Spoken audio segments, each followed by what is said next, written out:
On that same mission, Fremont Miller of the 328th Fighter Squadron was still flying his P-47, Red Raider, since the 352nd's transition to the P-51 had not yet been completed. The 328th was charged with hitting the Luftwaffe airfield at Diepholz, which was located less than 10 miles southeast of Vechta. Miller recalled how unusual the mission was. We were called out for an early morning briefing and told that we would be strafing only. No bomber escort. Miller led the 328th's fourth flight that morning. The pilot of the airborne spare was anxious to take part in what was supposed to be a fun mission, and as the formation reached the continent, Miller gave him permission to join his flight rather than sending him back per the normal procedure. The ingress was smooth, and after spotting the enemy airfield, the squadron dropped down to treetop level to execute its attack at about the same time that Richmond was leading the 486th against Vechta. Once the attack formation was set, essentially line abreast, there was little room to maneuver, and the pilots generally had to satisfy themselves with whatever target was in their flight path. If a pilot maneuvered too aggressively, he might fly into the fire of one of the other aircraft, or collide with a comrade, or even the ground. Miller recalled, "On my side, there were not any planes on the ground, only some buildings. I actually had to pull up to get over the building which I was strafing. Before I realized what was happening, the building exploded in my face. Planks and debris shot through the wings of my plane. In the left wing was a big hole, and the metal skin was flapping in the breeze. I knew I was in trouble." It was a gross understatement. The massive Pratt & Whitney R2800 radial engine that powered the Thunderbolt was legendary for its toughness. There was not an engine in service that could take more abuse. That fact notwithstanding, it was still subject to the laws of physics. More specifically, in Miller's case, the rules of thermodynamics began to destroy his aircraft's engine. It carried 30 gallons of oil in a supply tank which was supposed to flow through the engine and be recycled into the tank for use again. But something had broken the oil line, and hot oil was coming out of the engine and covering the canopy instead of returning to the oil tank. In short, the engine was dumping its oil overboard. Miller turned for Bodney. Still, he couldn't resist checking on his handiwork. Before the back of the canopy was completely covered with oil, I looked back and could see a huge black cloud of smoke. The building I had strafed must have contained bombs or fuel. The oil streamed back and covered Miller's windscreen and canopy with a viscous brown coat that totally obscured his vision. He slid the canopy back and peered out into the windstream, but the hot oil that swept into the cockpit compelled him to close it again in short order. It was a moot point anyway, as he flew into a bank of clouds that cloaked his aircraft in a blinding blanket of gray. Miller continued west out of Germany. He composed himself and explained his situation over the radio. Earl Abbott, his commanding officer, called for him to bail out while he was still over land. Although it was likely that he would be captured and made a POW, it was better than the alternative. If the engine failed while he was over the North Sea, there was a real chance, in fact a 72% chance, that he would never be rescued. Miller didn't want to abandon his aircraft. It was a common phenomenon. If an aircraft was controllable and fire was not a factor, pilots and air crews were reluctant to leave the familiar closeness of their aircraft, even if it was mortally stricken. I didn't want to disobey Abbott's orders, so I just didn't answer him, as if I hadn't heard him. He continued to wrestle with the wounded P-47 as he climbed through 10,000 feet and made his way over the North Sea. Flying on instruments had never been one of my best skills, Miller recalled, but I had to rely on them now. At the same time, he had to tussle with his aircraft. The hole in his left wing required right stick and left rudder to maintain straight and level flight. It was more than Miller could manage. All of a sudden, the instruments went crazy, and I was losing altitude fast, he recalled. If I pulled back on the stick to raise the nose, the engine picked up speed. If I pushed the stick forward, I dropped out of my seat. In the gray sameness of the clouds, Miller had fallen victim to vertigo and was dropping upside down toward the ground in a high-speed split S. The altimeter was unwinding like lightning, and I kept trying to pull the plane through, Miller said. I knew after I passed the last 1,000 feet that the odds against me were too great to survive. He pulled on the control stick with all his strength. Then he blacked out. Unconscious and hurtling uncontrolled through the clouds, Miller was seemingly doomed. His mind retreated reflexively into a series of phantasms. It was a wonderful feeling, as if I had died and gone to heaven. Beautiful visions, impossible to describe, passed through my mind. The dreams lasted only seconds. When Miller regained his wits, he found that the aircraft had reversed its vector and was climbing skyward through 5,000 feet. He quickly regained control and eased the P-47's nose over into level flight. The engine, still losing oil, was nevertheless running. Miller gently coaxed the big fighter into a bank and re-established a course for England. Now committed to crossing the North Sea, Miller called air-sea rescue and was immediately reassured by a clear response. In only a moment or two, their direction-finding equipment triangulated his position and confirmed that his course and altitude were good. He was directed to make regular calls so that they could continue to update his position. Finally, remembered Miller, the oil stopped running over the canopy, so I knew it had all been pumped out of the tank. When I opened the canopy and looked below, I saw nothing but water. Only a few minutes later, the oil-starved engine finally stopped. Miller eased the nose of his aircraft over in order to maintain flying speed and eked out a few more miles before he had to abandon the ill-fated metal cocoon that was his P-47. There was no longer any question that he was going to spend time in the frigid sea.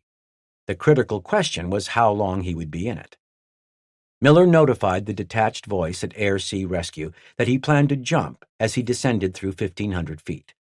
They directed him to talk continuously until he bailed out so they would have the most accurate fix possible. He ticked off his steadily decreasing altitude over the radio and made ready to jump by undoing his lap belt and shoulder straps. Finally, he disconnected from his radio and crawled tentatively out on the wing of Red Raider. He braced himself against the icy windstream that whipped at his clothes. An instant later, he slid into space. Then I counted to 10. 5-10, recollected Miller. I looked down to be sure I had the ripcord and gave it a good strong tug. The parachute worked okay, but the buckle on the chest strap hit me in the mouth and it felt like it knocked out a tooth, but it was just numb. Miller reached to check his tooth at the same time that he plunged into the heaving water. The parachute settled over him and quickly turned into a wet, cloying, and deadly skein. Getting out from under it was paramount. If he became entangled in the shroud lines and dragged under the water, he wouldn't be the first airman drowned by his own parachute. He had received training against just this sort of event, but splashing down into the North Sea after narrowly averting death in combat was much different than paddling around a pool with squadron mates and instructors. He clawed himself out from under the limp, sopping parachute and inflated both his life preserver and raft. He flailed through 2 attempts at climbing into the raft before he finally hauled himself out of the water. Then he pulled his knees up to his chest and balanced himself in the tiny dinghy and waited. And waited. Because he had been speaking to Air-Sea Rescue only a short time earlier, he was sure it wouldn't be long until he was picked up. He didn't even bother to bail out the water that sloshed around his seat and feet. After all, his location was precisely fixed before he jumped. It should have been only a matter of an hour or so, certainly no more, before a boat or amphibious aircraft came along. And he was more than ready to be retrieved. The temperature of the North Sea was a killer. Had he not been able to get out of the water, he would have died of the cold within a couple of hours. In the raft, he stood a much better chance of surviving, but he still ran the risk of hypothermia. The temperature of the water, recollected Miller, was about 40 degrees, and the air was not much warmer. He was dressed in a leather flight jacket and wet wool trousers and shirt. He was cold. But I didn't worry, Miller said, because I knew my boys would go home, refuel, and come back to find me. And in fact, it was only about an hour later that Miller heard aircraft overhead. They may as well have stayed on the ground. Low clouds had rolled in and obscured the surface of the water. No matter how many aircraft were thrown into the search, there was no way to see through the clouds. Still, Miller remained optimistic. I knew that the ASR people had guided my boys back to the exact spot where I had gone down. Sooner or later, the fog and clouds would have to move out and they would see me. He had a better chance of being spotted by a boat, and indeed he caught sight of a motor launch that passed only a few 100 feet from where he floated. But the weather was so poor that its crew didn't see him. The boat turned away, and Miller never saw it again. Through the rest of the day he floated on the cold, gray water, listening to the search aircraft overhead. Finally, day turned to dusk, and the sound of the search aircraft disappeared. But I wasn't discouraged, Miller declared, because I knew they would be back the next day. It never occurred to me that I might die. The weather grew worse at nightfall. Miller recalled, "The wind came up after dark, and the waves were enormous. There was no way to keep my back to the wind. When I got to the top of a wave, the rolling edge would hit me in the face, and the water ran down my neck. I was soaked all night." That he was still alive in the morning was remarkable. The next morning the wind let up a little, but it was still dark and cloudy, and I knew no planes would fly that day, Miller remembered. Some distance from where his raft bobbed in the waves, he noted an enormous black bird perched atop a large chunk of driftwood. He sat there looking at me all day. Miller had little to do but inventory the small packet of items, butterscotch squares, dextrose tablets, and chewing gum, that comprised the rations in his survival kit. He tried to keep his little craft clear of water and stretched his long limbs as best he could. Still, it was a miserable existence, and his feet were under water most of the time. The cold, dreary day ended, and the next night passed much like the first. Miller was still alive the morning following his second night adrift. The huge black bird was still with him. I knew what he had in mind, but I made up my mind to outlast him. This day, like the ones before it, was cloudy and miserable. There were no aircraft overhead, but it was as much due to the fact that no one held any real hope that he was still alive as it was to the weather. My dinghy had lost air and was getting soft. I had a small bellows-type hand pump, and I tried to pump some air into the canvas shell, but it didn't seem to do any good. That third night was worse than the other two. April 18th dawned clear enough for a mission. It was uneventful, and the 352nd handed its assigned bombers to a newly arrived group and headed for home. As the 328th cleared the coast and started back across the North Sea, Don Bryan called out over the radio, "Let's go down and see if we can spot Big Miller." Most everyone recognized that such an effort would be nothing more than a farewell salute to the memory of a beloved comrade. None of them had heard of anyone lasting in the water for 3 days. Too, he would have drifted quite a distance during that time, so the likelihood of finding him, even if he were alive, was virtually nil. Notwithstanding the slim odds, Bryan made a call to Air-Sea Rescue, received a heading, and dropped the squadron down to just a few 100 feet above the wave tops where they spread out. 16 sets of eyes scanned the gray water, looking for a prize that none of them realistically expected to find. Then the impossible happened. Miller remembered, late that afternoon, after all the planes had gone home, a P-47 came over very low. I waved my arms as hard as I could. I knew the pilot had seen me when he circled and climbed up high enough to where he could contact ASR and report my position. It wasn't long before a motor launch was on its way. Once it was clear that the boat's crew had Miller in sight, the P-47s pointed for home. "The men on the deck of the launch threw me a rope," Miller said, "and without waiting for them to pull me up, I climbed the rope hand over hand, something I had never been able to do before." Miller was safe. He had been adrift on the water for more than 70 hours. The crewmen hauled the near-frozen flyer below decks, where they removed his soaking clothes, put him in a set of warm woolen coveralls, and fed him broth. Once they had him safely tucked in bed, they radioed his particulars to shore.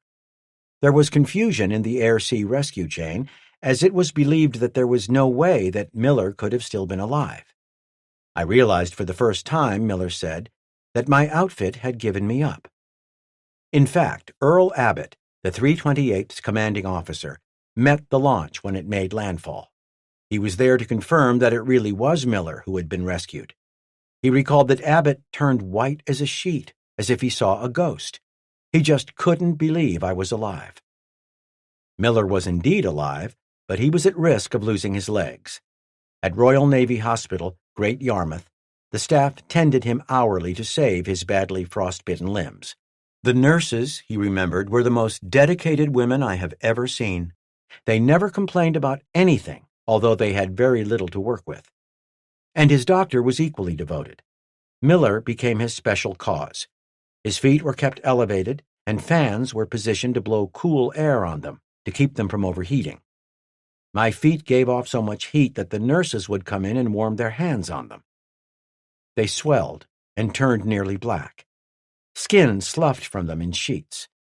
I became an object of curiosity, Miller remembered, and every day a doctor or two dropped in to see the man who had survived 76 hours in the North Sea. The consensus among many of those medical experts was that the circulation would never return to Miller's feet and that they had to be removed before gangrene set in. Eventually, even his doctor reached the same conclusion. Miller was resigned to losing them. He remembered that the doctor came to visit him on the morning his feet were to be cut off.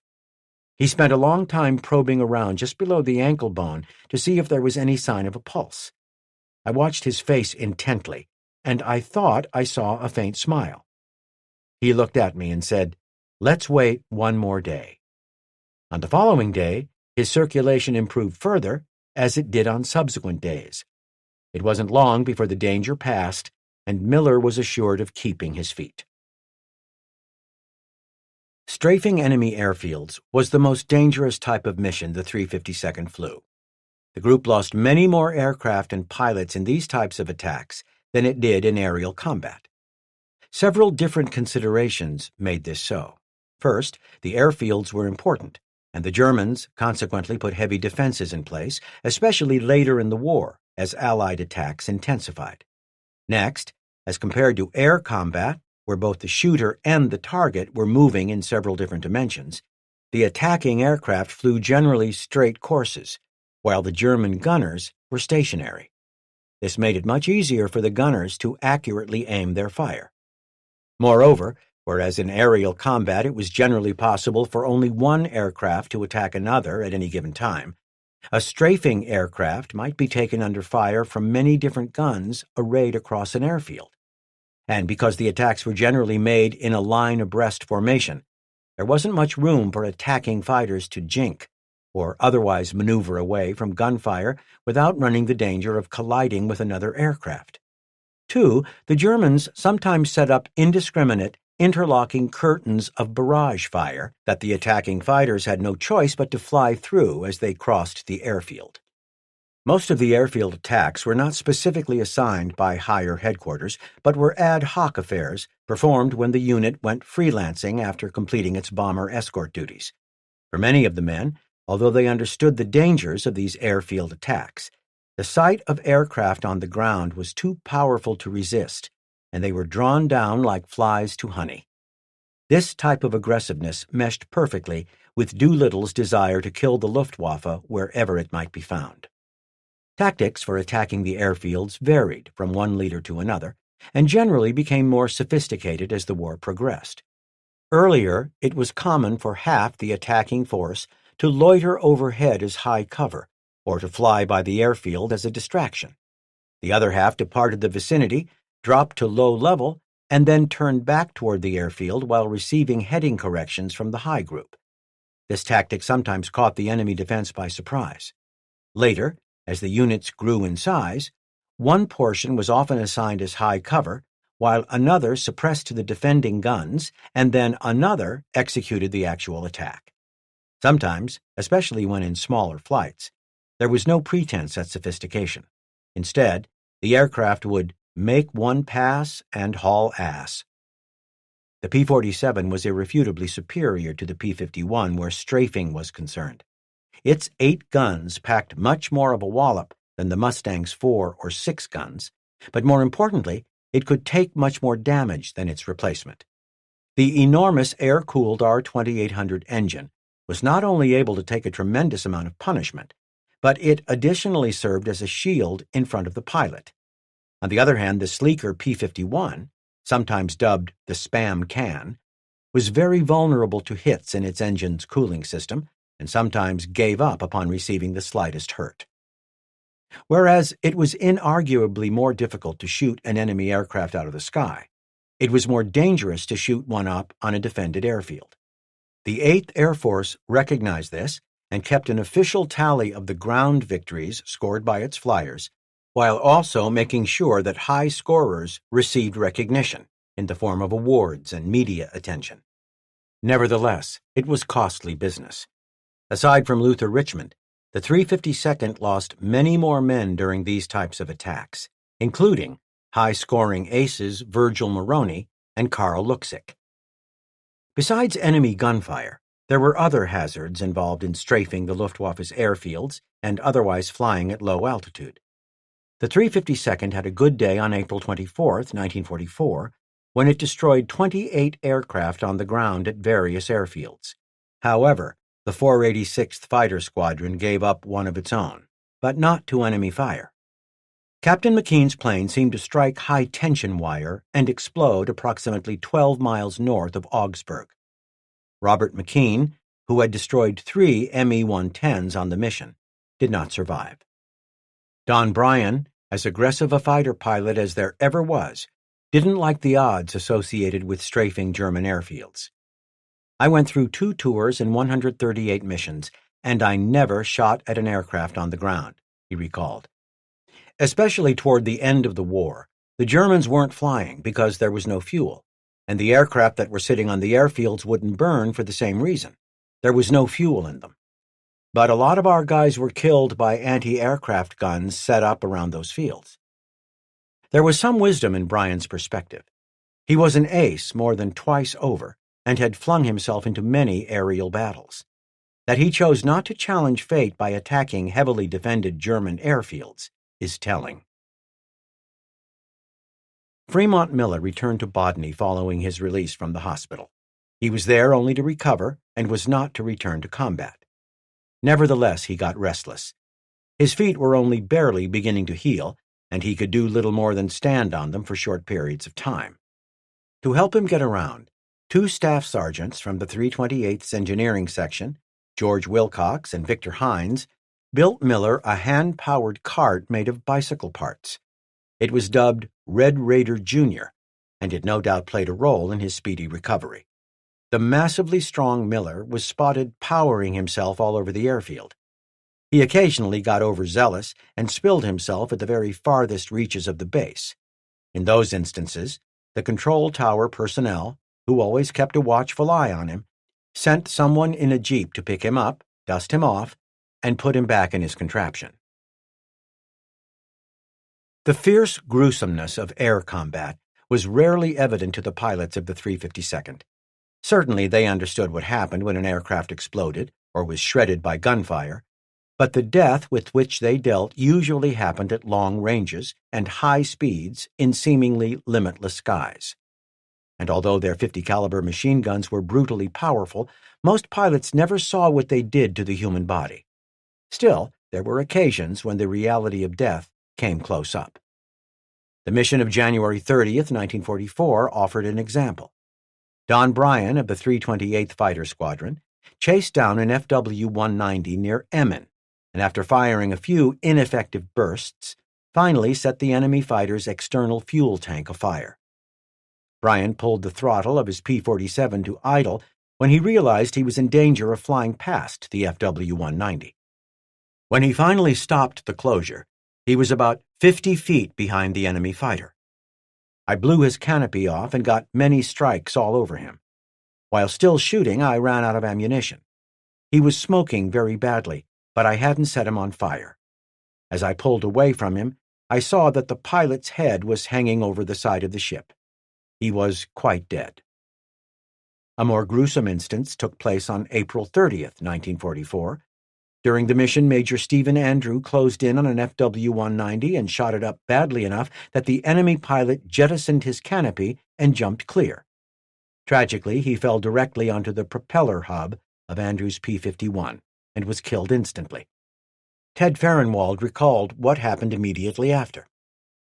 Well, pal Archie, Lloyd Archibald Rauch, is flying alongside, sightseeing, and inasmuch as this is a gory sight and Arch's stomach is full of party-type butterflies, he pulls off one fur-flying boot and upchucks into it and tosses the works overboard. On the way home, then, when over the channel, Archie figures that one boot is no damn good, so he tosses the other one out and down into the briny deep. As it developed, the body of the German pilot fell clear, and Andrew was able to get his ship back to Bodney, where bits of flesh, bone, and clothing were pulled from the aircraft. Death was very real and very close that day. Odd things sometimes happen to the pilots for which there simply was no preparation. Such was the case on April 12, 1944, when Clayton Davis was on a strafing spree north of Hanover in a P-51. I was flying White 3, and White Leader led us down to strafe an airdrome. On approach, I shot up a building and got two Ju-88s taxiing. One I observed hits on, only damaging it, and the other was destroyed. I saw it burning after strikes. Later, I made an attack on a locomotive in the vicinity south of the airdrome and damaged it. As I attacked the locomotive, my canopy flew off. Regrettably, the narrative ends without Davis commenting on his reaction to the sudden makeover of his fighter into a convertible. It is nevertheless certain that his flight back to Bodney was a wind-whipped and cold one. The death spiral into which the Luftwaffe had fallen by early 1944 was self-created to a great degree. Chief among its components was Germany's failure to train, or even plan to train, the numbers of pilots it ultimately needed to fight the air war that the United States decided to bring to Europe. While the USAAF had more than 130,000 trained pilots on hand at the start of June 1944, the Luftwaffe had only a tiny fraction of that number. In fact, from 1940 through the end of the war, the Germans produced only approximately 10,000 single-engine fighter pilots. In comparison, the USAAF graduated 49,503 single-engine pilots during 1943 alone.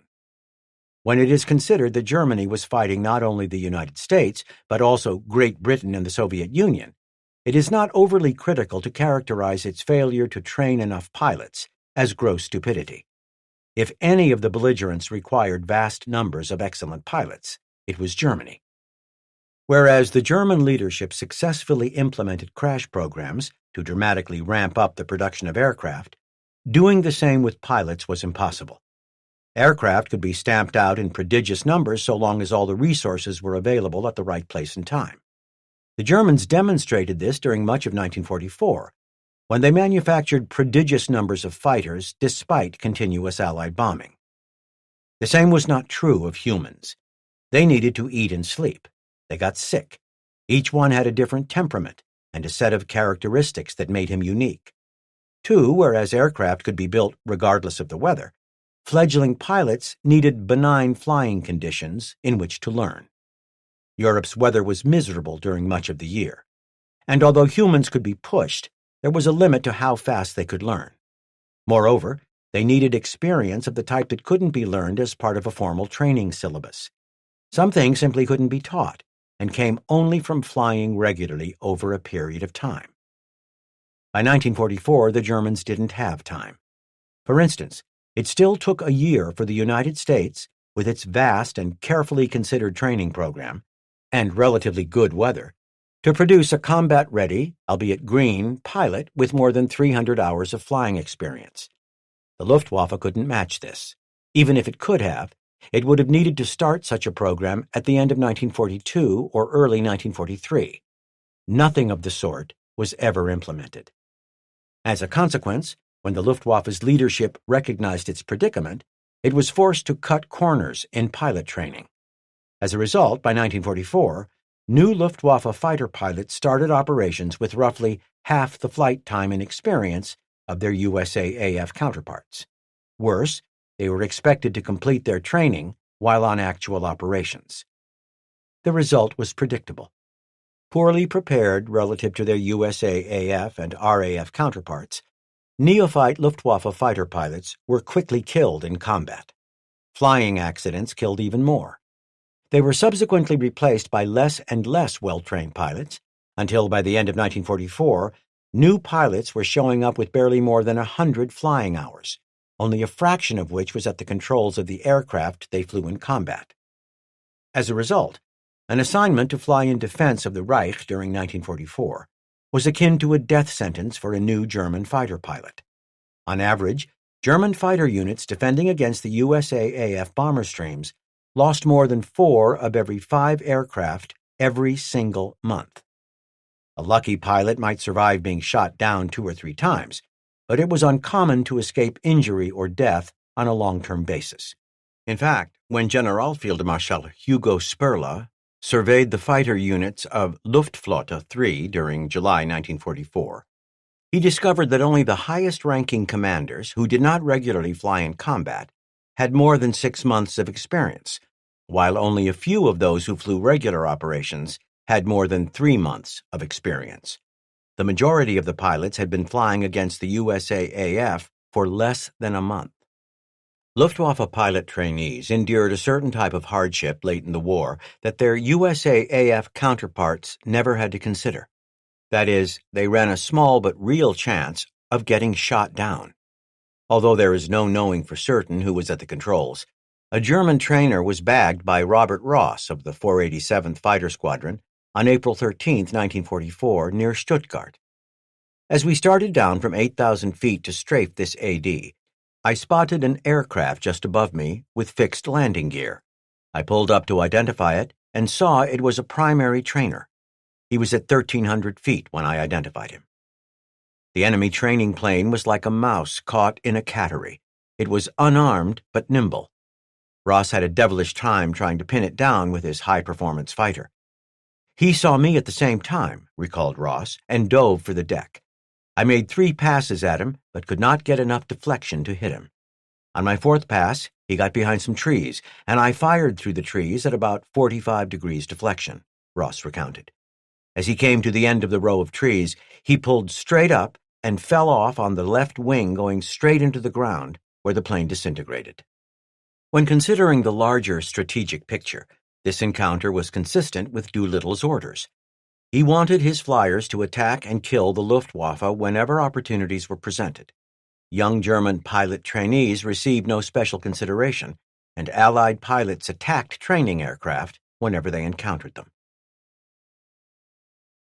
There was a certain amount of ignorance about the bigger picture among the men fighting the war, both on the ground and in the air. Many times the men were kept purposely uninformed by their higher headquarters for security reasons. That is, they were told only what they needed to do their jobs. But for the most part, the men were simply too busy, and things were happening too quickly for them to be fully aware of everything that was happening. And with new units arriving at an ever-increasing clip through the early part of 1944, keeping track of all the players was very difficult. An example of this is how little the men of the various fighter groups knew about each other. For instance, whereas modern-day aviation historians are intimately familiar with the paint schemes of the various fighter groups, the men who were actually there generally were not. This is illustrated in an encounter report made by Karl Luxick of the 487th Fighter Squadron. On May 19, 1944, he downed an Me-109 near Ludwigslust in northern Germany. At this same time, he reported, I saw another 109 shoot down a 51, but other 51s were after him. I was rejoined by another 51 with a red and yellow check nose, he said. He called me on C channel, telling me he was low on gas and wanted to come home. I came home with him. Although Luxick had no idea, the P-51 with the distinctive red and yellow check nose was from the 357th Fighter Group, which went on to generate one of the most distinguished records in the 8th Air Force and produced several notable aces to include Leonard Carson, Clarence Anderson, and Richard Peterson. Of course, at that point in the war, the 357th had been in combat for barely more than 3 months, and there was little about the unit to distinguish it from any other, except for its markings. Especially later on, when there were so many P-51 units, remembered Punchy Powell, I don't remember knowing any of their markings. If we needed to identify them, we described them by how they were painted. For instance, during a mission debriefing, we might simply say that the aircraft we saw shot down north of Hanover was a yellow-nosed Mustang and leave it to the intelligence types to figure out what unit it was from. And indeed, the S2, or intelligence shop, did have a poster that described the markings of all the fighter groups in the 8th Fighter Command. As skilled as the young American pilots arriving from the States were, they still sometimes made mistakes. And making the smallest mistake in the wrong place, especially while flying powerful aircraft in combat, could cost a pilot his life. The encounter report of Robert Sharp of the 328th Fighter Squadron underscores this point. I was leading Blue Flight. In the area of Wittenberg, I saw an Me-109 on the tail of a P-51 at 23,000 feet. I went in and fired, seeing hits in the wing root and canopy.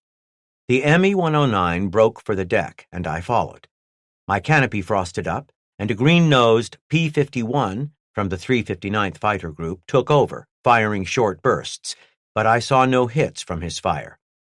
Blue 2, Lieutenant Carlone, of my flight, had followed me and took over from the green-nosed P-51 from another group. Blue 2 fired and got several hits. The EA started smoking and bellied in about 250 miles per hour. It broke in two, and in turning to the left, Blue 2 spun in and exploded, probably as the result of a high-speed stall. The green-nosed P-51 and I came home together. Of course, the German pilots also made mistakes, and those mistakes became more common as the replacement pilots the Luftwaffe threw into the fight received less and less training. The exigencies of the air war over Germany, especially the hellish attrition rate, demanded that new pilots be sent into combat as soon as they were reasonably ready.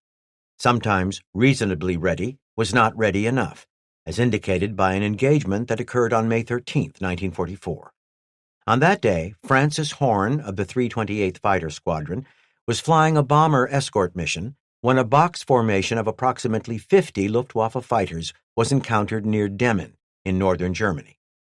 The enemy aircraft had been unmolested to that point and were positioning themselves for an attack on the bombers. Sensitive to the urgency of the situation, Horn immediately dove on the Germans.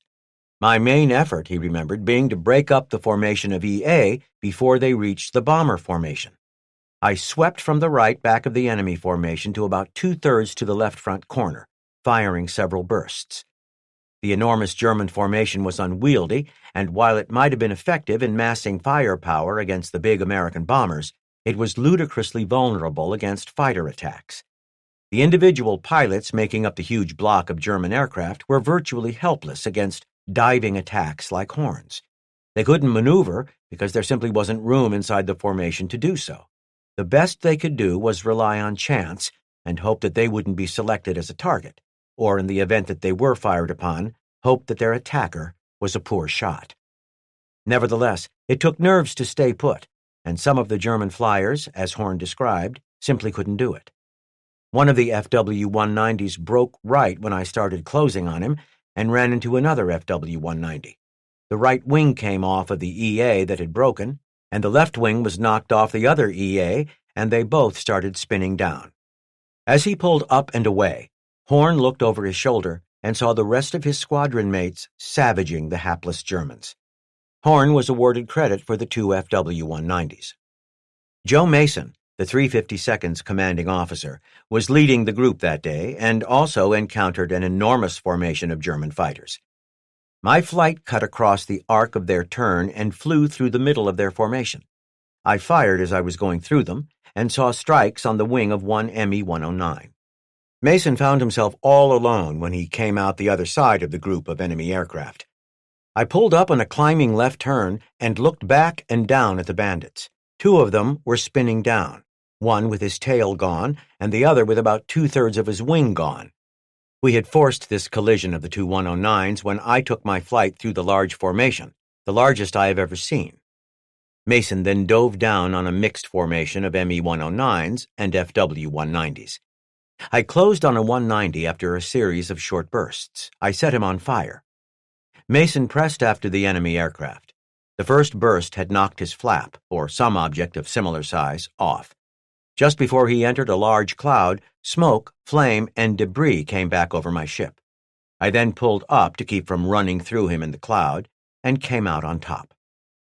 Again, two of the enemy aircraft, Me-109s, collided and went down. Mason was given credit for their destruction. These two aircraft, together with an FW-190 that he downed during the same engagement, and two earlier victories, gave him a total of 5 enemy aircraft downed in combat. It was his final tally of the war. However, it wasn't only the Germans who mistakenly rammed into other aircraft. Marion Nutter remembered the 487th Fighter Squadron's attack on an enormous mass of German fighters that same day. "We swung over their heads and came in on their tails," he recalled. "My closing speed was so great that before I knew it, I found myself in the middle of the formation. Shortly before, in the rear of the formation, I observed a 51 crash into the tail of a 109. Both were burning." The mission summary report for the day noted that one silver blue-nose P-51, believed to be Captain Cutler, 486th Squadron, seen to collide head-on with Me-109 vicinity Trebsaes, 1415. Both planes disintegrated. The pilot of the P-51 that smashed into the Me-109 was Frank Cutler of the 486th Fighter Squadron. The aircraft he destroyed when he killed himself was Don McKibben's Miss Lace. Cutler, part of the original cadre of 352nd pilots, was no novice and was credited with 7.5 aerial victories. In fact, he won the Silver Star for his actions a few months earlier on February 20th, when he shot down 2 Me-109s that were attacking a formation of B-17s. And he was recommended for an even more prestigious decoration, the Distinguished Service Cross, for his actions on April 11th, when he destroyed 3 Me-109s in the air and another on the ground. An aggressive pilot, Cutler was also widely considered a hothead and a mean drunk, a man who was hard to like. In fact, he was sent out of the unit to Ferry Command in mid-November for having gotten involved in a small-scale knockdown-drag-out brawl. One pilot recalled, "To my mind, Cutler got what he had coming." The 486th historical narrative for the month of May 1944 eulogized Cutler without recalling his less admirable qualities. "Our top shooting pilot, Captain Frank A. Cutler, didn't return from a mission to Kryszinki in Poland on May 13th. The fact that we destroyed 9 enemy aircraft that day does not in the least minimize our loss. It will take a good big man to fill his flying boots." 2. The group's interim history, which was filed in the summer of 1944, listed Cutler as one of its outstanding personnel. It was axiomatic that the men of the 352nd, indeed of any fighting organization, trusted each other with their lives. John C. Meyer demonstrated his faith in George Preddy to a very great degree on May 13, 1944, when the group broke up a large formation of enemy fighters that was readying for an attack on the bomber stream. This was the same mission during which Cutler was killed in a mid-air collision. Meyer got into a turning fight with an Me-109, but failed to gain any advantage. After a short time, he noted another P-51 on the tail of his adversary, but out of range. Meyer learned that the pilot of the other P-51 was Preddy. Confident in his comrade's flying skills and marksmanship, Meyer pulled his throttle back. As the German flyer closed on him, Preddy in turn pulled within range of the German and subsequently blew off his left wing with a 30-degree deflection shot from 200 yards. Their relationship had certainly evolved since the previous year, when Meyer restricted Preddy to base for ducking out of an equipment inspection. Chapter 17. Failed Guns and Varied Tactics. When John C. Meyer returned to the States for a well-earned period of leave on May 14, 1944, George Preddy was designated as the acting commanding officer of the 487th Fighter Squadron. Whereas the enlisted men respected Meyer and readily acknowledged his leadership, they also feared him to some degree. He was exacting, demanding, and often unsmiling. He took his duties seriously and was not reluctant to discipline his men when they did not perform or when they misbehaved. In his defense was the obvious fact that he was leading men in war. In their business, a failure didn't result in a lost sale or a slowdown on the production line. Rather, failure meant that someone stood a good chance of finishing the day dead. On the other hand, the enlisted men both liked and respected the more approachable Preddy. Whereas Meyer might have been a stern father figure, Preddy was more like a big brother. Preddy's assistant crew chief, Joseph Red McVeigh, explained, "Meyer was a tough man with no smile. But the major, Preddy, they loved. He never bragged, and they just loved him. When Meyer went on leave, the major was selected as the acting CO, commanding officer, of the 487th. The top sergeants called all the enlisted men together and said that while the major is CO, no one is to foul up. If anybody fouls up, even in London, we're going to tear you apart." None of them wanted Preddy's tenure as their commander to be sullied because of their own shortcomings. Meyer was among the first of the 352nd's pilots sent home on leave to the States. He did so as part of a recently implemented program. As the time for the invasion approached, it was felt that there might not be enough pilots to do the fighting. To that point, a fighter pilot was allowed to rotate home when he accrued 200 hours of combat flight time. In the 352nd's case, most of the original pilots would have met that requirement at about the time of the invasion. A pilot shortage catastrophe loomed in the 8th Fighter Command. Consequently, the men were given two choices. They could take a 100-hour extension to their tour while remaining in England, or they could take leave for a month in the States before returning for a 200-hour extension. Meyer took the longer extension. Punchy Powell opted to stay in England and complete the shorter extension. "I wanted to get home," he remembered, "but I also wanted to be part of the invasion effort. Even then, we knew it was going to be one of the most important events in history. I felt I needed to be there." Frank Cutler met a woman who came quite frequently to Bodney to visit with him. When he was killed, she started seeing Woodrow Anderson. After he was killed, the officers had the gate guards turn her away whenever she showed up at the base.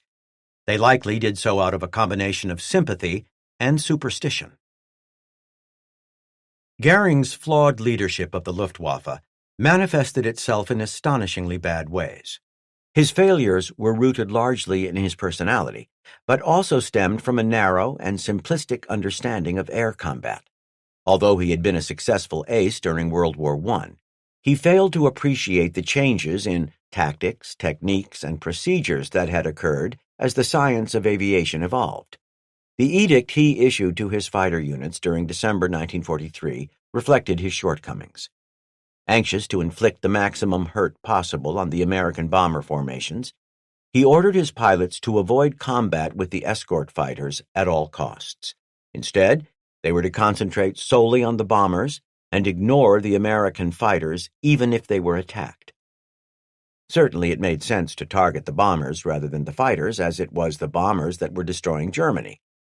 On the other hand, the American fighter escorts were virtually ubiquitous up and down the length of the bomber streams, and their pilots were aggressive. Consequently, it was difficult for the Luftwaffe flyers to attack the bombers without being molested themselves, and simply disregarding the American fighters gave them the advantage of position and timing over the Luftwaffe aircraft. If the Germans were forbidden to fight, they had to ignore the Americans or flee. It was an excellent way to die. Eugene Clark's encounter report of May 19, 1944, highlighted this point. Soon after the 352nd's Mustangs rendezvoused with their assigned bomber groups, two large formations of German fighters were spotted. The first numbered approximately 40 aircraft and was positioned at 3 o'clock to the bomber stream, while the second was nearly as large and was flying a few thousand feet above the first. Clark, who was leading the 487th Fighter Squadron, swung around after the lower formation, while the 486th Fighter Squadron engaged the higher group of Germans. Singling out one EA, which I identified as an ME-109, I opened fire, Clark recorded. I observed hits on the left wing, tail, and fuselage. Although he scored hits, the guns on Clark's P-51B experienced the sort of failure so common to the type. Only my two right guns would fire, which fact threw me into a skid every time I fired. After each burst, I had to correct my aim. Regardless, the reaction, or lack of one, from the ME-109 pilot seemed to reflect a rigid adherence to Goering's directive. The EA stayed in formation, taking only mild evasive action, Clark recounted. 2 EA on either side of him tried dropping back on my tail, but my wingman, Charles Ellison, persuaded them to stay put by squirting them each time they dropped back. This lack of aggressiveness on the part of the Luftwaffe flyers was self-defeating. Unmolested, Clark pressed his attack, and the enemy aircraft fell into a spin with its landing gear and flaps extended. As I cocked my plane up on one wing to follow him down, Clark recalled, I saw him bail out. There really was no good way to obey Goering's orders. The German flyers could try to crash through the American fighter screens, make one pass against the bombers, and dive away. But this approach left them vulnerable to attack themselves, especially as they tried to escape. The P-51 could stay with both the ME-109 and the FW-190 in a dive, and the P-47 could easily overtake both. This meant that the German pilots were invariably attacked from behind, the worst situation possible. When caught thusly, they had few options. Upon reaching the deck, they could continue to try to outrun the Americans, or perhaps scrape them off by flying low through wooded areas or towns. Another tactic was to fly across an airfield where defending gunners might shoot their pursuers down. Still another tactic was to simply keep running until the American pilots ran low on fuel. This was reasonable against the P-47, but less so against the long-legged P-51. The encounter report of William Wisner from April 30th, 1944, describes his victory over a Luftwaffe flyer who unsuccessfully exercised some of these options. The 352nd was escorting B-17s to central France on an attack against the airfield at Clermont-Ferrand. I was flying Red 3 in a 7-ship section, Wisner recounted. We were at 17,000 feet at 5 o'clock to the bombers when I saw a lone ship in a shallow dive at about 8 o'clock at 15,000 feet. Wisner made a call on the radio and dove after the unidentified aircraft. The other 6 aircraft in his flight winged over after him. As Wisner closed the range in his P-51, he identified the aircraft as an FW-190 and squeezed off a very long-range burst of gunfire from 1,000 yards, but missed. The enemy fighter steepened its dive and started a turn to the left. I gave him another burst at about 500 yards, missing again, recorded Wisner. I noticed my airspeed passing 500, and the 190 pulled out and led me right across Clermont-Ferrand AD right on the ground. Wisner closed rapidly on the enemy aircraft. He adjusted his rudder trim to null out any aiming errors that might be induced by unbalanced flight. Immediately after, he centered his gun sight over the enemy aircraft and fired from directly behind at a range of only 100 yards. Strikes covered him, and pieces began to fall back, Wisner recorded. The 2 aircraft raced over the enemy airfield at less than 100 feet with the other 6 Mustangs of Wisner's flight strung out behind them. The German pilot was doomed. Marion Nutter, Red Flight's leader that day, recorded how Wisner shot the Luftwaffe flyer into the ground. I observed one long burst along both sides of the fuselage and canopy. The bandit then went into a stricken side slip violently at very low altitude and disappeared into the smoke and dust of the field that had just been bombed. It took a gutsy and confident, or desperate, pilot to turn into a closely pursuing attacker in an attempt to switch from the defensive to the offensive. This was because a pursuer could generally close to within firing range during the turn. Subsequently, the pilot being chased subjected himself to at least one burst of gunfire as he racked his aircraft hard around into his attackers. Walter Stark's description of his aerial victory over an ME-109 on May 27, 1944, near Strasbourg, neatly illustrates this point. On that date, the 352nd encountered a massive formation of German fighters near the bomber groups it was escorting. Suddenly, the sky up ahead was filled with a huge glob of planes, Stark, from the 487th Fighter Squadron, recalled. They were FW-190s and ME-109s, 100 plus. Stark and his wingman found themselves in the center of a luftberry made up of a dozen German fighters. Stark, badly outnumbered, did his best. I reefed in hard all the while and was actually making a smaller circle within the 109s, he recollected. Whenever I started to get my sights on one ship, I noticed a flight of 109s ready to come in on my wingman or myself, and so had to break off. Stark saw one of the Me-109s dart out of the circling whirl of fighters and head straight east. He started after the fleeing German, while being careful to stay low in his rear quarter so as to remain undetected. We flew for about 5 minutes, wide open throttle, Stark recounted. The German pilot finally caught sight of Stark's P-51 and made a sharp turn to the left. I tried to cut him off, Stark said, but he turned the opposite way, and we were right back where we started. Then the EA broke down and made a sharp turn to the left and then to the right. I swung my ship around, and as he turned to the right, I managed to get in to about 150 yards from him, measured about 90 degrees deflection, and opened fire. Stark's aim was deadly.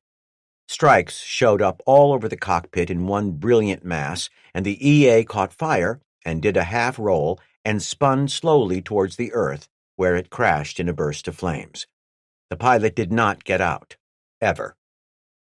Stark dropped low and filmed the wreckage of his aerial victory before climbing for home.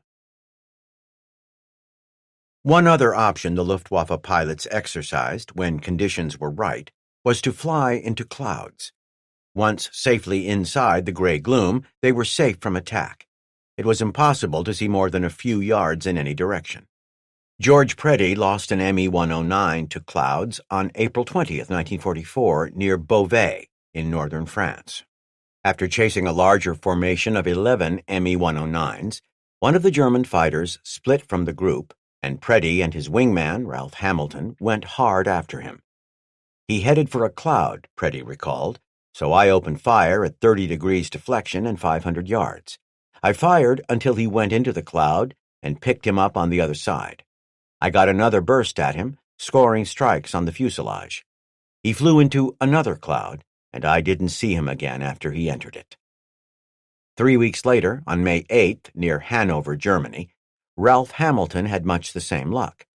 During a hard-turning fracas, Hamilton got separated from his flight leader and attached himself to John Jack Thornell. The two of them chased after a handful of Me-109s that were diving on a box of bombers. Both P-51 pilots fired on the same enemy aircraft, and Hamilton was forced to pull off sharply to avoid colliding with Thornell. As I did, I picked out another one and took a long burst at the enemy EA, he recalled. I pulled up behind him and kept firing at him as we went through some clouds. When we broke out, I couldn't find him, so I went below the cloud cover and rejoined White Leader. Nevertheless, taking sanctuary in the clouds was hardly a Luftwaffe-only tactic. John C. Meyer, the 487th's commanding officer, was one of the most aggressive fighter pilots in all the USAAF, and he made no qualms about hiding in clouds. When attacked by superior numbers, I get the hell out of there using speed or clouds or, as a last resort, diving to the deck. He also wrote, "Clouds are very effective for evasive action if there is 8/10 coverage, or better. They are a good way to get home when you are alone." Frank Green, of the 486th Fighter Squadron, was flying bomber escort over Berlin on May 18, 1944. Hiding in the clouds was the last thing on his mind. He didn't even know he was under attack when a cannon shell slammed into his P-51, Snow White, sending shrapnel into his cockpit. Now I know how a guy feels a second before the end. My aileron controls and flap had been shot away from my left wing, sending me down in a tight spin. I never thought I'd regain control, but I did.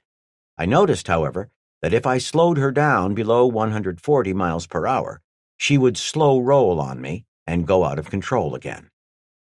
Green was joined by Tom Colby. Colby had shot down the enemy aircraft, an Me-109, that had almost bagged Green.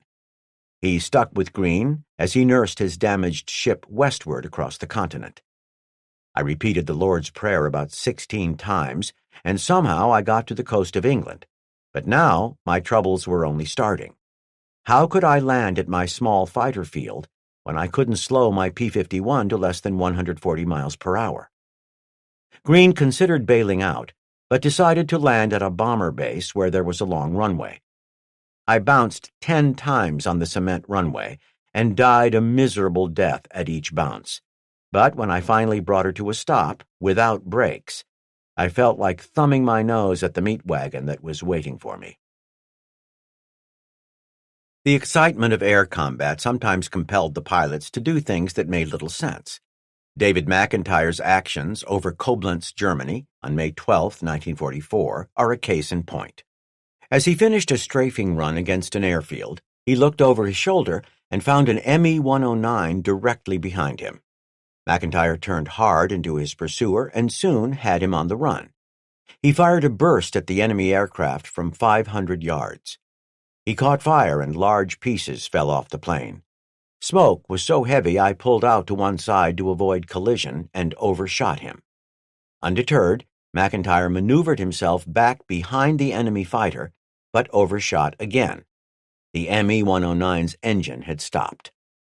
I pulled off to one side, watched him crash, then went down and strafed the wreckage twice, using up all my ammunition.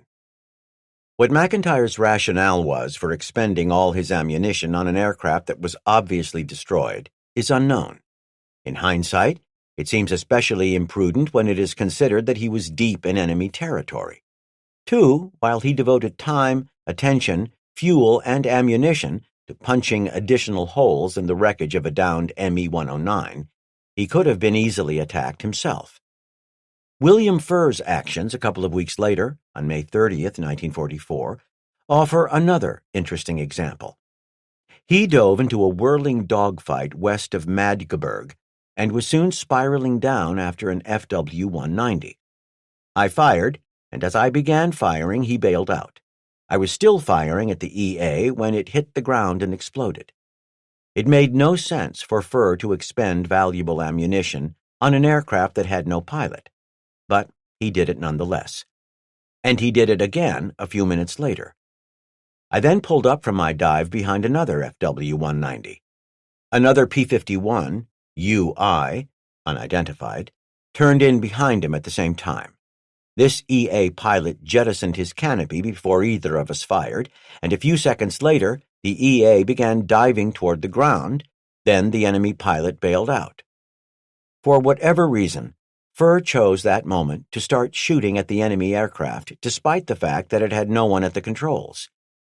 I began firing just after he got out, and continued firing until the EA hit the ground and exploded. However, I didn't hit the EA with my fire until just before it crashed and blew up. If Furr had a rational reason for shooting at a pilotless aircraft, it has since been lost. At a meeting with the Luftwaffe's Armament Board during the spring of 1944, Adolf Galland made it clear how desperate the situation was for his fighter pilots in the West. They were operating at a numerical disadvantage of up to 8-1. Further, he acknowledged the high standards not only of the American aircraft, but also the training of the American pilots. He declared that something had to be done to change the Luftwaffe's situation. Aircraft losses aside, the extraordinary rate at which pilots were being killed was unsustainable. More than 1,000 of his flyers had been lost during the previous 4 months. Galland readily acknowledged that there was no way that Germany could ever match the United States in terms of aircraft production. Instead, he offered that the gap could be closed with machines that were technically superior. In particular, he had the Me-262 in mind. At the moment, I would rather have one Me-262 than 5 Me-109s. It was part of an argument he had been making since he first flew the Me-262 a year earlier. His rationale was compelling, and the Armament Board was convinced. A plan was put together that had a goal of producing more than 1,000 Me-262s each month. If such a number could have been produced, and if the pilots to fly them could have been trained, it is likely that the air war over Germany would have developed much differently. However, it was not to be. Hitler quashed the plan. In fact, when Hitler learned that the Me-262s that had been produced up to that point were not built as bombers, he flew into an apoplectic fury that ranked amongst his very worst. He ordered the jets to be made into bombers and readied in time to repulse the coming Allied invasion that everyone knew was coming. Milch, the Luftwaffe's air inspector general, was fired soon after. Hitler inserted himself into the production of the Me-262 to such an extent that weekly engine allocations were made at his direction. A further example of his inexpert meddling was his insistence that the Me-262's armament be removed from the nose as part of its conversion to a bomber. Goering pointed out that the aircraft would be unbalanced. Hitler countered that fuel could take the place of the armament.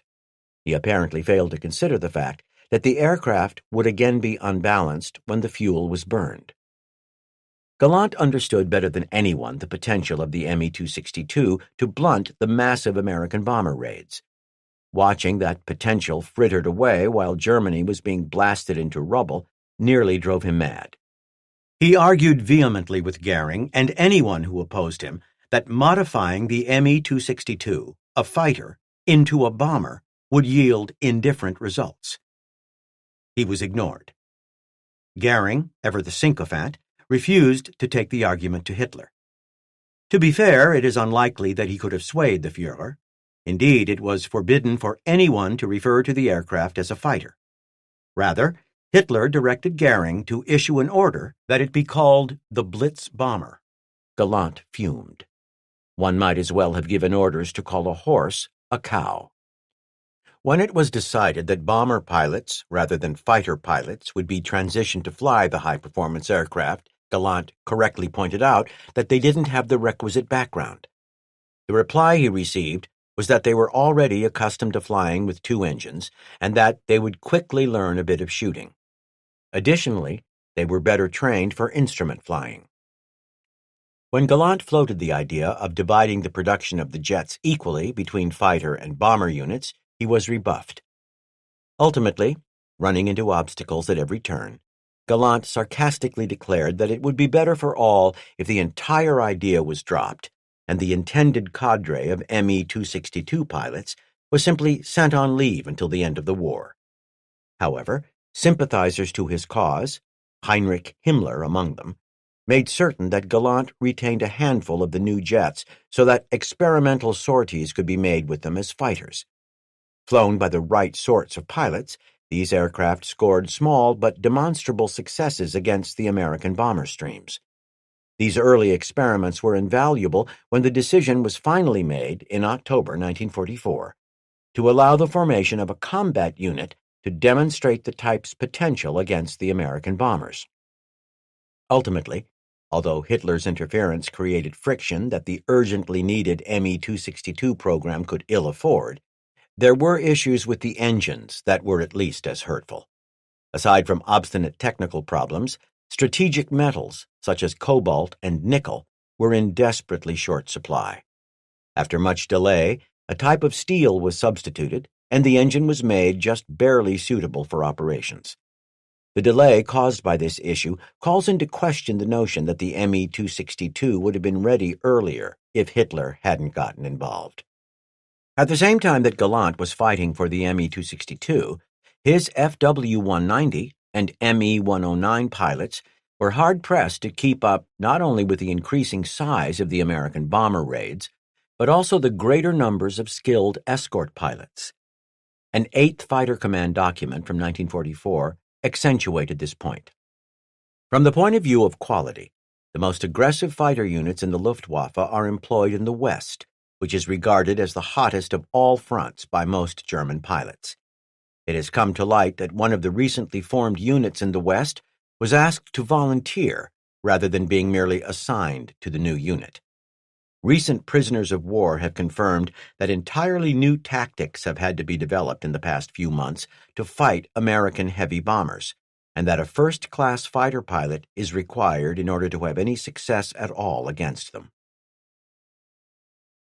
The 352nd's Public Relations Office was responsible for communicating the exploits of the group's men to the rest of the world. Most of the men who worked in this office were not professional journalists, but rather were youngsters straight out of high school who had shown an aptitude and affinity for writing. They worked from a set of guidelines to ensure that the right messages reached the folks back home without providing sensitive information that the enemy might be able to use. Some of their writing was amateurish, some of it was very good, and some of it, very occasionally, was inconsistent with what the USAAF's leadership wanted to get into the public media. An example of this sort of release was the one that described the mission of May 21st, 1944, when the group hit a number of ground targets near Berlin. They proceeded to destroy 22 twin-engine ships and damage another 13, with Captain Abbott getting one unidentified twin-engine ship. Then they exploded at least 6 locomotives and killed approximately 20 soldiers and 25 cows that got in their way as they strafed boxcars, oil cars, factories, a town hall, and a railroad station. The 352nd's commanding officer, Joe Mason, reviewed the proposed release and circled the 25 cows and the town hall. Then he scrawled a note on the bottom margin. "For Christ's sake, don't send this out." Chapter 18. D-Day. The group's intelligence section recorded the frantic activity immediately prior to D-Day. Passing of time wore the glamour of operations a bit thin. Procedures were becoming automatic when the 5th of June, 1944, rolled around. That afternoon, Colonel Mason climbed into his P-51 and took off for Ajax, the 8th Fighter Command headquarters. Upon his return early in the evening, he held a hurried meeting with his staff officers. A tannoy announcement was sent out immediately for all intelligence personnel, group and squadron, to report to headquarters. No one slept that night, nor did they receive much sleep in the 2 weeks that followed. At 3 a.m. on June 6th, D-Day, the day that signified the beginning of the end of the war in Europe, 29 blue-nosed planes took off in darkness to add their power to the invasion. Paul Klinger was a cryptographer who worked in the 352nd's headquarters building. He remembered the night before D-Day. "We had code books, which we used quite frequently, and in every month there was always a 30-second page. We used 1 page per day of the month. We never used the 30-second page until one evening when I was on duty. A call came in directing that the page never before used be put into action. I jumped," recalled Klinger, "and immediately set about decoding the message, which was scrambled. It was the call for D-Day. The message contained instructions for painting the planes and other important information. If and when it came, everyone, friendly and enemy, knew that chaos and confusion would be part and parcel of the invasion." Among the myriad problems, Allied air commanders were keenly concerned that their aircraft not be mistaken as enemy machines. It was not uncommon for men manning defensive guns to fire on friendly aircraft. In fact, during the invasion of Sicily, more than 24 C-47s were downed by naval gunfire in a horrific tragedy that killed scores of air crews and paratroopers. These episodes of what was ironically known as friendly fire were never completely eliminated. Nevertheless, they could be reduced, and a number of measures were promulgated to help distinguish friendly aircraft from enemy. One of those measures was the application of invasion stripes to the fighters, medium bombers, and transport aircraft that were planned to be active in the invasion area. Larger, more readily identifiable 4-engine bombers were not required to bear the unique markings. The directive required that alternating 18-inch bands of black and white be applied to the fuselage and wings in the order of white, black, white, black, white. So as to keep from tipping the Germans, the orders to paint the stripes came very late. In many instances, crews worked into the early morning hours of June 6th.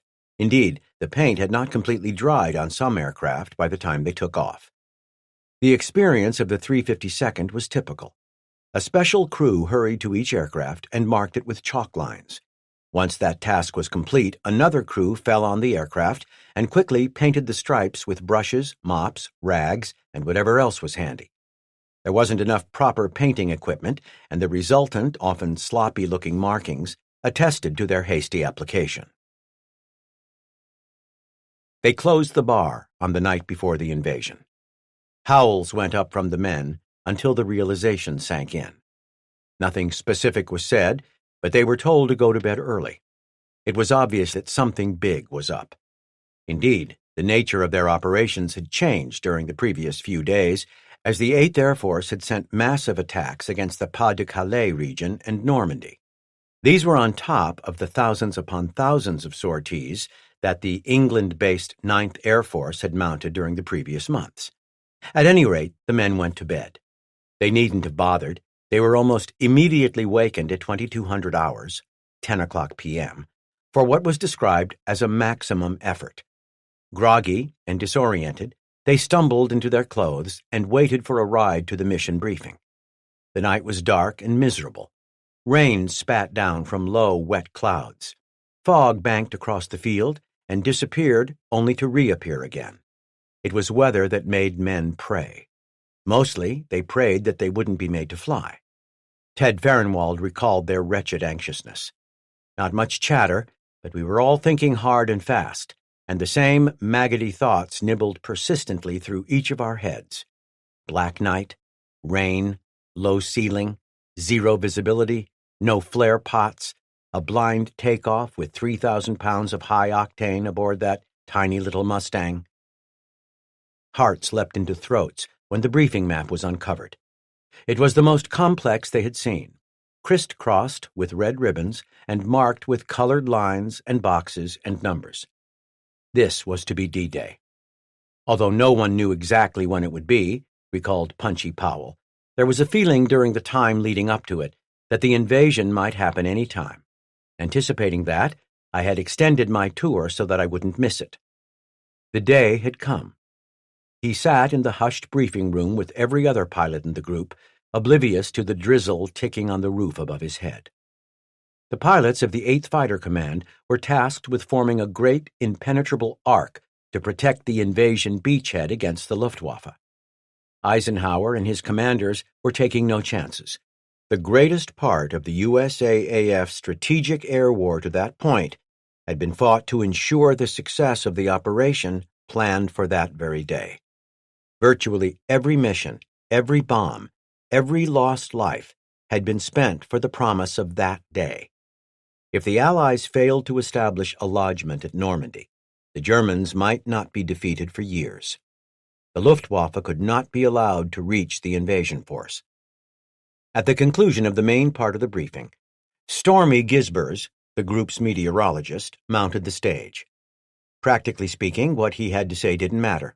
The weather was bad, but they had to fly regardless. What did his prognostications and weather-speak and floppy charts matter?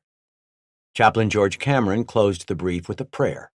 If ever the Allies needed God's blessing, it was on that day. But there was the miserable black night. It wasn't Eisenhower and his staff or Stormy or Chaplain Cameron that had to fly in it.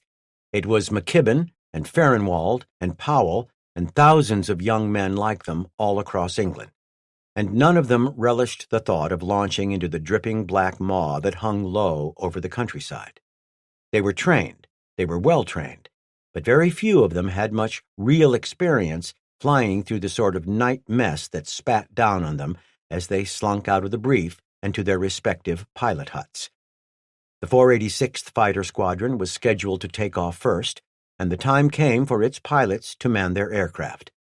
Notwithstanding the newly applied black and white stripes that ringed their wings and fuselages, the blue-nosed Mustangs looked ghostly beautiful, dripping wet and silvery in what little light found its way to the hardstands. Ted Fehrenwald likened them to shiny little tropical fish. The pilots climbed into their cockpits, and the crew chiefs strapped them in. They waited in the damp, peering across the black of the field. Some of them wondered if they had time to unstrap and squeeze a few more drops of urine from their bladders. Some of them wondered if the weather might improve. Some of them wondered how they would all grope their way into takeoff position without someone getting chopped to bits. Some of them wondered at the hum of the aircraft already airborne from different bases, and some of them wondered if they would live to see the next day. In a break with normal operations, a red flare sputtered from the control tower high into the dark and wet. At once, the 486th P-51s huffed and barked and spun themselves to life in a gratifying staccato growl that soon steadied to a comforting thrum. A few minutes later, the squadron's aircraft began their awkward, waddling taxi to the takeoff funnel. All pretense of order came apart in the dark, and some flights failed to assemble, while tag-alongs joined others. Few of them made it to their proper place in line. Farrenwald found himself at the head of the entire mess as part of a 3-ship. According to the brief, they were supposed to take off in 4-ship formations. By the darting flames of their engine exhausts, I could make out the dim, identifying letters painted on the fuselage of each ship. So Pappy Gignac and McKibben and I were together, and we three were hogging the slot reserved for the colonel's flight. That, however, was tough titty, because it was too late now to monkey around trying to get organized. We ran up our engines, and it was time to go, and I didn't want to push that throttle at all.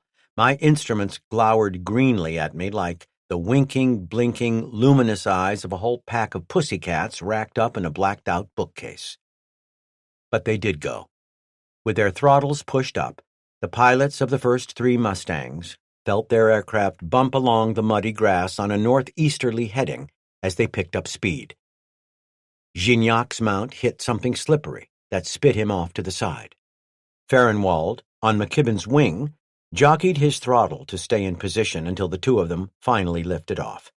They both drew a collective breath as they raised their landing gear and put precious altitude between themselves and the ground.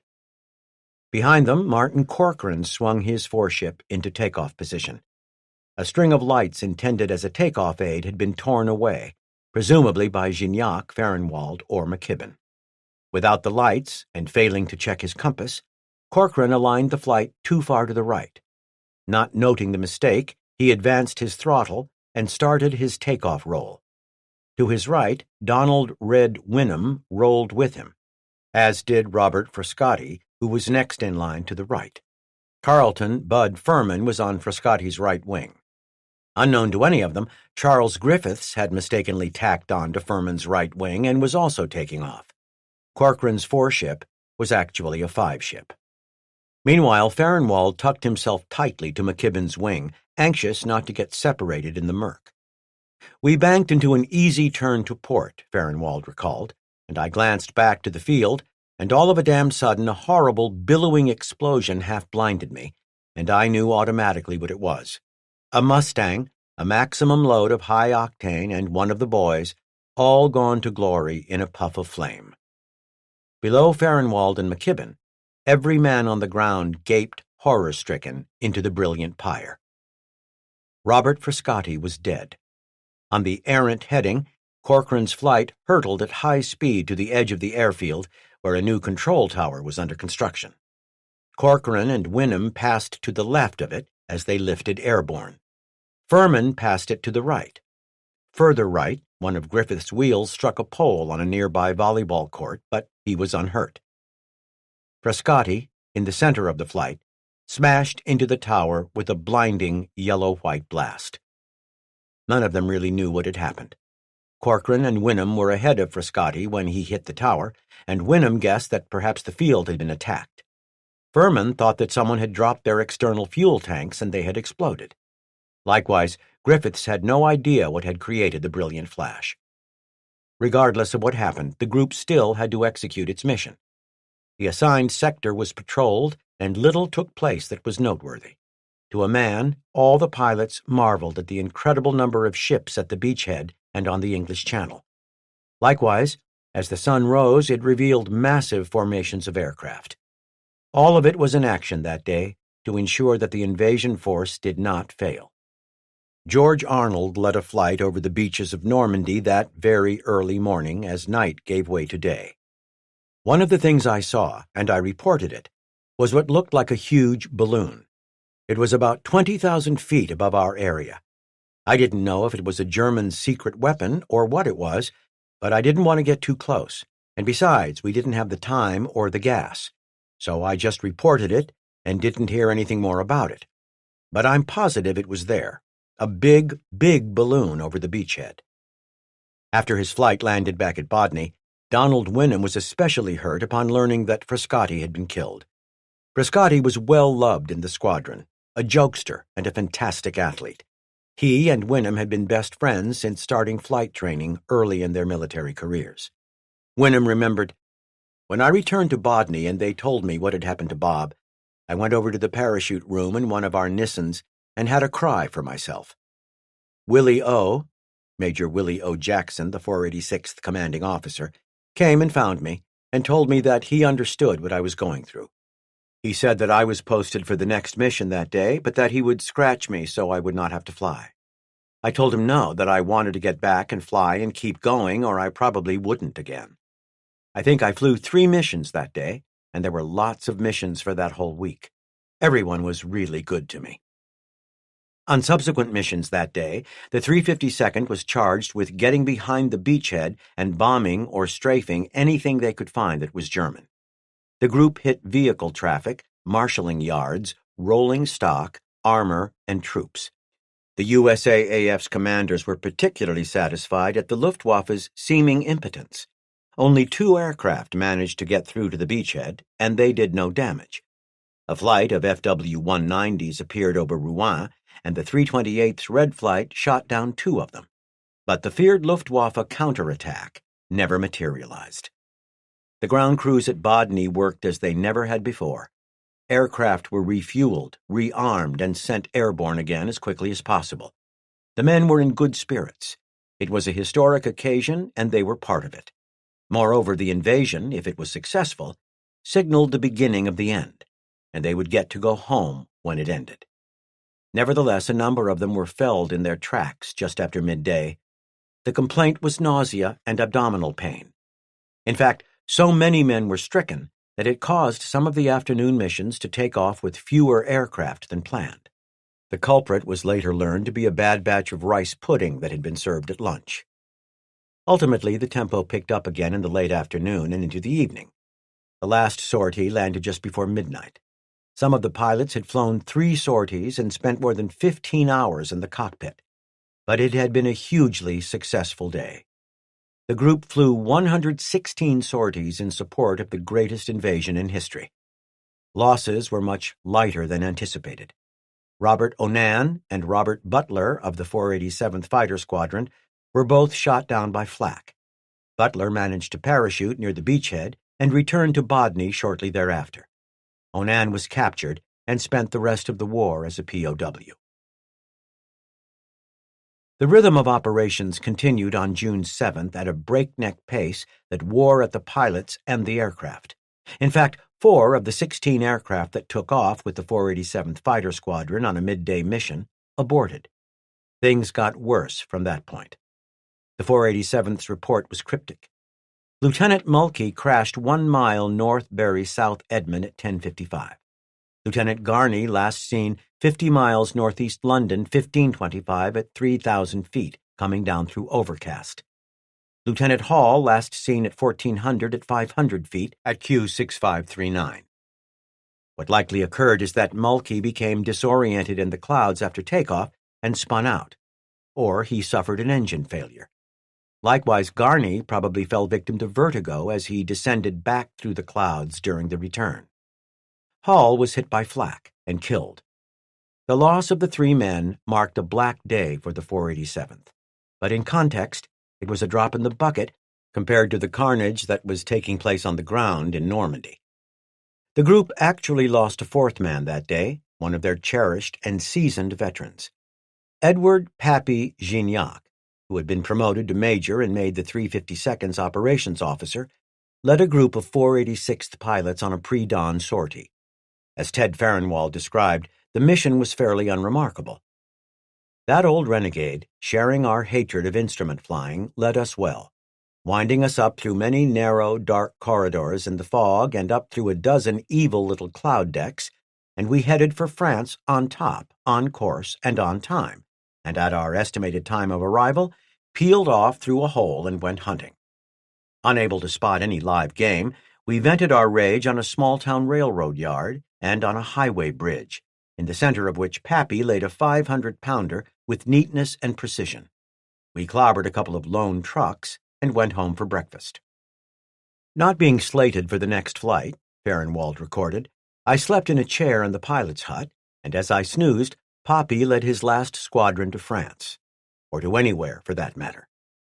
The P-51s of Gignac's flight growled mightily as they lifted clear of the airfield, formed, and then winged eastward toward Normandy. The sweet din didn't disturb the dozing Farrenwald in the slightest. The surrounding sky to the southeast of the beachhead was clear of enemy aircraft, and Gignac led the 486th Flyers to a railroad siding at Trop, where they dropped pairs of 500-pound bombs. Once the flight was free of the heavy ordnance, Gignac took it hunting. A short time later, near the town of Voisin-le-Bretonneux, the pilots came upon a large group of German tank transporters and other heavy trucks. Gignac didn't hesitate as he called for the flight to set up a racetrack pattern and immediately started down in an aggressive strafing attack. Such a tactic was a double-edged sword. Its benefit was that it was orderly and lessened the chances of a tragic mid-air collision when pilots simultaneously chased after the same target. On the other hand, it was somewhat predictable, which made the aircraft easier to track for the gunners on the ground. Nevertheless, the blue-nosed fighters wheeled and dived on the convoy, shredding the vehicles with their 50-caliber gunfire. The volume of the anti-aircraft fire increased as the enemy gunners recovered from the surprise attack and got their weapons into action. Following the second round of passes, a call came over the radio asking Gignac if he planned to continue the attack. He called back, "I can't, I'm on fire." Gignac's right wing was ablaze. Too low to bail out, he hauled back on the control stick and exchanged his airspeed for altitude preparatory to jumping clear. The silvery P-51 slowed as it topped out at 2,000 feet, staggered, and tipped nose down. An instant later, it exploded. The young man, the blooded veteran, the winner of the Silver Star, who was remembered by his hometown as a hellion in the nicest possible way, was gone. Ted Farrenwald didn't want to fly on June 8, 1944. It was another dark, wet, early morning. The brief was at 0200, and takeoff was scheduled for 0300. The German reinforcements pouring into Normandy had started moving by night and hiding by day to preserve themselves against the seemingly innumerable formations of roving Allied fighters. Consequently, intent on catching the enemy troops in the open right at sunrise, higher headquarters directed pre-dawn launches. Farrenwald had a bad feeling about the mission. It was to be his 100th. It was a number to which a great deal of superstition had been attached, at least in his own mind.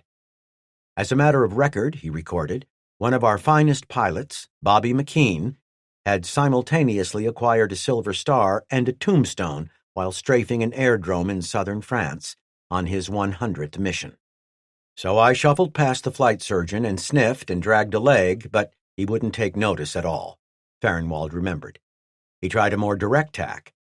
"Tonight I don't want to fly anymore, and if you make me go, you'll be sorry." The flight surgeon was unmoved. Farrenwald gave up on getting out of the mission and scuffed his way through the damp to his aircraft, where he found his crew chief, Sergeant Robert German, asleep in the closed cockpit. Farrenwald woke him, and the two traded places. German helped him strap into the snug little cockpit. "Came the time and I wound her up," he recalled, "but that Merlin engine wouldn't kick over. The prop ground around and around, and I thought, while mentally rubbing my hands together, kismet. Maybe the bastard will never start, I hope." German would have none of that nonsense. He quickly connected a battery cart to Farrenwald's aircraft, Joker, and the engine burst to life. A few short minutes later, Farrenwald joined the rest of the 486th Mustangs as the blue-nosed ships rolled across the dark grass field and lifted into the night.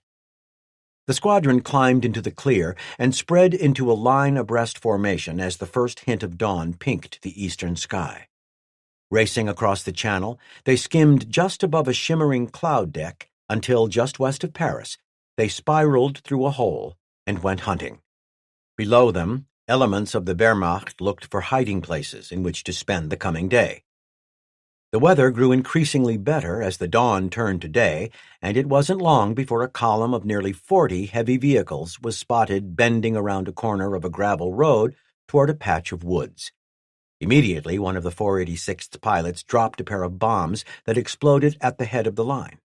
Trapped, the German soldiers could do little but get out of the way, while the rest of the 486th Mustangs wheeled overhead and made their attacks.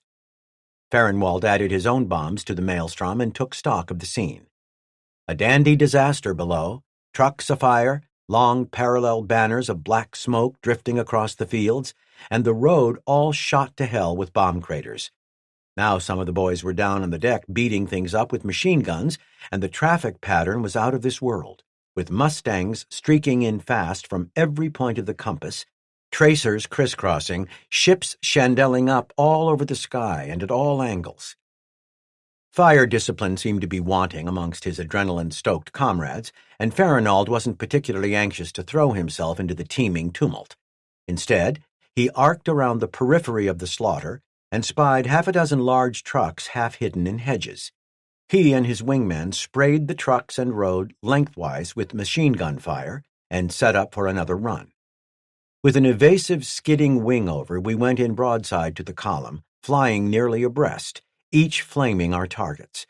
My gun seemed to be perfectly harmonized, coming to a sharp focus some 300 yards ahead of my ship, and any target caught in the focal point was automatically a dead duck. After shooting up another truck, Fahrenwald made ready to leave. He was about out of ammunition and wanted a bit to travel on. It was time to go. But untouched below, he recalled, sat the great-granddaddy of all Jerry trucks, so I thought I'd better shoot it up, just a little. He did. It was carrying ammunition, and it blew up precisely as he flew over it. The shockwave rolled his aircraft inverted and rocketed him skyward. Fahrenwald regained control of his wits only after he regained control of his aircraft. He rolled upright and continued his climb and leveled off at 4,000 feet. I had control of the ship, and the engine instruments were normal, he recalled. My wings were bent and beat up a bit, the skin was wrinkled, and a lot of odds and ends from the disintegrating truck had holed through. Fahrenwald wasn't sure exactly where he was. Having been preoccupied in cleaning my fingernails during briefing, I didn't know just where in the hell I might be, but figured that a course of due north would be as good as any. He was steady on course for only a short time when the engine began to go sour. He made some minor control adjustments, and it seemed to recover for a short time before getting decidedly worse. Then the whole damned engine froze up, and the tired old prop, with ironic finality, stuck up in front of me like a V for victory symbol. Black and white smoke and orange flames reached back from the engine toward the cockpit. Fahrenwald had to get out of the aircraft before it exploded. After calling out a quick farewell to his squadron mates over the radio, he unsnapped and disconnected everything that attached him to his beloved Mustang. Then he grabbed his cigarettes, pulled the nose of the aircraft sharply up, jettisoned the canopy, and jumped clear of his stricken ship. Only a second or two later, the aircraft fell off to one side and neatly ladled him out of the sky and right back into the cockpit, trapping his leg under the instrument panel. At the same time, it continued tumbling out of the sky. Almost automatically, Fahrenwald extracted his leg, pushed away from his Mustang once more, and pulled the ripcord on his parachute. The opening shock nearly knocked him unconscious and tore away his rubber dinghy and survival gear. Upon regaining vision, curious and simultaneous impressions were noted. I saw the unfortunate Joker strike the ground in a little clearing to explode with a terrific orange flash. Then there came the fascinating and amusing sight of a profusion of little gadgets all about me in the air, bits of rope and colored cloth, tin cans and tiny packages, as though a bomb had burst in a junk peddler's cart below me. Fahrenwald was giddy that he was still alive. He reached into his jacket, pulled out a flask, and took a couple sips of bourbon. On sliding it back into his pocket, he considered his situation. I looked down between my dangling feet, and it seemed awfully high to be minus an airplane. Some 500 feet of nothing between toe and treetops. On getting closer to the ground, he noted that he was being blown, and fast. He was unsettled by his next realization. Then, in the direction of my drift, I saw a camouflaged German airdrome upon which I calculated I'd land, whether or not I wanted to. George Preddy was temporarily leading the 487th Fighter Squadron during the D-Day period, while John C. Meyer was away in the States. It was a time of furiously demanding operations, and the 487th, not including the other two squadrons, lost 5 pilots during the first 3 days. Still, Preddy bore up well. He wrote a letter home to his parents that tried to blend an optimistic confidence with the import of what was going on over Normandy. "We all hope this big invasion will be a success, and everybody in the air is doing all that is possible to aid the men on the ground. We have the highest respect for those boys, and it is our duty to them to clear the way and protect them from the Luftwaffe. We feel proud of our leaders and confident in their ability. Although nobody doubts that the Luftwaffe and the German army are strong and the fight will be tough, I don't think there is any doubt that we can beat them. The invasion is a big moment for the English people, and one they have been waiting for years. They are taking it in their customary calm, quiet manner. All of the pilots and ground crews in the group are doing a superb job, and we are succeeding in doing considerable damage to the enemy. I hope all are well at home. I'm getting along fine and feeling very good. Lots of love, George." Harold Stanfield was an armorer with the 486th Fighter Squadron. He recalled an especially hectic episode that illustrated the hectic work pace typical of the days following the invasion. Often when our planes returned from a mission, other pilots were being briefed for the next one, and ground crews had to hurry to get the planes serviced and rearmed. At times, the pilots were on their way to the planes while the ground crews scrambled to get them ready. On this particular afternoon, Stanfield and his comrades wrongly thought that their workday was over after several missions had been flown. Word came to D-Flight that a maximum-effort bombing mission was scheduled for immediate takeoff, Stanfield remembered. But there were only 3 armorers available to load 2 500-pound bombs on each of the flight's 6 aircraft. And the pilots were already on their way to the aircraft. Stanfield and the other 2 armorers, Dick Lynn and Robert Long, enlisted the help of every man on the flight line to hang the bombs from the wings, install the fuses, and attach the arming wires. "We fused the last bombs with pilots in the cockpit and engines running," he recalled.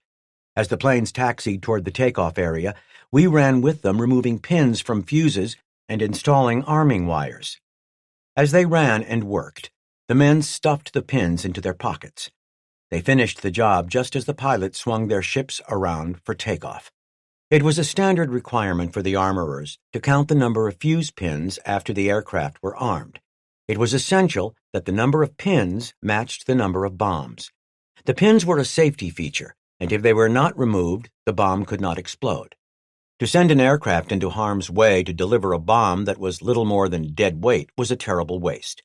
In this instance, it was a moot point as the aircraft were already winging their way toward Normandy.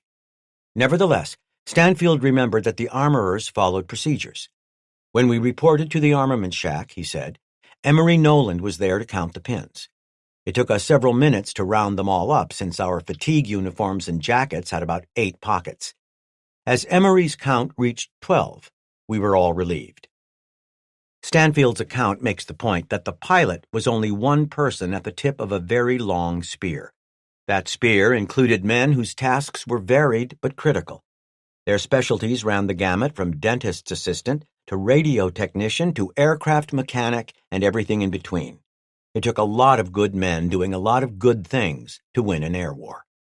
In fact, there were just under 2,000 men stationed at Bodney at any one time. The enlisted men and non-flying officers of the 352nd totaled about 800 against about 100 pilots. Aside from the 352nd, there were a host of specialty units on Bodney to support them that counted about 1,000 men on their rosters. So then, only about 1 in 20 men on the base was a flyer. William Reese flew his first dive bombing mission during this time on June 10th. If you can imagine, no one in the squadron had ever dive bombed, and our first mission was to go out and bomb a bridge in France next to a little town. Like air-to-air gunnery, dive bombing was an exacting science. In order to hit a particular point on the ground, The aircraft had to be at a precise airspeed, altitude, and dive angle, and in trimmed and balanced flight, when the bomb was released. Most of the 352nd's men had never trained for it. Reese watched as the first flight dove toward the bridge and released its bombs. Rather than hitting the bridge, they hit the town. The second and third flights had no better luck. Reese's flight, the fourth, was the last one to attack the bridge. By the time that our flight went in, he recalled, we decided we had to change something. We went in at a higher angle and finally put that bridge out, but it was a fiasco of the first order. Reese described another bombing mission that highlighted how little the pilots understood the bombing they were doing. When it came my turn to drop the bombs, only one bomb came off, and the other stayed on the plane. I couldn't get rid of it, so we joined up in formation and headed back home. I think most of us were under the impression that when you armed the bombs, something was pulled out of the bomb so it was hot from then on. But I thought, what the hell, and put the switch back in the de-arm position. Reese's flight leader descended into the traffic pattern at Bodney and made a combat approach which included a violent, near-vertical turn over the field while putting down the landing gear and flaps just before dropping onto the grass. Reese followed him through the maneuver. As I came in on final, I saw the planes in front of me all of a sudden take off in all directions. They didn't quite touch down, and then they just gave it full throttle and took off again. I was wondering what all that was about and started to make my flare to land. I noticed that I went over an object in the field, but I went ahead and landed. As it developed, the object he noticed was a bomb he had hauled back from France. It had come loose during his approach and, because he had de-armed it, had not exploded. There were, of course, many ways to die in the sky over Europe, and Nelson Jessup of the 487th Fighter Squadron described one of those in a letter home describing his mission of June 11, 1944. This was during the hectic period following the Normandy invasion, when all stops were pulled to not only support the troops on the ground with bombing and strafing missions, but also to continue with bomber escort missions. Jessup was making his way back toward Bodney at low level over France with two other comrades. There we were, barreling along as we approached a small bridge, and just as we got over it, bombs dropped by B-17s above the overcast started hitting the bridge.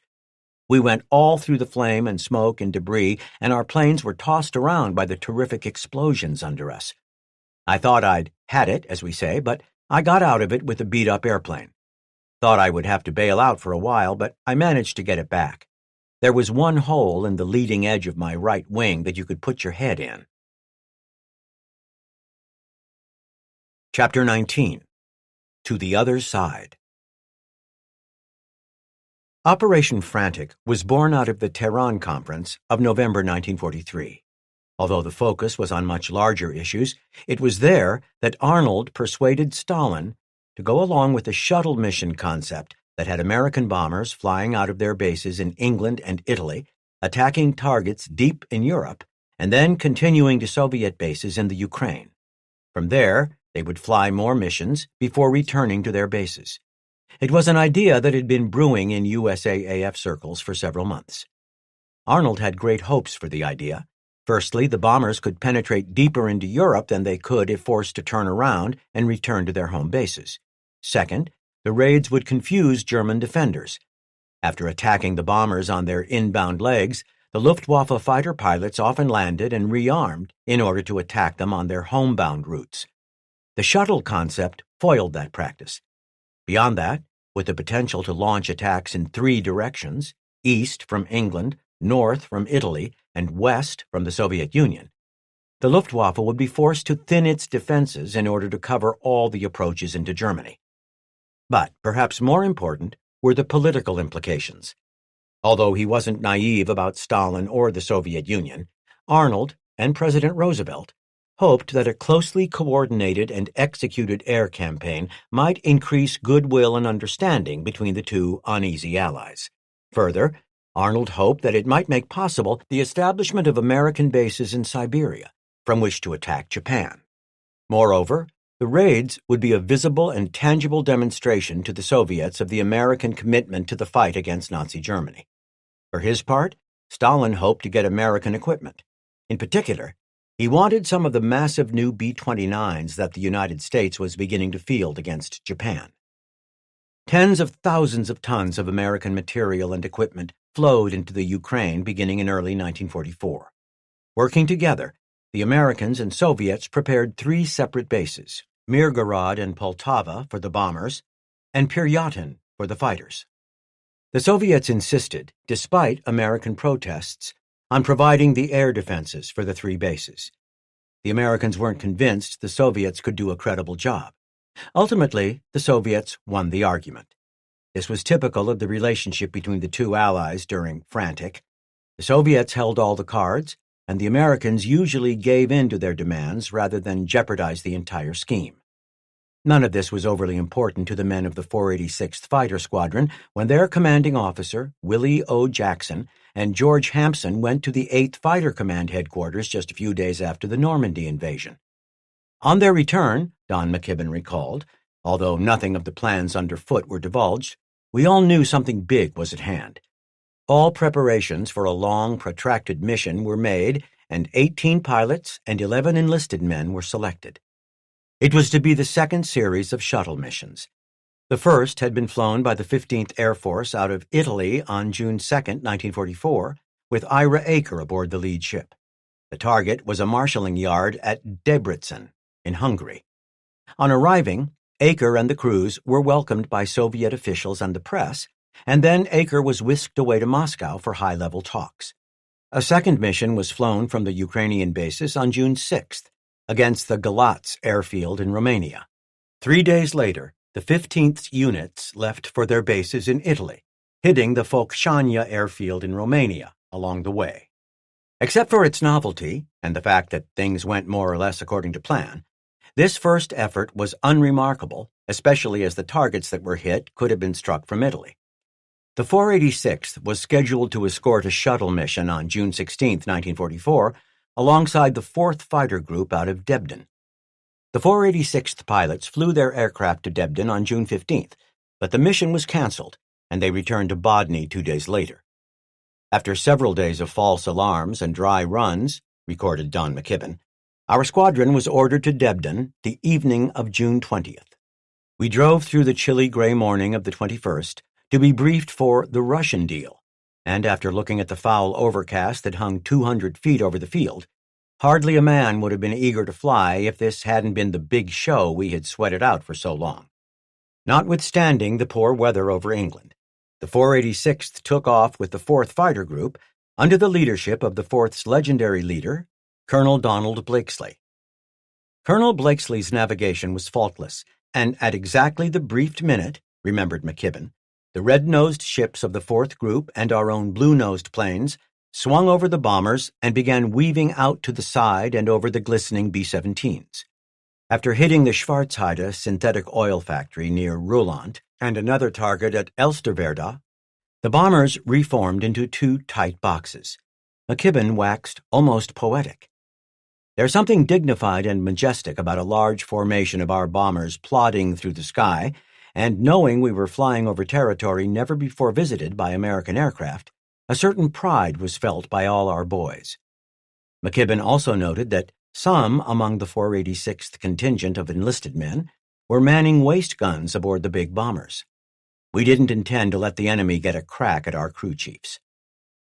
Warsaw was more than 50 miles to the formation's rear when the Luftwaffe finally showed in the form of 15 Me-109s. The German fighters never got close to the bombers, as both the 486th and the 4th tore after them. The 486th knocked down 4 for no losses, while the 4th shot down 1 but lost one of its own. That the Germans took so long to attempt an intercept was serendipitous. Had they attacked early and forced the escorting P-51s to jettison their external tanks before they were empty, the bombers might have been forced to turn around or make the trip unescorted. The American pilots looked down on landscapes, the likes of which they had never seen. Now and then our course took us over what had been a Russian, Ukrainian village, but was now a cluttered heap of rubble, McKibben recollected. Tank tracks had chewed the earth, and shell blast had laid it bare. Farther into the Ukraine, the Mustangs dipped their wings and arced away to the south and their designated base at Piryatin, while the bombers continued east toward their airfields at Mirgorod and Poltava, under the protective wings of a newly arrived escort of Soviet Lend-Lease P-39s. The 4 P-51 squadrons had been airborne for more than 7 hours when Blakesley led them over Piryatin exactly on time. McKibben remembered, "You could sense the relief in Colonel Blakesley's voice when he said, 'Well, boys, here's the end of a perfect mission.' Well, it wasn't quite perfect, and a fourth group boy didn't help matters any when he staged a minor accident on the lone steel mat runway and held the remainder of us in the air for 20 minutes. After getting safely on the ground, the American pilots were trucked to debriefing tents, where Russian girls poured coffee and fed them white bread and jam. McKibben remembered a particularly attractive young woman with whom the pilots flirted, calling her gorgeous. She knew a few words of English and teased them in return. "Niet, niet, Amerikansky pilot handsome."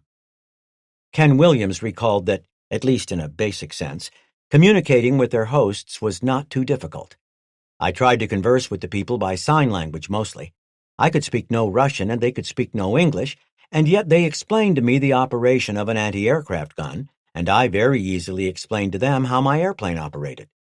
Their politeness and willingness to take us in and give us all they had, regardless of the cost to them, showed their true sense of hospitality." The pilots were put into tents for the evening. McKibben recalled what happened. "That night we had just gotten settled into our sacks when all hell broke loose around us, and we peered under the edge of the tent to see ack-ack breaking in the sky above us and searchlights groping through the night. We just laid there and took in the show. That is, until a couple of flares broke into brilliance directly over our tent area. There was a sudden rush of half-dressed and undressed figures making for the slit trenches at the end of our row of tents. Meanwhile, tracers from the field defenses were trying to shoot out the Jerry flares, and as the parachutes got lower to the ground, the Russians depressed their guns until the tracers were coursing between our tents and directly over our heads." McKibben and his comrades were on the periphery of an air attack of historic proportions. Although the Germans had failed to interdict the bombing mission as it crossed Europe and passed into the Soviet Union earlier that day, a reconnaissance variant of the HE-177 dogged the bombers to their bases and took photographs. Although the German aircraft was spotted, the Red Air Force failed to intercept it, and Soviet authorities forbade the American fighter pilots from pursuing it.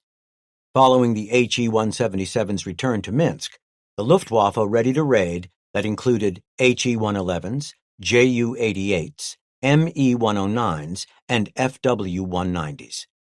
The German force, which numbered approximately 150 bombers, hit the airfield at Poltava just after midnight on June 22, 1944. Soviet air defenses were so pitiful that the Luftwaffe crews bombed and strafed the airfield for more than 2 hours without loss. Other than trying to engage the raiders with light anti-aircraft weapons and a handful of Yak fighters, nothing was done to contest the admittedly brilliant German attack. Again, the Soviets would not permit the American pilots to take off after the raiders. The Luftwaffe attack was a remarkable success that left 43 B-17s aflame and damaged 26 more. Perhaps worse was the loss of nearly 500,000 gallons of high-octane fuel.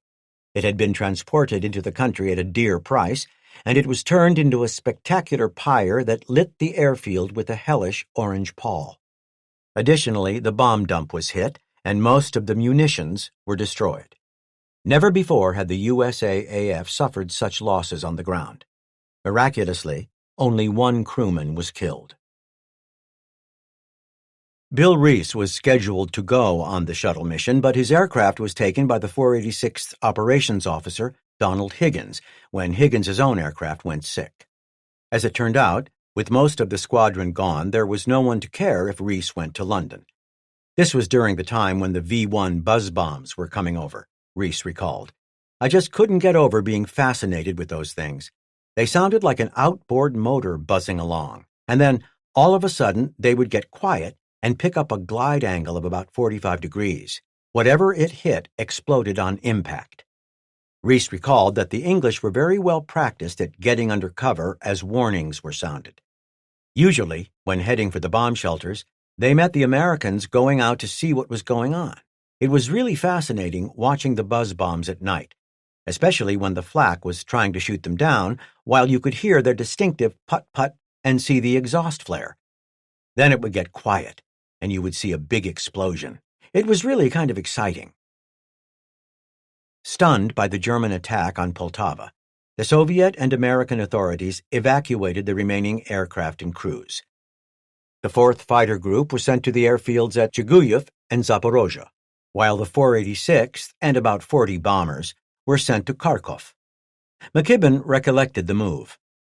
Kharkov Airport was on the outskirts of the town, and as we circled to land, we could see that the city was very modern, with the straight, simple lines of its tall office buildings and apartment houses reflecting the evening sun with a rose-orange glow. But looking closely, we could see that many of those buildings were gutted. The fighting had passed here only a few months before. Several days passed with the 486th pilots shuttling from Kharkov to Pyryatyn to Chiguyev and back to Pyryatyn. McKibben recorded a number of interesting observations.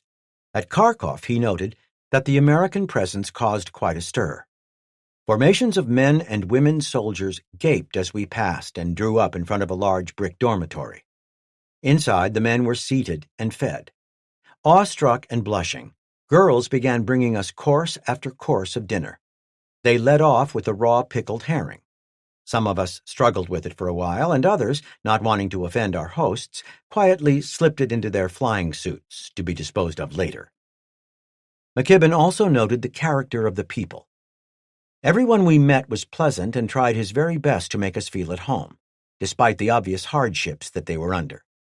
And, despite the desolation surrounding them, these people are undoubtedly the singingest, dancingest race we have ever met. All the time we were there, Kharkov, an accordion played Russian melodies, while the American officers and GIs danced with the girls in the dirt square or in the large hall which served as a movie house during the evening. Furthermore, the young pilots couldn't help but notice the females among their hosts. The women were attractive, though not beautiful, and long after we left Russia, those buxom belles were the source of great wonderment on the part of Americans who had only known English and American girls. Compared to those Russian beauties, our girls are flat-chested indeed. Leonard Grimaud shared his perspective of the Russian woman. Lots of them are pretty rugged individuals, but they seem to be pretty nice. Having had no close associations, damn it, with any of them, I can't say much, though. They're sure doing a big job. One girl stood guard on my plane for exactly 11.5 hours. All of them work hard.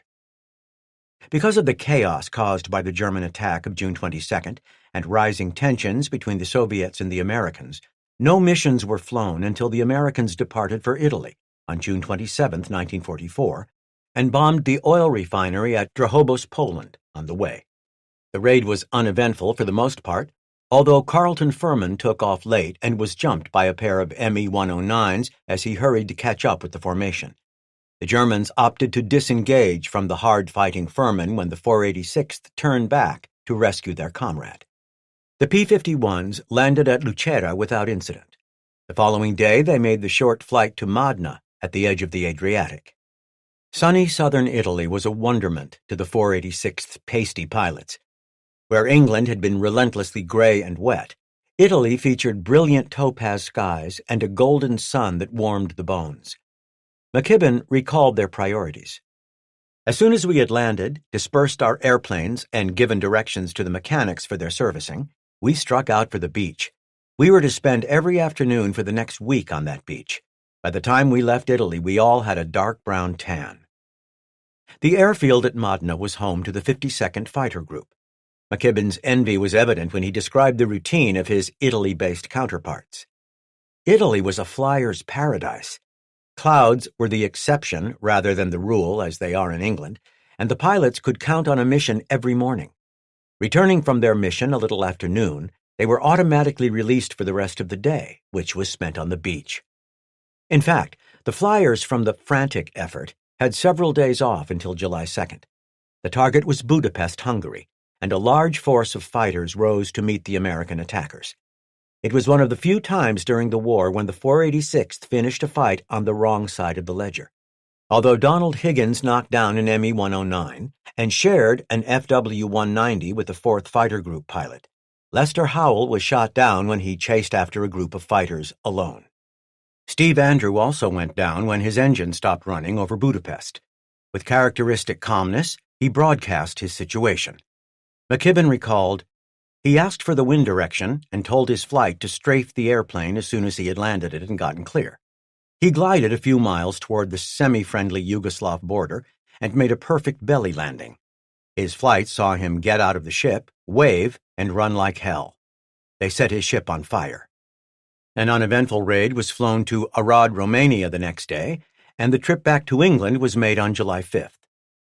The bombers hit the railroad yards at Béziers in southeast France along the way.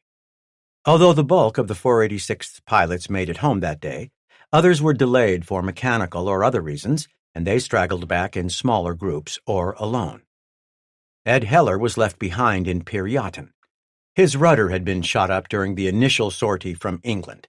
It was ready in time for the trip to Italy, but a series of other mechanical problems left him stuck in place for nearly 3 weeks.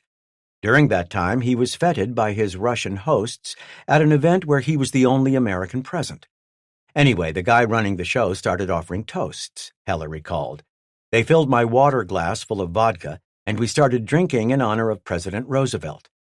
Heller took a sip of his vodka. The pilot next to me intimated that that would never do. "Bottoms up," he inferred. So I steeled myself, grabbed the left side of my chair with my left hand, and poured the stuff down with my right. The next toast was to Churchill. Heller couldn't refuse. Neither could he decline to drink to Stalin. After that, the going was really rough. I remember getting up from the table and being bid good night. The moment I hit fresh air, I fell flat on my face. He started home in late July and nursed his sick aircraft to Tehran, where he promptly came down with dysentery and was held up for another 2 weeks. After recovering, he made his way to Casablanca after taking a couple of days to sightsee in Cairo. At Casablanca, a jealous general snatched his aircraft from him, and he was subsequently sent back to Bodny via Air Transport Command. Although the 352nd's pilots didn't participate further, several more frantic missions were flown. The last took place in September and was a botched supply drop to Polish forces in Warsaw. Despite the painstaking planning and backbreaking work the USAAF invested to make the shuttle concept a success, the Soviet leadership killed it through malicious pig-headedness. Virtually every move the Americans made was stymied, blocked, delayed, or otherwise obstructed by Soviet obstinacy. It was clear to the Soviets that the American raids were not critical to the war in the East. And in truth, they were correct. The same raids could have been flown from bases in England or Italy. Nevertheless, for the thousands of American men who participated, the experience was one of a lifetime. During the war, every family of every serviceman was fearful of the telegram boy. Western Union telegrams from the Secretary of War delivered news that loved ones had been killed or were missing. Such information changed the lives of millions of Americans. On June 22, 1944, Ted Farrenwald's brother, Frank, received such a telegram. His breezy, cavalier, and devil-may-care brother had gone missing in air combat. It hardly seemed possible to him that he could be gone. The Secretary of War desires me to express his deep regret that your brother, First Lieutenant, has been reported missing in action since 8th June over France. If further details or other information are received, you will be promptly notified. Chapter 20. Longer Legs and Longer Missions. Many of the 352nd's pilots remembered the relatively limited range of the early P-47 as its chief shortcoming. Not a few of them preferred the dangers of air combat to the cold-sweated anxiety of crossing the North Sea with nearly empty fuel tanks. To them, the P-47 simply didn't carry enough fuel. Their recollections were not without merit, as more than a few Thunderbolts fell into the English Channel or the North Sea with empty fuel tanks. But many of the longer-ranged P-51s were lost for the same reason. The explanation is simple. Because the P-51 carried enough fuel to go farther and stay over enemy territory longer, its pilots were, logically, tasked to go farther and stay over enemy territory longer. Consequently, when bad weather, especially clouds and strong headwinds, came into play, accurate navigation became difficult, and the pilots often wasted precious fuel trying to find their way home. This was the case on July 19, 1944, when William Wilson of the 328th Fighter Squadron was lost. The mission summary report for the day noted, Lieutenant Wilson, 328th Squadron, last heard from vicinity Lille, approximately 11:45, when he reported that he was out of gas and was bailing out. As it developed, Wilson came down on dry land and was made a POW. Wilson's loss foreshadowed a catastrophe that befell the 328th 2 days later, on July 21, 1944, when the squadron experienced its worst losses of the war. On that day, the 487th Fighter Squadron downed 3 Me-109s, while the 486th and 328th were not able to get engaged. Upon turning for home, the three squadrons encountered unusually stiff headwinds, as well as an undercast that obscured the ground. Ultimately, 5 pilots from the 328th went down into the North Sea, and another 2 put down on the English coast after only barely making landfall. Of the 5 who went into the water, David Zims and Elmer Dubé bailed out and were rescued by an American minesweeper. George Middleton's diary included a brief note on the mission. Munich, winds aloft change on return and blew us out over the North Sea. No radio contact. In sight of land, but ready to bail out. Landed at RAF Field with little gas left. Lost 7 planes and 3 pilots. The 352nd's mission summary report, completed later that day, held out hope for the 3 men who went into the water and were not immediately rescued. Lieutenants Richard Casper, James Lanter, and Robert Lampman, 328th Squadron, are NYR, not yet returned, at this time, but may have landed in England. Last heard from NO Wash, but have no definite fixes on any. Sadly, no trace of the 3 flyers was ever found. The weather did to the 328th what the Luftwaffe never could. The 352nd's mission summary report for July 29, 1944, reported an encounter that suggested the Luftwaffe might have been experimenting with tactics and camouflage schemes intended to spoof or confuse the Americans. 2 ships, Red Flight, 486th Squadron, were separated from group and were bounced by 75 Me-109s in vicinity of Münster, 11:15, 20,000 feet. EA were all silver and flying P-51 formation, peeling off in flights of 4, but did not press attacks. Because this was nothing that the Luftwaffe subsequently practiced to any degree, it is difficult to ascertain what actually took place. It is quite possible that the encounter occurred just as described, and that the pair of 486th pilots had been attacked by a large formation of unpainted Me-109s. But the possibility also exists that the 2 flyers had been mistakenly bounced by other P-51s, and that they had in turn misidentified the attackers. This possibility is particularly attractive because the attackers used American formations and did not press their advantage despite their overwhelming numbers. Still, it is hard to believe that all parties would have misidentified an aircraft type which they all were flying themselves. In the end, the encounter was little more than interesting. In the days following the invasion, the fighter groups flying escort out of England were assisted by a relatively new technology. In fact, 2 giant handmade microwave early warning, MEW or MEW, radar sets were delivered to England earlier that year and made operational in time for D-Day. Technically designated AN/CPS-1, these sets provided information on enemy fighter formations that previously would have been unknowable.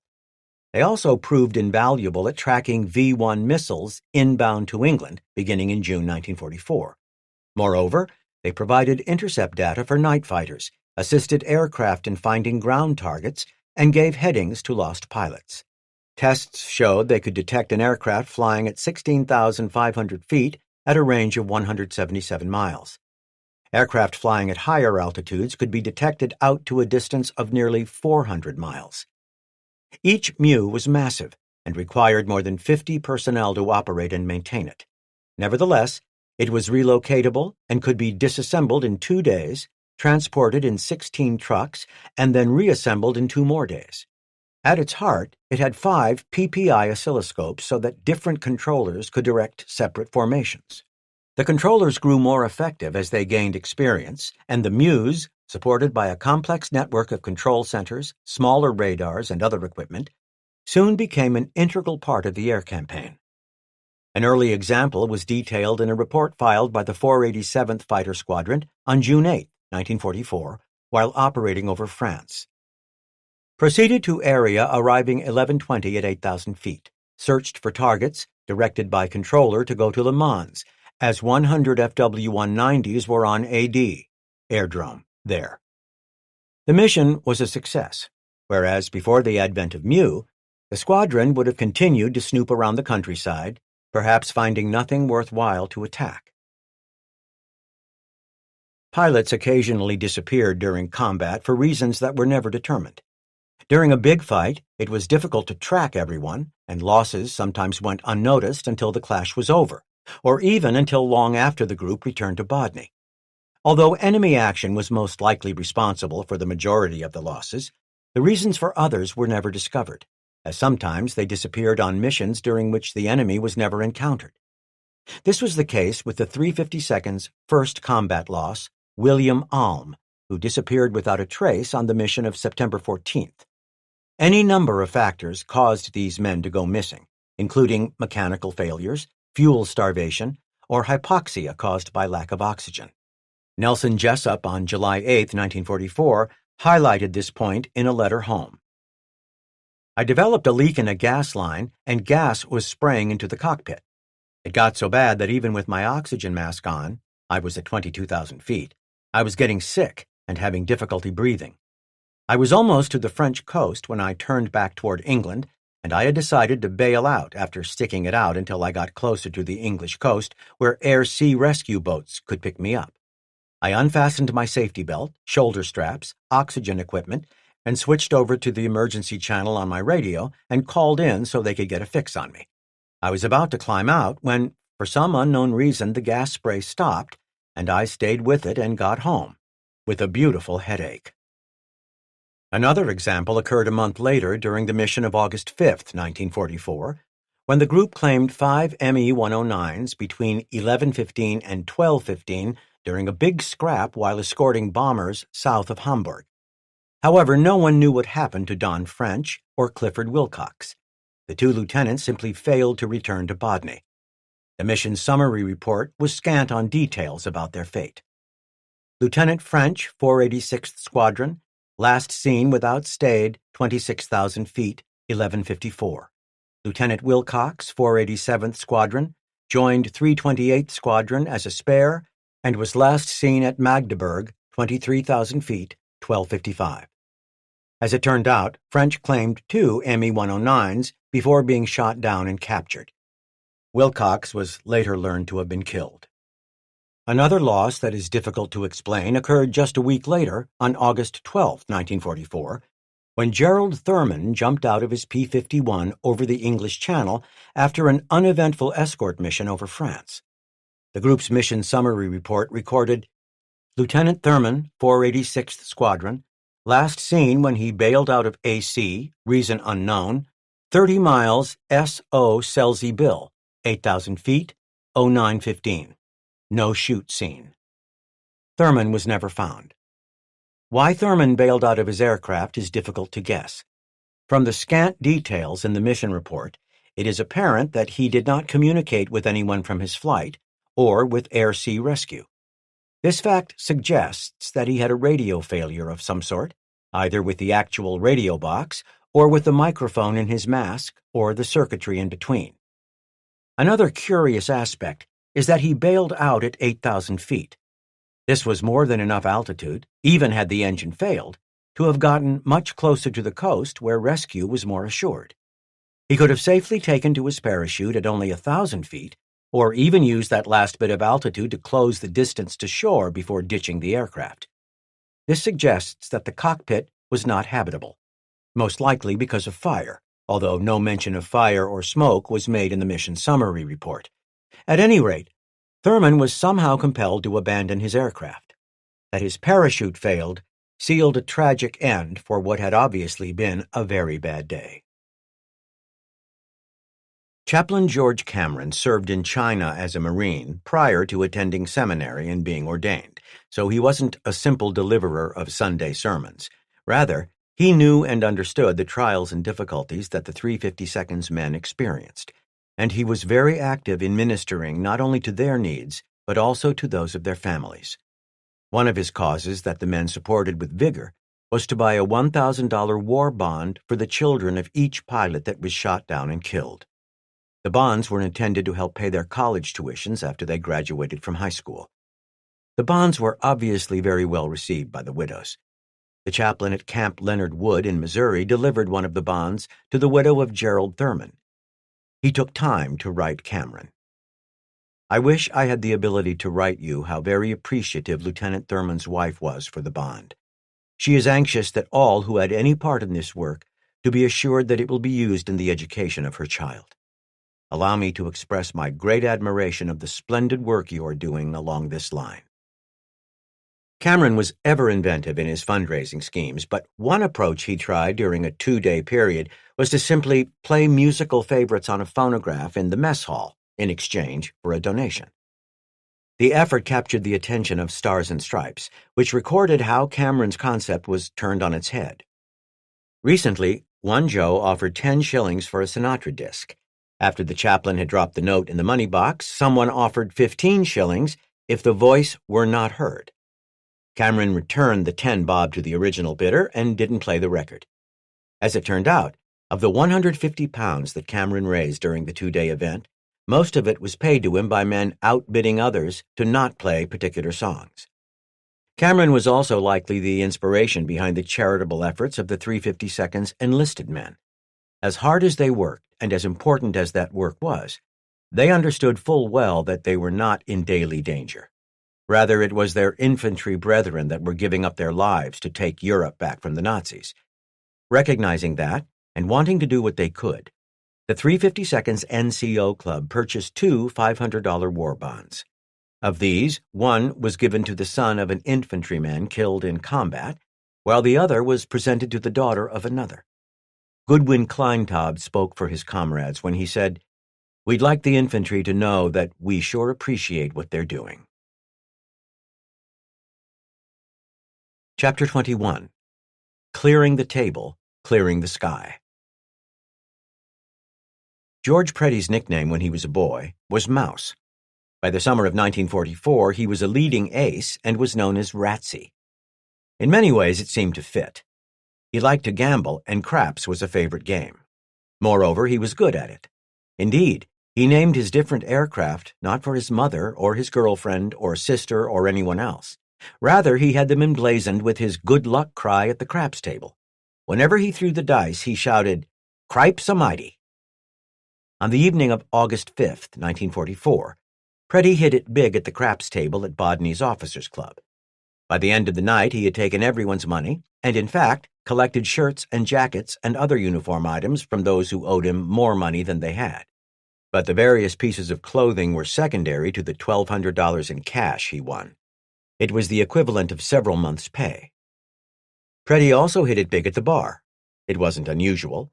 Like many of his peers, he drank with abandon when he celebrated. And because the next day's weather was expected to be too poor for a mission, he didn't moderate his intake. By the time he crawled into bed that night, Preddy was good and drunk. He was wakened a short time later. The bombers were headed to Berlin, and the 352nd was tasked with escorting them from Hamburg to Berlin and part of the way back. Preddy was scheduled to lead it. He hadn't been asleep even close to long enough to get sober. In fact, his drunkenness hadn't even had time to transition to a hangover. Meyer stopped by to check on him, and on seeing how drunk he was, offered to take the mission for him. "No, damn it," Preddy replied. "I'll take the mission. It's my turn." Preddy checked the mission details and made ready to brief the rest of the group. Finally, with the pilots from all 3 squadrons in place and ready to take notes, he mounted the briefing platform and began. It didn't go well. Still drunk, he stumbled off the platform more than once as he reeled off the mission particulars and his expectations for that day's effort. The 352nd's commanding officer, Joe Mason, leaned over to Meyer and noted that Preddy was still bombed. Meyer assured him that there was still time to get him in shape to fly. Whether Meyer, a stern disciplinarian, would have been so sympathetic if it were another pilot is not knowable. But certainly the idea that he would help a drunken man to lead the entire group was inconsistent with what might have been expected. Nevertheless, during the time between the end of the briefing and the takeoff, Preddy was led off and made to breathe pure oxygen. It was widely believed that the unadulterated gas caused the body to metabolize alcohol more quickly. In reality, its effects were largely psychological. Still, when it was time, Preddy climbed into his aircraft and led the group airborne without incident. In all likelihood, considering his high-spirited and social nature, and additionally considering the number of missions he had flown up to that point, it wasn't the first time he had flown while hungover or drunk. As it developed, the weather was fabulous, with nothing but a few high, scattered clouds. Notwithstanding the spectacular conditions, Preddy vomited what remained of the previous night's celebratory libations. Around him, the 352nd's blue-nosed Mustangs arced gracefully over the bomber stream. That the Luftwaffe showed up in strength made the scenery all the more spectacular. However much this might have been the one mission during which Preddy hoped not to meet the enemy, it was not to be. "I was group leader," he recorded in his encounter report. "We were escorting the lead combat wings of B-17s when 30-plus Me-109s in formation came into the third box from the south. We were 1,000 feet above them, so I led White Flight, consisting of Lieutenant Sheldon Heyer, Lieutenant Cyril Doliak, and myself, in astern of them." Preddy dropped down and singled out an Me-109 toward the rear of the enemy gaggle. He opened fire from 300 yards and noted hits around the cockpit as the German aircraft caught fire, rolled over, and fell toward the earth. At this time, Preddy continued, Lieutenant Doliak became lost while shooting down an Me-109 that had gotten on Lieutenant Heyer's tail. With Heyer still on his wing, Preddy pulled up behind another Me-109 and opened fire. Just as the first one had, this Me-109 also caught fire. He went spinning down and the pilot bailed out at 20,000 feet, Preddy recalled. He looked over his right shoulder and saw Heyer blasting another German out of the sky. Between the two of them, Preddy and Heyer had knocked down 3 enemy fighters in short order. The truth was, as Preddy noted, that the German pilots were not fighting back. Rather, according to their orders, they were refusing combat with the American fighters and trying to get at the bombers. This was noted in Preddy's report. The enemy formation stayed together, taking practically no evasive action, and tried to get back for an attack on the bombers, who were now off to the right. Preddy and Heyer pressed their attacks. Preddy flew up close behind another Me-109 and gave it a burst. He went down smoking badly, and I saw him begin to fall apart below us. Preddy and Heyer were joined by a 4-ship of P-51s even as they continued to hack away at the enemy formation. Preddy struck again. I fired at another 109, causing him to burn after a short burst. He spiraled down to the right in flames. The German formation headed down in a left turn, keeping themselves together in rather close formation, recounted Preddy.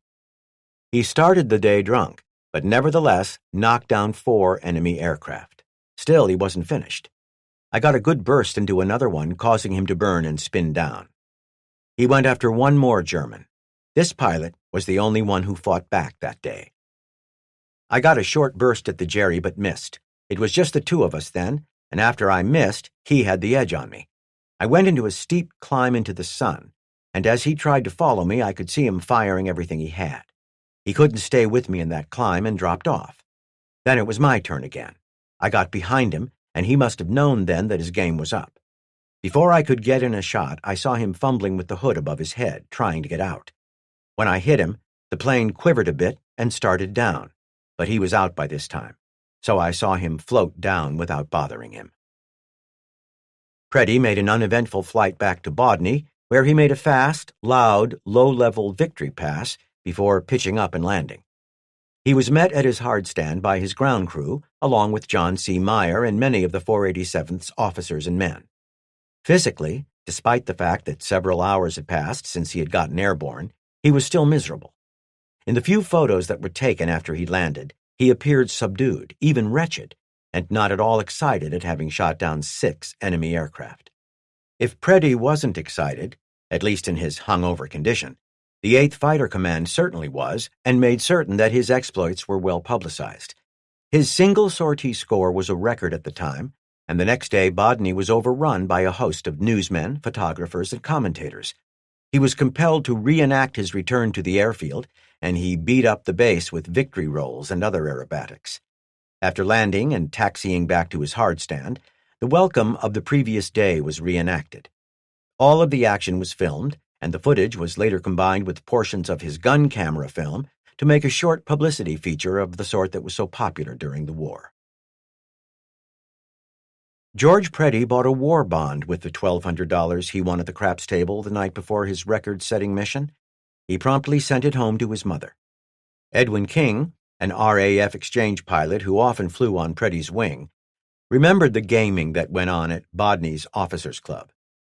Much gambling took place in the club, craps on a special table, bridge, and other card games. I joined a bridge game until I found out the amount of the stakes. What I thought to be per 100 turned out to be per point. King was astonished at the amounts his American friends were wagering. I then had to drop out, as £1 per point was most often the stake and well beyond my pocket. By the late spring of 1944, the latest model of the P-51, the P-51D, began showing up at the 352nd. The most obvious difference from the earlier models was the teardrop or bubble canopy. It allowed the pilot an unobstructed view in all directions, an advantage that was invaluable in aerial combat. It did create a bit more drag. This additional drag, along with other considerations, caused it to be, technically, 2 miles per hour slower than the P-51B. In operations, the difference was unnoticeable. Other factors, such as the mechanical state of the engine and the trim of the aircraft, could cause much greater degradations, regardless of whether an aircraft was a P-51D or P-51B. Another significant improvement was the addition of one more 50-caliber machine gun per wing, for a total of 6.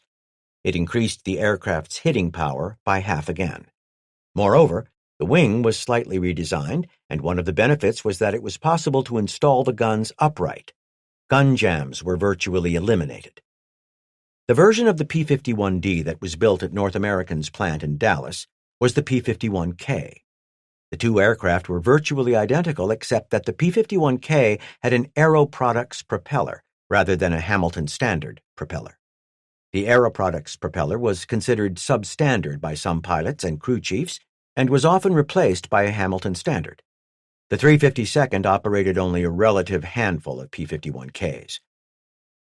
Other improvements continued to be incorporated into the P-51. One of these was an anti-G system.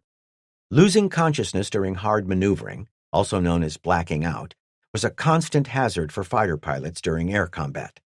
This type of aggressive flying put the pilot under the stress of multiple Gs, or multiple times the force of gravity.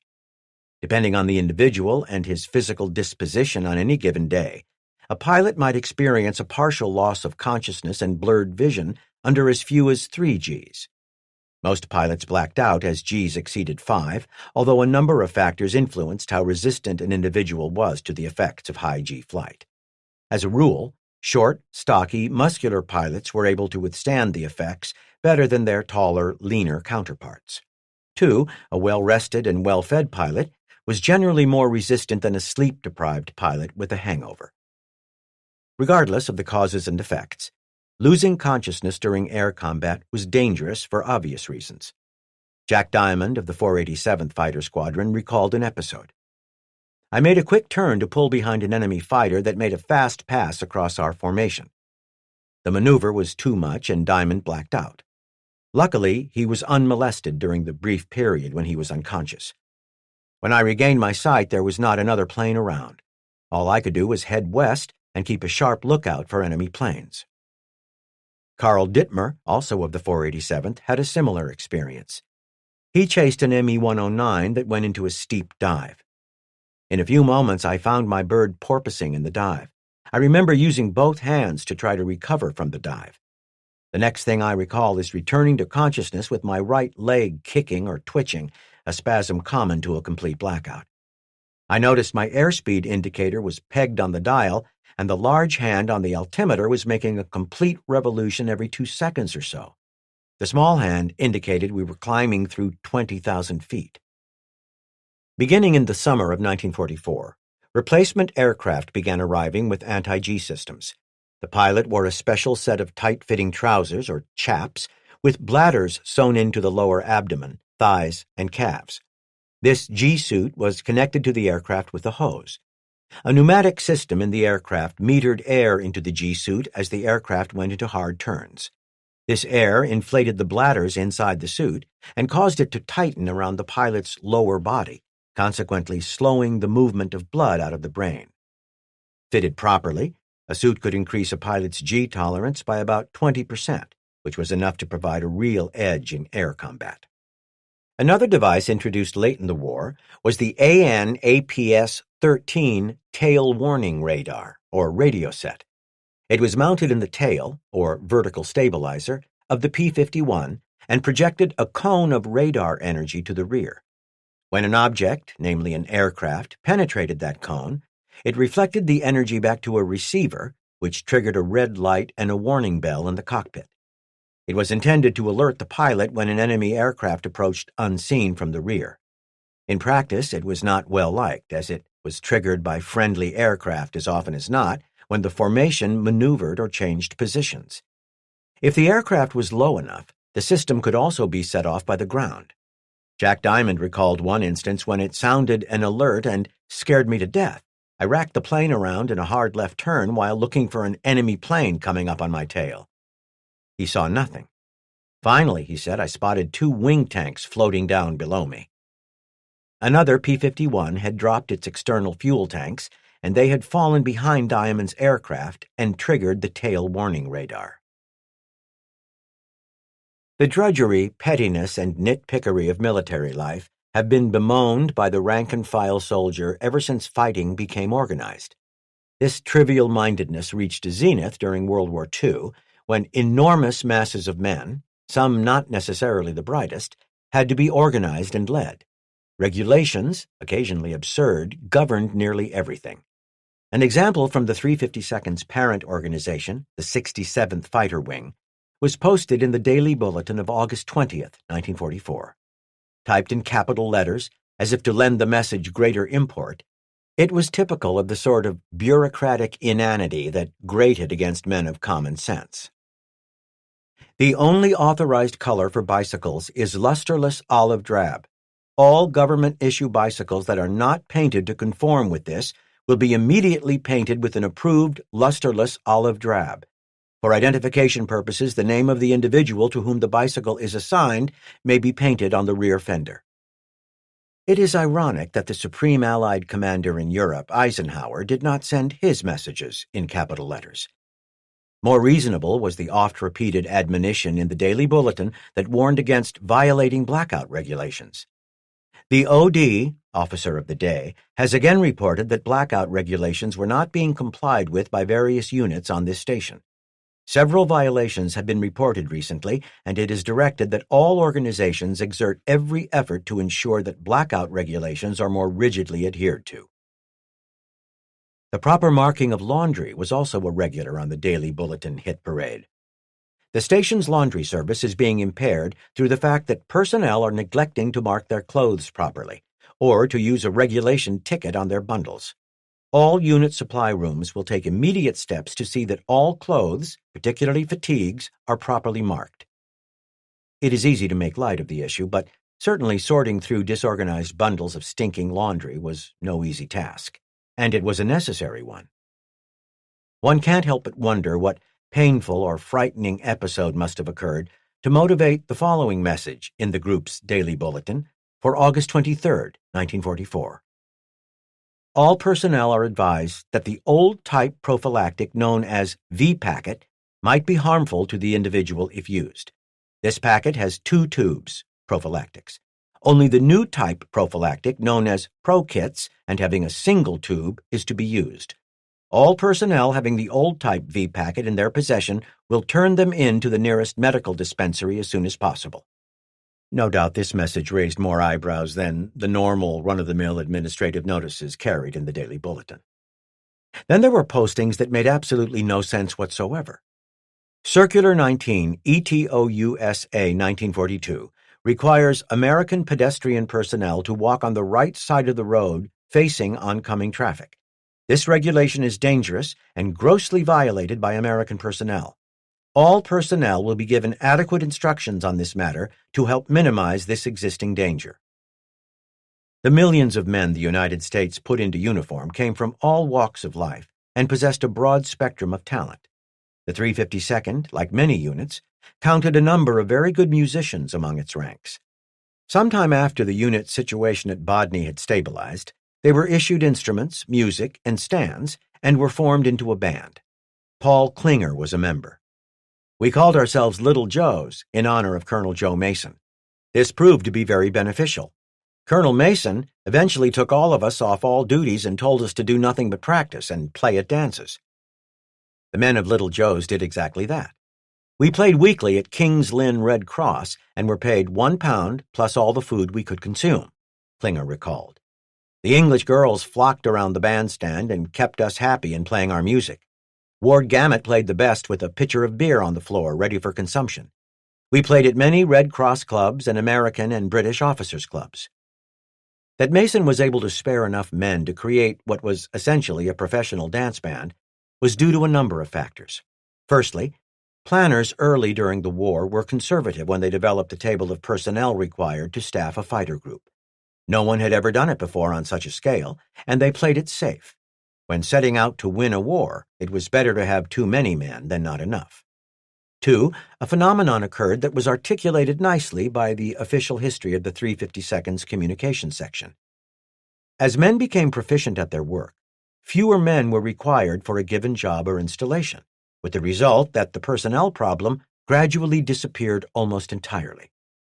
This turned out to be the situation with virtually all the specialties that were required to run the squadron. And it wasn't just the dance band. The 352nd fielded sports teams that regularly traveled to other bases to play. In fact, the group's football team, the Mustang Blues, was the lightest in the European theater of operations. Yet their superb passing attack and vicious tackling saw them to a 4-2-1 record for the 1944 season. The aircraft the 352nd flew, P-47s early on and P-51s later, were rugged but not unbreakable, and it wasn't always apparent when they were about to fail. For instance, a hard landing might create a hairline crack in a wing spar or other structure without showing any external indication of damage. Likewise, a hard turn at high speed might cause the aircraft similar injury. Nevertheless, it would often fly perfectly well until the accumulated stress of many more sorties caused catastrophic structural failure. This was apparently the case on August 6, 1944. The 352nd was escorting bombers in the vicinity of Lüneburg, Germany, when it was caught up in a running engagement with Luftwaffe fighters. Charles Seski of the 328th Fighter Squadron filed an encounter report that described the disastrous failure of a squadron mate's P-51. I noticed that the flight leader's wingman, Walter Gerke, broke suddenly following an Me-109. I followed down with him till at approximately 17,000 to 18,000 feet altitude, Lieutenant Gerke's wing broke off of the AC and he started spinning. I last saw this plane at 16,000 feet when I passed him in pursuit of the Me-109. I stayed astern of the enemy AC going straight down until at 6,000 feet the pilot of the enemy AC bailed out. The enemy AC hit the ground and exploded about 1.5 miles from where Lieutenant Gerke's plane crashed. I did not fire at the EA. Walter Gerke was likely pinned inside his aircraft by centrifugal forces and did not get out of the doomed aircraft. Another example occurred on November 27, 1944, when the 352nd was tasked with an unusual mission. It was to attack a wooded area where oil was believed to be stored. The plan was for the pilots to drop partially full external tanks into the woods and then set them afire with their guns. Walter Smith of the 487th was flying as the element leader of the last flight when a formation of Me-109s was spotted prior to the target area at 30,000 feet. The 352nd's pilots dropped their tanks and attacked immediately. My flight leader got the next to last Jerry, Smith recorded, and I went after the last one. As Smith closed on the German fighter, it stalled in the rarefied air and fell into a spin. Smith followed the Me-109 and saddled up behind it as the German pilot regained control of his aircraft at 15,000 feet.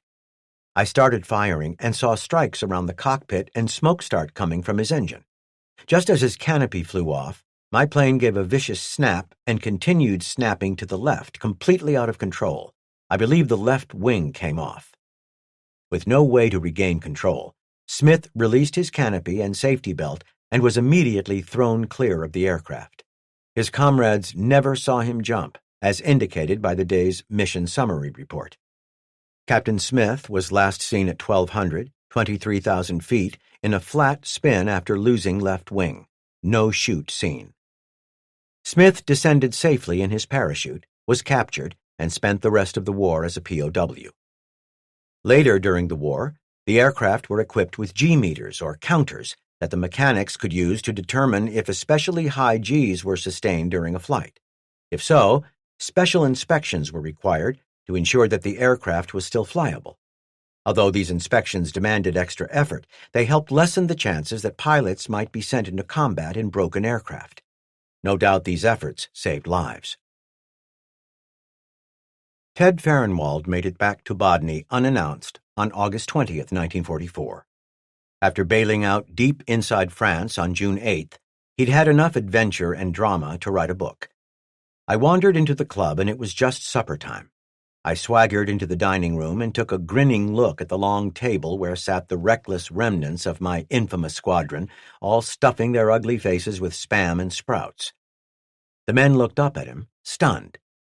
Bottle Arse Leo tore himself away from a trough full of swill just long enough to growl, "Christ almighty, the goddamn Jerrys won't even have him," and he bucked his head down and flailed away at his supper with a fork in either hand.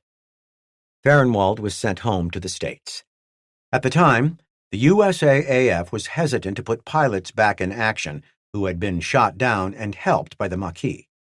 It was feared that if they went down again and were captured, they might be forced to give up the names of those who had helped them. Chapter 22. Summer with the French. The fighting in Normandy had been brutal since D-Day. After establishing a tenable beachhead immediately after the invasion, the Allies were stymied for several weeks before breaking out at the end of July. At that point, they chased the German 7th Army and the 5th Panzer Army south to the town of Falaise. There, during the middle of August 1944, the Germans fought desperately to keep from being encircled. The fight, which became known as the Battle of the Falaise Pocket, was savage butchery. Allied air units, in particular the 9th Air Force and the RAF's 2nd Tactical Air Force, shredded the Germans wherever they were found. Thousands of German vehicles were destroyed and the roads were choked with the stinking corpses of dead soldiers and draft horses. Occasionally, units from the 8th Air Force, including the 352nd, were assigned ground attack missions to keep pressure on the Wehrmacht. They often ranged far beyond the battlefield to interdict German reinforcements and supplies. Bill Reese of the 486th Fighter Squadron was on one of these missions during the early afternoon of August 17, 1944. The flight of 17 Mustangs stumbled across a handful of railroad cars parked at a siding next to a small French village. The encounter report does not record its name, and it is likely that the pilots didn't know exactly where they were. "So we set up a pattern and started shooting up the freight cars," recalled Reese. "What we didn't know was that for some reason Jerry had some heavy machine guns set up in the area and, after my first pass, I got clobbered. Smoke coming out of the engine, which immediately started to lose power. I zoomed up to about 500 feet and tried to roll back the canopy, but couldn't, as it must have been hit and jammed. I wasn't very enthusiastic about bailing out anyway, so I looked for a place to belly in." Reese could find no good place to set down and committed to setting down in a small meadow surrounded by trees. As he hauled his burning ship through a turn toward the tiny little field, his engine quit. I could see the field as long as I was in a turn, but once I started in on my final approach, all I could see was smoke and flames, and I couldn't sideslip because I was too low, couldn't even see out the side of the canopy because of the smoke, so just held a gentle glide until I felt the prop tickling the ground, and then held it there until the plane settled on the ground. The Mustang slid smoothly for a short distance, then bucked violently twice before it abruptly stopped, covered in dirt and grass. Luckily, the cloud of dust and debris smothered the fire that had been working back from the engine. Nevertheless, Reese had not come through the crash unhurt. His Mae West was covered in blood. I felt my face after taking off my helmet and goggles, and it felt like my nose covered my face cheek to cheek. A flap of skin was hanging down over one eye, and that was when I found I had a fair-sized wound on my forehead.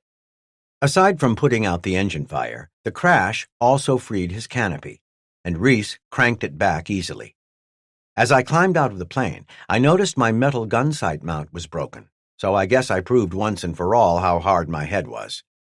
Reese walked away from his broken ship as the other 3 aircraft from his flight circled overhead. Strangely enough, although I was in somewhat of a daze, I felt no pain at all. It took him a short while to realize that his parachute and Mae West were still attached. I ditched those in some bushes and started on toward a wooded area. Low on fuel, his flight flew away and left Reese on his own. Almost immediately, 2 trucks full of German soldiers drove into sight. To give you an idea of my mental state, Reese said, I just stood there and watched as they drove up to the plane. I guess they didn't see me, or assumed I was a farmer. Anyway, I finally turned around and walked into the wooded area, and when I approached the other side, I started realizing I was not being very cautious.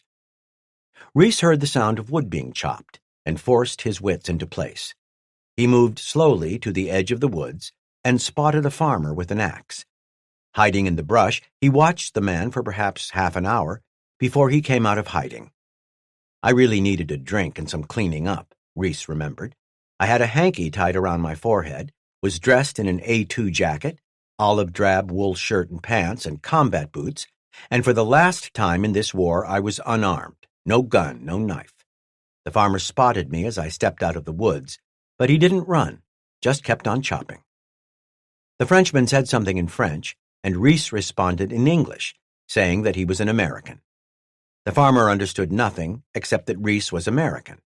Nevertheless, Reese used his hands to communicate that he was thirsty. The other man had no water, but grabbed an empty wine bottle and strode to a spring hidden in a small copse of trees in the middle of the field. He held the empty wine bottle under the water until it filled, but as I started to grab it, he held me off and held the bottle up to the sky, shook his head, poured the water out, and filled it again. Reese took a close look and noted small wriggling creatures.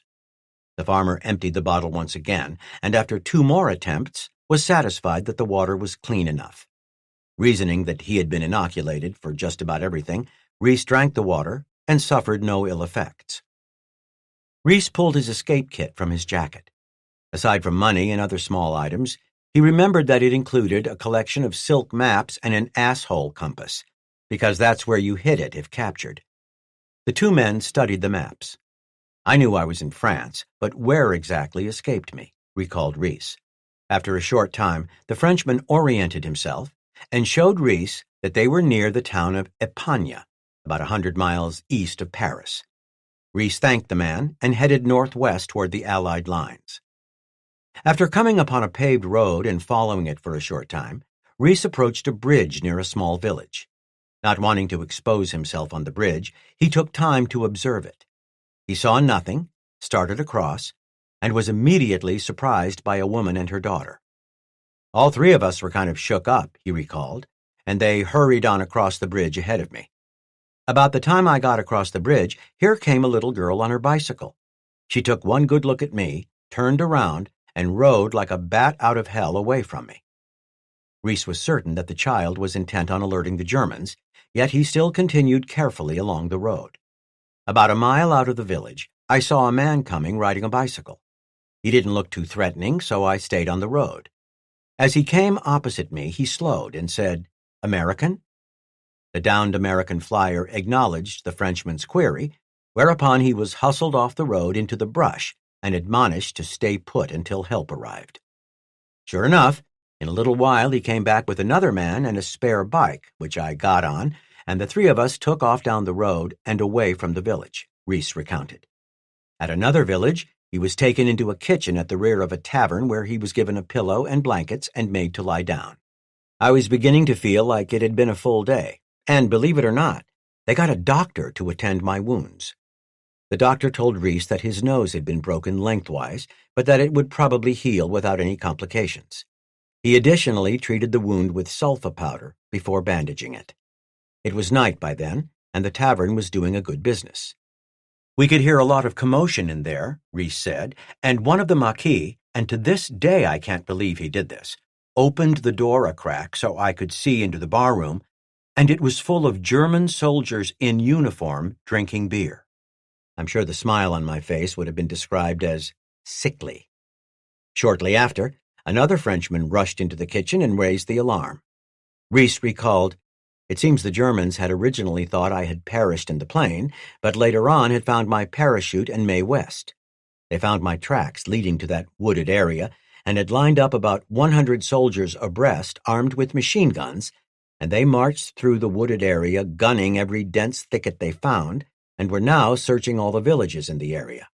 His rescuers rushed Reese to a barn and hid him in a hayloft, where he remained undisturbed. The following day, he pedaled a bike back to Epagna with a Maquis escort, where he was given over to the care of the town's mayor and his family. Reese remembered them as Papa and Mama Doiselet, and their teenaged sons, André and Henri. "Every day I witnessed feats of bravery and love that I will remember and cherish to the end of my days." Reese remembered that Papa Doiselet was nervous and anxious. He and Henri had unexpectedly come upon 3 German trucks on the evening of the day Reese had been shot down. The father and son team destroyed them and killed 26 soldiers. Papa was upset because they had been explicitly instructed by their contacts in England to use their explosives against trains alone. Reese was especially touched by Mama Doiselet. 2 things I really remember about Mama: her cooking and her love for everybody around her, but especially for Papa. She knew that each morning that she said goodbye to Papa might be the last time she would see him, so her goodbye kiss in the morning was a sexual experience by itself. 2 old folks kissing up a storm. Reese remembered that the reunions at the end of the day were even more amorous. He also recalled that the French resistance seemed ubiquitous. He remembered that the local gendarme stopped by the Doiselet house regularly.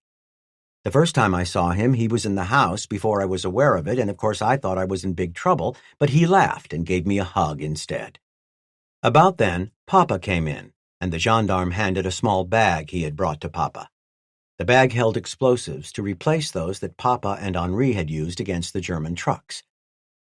The Allies completed their liberation of Paris on August 25th, just more than a week after Reese had gone down. During that time, and through the rest of August and into September, Reese enjoyed a somewhat relaxed and bucolic life at the Doiselet house. Another downed airman, a Canadian bomber gunner, was secreted into the house, and Reese recalled that he genuinely enjoyed the other man's company. Having someone to talk to did make the time pass faster. As it appeared that liberation was imminent, the elder Doiselet brought out a store of champagne and cigars that he had cached earlier in the war. The champagne had kept well, but the cigars were somewhat desiccated. Papa felt the time had come to start enjoying them, Reese said, so we had champagne with every evening meal, and I had one very dry cigar every evening. Reese recalled how a flight of P-47s caught a convoy of German trucks and put on a show for his hosts and their neighbors. We all ran to a nearby hill and sat down and really enjoyed the ensuing actions. The P-47s had about 10 trucks trapped on the road, having destroyed the lead and trail trucks, and were setting up a pattern to take care of the rest. The display of firepower left an impression. The 8 50-caliber machine guns in each aircraft combined to literally lift and scoot the big German trucks, effectively turning them into junk. The destruction was complete, Reese said, and I know the P-47 pilots got a kick out of the people up on the hill jumping up and down and cheering them on. When they left, they flew over us and rocked their wings. Although the Germans were on the run in that part of France, it was still a dangerous time. Rees recalled, "The Maquis were ordered to try to hold the two cement bridges in our area, one at Épagne and the other at the little village upriver that I had crossed on the day I was shot down. Papa decided that the time had come for the Maquis to come out of hiding and disguises. They would have to man the bridges and fight for them." While the women and children were moved to safety, Rees was assigned to escort a German spy, a female who had been working as a prostitute in the area since 1939. With Papa's Lama .45 caliber pistol, Papa's son Andre, and another teenager, Rees took the woman 4 or 5 miles toward a Maquis hideout before settling down for the night. The woman's hands were bound and her ankle was tied with the rope that was attached to Rees's wrists. She was about 30 years old and could speak some English and was quite confident that this was all a mistake. Thank God she didn't try to get away. The small party made it through a forest to the Maquis hiding place the next morning. Rees was stunned by what he found. An expansive log structure that looked as if it belonged in the American Wild West. A stockade with a 10-foot log wall around what looked for all the world like a fort. It was really large, with stables and barns on the ground floor and living quarters above, and the place was alive with about 60 or 70 wives and assorted children. Some of the women were armed, and all were very curious about us. As the first American that many of them had seen, Rees was a welcome validation that his countrymen were on their way. After tucking into a huge meal prepared by the makeshift fort's older women, Rees and Andre took their prisoner to a nearby river so that she could wash. As she finished, he recounted, our little gendarme came strolling up, said something to Andre, and smiled at me, took one look at our spy, let out a scream, and piled into her with both fists going. Stunned, Rees hesitated for a moment. I finally decided this was my prisoner, grabbed him by the collar, lifted him up and off her, and said, "No!" The woman was a bloody mess. The gendarme had ripped her pierced earrings free and bashed up her nose and mouth. Rees later learned that she had betrayed the gendarme's brother to the German SS and that he had been tortured to death. When his relatives buried him, you could no longer tell that he had been a man, but since no other Maquis had been arrested, it meant he had not talked. The German spy was back in the river tending to her cuts and bruises when another Maquis came out of the woods, talking excitedly. Andre translated for him. German soldiers were nearby, and Papa Doiselet wanted Rees to shoot the woman. After the previous couple of days, she knew too many of the Maquis, and Doiselet did not want to take a chance that she might return to German hands. Rees wasn't ready to do such a thing. He pretended that he didn't understand what Andre was telling him to do. While we were talking, the Maquis went up to her, shot her 5 times, dumped her body in the river, said something to Andre, and took off. It was time to guard the 2 bridges. Most of the men, about 30, were dispatched under Papa Doiselet's command to protect the bridge at the little village north of Épagne. They set up along the bank of the river, and of course all the women and children from the villages were already at the stockade, except for 4 or 5 old folks who couldn't travel, and one 11 or 12-year-old girl who wouldn't leave her grandfather. Rees was sent with a Canadian and a group of poorly armed youngsters to protect the Épagne Bridge. I couldn't believe some of the weapons the teenagers had. Pitchforks, a shotgun with a broken stock held together with wire, some rusty antique rifles with 3 or 4 cartridges. Rees had the Llama pistol and 7 or 8 hand grenades, while Andre had a Sten submachine gun. The Canadian had a decent rifle, as did 2 of the grown men. It didn't matter. The Germans never showed. About 1400 that afternoon, we heard heavy firing from the other bridge. However, neither friend nor foe, not a single soul came down our road, remembered Rees. About an hour later, a Maquis came running down from the other bridge and said we were all to come help. There had been a sharp fight that sent the Germans in retreat. Rees recalled the scene. We cautiously approached the village, and our worst fears were realized. The old folks had all been shot, and the little girl, tied to a bed and repeatedly raped, blood all over. She was in deep shock, conscious, but her mind a complete blank. We cleaned her up, and the Maquis took her to the doctor that fixed me up, but the last I heard, they did not expect her to live. The episode had a pronounced effect on Reese's perspective of the war.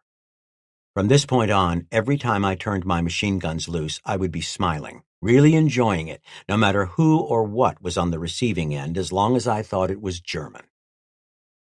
An American jeep with 2 soldiers drove into España the next day. Reese and his Canadian friend and the rest of the town turned out to see them.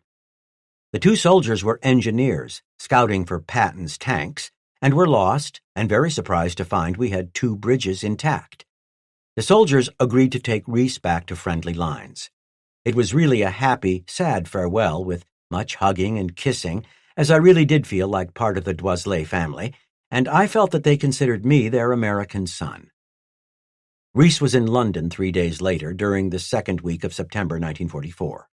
There, he was debriefed about every aspect of his time in France. I also had a complete physical. No permanent damage, but I still had a pretty good knot on my forehead. Although he was given a new uniform, the bump on his head kept him from being fitted with a hat.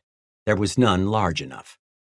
Reese remembered that one helpful saleslady at the Oxford Street Selfridges, unable to help him, apologized and advised him to keep his pecker up.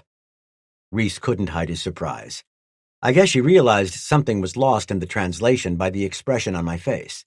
She quickly explained that in England that expression meant to keep a stiff upper lip.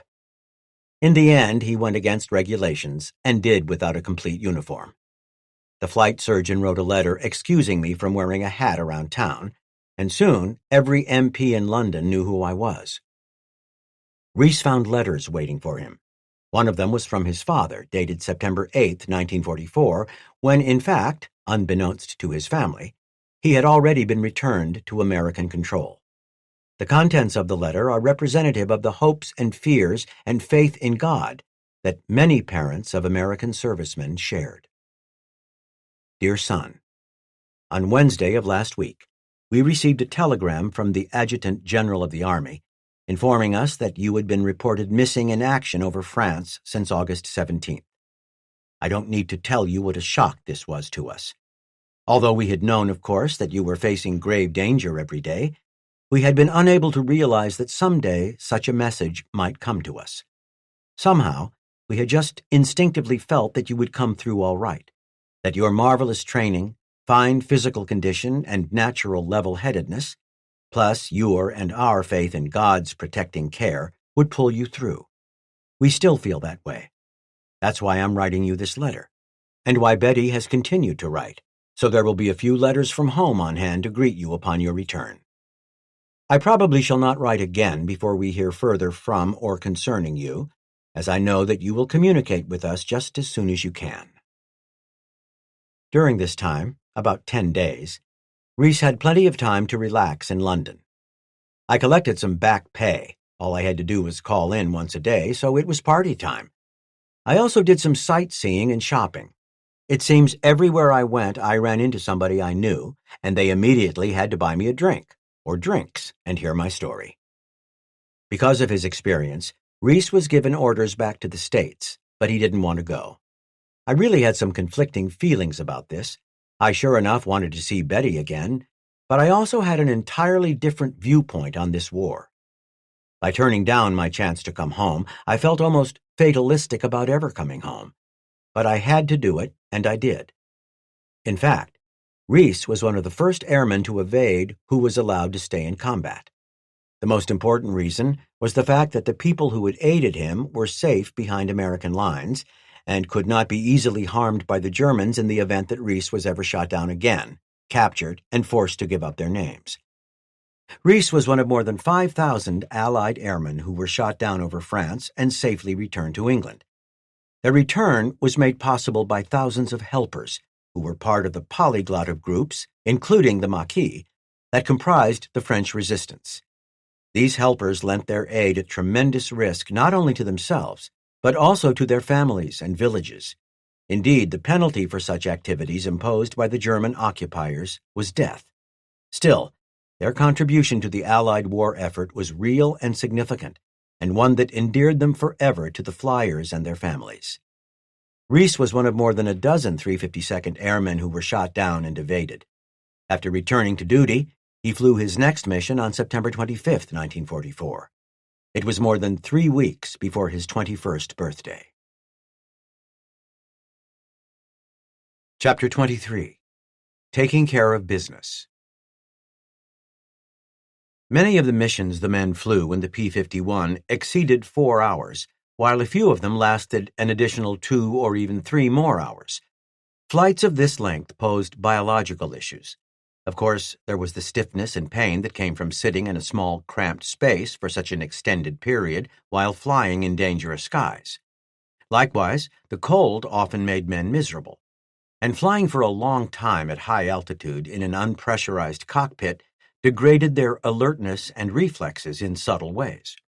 Finally, the often urgent need to urinate was not to be discounted as a significant discomfort.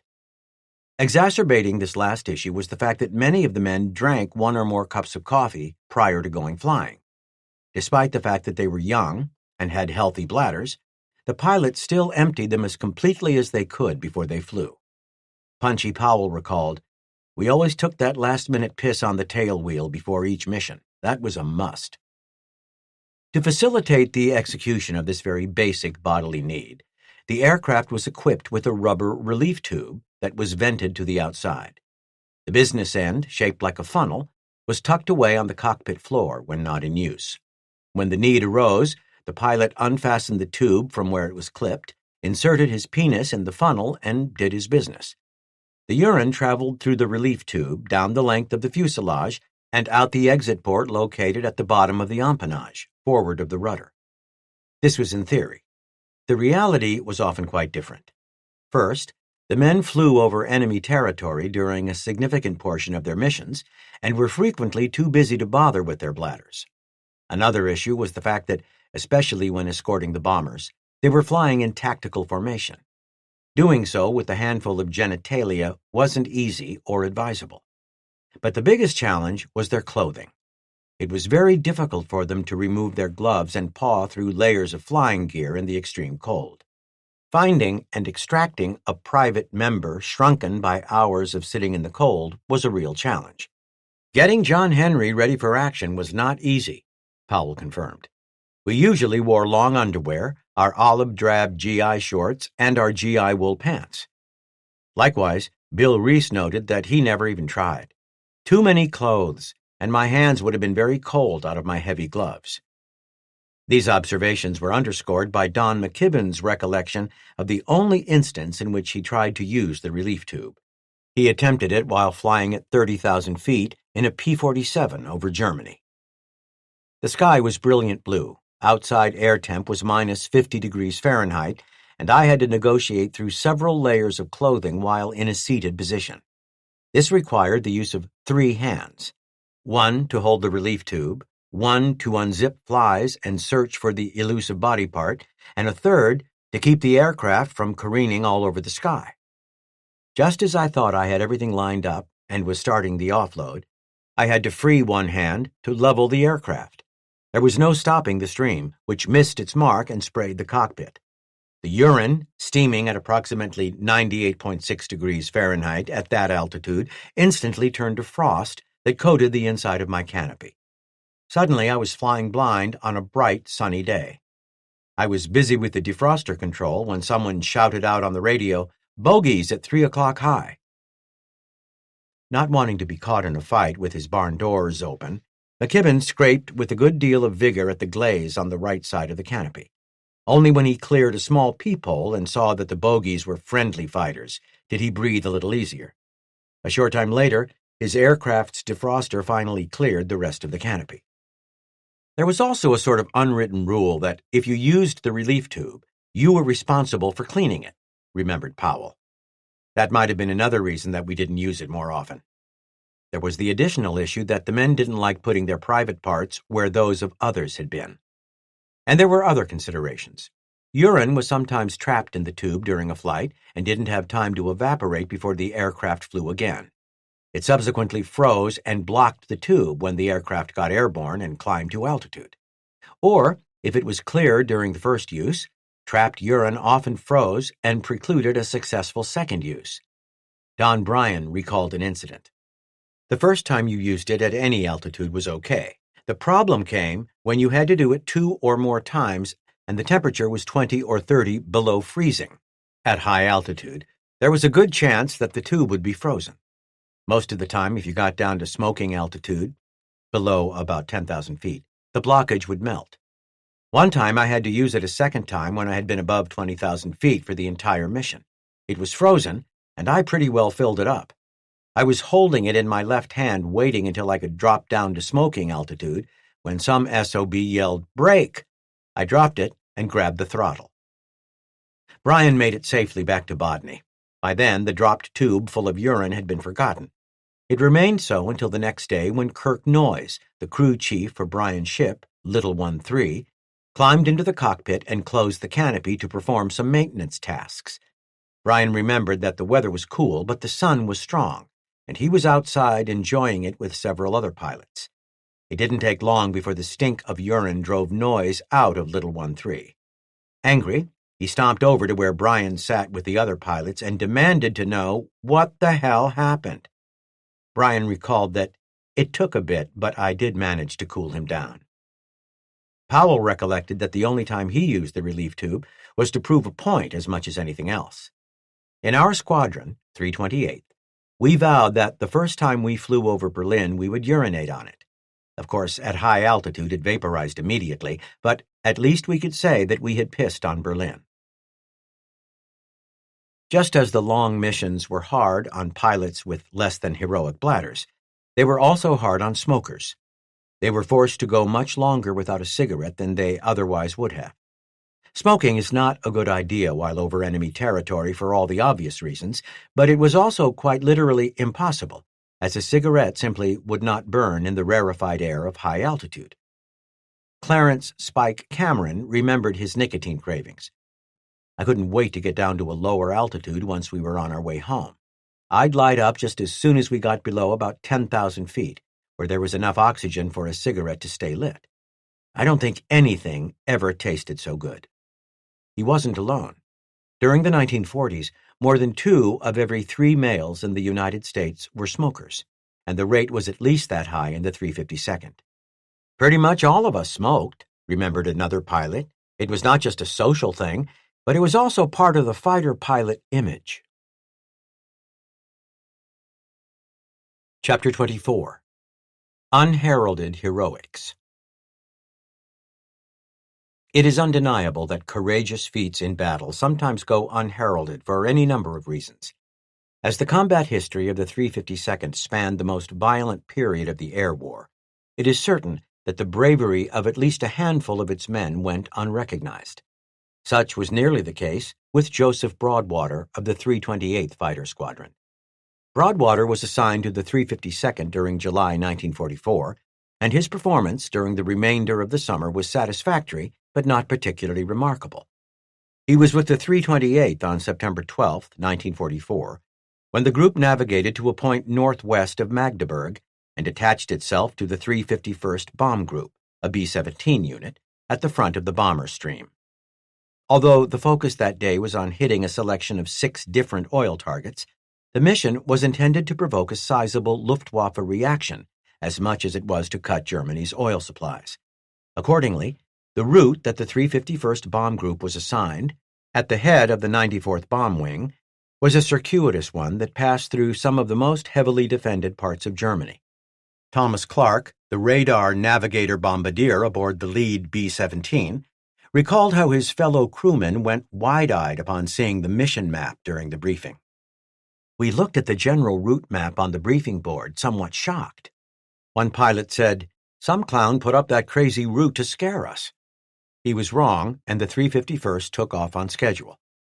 It wasn't long after the 352nd established itself overhead the 351st when word was received that some of the trailing bomber groups were under attack. Clark took comfort in the blue-nosed Mustangs that arced overhead, but much to his dismay they didn't stay. Some son of a bitch pilot back there called in panic, "We could use some help back here." Clark was crestfallen when the air commander cleared the 352nd back to the fight. I thought, Christ, we're dead ducks. His spirits plummeted further when he realized that only a single P-51 remained behind as a radio relay to the rest of the 352nd. Clark recalled this with some bitterness. In spite of the briefing we all received, this fighter commander overhead had a knee-jerk reaction and took all of his fighters to the rear, without a hope in hell that he could get back to the front to fight for us. Soon after, Clark recalled that the sky to his front appeared to be full of specks. When the commander aboard Clark's bomber called out the aircraft, the pilot of the lone P-51 responded, "I see them, and I'm going forward to check it out." The pilot also called back to his 352nd comrades and directed them to return immediately. Over the intercom, the top turret gunner aboard Clark's ship counted aloud the number of fighters in the enemy formation. He stopped after reaching 70 and then called out, "Sir, our fighter is attacking the German formation. He has rolled over and is attacking them from their rear. He is flying formation with them. He has exploded one, now another one. Oh, they blew him out of the sky." Although the P-51 pilot had knocked down only a pair of the enemy fighters, their formation was disrupted, and it took time to get formed again. During that period, elements of the 352nd returned and tore into the mixed force of ME-109s and FW-190s. Although the 351st Bomb Group lost 6 B-17s to all causes, it is likely that their losses would have been much worse had it not been for the aggressive P-51 pilot that was their sole escort. Because Broadwater had been alone, no one in the 352nd knew what happened to him. When he didn't return, he was simply listed as missing. Typically, the bomber and fighter units did not communicate with each other, and the heroics of the lone Mustang pilot were soon forgotten by all except Tom Clark. It wasn't until several decades later that Clark, who had felt especially indebted to the unknown Mustang pilot ever since that day in September 1944, sleuthed out his name. An exhaustive review of relevant documents convinced Clark that his hero could have been no one other than Broadwater, and so, only just barely, Joseph Broadwater's selfless actions escaped the pitiless maw of obscurity. The 352nd, excluding the 1,000 or so personnel making up Bodney's service units, counted nearly 1,000 men on its rolls. It was a large organization, and it was impossible for any one person to know every other. Aside from the fact that it was big, the 352nd was also dynamic, and its composition changed constantly as new personnel arrived and old hands departed. As an example, the command of the 328th Fighter Squadron changed 10 times. Some of those men were lost in combat, and, in fact, combat losses were a chief contributor to the flux in the unit's pilot roster. Broadwater's case is instructive. He flew his first sortie with the 352nd, a check flight, on July 28, 1944. On July 30th, he flew an orientation hop and subsequently flew 3 more administrative flights before his first combat sortie on August 17th. It was less than a month later, on September 12th, that he was shot down and killed. And so the 352nd's roster changed once more. Of the 10 combat missions Broadwater flew during his short tenure with the 352nd, his logbook shows that 7 of them were bomber escorts. His typical descriptions of these escorts included the words "dry run," meaning that there was no enemy fighter activity. This was indeed the nature of bomber escort missions. For the most part, they were tedious, bone-numbingly cold flights that nonetheless demanded sharp vigilance for those increasingly infrequent instances when the Luftwaffe fighters attacked. Yet, Broadwater's story validates the fact that it took only one of those instances for an airman to die. He was shot down during his first encounter with the enemy. The various mission types the 352nd flew were assigned unique names. A ramrod was a pure bomber escort mission. A rodeo was a bomber escort mission intended to provoke a response by the Luftwaffe. A rhubarb was a fighter-only mission generally flown at low altitude. It was intended to shoot up targets of opportunity, both air and ground. On no-ball missions, the fighters escorted bombers against German missile sites, whereas Chattanooga missions went after the German rail infrastructure. New pilots were obviously necessary to take the places of those who were rotated home or shot down. The perspectives of the old hands toward the newcomers were varied and depended on their own experiences and personalities. Don McKibben's attitude was fairly typical. He had been part of the 352nd since the beginning and had seen many of his friends, including Ted Fehrenwald, shot down. As for replacement pilots, I think it was generally true that the veteran pilots greeted newcomers with the following construct. First, the guy earned his new assignment and deserved all the cooperation and assistance I could give him to help him adjust to the outfit. Second, aside from what he deserved, he would be expected to cover the ass of whoever he was assigned to fly with. Me, for example. Third, I would offer and maintain an arm's-length friendship. Having lost many classmates and close buddies up to that point, I wasn't enthusiastic about adding another good friend to the list. Ribbons and medals and other personal military decorations are representations of a man's worth, of what he has accomplished, of where he has been, and of what he has been part of. Napoleon declared, "A soldier will fight long and hard for a bit of colored ribbon." It was true long before Napoleon's time, and it is still true today, and it was certainly no different during World War II. In the late summer of 1944, having completed his 2 combat tours with the 352nd, Punchy Powell was sent to fly a desk at the 66th Fighter Wing's headquarters at Sawston Hall. Because I had newspaper experience as a civilian, they used me to screen all the news releases coming from the various fighter groups in the wing. It was a boring job, and I didn't get to fly that much. Consequently, Powell was delighted one day when the wing's commanding officer, Brigadier General Murray Woodbury, asked around his staff to see who had experience flying P-51s in combat. I told him that I was qualified in the Mustang, Powell remembered, and he asked me if I would fly with him the next day to observe one of the wing's fighter groups attacking a German airfield. I agreed right away. The next morning, we met on the flight line of one of the fighter groups, Powell recounted. The general let me know what the specifics for the flight were. We weren't going to actually attack the airfield with the rest of the group, but rather we were going to fly overhead and watch. Powell and Woodbury took off separately from the rest of the group and timed their flight so as to arrive just before the attack was scheduled. We climbed to 30,000 feet, recalled Powell. It was equivalent to being in a foxhole in the sky. There was just about nothing that could touch us up there. In fact, we were so damned high that we could hardly see the attack. The airplanes looked like ants. In any event, the flight was little more than a sightseeing excursion. The trip back was uneventful, remembered Powell. When we landed and got out of our planes, I started filling out our paperwork and asked the general how he wanted me to record the flight. He told me to mark it as a training mission. That made perfect sense to me, as we really didn't do much. 3 weeks later, the wing staff was called out to parade formation in their Class A uniforms. Powell remembered being stunned when Woodbury was called forward. They awarded him the Distinguished Flying Cross for that mission, he recalled. I was so pissed that I really wanted to go into his office and say, "General, if you wanted a DFC that bad, I could have given you one of mine and we could have saved the gas we used that day." But I was smarter than that and kept my mouth shut. No doubt, undecorated as he was, and surrounded by youngsters like Powell, who were bedecked with hard-won awards, Woodbury felt inadequate. He used his imagination to turn the mission into something far beyond what it was, something that merited special recognition. If that mission earned him the DFC, Powell recalled with disgust, then logic says it should have been recorded in my logbook as a combat mission. Instead, it was logged as a training flight.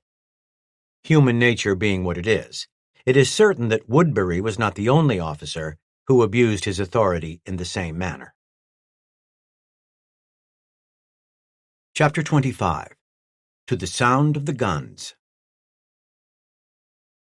Sometimes it wasn't possible to make the distinction between aggressiveness and foolhardiness until after the event. Richard Brookins towed that fine line during the big air combats of September 27, 1944. He was flying as Don Bryan's element leader when a massive formation of 150 enemy fighters was spotted heading for the bomber stream. Although Brookins pushed his engine to the limit, He was left behind as the rest of the flight raced to intercept the enemy fighters before they reached the bombers. Brookens's attention was caught by a second group of German fighters. I saw a box of 60 FW-190 and ME-190s at 9 o'clock and approximately 1,000 to 2,000 feet above me. There was no support behind me, and being alone, I turned up and into them. I was too busy to fire as I went through them. The Germans scattered, probably as much to avoid a collision as for any other reason. Most of them spread out, recalled Brookens, some split-essing and some climbing. As I passed them, I rolled over on my back and followed an FW-190 down. I closed fast and gave him a short burst from 200 to 100 yards. The EA exploded in flames and broke up into several pieces. Brookens watched the enemy pilot leap from the stricken aircraft and saw his parachute blossom at 16,000 feet. Although he had been absurdly outnumbered, there is an argument that Brookens's attack was not as imprudent as it might have seemed at first blush. First, he likely caught the enemy flyers by surprise when he tore through them. They had little chance to respond to his attack. And more importantly, they ran an enormous risk of colliding with each other if they turned to chase him down. Some pilots liked the idea of being outnumbered because they were presented with targets wherever they turned, whereas their opponents had to be careful not to shoot each other. Although they flew in the same skies, the 8th Air Force's bomber and fighter crews flew two different wars. The bomber crews were charged with the heavy work. It was their bombs that blasted the guts out of Germany. That fact was not lost on the Germans, and they did everything they could to destroy as many bombers and the men who flew them as they could. Essentially, the bombers and their crews were targets. It was a hateful existence. In most cases, it was fate rather than skill that determined which crews survived. Certainly, they could create some of their own luck by flying good tight formations that maximized the firepower of their defensive guns against the Luftwaffe's fighters. Or they could react with speed and efficiency when their aircraft were damaged. But it was sheer chance that determined which flak burst hit which bomber, or which formation of bombers was targeted by the German fighters. These were things that the bomber men could not control, and many fine men were blown out of the sky through no fault of their own. That being the case, the very act of climbing into their aircraft, mission after mission, was a very special sort of bravery. And they loved their fighter pilot counterparts. An official study conducted after the war noted this fact. Fighter pilots who were troubled with misgivings about the worth of escort work had only to head to the nearest bomber field to learn that their big brothers regarded them as knights errant, whose very presence sent spirits up and losses down. To combat crews, few sights were lovelier than the prancing of friendly fighters around bomber formations during the quiet stretches of a mission, or more breathtaking than their sudden appearance, deus ex machina fashion, at an instant of ultimate extremity. Bomber crewmen who had ever stared straight at an onrushing FW-190 for long seconds before catching sight of a P-51 on its tail would not soon forget the emotions of that moment. Naturally, the nature of the air war was different for fighter pilots like those of the 352nd. They were hunters. Their job was to protect the bombers by shooting down other aircraft or chasing them away, and their fate was largely in their own hands. If they were ambushed by an aircraft they didn't see, it was their own fault. If they were outmaneuvered and outgunned by an enemy fighter, it was largely because their own skills were wanting. Certainly, bad luck in the form of mechanical failures or unlucky flak bursts played a role in their survival, but to a much lesser extent when compared to the bomber crews. It must also be considered that as the sole occupants of their aircraft, fighter pilots did not have much time to dwell on the bad things that might happen to them. These factors combined to have an interesting effect. 8th Air Force surveys showed that 3 of 4 fighter pilots desired a second combat tour after completion of their first. This stood in dramatic contrast to the responses of the bomber pilots, which showed that only 1 in 4 desired a second combat tour. What makes these results ironic is the fact that fighter losses during this period actually exceeded bomber losses. This data notwithstanding, fighter pilots generally had an aggressive perspective on their duties. It was common in the 352nd for the pilots to wait around the operations area in the event that a special mission was called, or another pilot came off the schedule for one reason or another. Farnwald wrote home that the pilots were forced to take time off. Get 2 days off every 10 days and can't fly on our days off. New rule the boss put in because we was all hanging around moaning and trying to get on a milk run mission when we was supposed to be relaxing somewhere. In an oblique reference to the partying that many of the pilots engaged in while on their days off, Farnwald noted, "If that 2 days off is relaxation, then somebody better dig out his dictionary." Don Bryan recollected the same attitude. "We had to be told we couldn't go. We wanted to go on missions. We wanted to fight. I remember I used to get mad when I was told I couldn't go out on a mission." In fact, Bryan was told he couldn't fly on September 17, 1944, when virtually all the 8th Fighter Groups were committed to protecting the Allied airborne forces dropping into the Netherlands as part of Operation Market Garden. Those parachute and glider-delivered forces were charged with fighting a new route through the Low Countries and into northern Germany. "I found out I wasn't scheduled to go on the mission because my airplane wasn't ready," Bryan recalled. "I rushed down to talk to my crew chief, Kirk Noyes, and he wouldn't give my airplane to me. He said it was due for a 100-hour inspection and it couldn't fly, and everything else that could fly was already assigned to other pilots." Bryan didn't give up. "I saw that the 2 squadron hacks, a pair of war-weary P-51s that were kept around for odd jobs, were still on the field. I went to see the CO to talk him into letting me go out with them." The 328th's commander, John Edwards, told Bryan that if he could scrape up 2 more aircraft to make a flight of 4, he could go. I got another pilot from the 328th, then called over to the 486th and got hold of Bill Wissner. He wasn't scheduled either. He called over to the 487th and was able to scrounge up 2 more aircraft and another pilot to make up the rest of our 4-ship. The 4 pilots, on their own, were able to do pretty much as they pleased. With Bryan in the lead, they made their way across the North Sea and over Holland, where USAF C-47s threaded their way toward their drop zones through wicked pockets of anti-aircraft fire. We parked ourselves overhead the route, and I saw a C-47 towing 2 gliders get hit by an 88, Bryan remembered. The 88mm cannon was the standard German anti-aircraft weapon, and it was deadly. The Goonie Bird went down in flames, and the gliders went down with him. Their pilots must not have released the tow cables. There were at least 50 men killed by just that one gun.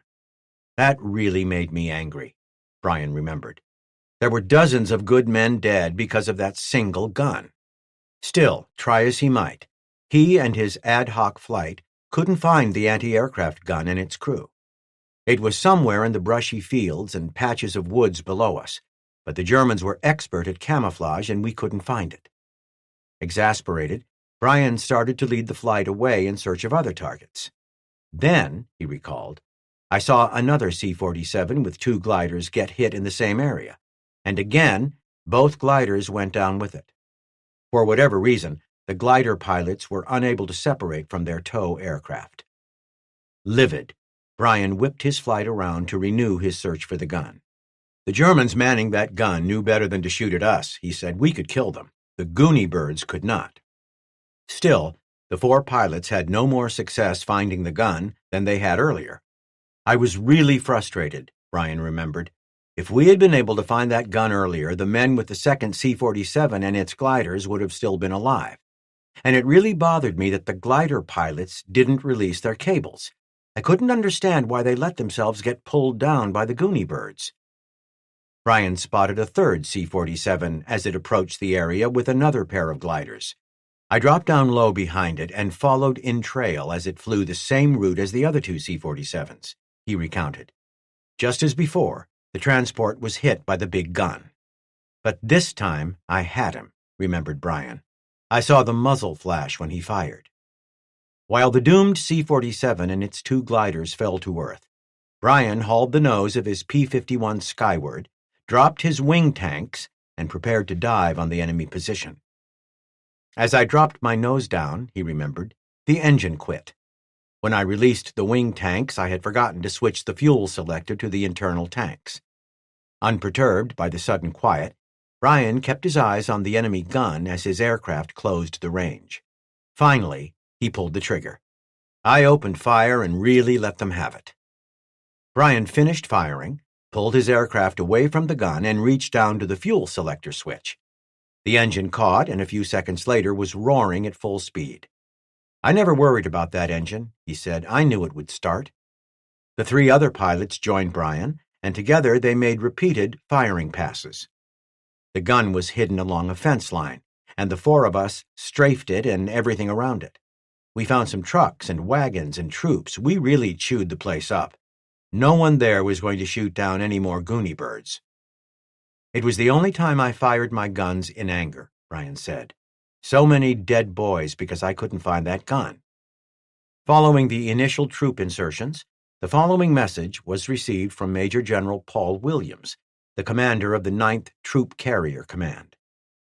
The officers and men of Troop Carrier Command express sincere appreciation to the men of the 8th Fighter Command for their splendid cooperation in our common effort under difficult weather conditions and in the face of determined enemy opposition.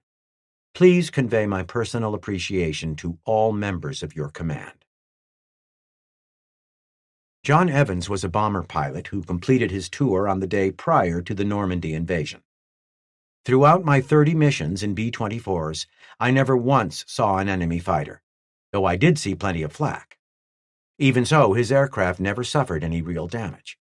I certainly did not want to return to the United States and get back into the training command, he recalled, so I applied for a tour in fighters. When asked which type of fighter he wanted to fly, he told his commander, with just a touch of sarcasm, that he had seen plenty of P-38s land at their base with an engine out, but that he had never noticed any single-engine fighters recover with a dead engine.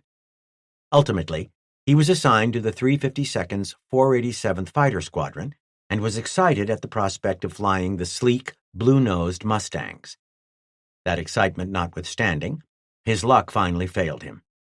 On September 25, 1944, he had to bail out over Frankfurt when his ship developed coolant trouble and the engine died. He spent the remainder of the war as a POW. During 1944, aside from training new fighter pilots from scratch, the Luftwaffe sourced experienced flyers from wherever they were available. Pilots who had been removed from service for various reasons were brought back. Bomber pilots were converted, and instructors were pulled from the flying schools. Stripping the flight schools was a particularly desperate and self-defeating move, as it simply exacerbated a problem that was already bad.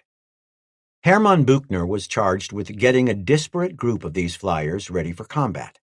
He had been a successful ground attack pilot flying FW-190s on the Eastern Front, and had scored 45 aerial victories against the Soviets and a single B-17 during a brief stint in Romania.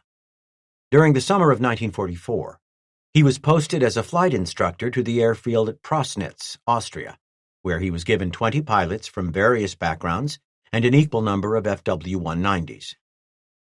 Buchner remembered that he pushed the men at a brutal pace. Now things were happening fast, and we flew 4 or 5 practice operations per day. Although the men were slated to fly the FW-190 in the ground attack role, Buchner emphasized the more difficult skills of aerial combat. The men were learning quickly. Many of them had flown no operations for a long time and had been away from the front for too long. Some of the staff officers complained to me about the way the flying was being carried out. They were of the opinion that Schlachtflieger, ground attack pilots, should not be fighter pilots. Indeed, the attitude among some of his trainees was poor. Some had had enough of the whole thing, but there were also those who did not want to go to the front, at least not so quickly. The actual situation at the front meant that the pilots of the Schlacht groups had to learn the tactics of the U.S. fighters. One notable example of a Luftwaffe fighter pilot who was returned to service late in the war when he might otherwise not have been was Walter Wever. He was the son of the chief of the Air Command Office of the same name, who had been killed in an aircraft crash in 1936.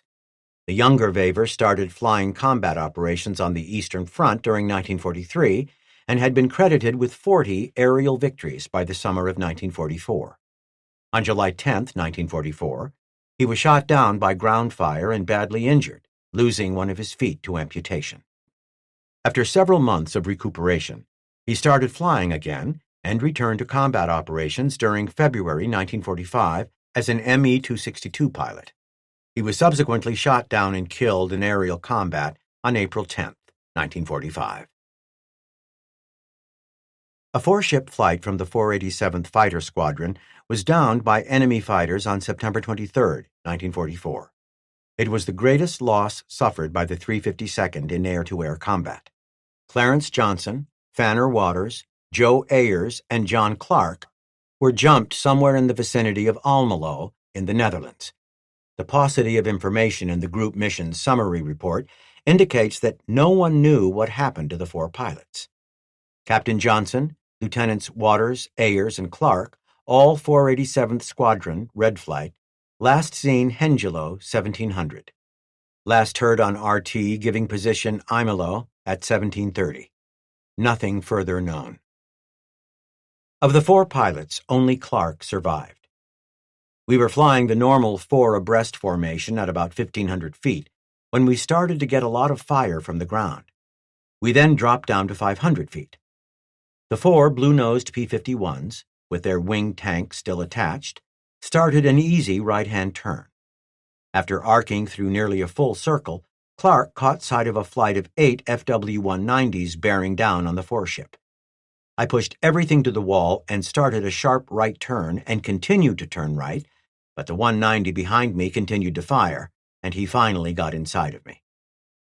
The enemy pilot's aim was good, and Clark's Mustang was soon aflame. He shucked the canopy, stood up, and was sucked clear of the burning wreck that had been his fighter. His parachute opened only just before he hit the ground, badly injuring a leg, and he was captured soon after.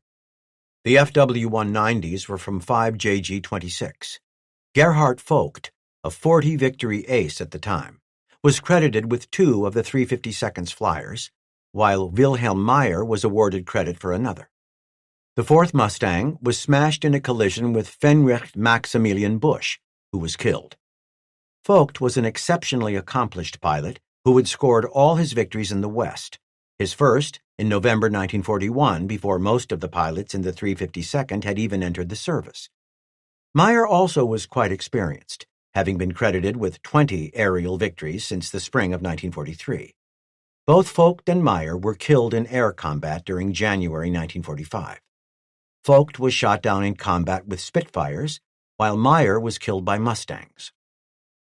Notwithstanding the 487th's loss of 4 pilots on September 23rd, there was little the Luftwaffe could do to counter what the sky over Europe had become. The Americans had turned it into a place over which they exercised complete control whenever they wanted. In fact, by the middle of 1944, the chief factor limiting USAAF bombing operations was no longer the availability of men and equipment, but rather the one thing that the Americans could not control. That one thing was the weather. Still, as the war progressed, weather was not as significant a consideration as it had been earlier. Radar bombings had progressed to the point where the big bomber streams could strike their targets through the clouds nearly as accurately as they could when the sky was clear. Consequently, if conditions were clear enough over England and en route into Germany, the bombers were launched even if clouds obscured the target area. And if the bombers went to Germany, so did the fighters. The lessons driven home over Schweinfurt on October 14, 1943, were never forgotten, and the big ships went nowhere without protection. Sometimes numbering more than 1,000, the American fighters were modern, fast, and well-armed, and they were flown by aggressive, well-trained, and supremely confident flyers. And even if they were not as experienced as some of the most seasoned German flyers, it didn't matter. There were so many of them that the odds simply ran out against the Luftwaffe veterans. One old hand after another was killed in the bloody butchery that was the air war over Europe. One of these German veterans was Gerhard Loos, who was credited with 92 aerial victories, of which 14 were scored in the West. He was shot down while flying an Me-109 near Rheinzell in Germany on March 6, 1944. After successfully bailing out, he fell to his death when he released his parachute harness too early while drifting toward high-voltage lines.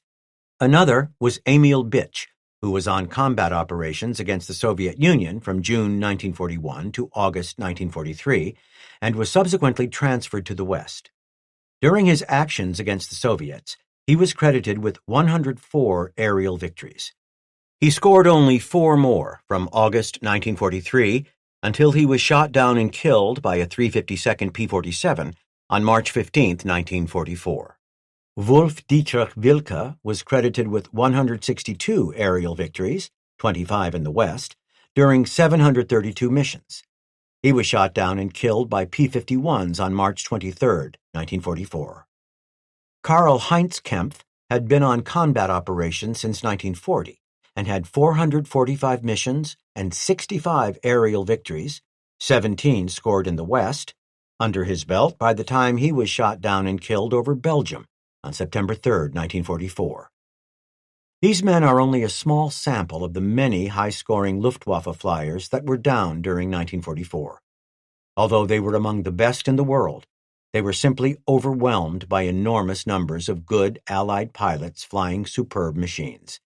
And not to be discounted as a contributing factor was the fatigue that dogged them due to the grueling operational tempo. Basically, they flew until they were killed. It is also worth noting that many of these men tallied impressive scores on the Eastern Front against the Soviets, but failed to score similar successes in the West. This is indicative of the differences in training and tactics between the Red Air Force flyers and those from the United States, Great Britain, and the Commonwealth nations. Although these differences, and the reasons for them, might be debated at length, the incontrovertible fact was that the Soviet pilots were simply not as good as their counterparts in the West. Rather, the fighter units in the West, of which the 352nd was representative, handled the Luftwaffe on much better than even terms.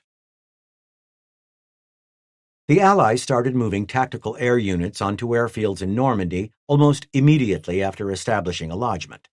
The primary purpose for doing so was to get as close as possible to the troops they were supporting. A secondary benefit was that they could recover aircraft that were low on fuel or damaged. Pilots that might have been lost while crossing the North Sea or English Channel could land safely on the continent. It was an advantage that was leveraged immediately and regularly. The 352nd released a story on September 13, 1944, that described one such occurrence when John C. Meyer landed at an airfield in Belgium that had just been abandoned by the Germans. When he climbed out of his cockpit, he saw that 4 other P-51 pilots were in the same fix. The Germans were still shelling one end of the nearest town, so going for help on foot was impossible.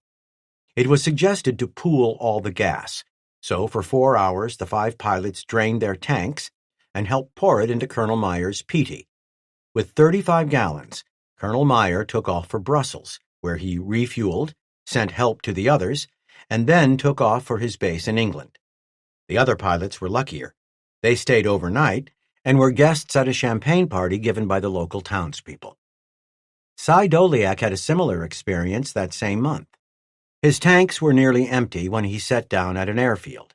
He had no idea where he was, although he knew he was very close to the front lines. I no sooner touched the ground, he recalled, when hundreds of people sprang from the woods and surrounded the plane and covered me with flowers. I had a hell of a time trying to find out where I was, but one fellow who could speak a little English told me I was in France, near the Belgian border, and that the Germans had left 3 days before. A guard was quickly posted around the aircraft. I was the first American they had seen, so men, women, and children insisted on kissing me on both cheeks. When I told them I was from New Orleans, they were rather surprised I couldn't speak French. Doliak validated the small world hypothesis when he went looking for fuel and crossed paths with a gasoline convoy from the Royal Canadian Air Force. It stopped when I hailed it, and who should jump out but an old RCAF chap I knew when I flew with them. The Canadians lent a helping hand and plenty of fuel, and he was ready to fly back to Bodney by early the next morning. All my well-wishers came back to see me take off, but insisted on autographing my plane. I've got enough names and addresses to last me for a long time. Most of the aircraft flown by USAAF crews in combat carried personalized markings, or nose art. The practice was fairly freewheeling, and the range of artistry included cartoon characters, clever depictions of everyday objects, or simple names. But among the most popular subjects were women. Wives and girlfriends were generally depicted with some measure of decorum and sensibility, while those from popular culture or the imagination were often painted more indiscreetly as nudes or semi-nudes. These renderings were generally censored only when commanding officers felt that they crossed the line from artistry to pornography. And what was acceptable in one unit might not be in another. For instance, a P-47 with a bare-breasted beauty painted on its nose was transferred to the 352nd from a unit that was transitioning to the P-51. Colonel Joe Mason directed the artwork's removal. Ted Fahrenwald was characteristically glib when he wrote home about naming his aircraft.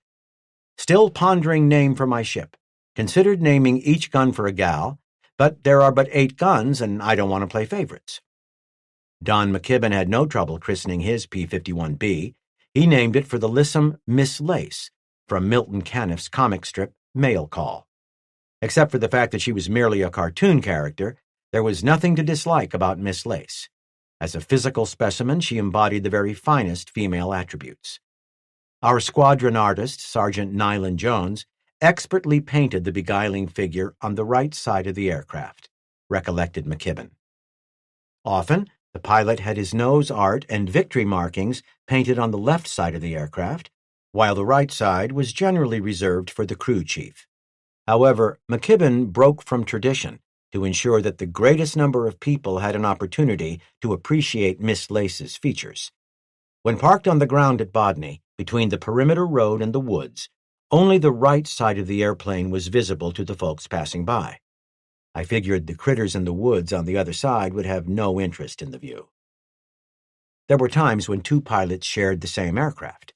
In those instances, one pilot claimed one side for his artwork, while the second pilot personalized the other. Punchy Powell's first aircraft was one of these split personality cases. He shared a P-47 with Jamie Lang. Jamie was one of the original pilots, and the plane had been assigned to him before I arrived at the unit. Since we didn't have enough jugs at that time for all the pilots, Jamie and I shared that plane. I had my nose art, the West by God Virginian, on the right side, while his art, Jamie Boy, was on the left. For no reason that anyone could remember, Cy Doliak christened his aircraft X-Lax, shit and git. When Princess Elizabeth of the royal family visited Bodney in May 1944, she was escorted to the flight line, where she was intended to see Bill Wisner's aircraft, Princess Elizabeth. It had been named in her honor especially for the occasion. It was the only aircraft available that hadn't already received artwork. Someone with a daring sense of humor parked the princess's aircraft next to Doliak's. Doliak's ship, with its off-color moniker, was moved to a less prominent position only barely in time to keep from embarrassing England's future monarch. The artwork, if it required something more than simple stenciling, was generally performed by talented enlisted men. In units the size of the 352nd, there were usually several who had worked as professional artists before the war. Punchy Powell recalled, "There were several pretty good artists among the airmen, some better at lettering than illustrating, but each squadron had a few of these especially talented men. The pilots usually compensated them in some way, typically with a bottle of scotch or something of that sort, rather than cash." Aircraft were usually renamed when they were passed from one pilot to another. This happened when the original pilot was rotated out of the squadron, or was given a new aircraft, or was shot down while flying a different aircraft for whatever reason. George Preddy's P-51, Cripes a Mighty Third, serial number 44-13321, is an excellent example. After Preddy went home on leave during August and September 1944, the aircraft was given to Malcolm Stewart, who renamed it the Margarets. Only a short time later, on September 15th, it was passed to Marion Nutter, who renamed it Section 8, a play on words on Section 8 of the United States Army Regulation 615-360. This regulation prescribed the conditions for discharge due to mental unfitness. Nutter scored 3 aerial victories in the aircraft, and Ray Litka scored 1. Ultimately, this aircraft scored more victories than any other P-51 in history. It was destroyed when Walter Padden was shot down and killed while flying it on a strafing mission on April 16, 1945. Frank Cutler was altruistic about his aircraft's name. He eschewed the notion of a sexy female image or a sobriquet dripping with innuendo. Rather, he christened it Soldier's Vote. He explained his reasoning in a news release. If a man has the right to die for his country, that man certainly has the right to vote. At the time, the voting age was 21. Many of the men doing the fighting had yet to reach that still tender age. Personalization of aircraft sometimes went beyond nose art. Charles Sesky, an ace with the 328th Fighter Squadron, painted the wingtips of his aircraft bright orange so that his wingmen could better see them when flying formation in fog and clouds. Chapter 26. Grinding Through the Fall. George Preddy was sent home on leave during the late summer of 1944 and spent September at home in Greensboro, North Carolina. No longer was he Mouse, the diminutive big-eared boy who ran a small concession stand at the War Memorial Stadium. Rather, he was Greensboro's favorite son, a genuine war hero and the nation's leading ace in Europe. It never went to his head. Although most veterans home on leave were left to their own devices, Preddy was, whether he wanted to be or not, a wartime celebrity. He obligingly made personal and radio appearances, as directed by the USAAF, and attended community functions as requested by proud hometown citizens. Ironically, the biggest of these was held at the same stadium where he used to hawk candy and soft drinks. And he had a knack for giving his interviewers full accounts of air actions against the Luftwaffe without coming across as self-important. During this time, he and his family also visited his younger brother Bill, who was undergoing fighter training at Venice Army Airfield in Florida. The two were permitted to take a pair of P-40s and engage in mock combat.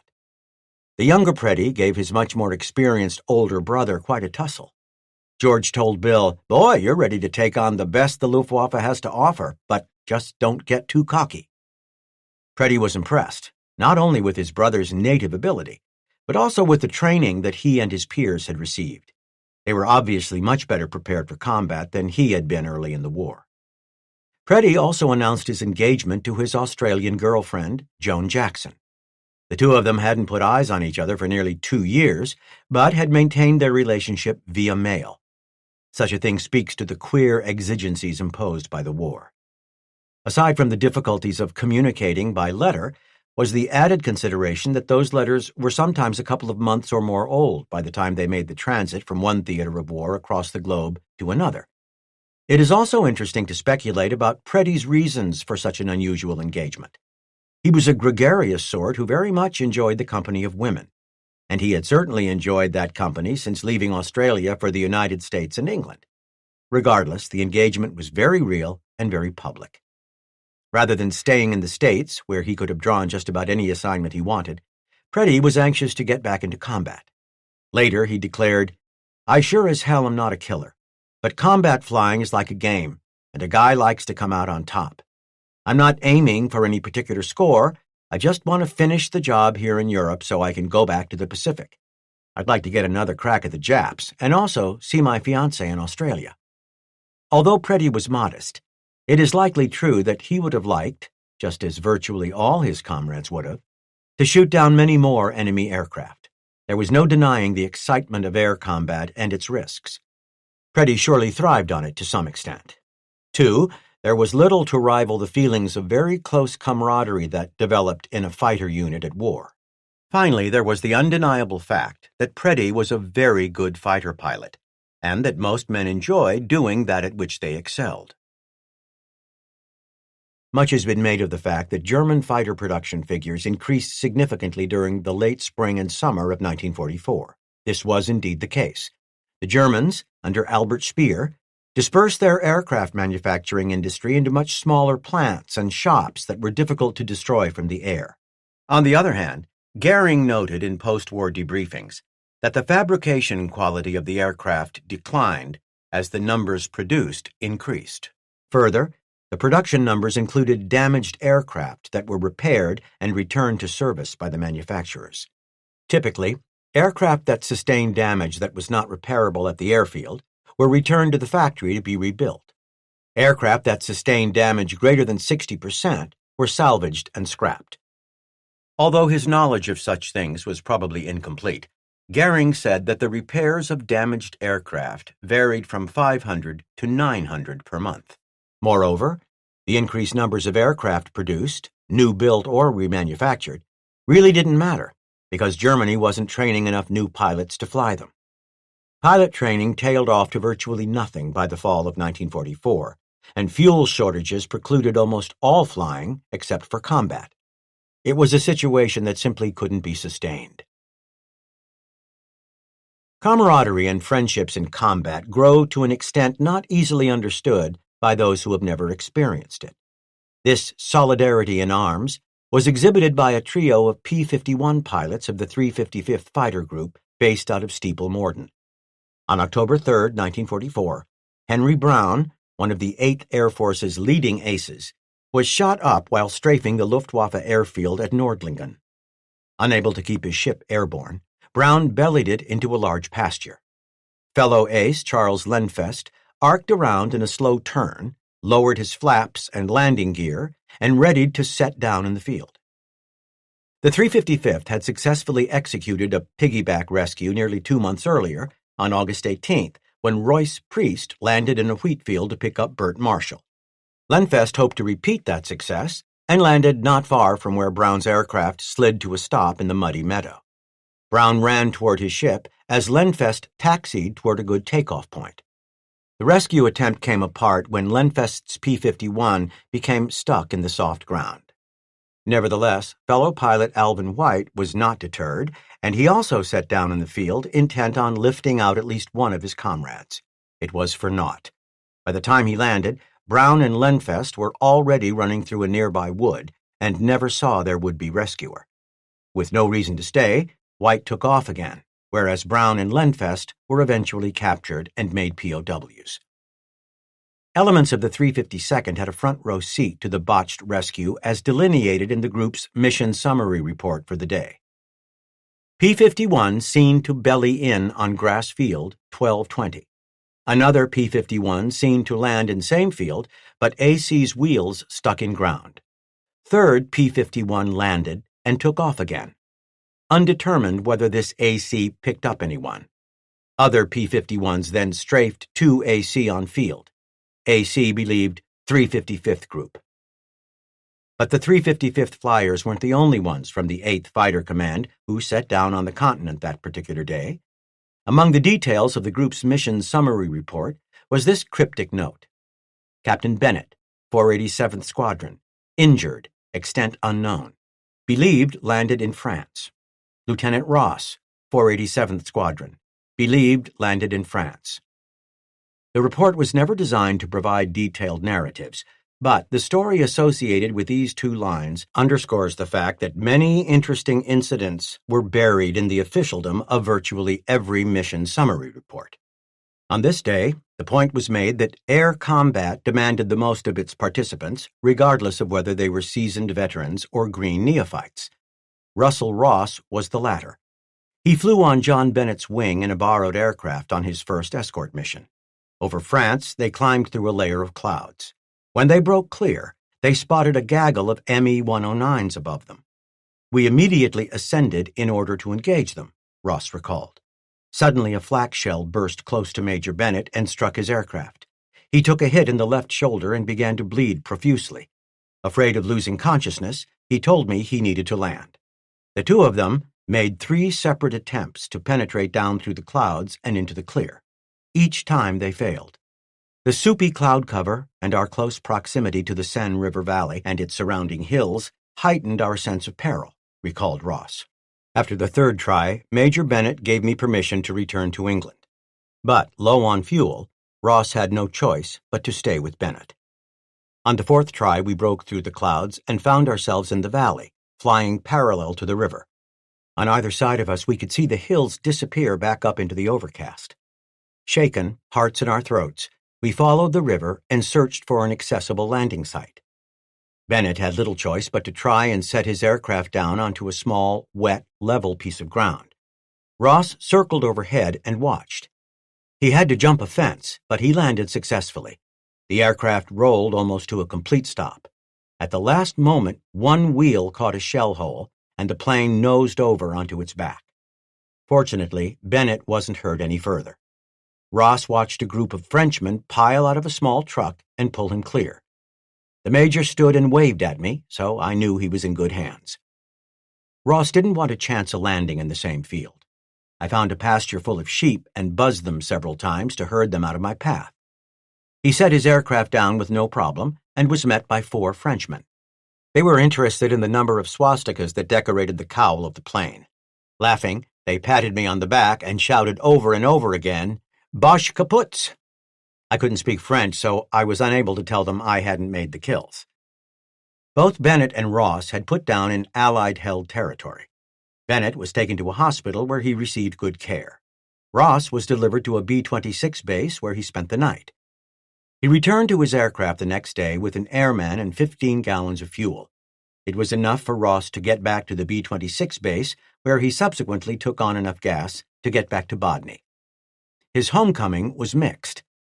Upon arrival, I reported directly to Lieutenant Colonel John C. Meyer, who was very concerned about Major Bennett and his whereabouts.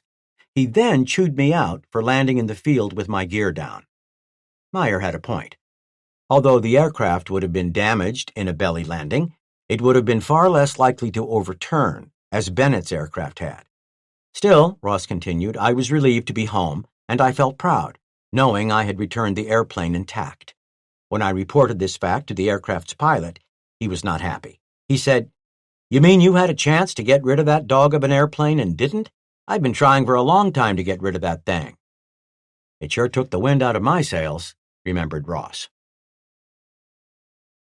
Personnel from this station are not complying with the station order which states that the gas mask will be worn, adjusted to the face, between the hours of 10:00 and 10:30 on Thursdays of each week. Unit COs and department heads are responsible for enforcing this order and will see that it is strictly complied with by personnel of their command or department. In fact, a chemical warfare unit was stationed at Bodney. It was not needed, but based on experience from World War I, the Army was organized so as not to be unprotected in the event the belligerents resorted to gas warfare. That being said, the 8th Fighter Command recognized the situation for what it was. The vast expansion of our Air Force required the building up of the chain of military organization right on down the line. The consequence was that, in order to justify some of them, sections were attached which had no real function and very little work. Others were absolutely useless, and their officers and enlisted men idle and discontented. Chemical warfare, for example, became nothing but a Thursday nuisance when they sounded the weekly gas alarm for a half hour. The rest of the week they had nothing to do. This observation was made during the same period that the bulletin was published. The following business establishments are placed off-limits to all persons of this command effective immediately. Mrs. Ethel May Horn Residence, Old Weston Road, Kinwick, Huntingdonshire. The Railway Inn, Sharnbrook, Bedfordshire. Number 155, High Street, Huntington, Punts. So long after the fact, it is difficult to know with certainty why these places were put off limits. It might have been that they had abused the paychecks of naive American servicemen, or were fronts for prostitution, or perhaps because the owners had previously had bad experiences with Americans. This last explanation was certainly a real possibility. Far from home, and in a strange and exciting new place, and being young men who often drank too much, the Americans were known to occasionally misbehave. This was noted both in England and at home in the United States. The New York Post's Leland Stowe noted, "The GI is at best when facing the worst, but when they go on leave, they frequently are not nice at all. On average, the Americans are a sadly undisciplined lot, and by European manners, their manners are pretty bad." Further evidence that American troops were not always on their best behavior is provided by a message carried in the 350 Seconds Daily Bulletin. It has come to the attention of this headquarters that a recent wave of malicious destruction to British telephone pay stations has been occurring in the small villages of this area. Evidence and apprehensions substantiate the fact that the vast majority of this damage is caused by American personnel. On the other hand, these same men made up for their faults in other ways. Harold Denny wrote in the New York Times, "He's not the best soldier in the world, far from it, but he probably is the best fighter." Denny also noted another characteristic invaluable in soldiery: he can't stand being beaten. The air war that was part of the Allied strategy for defeating Germany demanded air bases on a scale never seen before or since. The new installations that were so quickly created across all of eastern England required expansive stretches of open ground. Consequently, it was only natural that virtually all of them were located in the countryside. And pheasants, those most favorite of game birds, were ubiquitous across all the countryside. Many of the men of the 352nd grew up hunting and were excited at the prospect of sharpening their shooting eye and at the same time bringing fresh game to the unit's mess. Yet, East Anglia was not Kansas, West Virginia, or Wyoming. Whereas the game the Americans grew up shooting was on public land or belonged to property owners who welcomed hunters more often than not, the English pheasants belonged largely to the King of England. Clarence Spike Cameron recalled an incident that underscored these differences. "We had seen pheasants all over the fields surrounding the airbase," he remembered. "These were wheat and barley and oat fields, but the English called it corn, which was different to us. Anyway, a handful of us checked out some shotguns and headed off the base to go shooting. The young pilots found game and started shooting right away. It wasn't long," Cameron said, "before an English farmer came running across the field waving his arms at us. He said, 'You can't do this. These are the king's pheasants. They belong to the king.' Well, one of our guys said, 'Fuck the king.' The affront stung the Englishman, yet he kept his composure.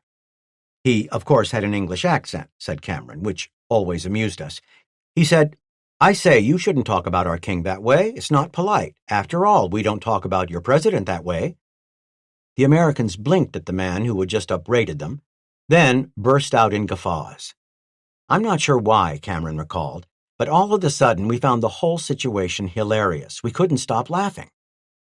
Cameron's experience was one that was repeated in variations many times over throughout East Anglia during the war years. Americans poached the king's game just as soon as they arrived. Nevertheless, the Crown was actually quite generous to its American guests. Soon after they arrived in England, arrangements were made for the men to obtain permits that allowed them to take game legally with certain constraints. Still, the Americans continued to make petty poaching forays through the end of their time in England, despite regular admonitions about it. The notice in the 352nd's Daily Bulletin for September 9, 1944, was typical of the many different iterations that were regularly posted during the unit's stay in Bodney. A complaint has been received from the agent of Claremont Hall that personnel of this station are shooting game on the Claremont estate. All personnel of this station are warned against poaching on this estate and will be punished severely if apprehended. George Preddy was given command of the 328th Fighter Squadron on October 28, 1944, shortly after returning from the States. The 328th was a good unit, but since the departure of Everett Stewart earlier in the year, it had been led by a series of commanders for relatively short stints. While not bad, some of the commanders might have been best described as adequate.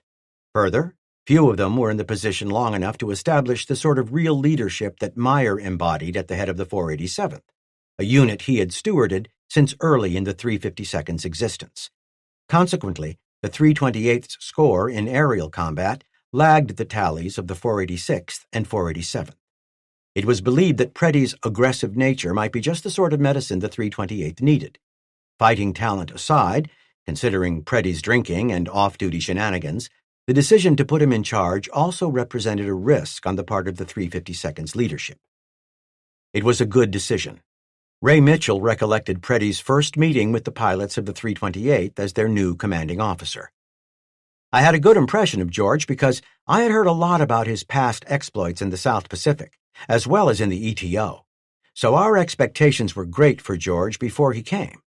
In his first meeting with us, he seemed to be more cold and calculating, kind of quiet.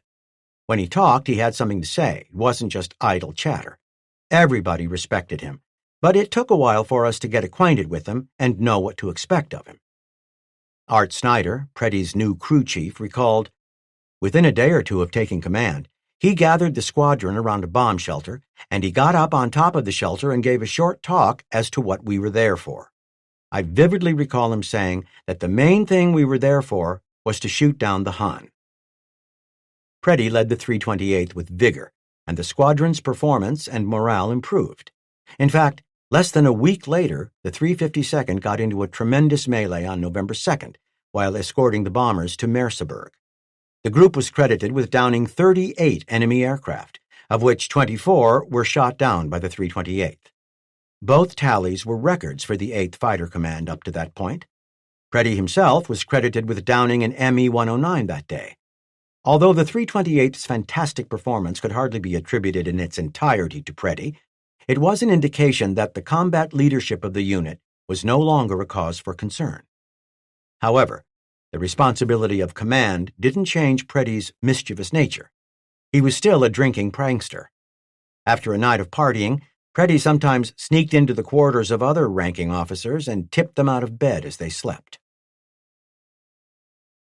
By the fall of 1944, it was overwhelmingly apparent that the Luftwaffe would not be able to stop the USAAF's raids by continuing the same sorts of operations it had maintained since the 8th Air Force began operations during August 1942. Counter to what Adolphe Galland had hoped more than a year earlier, the Me-262 was still not operating in numbers big enough to be meaningful. Something different had to be tried. Galland put his hopes in a desperate plan he dubbed Der große Schlag, or the Big Blow. No longer would he dutifully send his undertrained fighter pilots up to be butchered even before they intercepted the bomber streams. That practice had degenerated into nothing more than a meat grinder that yielded few results. Instead, he envisioned a plan whereby the Luftwaffe would curtail operations long enough to husband a force of up to 3,000 fighters. Then, when conditions were right, especially the weather, at least a couple of thousand of those fighters would be launched against the American bombers. Subsequently, as the fighters recovered, they would be quickly refueled and rearmed in order to keep both the escorts and the bombers overwhelmed. For the first time in a very long time, the tables would be turned, and the Germans would outnumber the Americans. Galland hoped to destroy 400 to 500 heavy bombers in a single day and was ready to accept similar losses to his own fighter force, to include up to 150 pilots. By inflicting such a blow, he hoped to stymie the daylight bombing campaign long enough to buy some time. What might be done with that time was uncertain, but it was better than being bombed to death. The plan had potential. However, in order to build such a great reserve of fighters, ongoing operations had to be scaled back. Instead, the Luftwaffe's leaders could not resist the temptation to use the burgeoning force prematurely. That was the case on November 2nd, 1944, when Galland sent almost 500 fighters after a bomber force that numbered more than 1,000. Although the number of fighters was impressive, it fell far short of the critical mass that was needed to stop the bombers. Moreover, the weather was poor, and the German flyers struggled even to make contact with the bombers.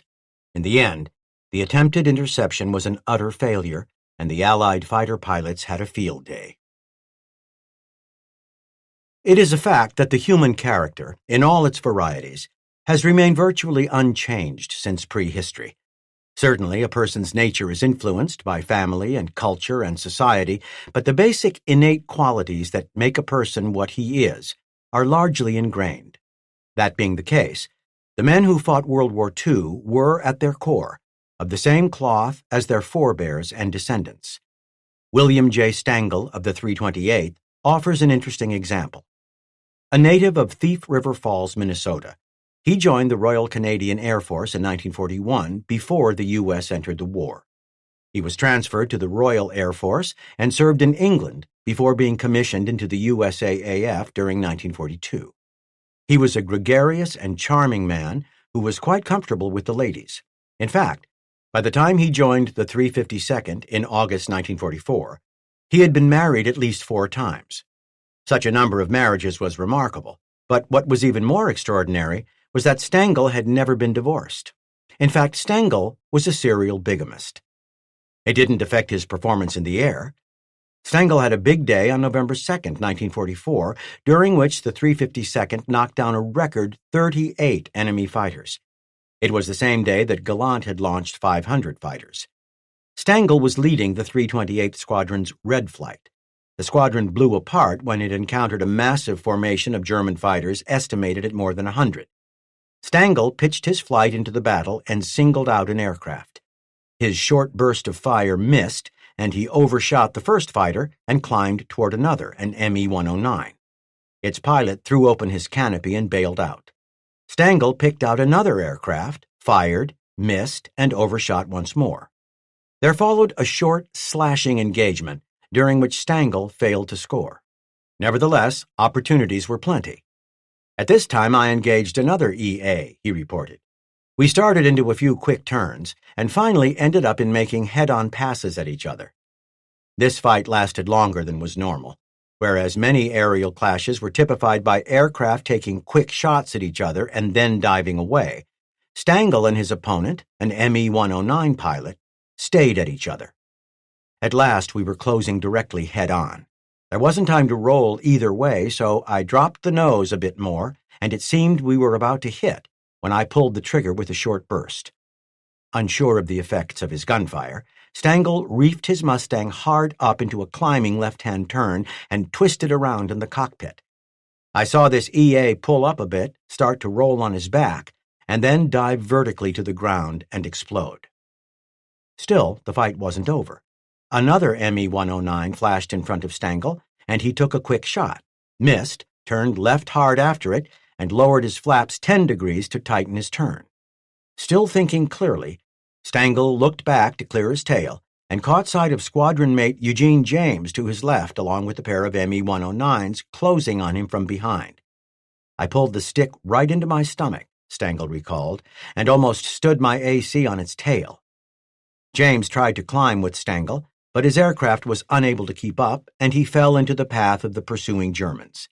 Stengel recounted what happened next. The nearest EA dropped a bit to clear Lieutenant James and collided with the second EA. Both EA went down. The pilot of one EA bailed out. It was a big day for Stengel. These were his first aerial victories. He claimed 2 individual victories and shared credit for the 2 mid-air victims with James. Aside from Stengel, the day was a big one for several other 352nd pilots. One of those was Arthur Hudson, also of the 328th Fighter Squadron.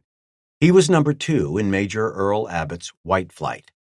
Abbott, the 328th's commander, led his flight down from over 27,000 feet onto a group of Me-109s that were setting up for a plunging head-on attack on a formation of bombers. Hudson followed Abbott down. Abbott singled out an Me-109 and shredded it as the opposing groups of fighters plummeted through the bomber formation. At the same time, a German pilot overshot Hudson from behind and flew out in front of him.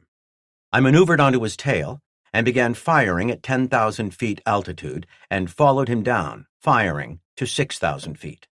I got many good hits above the trailing edge of his wing.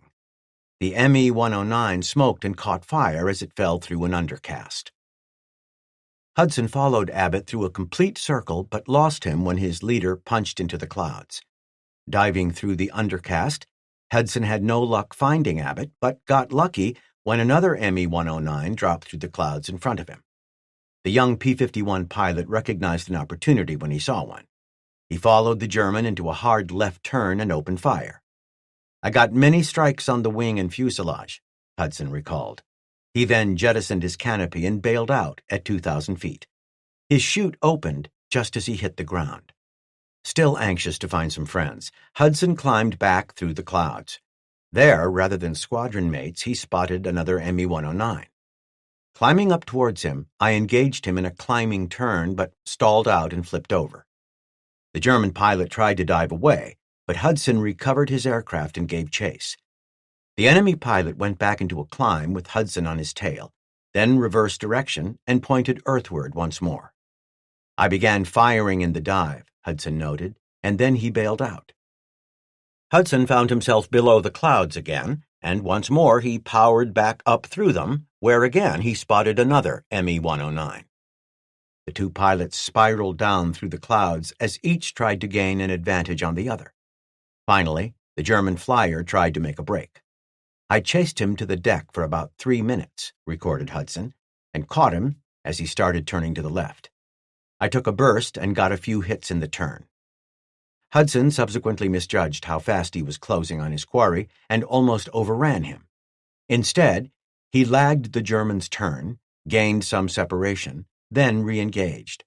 I got hits on his wing, and something came off of his aircraft, causing him to flip on his back and crash into the ground, exploding.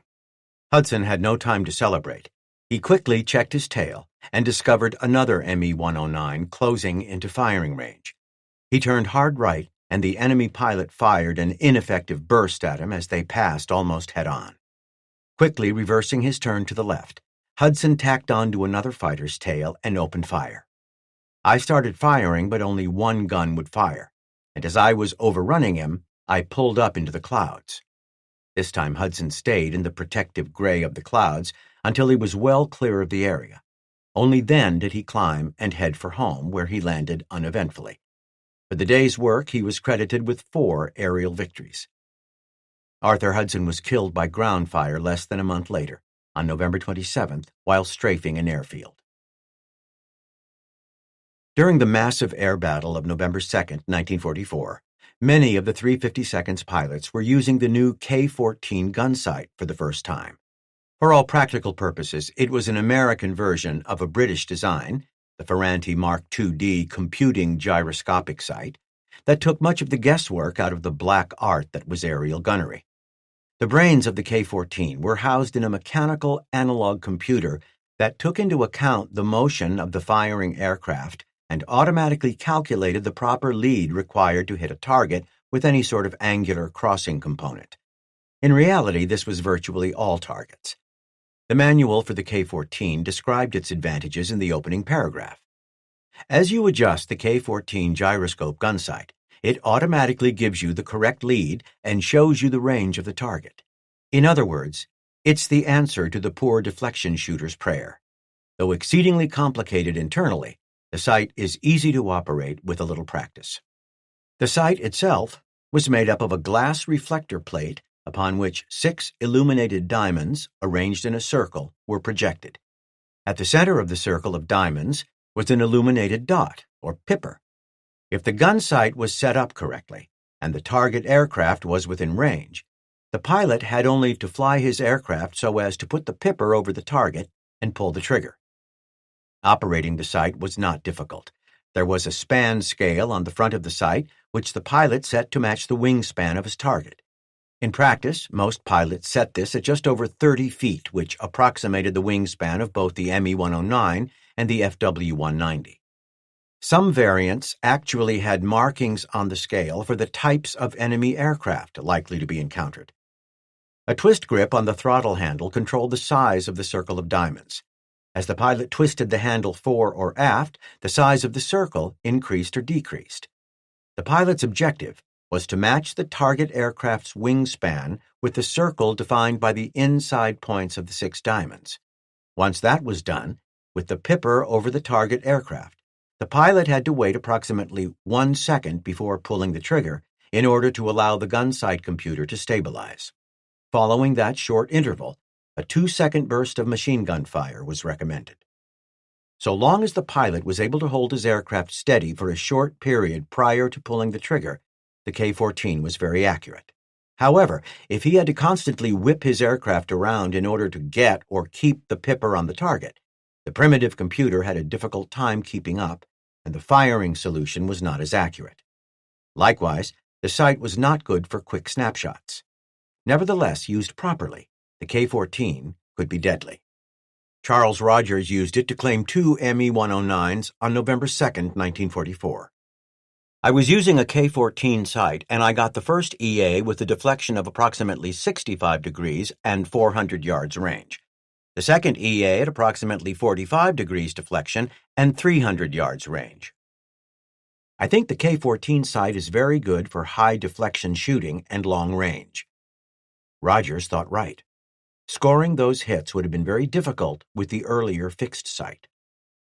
Don Bryan remembered that the pilots didn't get much training or instruction on the K-14 gun sight.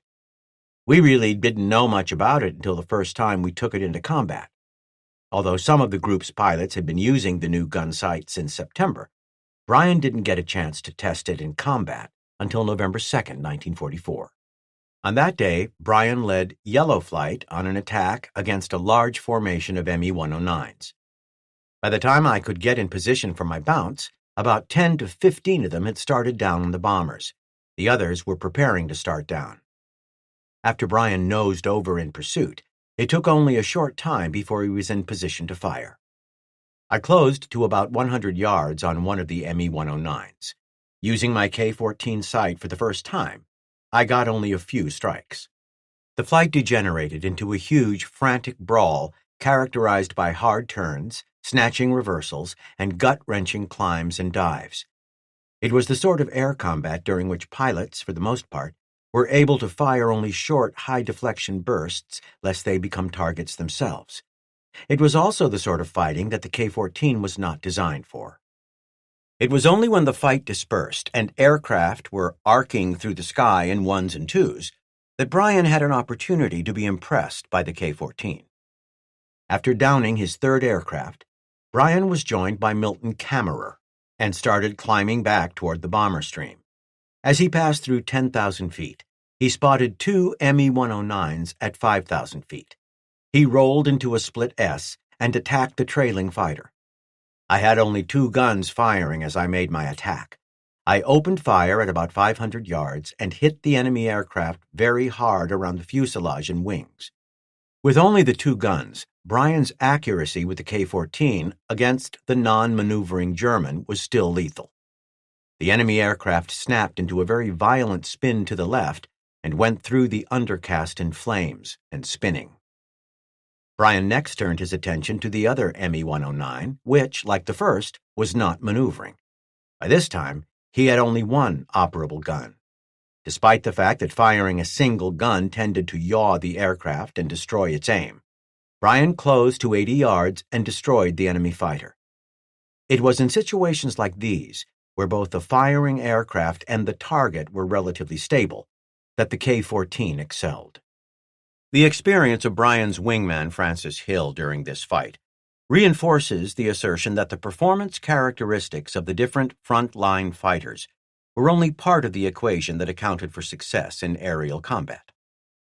During the fight, Bryan and Hill were bounced by a formation of enemy fighters. I called Don Bryan on the RT, and he made a violent break, Hill remembered. In following him, I blacked out at the top of a chandelle and never did rejoin him. There was an awful lot of action for the next 10 to 15 minutes.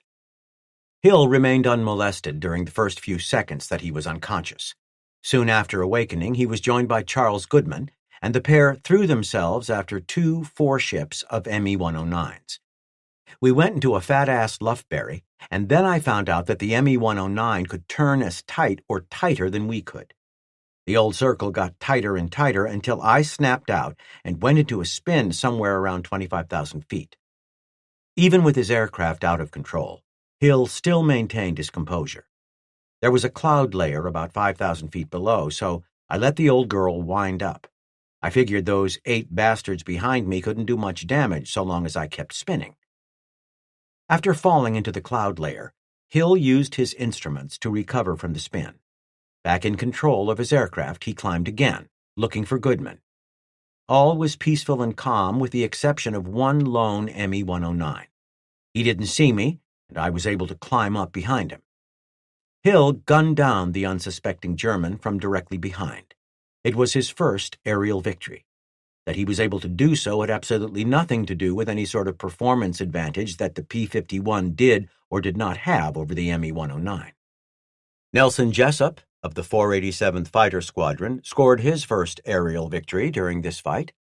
He tacked onto a formation of about 15 FW-190s as they dove on the bomber stream. As he closed the range, he selected his target. With each burst of gunfire, I observed strikes and pieces flying off the EA. He rolled over and bailed out.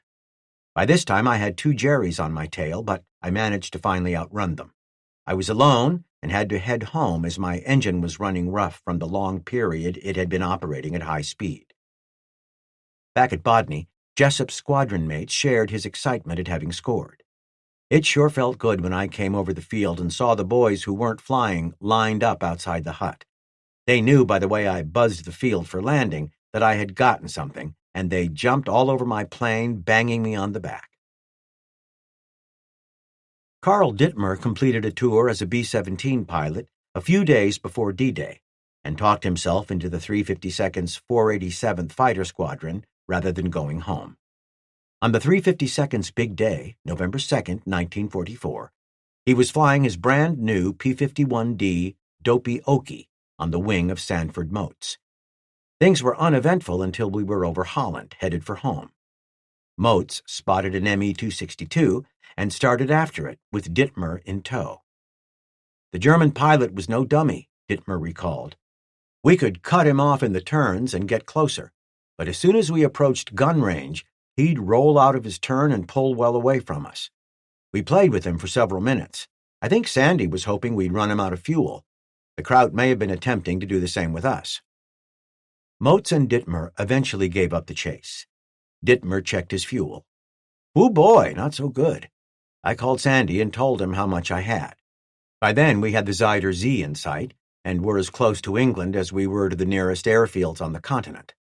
Moats called Air Sea Rescue and got a steer to the closest field in England. After they crossed the English coast, Dittmer started a descent through the clouds. After sweating a few moments, I broke clear of the clouds, and that's when my engine sputtered and quit. I looked to my right first, since one can't see much looking forward, and saw an airfield with paved runways a couple of miles or so just off my right wing. It was a B-24 base, and Dittmer saw several of the big bombers in the landing pattern. I pulled the bird up into the clouds to slow her down, since my airspeed was rather high. Then I shoved the gear handle down, although my airspeed was well above gear-lowering speed. Dittmer pulled the nose of his aircraft back up, stomped hard on the right rudder to reverse his turn, dropped out of the clouds, and headed for the runway. He slipped his powerless, blue-nosed P-51 between a pair of B-24s, and just as he was touching down, was caught in the wake turbulence of the bomber in front of him. It lifted the little fighter up and right and then shoved the nose down. I found myself looking at grass, Dittmer recounted. I remember pumping the stick back against the left aft stops while pumping the left rudder against its stop. I thought, hell, I'm going to mess up my brand-new bird. There was no way she could recover. But she did.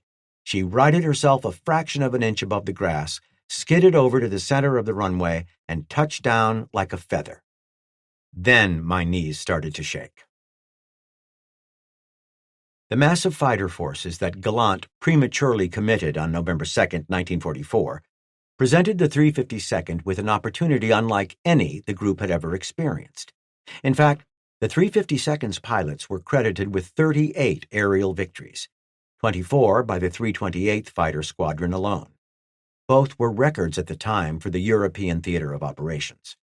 Although the German fighters succeeded in knocking down 26 bombers that day, it was far short of what was required to slow the American steamroller. And it had cost the Germans 120 aircraft and 70 pilots, almost 5 fighters per bomber. Still, the Luftwaffe leadership failed to appreciate the lesson it had been dealt. Rather than marshalling 2,000 or 3,000 aircraft as Gallant envisioned, the force was frittered away during smaller efforts in the latter half of November. The declining quality of Germany's pilots became more and more evident as the war progressed. William Halton of the 487th noted the docility of the Luftwaffe's flyers in his encounter report of 27 November 1944, nearly a year after Goering had declared that his German fighter pilots were forbidden to chase the American fighters. The 109 seemed confused and not at all aggressive, he recalled. When we contacted them, they had the initial advantage of altitude and did not use it. After they had allowed us to neutralize their advantage, they took no evasive action whatsoever, except split-essing for the deck and permitting us to close in on them. In fact, John C. Meyer noted the degradation of the Luftwaffe flyers nearly 6 months earlier in his encounter report of May 8, 1944. He shot down 3 German fighters that day and was wholly unimpressed with the fighting qualities of the men he defeated. Although EA seemed aggressive and skillful against our bombers, they were conspicuously lacking in these qualities when engaged by our fighters. Mere aggressive acts on the parts of 1 or 2 of our fighters against superior numbers would cause the enemy to abandon his mission and break up his formation. The run-of-the-mill German pilot is notable in his lack of initiative, following his leader in too tight formation in all circumstances. They are also often ready to bail out at the slightest provocation. Meyer's observations were consistent with the order Goering had issued late the previous year, that his fighters must avoid combat with the American escort fighters at all costs. Or they may have been a simple reflection of the poor training and low morale of the German pilots. Regardless, if cornered, they should have been expected to fight to the utmost of their abilities. It was this failure, or inability, to fight that Meyer seemed to find so striking. In particular, he noted how readily the Luftwaffe fighter pilots jumped from their aircraft. Many of them bailed out before shots had been fired. Indeed, Meyer frightened a German flyer out of his cockpit the same day he made his observation. He recounted the event in his encounter report. As I was fast closing on tail end Charlie, without firing a shot, he leveled off and bailed out. The 352nd's pilots observed this behavior time and time again, particularly during the last year of the war. In fact, Charles Seski of the 328th Fighter Squadron received credit for 2 aerial victories on 2 separate occasions over Luftwaffe pilots that simply bailed out before he could bring his guns to bear. On November 27, 1944, Seski chased an Me-109 down through an overcast near Hanover, Germany. When he leveled off at about 5,000 feet under the undercast, I turned into him with about a 30-degree deflection. I withheld my fire and was about to press the trigger when the pilot of the EA bailed out. A month later, on December 25, 1944, Seski and his flight engaged a 4-ship of FW-190s. After shooting down 2 of the Germans, he latched on to the leader. Proceeding on to the leader of the EAs, I followed him around in a tight spiral until at 4,000 feet the pilot of the EA bailed out and the plane crashed. The 4th and final member of the FW-190 flight abandoned his ship as Seski's wingman, Alvin Chesser, was about to open fire on him. In fact, this behavior was noted by the 8th Fighter Command in the fall of 1944. A new phenomenon began to appear clearly in the period following D-Day, with all its symptoms of a rapidly declining morale in the Luftwaffe. Probably the first indication of it was seen, with a great deal of incredulity, as early as February 21, 1944, when Captain J.W. Wilkinson of the 82nd Squadron, 78th Group, dove on an Me-109. When the P-47 was still 800 yards away, the Hun pilot opened his canopy and bailed out. But on May 19, 1944, another Nazi did the same thing for First Lieutenant Paul C. Holden, 83rd Squadron, 78th Group, when he dove on the enemy following an attack on our bombers by 20 single-engine fighters, an attack which the 78th Group broke up. In view of the still presentable GAF, German Air Force, aircraft status, it would seem reasonable to suppose that the Hun was finally suffering from a chronic shortage of properly trained pilots. After these first 2 incidents, many began to be noted. No less than 10 were noted in May, and 5 more in June. The Me-262 finally started operations during the summer of 1944, albeit in very small numbers and mostly with operational testing units. Although it was temperamental, the new jet offered eye-watering performance. Its top speed exceeded 550 miles per hour, and its rate of climb was far better than any of the Allied types. And it packed a mighty wallop.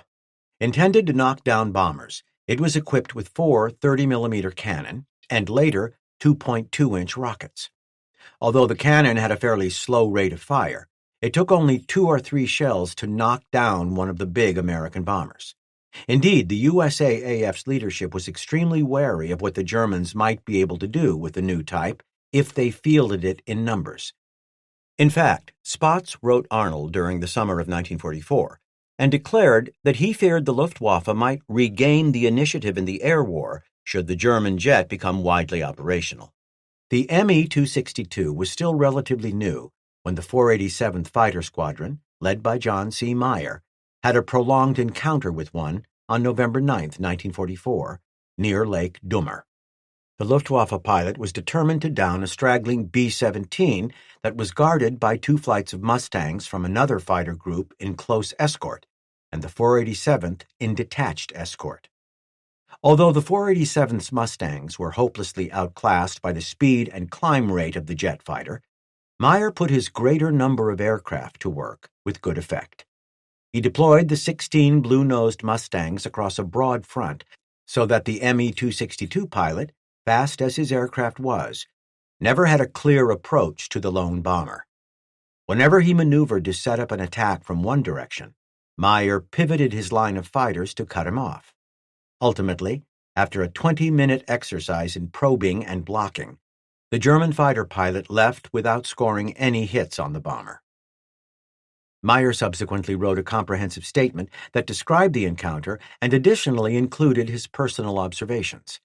Where other squadron leaders, out of laziness, ignorance, or lack of interest, might have left off making an official report, it was typical of Meyer that he took the time and energy to craft and forward such an important document.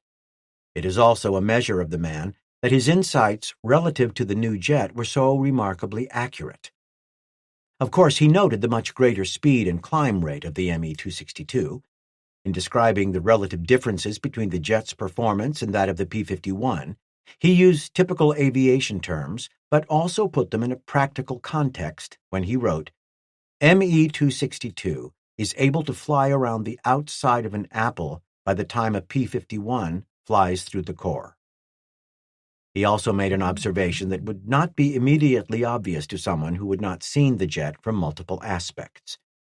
The Me-262, viewed head-on, looks remarkably like a P-51 with combat tanks, external wing tanks. This, plus speed of closure, makes identification from this perspective extremely difficult. Certainly, when viewed from head-on, the jet engines slung underneath the German fighter's wings might easily be mistaken for the external fuel tanks of a P-51. Meyer was obviously impressed by the Me-262. Further, he believed that the German pilot could have broken through his screen of Mustangs and destroyed the bomber had he only been more aggressive. In summary, he wrote that a good team of 16 P-51s is just about an even match for a single Me-262 from a defensive point of view. Offense is out of the question, the enemy aircraft having all the initiative. It is telling that in the section of the report that called for tactical recommendations, Meyer wrote, none. Other than numbers, the USAAF truly had no good counter to the Me-262. Chapter 27. More Mistaken Identities. Notwithstanding the extensive aircraft identification training that the 352nd's pilots received, the vagaries of human eyesight, the similarities between different aircraft types, and the emotions of combat combined to ensure that cases of mistaken identity persisted through the war. William Fowler's experience on May 8, 1944, was fairly typical. After knocking down an FW-190 northeast of Brunswick, he became separated from his flight leader, and after motoring about for a bit, joined with another pair of 352nd P-51s. The three of us bounced an ME-109 and another ship which looked like an FW-190. As we closed in, the supposedly FW-190 pulled up as if to drop back in on our tails, so I pulled up to make an attack on him. Fowler gave the other aircraft a good look before he squeezed the trigger. As I came into range, I identified him as a yellow-nosed P-47, 361st Fighter Group. I joined with him and we started home. The two of us ended up in a group of P-47s on the way home, with whom I came home. On June 12, 1944, Glenn and Moran might very well have shot down an RAF fighter. The 487th filed a report that day describing its action near Saint-Jacques, France. Major Preddy and Lieutenant Moran had combat between 18,000 and 8,000, destroying one each. Lieutenant Moran's 109 was painted slate blue, with RAF circles on wings. It is extremely doubtful that a German fighter would have carried RAF markings, as it would have been doubly likely to have been shot down. Allied fighters would have attacked it because it was an Me-109, while German fighters would have attacked it because it carried RAF markings. Considering the aggressive nature typical of fighter pilots, it is highly unlikely that an Me-109 thusly painted would have been left unmolested by either side. What probably happened is that Moran misidentified an RAF fighter and shot it down. These cases of mistaken identity were not unique to the USAAF. John Bennett recounted an incident that occurred near Nordhausen, Germany, on September 11, 1944, that illustrates this fact. After a scrap with an Me-109, he and Alden Rigby started a climb to rejoin the bomber stream. "We reached 5,000 feet and were in a climbing turn," Bennett recorded in his encounter report, "when I saw another plane get on my wingman's tail." Bennett alerted Rigby, who identified the other aircraft as another B-51. Bennett wasn't satisfied. "Despite his assertion, it looked like a Hun to me, so I reefed my plane in as sharp as possible to the left and observed the bogey to be an Me-109. Bennett directed Rigby into a hard turn and simultaneously started after the German. The Hun was about 200 yards away from my wingman and smack on his tail. Why the Hun never fired on my wingman, I don't know, unless he thought Lieutenant Rigby was another 109 chasing me, because Lieutenant Rigby was flying a B-51B, which was painted olive drab and had on it an old-type canopy. I was flying a new P-51D with no camouflage paint and with a bubble canopy. As it developed, the encounter ended in a draw when the German dove away into a cloud layer. Later, the group's mission summary report for November 2, 1944, noted another instance of mistaken identity. 9th FC, Fighter Command, Mustangs, camouflaged with orange spinners, made repeated passes at our AC in target area and WD, withdrawal, also simulating enemy AC characteristics. It is difficult to know what the intentions of the other fighter group were. 2, it is likely that the 352nd's pilots misidentified the parent organization of the other aircraft. It is probable that they were from the 8th 357th Fighter Group, which flew aircraft that were painted with red and yellow checked noses. And it wasn't only the pilots who had difficulty distinguishing enemy from friendly aircraft. Anti-aircraft gunners were similarly challenged. This was particularly true when the P-51 first began operating over Europe. John C. Meyer noted this while attacking airfields near Stuttgart on April 13, 1944, and recorded his observations in his encounter report. Approaching the field, I observed several flak towers and gun emplacement. The field seemed to be well defended. However, as on other occasions, I saw German troops who made no move to man their guns or take cover. I believe this is due to their difficulty in recognizing the P-51 from the Me-109. Meyer had the same experience a short time later while strafing a Ju-52 transport aircraft at another airfield. Again, the problem of recognition seemed to confound the Huns, for as I attacked the Ju-52, the crews turned and watched me, but made no move to seek cover until I started firing. Indeed, the Luftwaffe noted the same issue in a message intercepted during the spring of 1944. They, USAAF fighters, imitate the landing procedures of German fighters or affect surprise by approaching the airfield in fast and level flight. The difficulty of distinguishing friend from foe often makes it impossible for flak artillery to fire on them. An episode occurred during the mission of November 21, 1944, which revalidated how the problem of proper identification confused friend and foe alike in the unconstrained, three-dimensional whirl of air combat.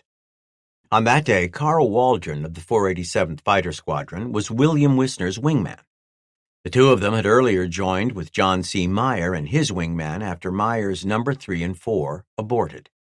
Myers spotted a formation of enemy aircraft southwest of Merseburg at 29,000 feet. He immediately led the flight in a series of climbing turns from 23,000 feet. We closed in on them, Waldron recalled, and they didn't drop their tanks, thinking possibly that we were friendly. Regardless of what the enemy pilots thought, Waldron's lead, Wissner, went immediately to work. Captain Wissner knocked down 2, and while he was knocking down his third, I started firing at an FW-190 that was off Captain Wissner's left wing. Waldron's shooting was good. I stopped firing when his entire left wing section fell off, and the EA snapped over and spun down. I was using the K-14 sight, which proved darn good. I was shooting at 10 degrees deflection. The fighting became confused. Waldron hung with Wissner, while Wissner chased after another FW-190. At the same time, Waldron put rounds into a different FW-190 arcing high above him. Immediately afterward, he was attacked from above and behind by another German pilot. While trying to break from this EA, Waldron recalled, I spotted a P-51 high that I decided to join. Still pursued by the enemy aircraft, Waldron skidded, twisted, and turned as he clawed skyward toward the other P-51. I then spotted another 190 at 2 o'clock, he recounted. I looked back at the Jerry on my tail when suddenly I saw him pull off my track and point his nose at the other 190 to my right, giving him several bursts. The 190 under attack exploded, and the attacking 190 broke for the deck. As it developed, Waldron was awarded credit for the 2 FW-190s that he took down with his own guns, as well as the third FW-190 for which he unwittingly set up a bait and switch. He later told Stars and Stripes, "The guy on my tail must have been new because he mistook the 190 in front of me for another Mustang and fired a long burst, sending his Nazi pal hurtling down in flames." But it certainly wasn't just the Germans who made those sorts of mistakes. Earlier in the year, on May 12, 1944, the 352nd's Mission Summary Report noted UI, unidentified, P-51s bouncing from 31,000 feet in Frankfurt area forced group to drop tanks early. And prior to that, on March 26, 1944, the Mission Summary Report recorded a similar incident in which P-47s attacked other P-47s. Flight of 7 P-47s marked either CY or CV bounced Blue Flight 328th Squadron SE St. Quentin. Their number 3 man fired his guns from approximately 250 yards. Evidently, the guilty party was a poor shot, as the report makes no mention of any damage. The incident above is also interesting for a different reason. It indicates that the writers of the report had no idea what the squadron markings were of the other fighter units operating out of England, or they lacked the motivation to research them. This is evident because the CY markings mentioned above were carried by a squadron from the 55th Fighter Group, a P-38 unit. A P-38 would never be mistaken for a P-47, and so the markings had to be CV rather than CY. Those letters were carried by the 368th Fighter Squadron of the 359th Fighter Group. So then, it was a pilot from that particular squadron that had fired on the 328th's Blue Flight. Because the 352nd Summary Report failed to report any such details, it might be concluded that such incidents simply weren't very important in the context of everything else that was happening. Colonel Joe Mason turned over command of the 352nd to Colonel James Maiden on November 17th. The changeover was fairly seamless. The 352nd had been hard at war for more than a year by that time, and the men knew their business. There was little that needed changing. Ultimately, the group continued to pile up successes under Maiden, just as it had with Mason at its head. Walter Stark was one of the 487th Fighter Squadron's original pilots. A solid performer, it nevertheless took him several months until he was credited with his first aerial victory on February 10, 1944. During the fall of 1944, he finished his first combat tour and returned to the States for a month of rest and relaxation. After returning, he almost became an accident statistic. Anxious to get back into flying fettle, Stark took his P-51 on several local sorties, during which he practiced landings, low flying, aerobatics, and such. On one of these flights, He encountered a small RAF utility aircraft typical of those used for spotting artillery strikes.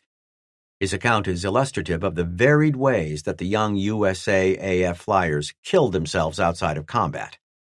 "I noticed it had British markings," Stark recalled of the little airplane, "and he was ready for me.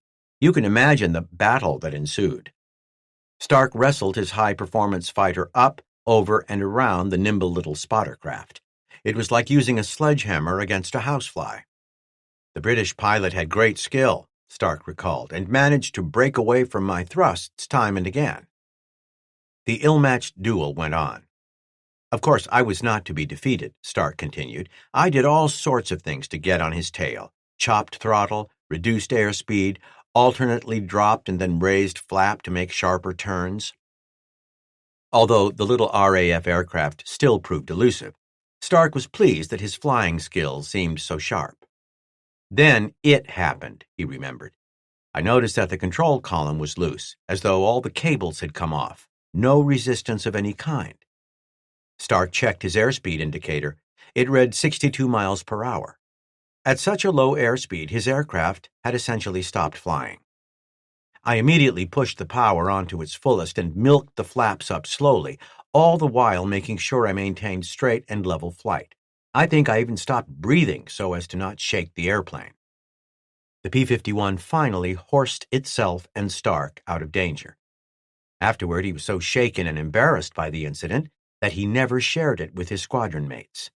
Sadly, there were many young USAAF flyers who never shared the stories of their airborne hijinks, not because of nerves or shame, but because they simply didn't survive them. Nevertheless, during his career with the 352nd, Stark notched more than 100 combat missions and had knocked down a total of 4 Me-109s as November 1944 was drawing to a close. On November 27th, he flew what was supposed to be, and ultimately was, his last mission of his second combat tour. Stark's experience that day was instructive. In the world of combat aviation, skill was sometimes not enough to trump bad luck. On that day, the 352nd was tasked to strafe an oil depot. However, near Merseburg, Germany, the group was vectored by a controller onto a large formation of enemy fighters. It wasn't long before a formation of nearly 75 aircraft was spotted. Stark, who was leading the 487th's red flight, took up the chase. "I saw a flight at 10 o'clock high heading for the deck," he recounted. After shoving everything to the firewall, Stark closed on the fleeing Luftwaffe pilots. "I singled out the last Me-109, but before I opened fire, the pilot jettisoned his canopy and bailed out. The aircraft began to spin and then fell apart." Stark continued after the Germans as they dived for the ground. "I tagged on to the next Me-109, adjusted my K-14 sight, and opened fire at 300 yards. Strikes showed on cockpit, fuselage, and tail. The EA turned sharply, began to spin, and broke to pieces. I saw no chute." Stark picked another target as the enemy fighters made a gentle heading correction to the right. "I set the K-14 sight just right," he remembered, "and opened fire at 150 to 200 yards. Strikes showed on the fuselage and the tail section. The tail section came off and flew into my accessory section." Stark didn't note it in his encounter report, but the sound of a large part of his third victim smashing into the underside of his P-51 must have been unnerving. "The aircraft was badly damaged. Coolant poured out onto my windscreen," Stark reported. "I broke away and headed for home." He nursed his aircraft as best he could and tried to keep the engine's temperature down by pulling back the RPM while simultaneously pushing up the manifold pressure. It worked for about 10 minutes, but it wasn't enough to clear Germany. By this time, the engine temperature was quite high, Stark remembered. Fire broke out, and I had to leave the ship. The 487th's commanding officer, William Halton, remembered Stark's radio call. "Shortly after I broke off combat, I heard Captain Stark, who was leading Red Flight, call on the RT and say that he was hit and was heading for friendly territory, but that he thought that he was going to have to leave the ship. He wished all the boys luck and said that he had gotten 2 109s. Nearly everyone in the squadron likewise heard Captain Stark say this. Stark later recalled his radio transmission. "Why I did not tell him there were 3 EA I do not know. When I had time to think, I recalled all three, but that was of little concern to me at the time. It is possible that since the first enemy ship went down without ever having been shot at, Stark's mind treated it differently in the excitement of the moment. Regardless, Stark had to leave his ship immediately. To do this, he recorded, I had to clear all my hoses, wires, and belt, stood on the seat, rolled the ship on its side, popped the stick forward, and flew out, well clear of the ship. Stark, knocked down by an aircraft that he had personally shot out of the sky, fell toward the earth. I delayed opening my chute, he recalled, for a few thousand feet. When he finally pulled the parachute's ripcord, it dealt him a blow that was consistent with the wicked turn his luck had taken. When my chute opened, the left harness buckle hit me in the jaw. That's all I knew until I woke up. My chute was in a treetop, and I was suspended a foot above the ground. Civilians came up just then and took me prisoner. Chapter 28. To the Continent and Tragedy. Gallant's big blow was gutted by the German chiefs. Hitler, Goering, and even Gallant himself simply did not have the discipline to hold the Luftwaffe's fighters in reserve until an overwhelming number were ready and in place. Instead, the promising force was committed piecemeal and was subsequently mauled by American pilots who were only too ready and able to rack up impressive scores. By the end of November 1944, the German fighter force was an anemic wreck. Nevertheless, the Luftwaffe's leadership made plans for an audacious effort to support Hitler's Ardennes offensive. Hitler intended to launch a winter offensive to punch a hole in the Allied lines and smash through Belgium to Antwerp. Once Antwerp was taken, he aimed to capture or destroy as many Allied forces as he could, preparatory to suing for a favorable peace. The plan, which had been in the making for several months, was risky in the extreme. For it to have any chance at all, the American and British air forces had to be weakened, if not actually neutralized.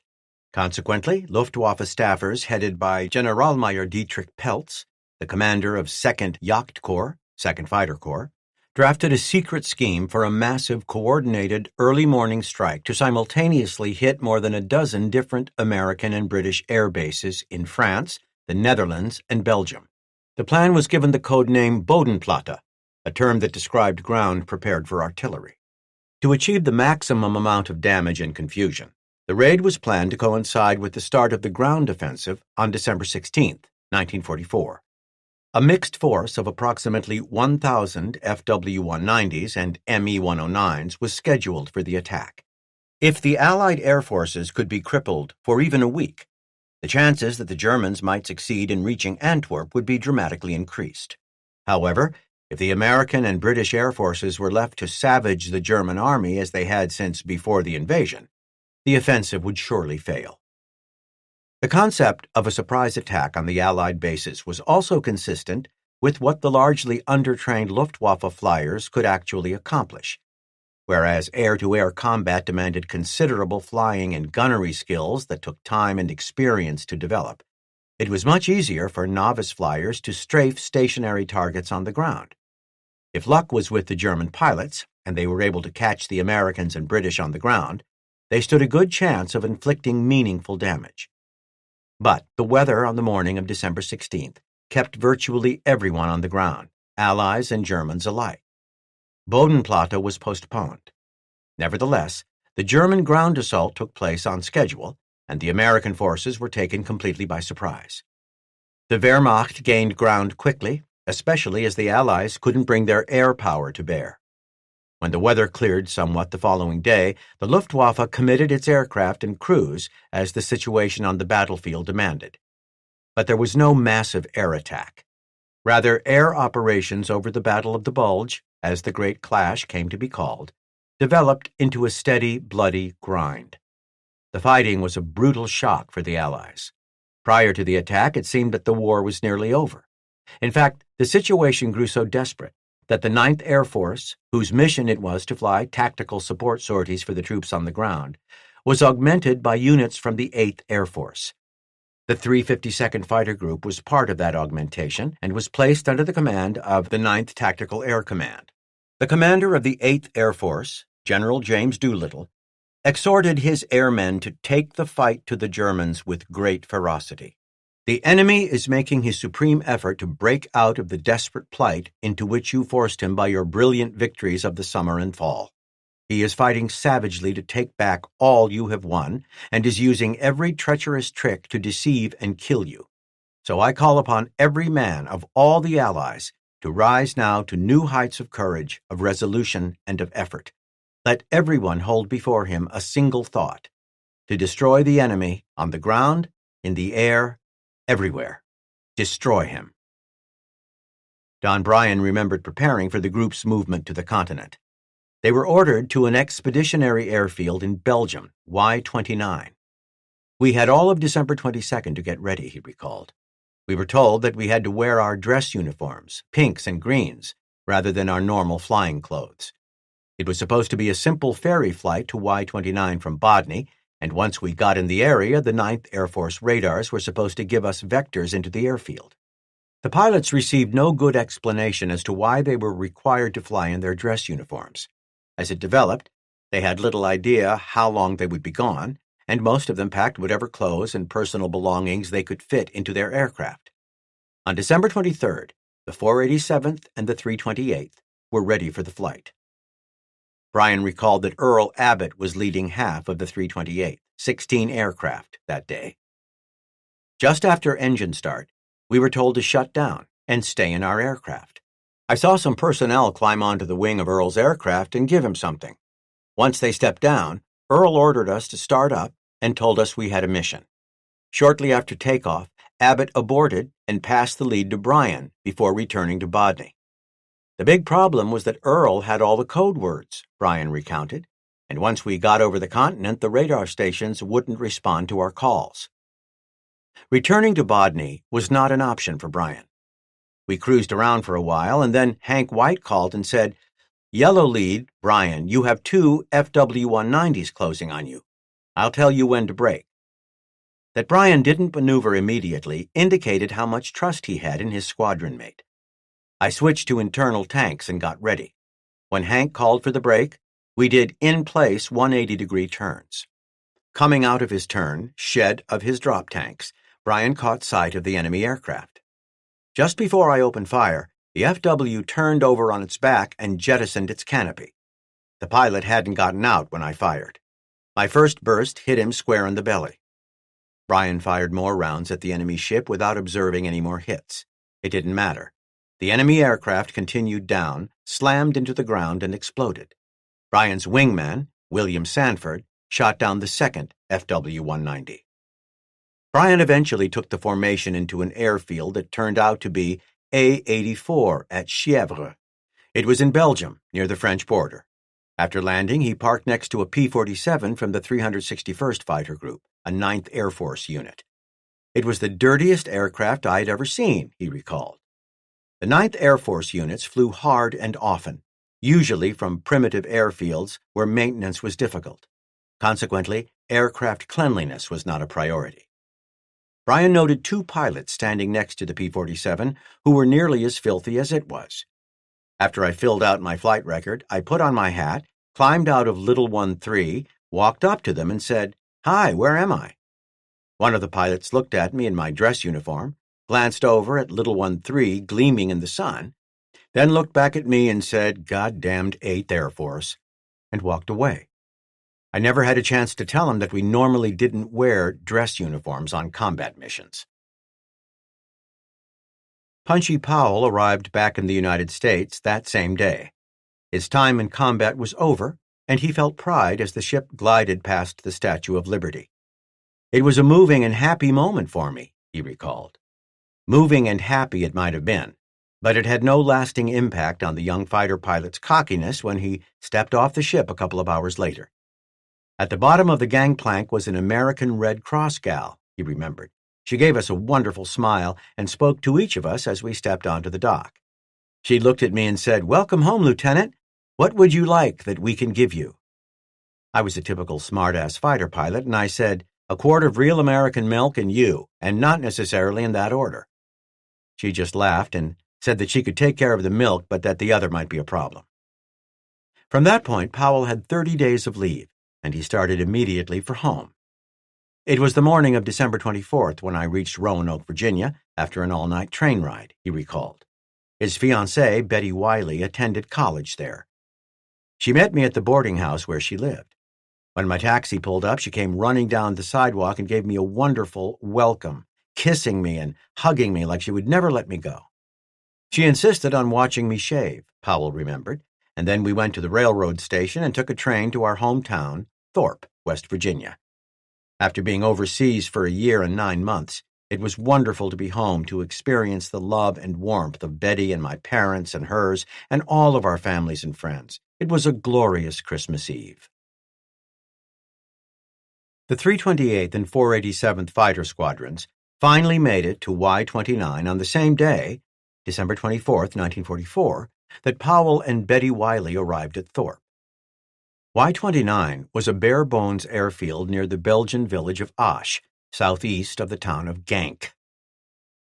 It had been carved out of a pine forest only the previous month by the 852nd Engineer Aviation Battalion, and consisted of a pierced steel planking, PSP, runway of a few thousand feet with similar taxiways and hard-stand parking for about 150 aircraft. The 366th Fighter Group from the 9th Air Force, operating P-47s, had been operating at the airfield for almost 4 weeks when the 352nd arrived. Living in well-worn tents that did nothing to keep out the cold gave the men a partial appreciation for what their infantry counterparts were enduring in less protected conditions during one of the coldest winters in living memory. Albert Giesting had been Virgil Maroney's crew chief, but since the previous April, when Maroney was shot down and made a POW, Giesting had been promoted to flight chief, responsible for a number of aircraft. He remembered the living conditions in the tents at Y-29. I made up some cots, which was done by folding our blankets, of which we had only 2, in the middle of the cot, and covered it with the shelter half, small personal tent, to keep everything dry when the frost, about 2 inches thick, that formed on the roof of the inside of the tent would melt during the day. The shelter half kept everything dry. Clothing issues were non-existent. Getting dressed was no problem as you wore everything you had. You slept with it as well as worked with it. There were no showers or washrooms at Y-29. The men shaved and washed their hands out of their helmets as best they could and simply went without showering or bathing. However, after a week or so, arrangements were made for the men to wash their stink away. Richard Brock recalled, "I do remember that while we were at Y-29, we would go in GI trucks around sundown to a coal mine and use their showers.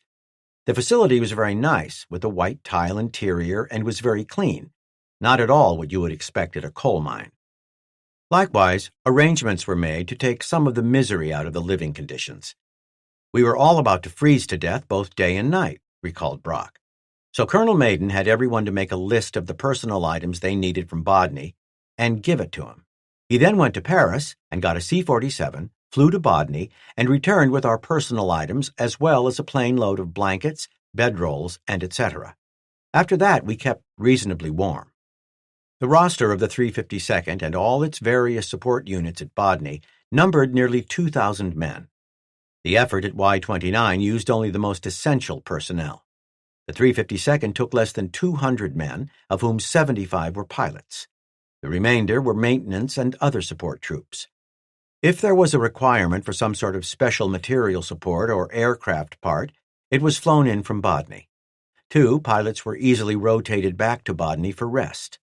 Likewise, aircraft, so long as they were flyable, were ferried back to Bodney if they required maintenance beyond what the cadre at Y-29 could perform. Indeed, Dick de Bruin remembered, almost daily 1 or 2 P-51s would fly to Bodney to exchange pilots, deliver important papers, or pick up aircraft parts.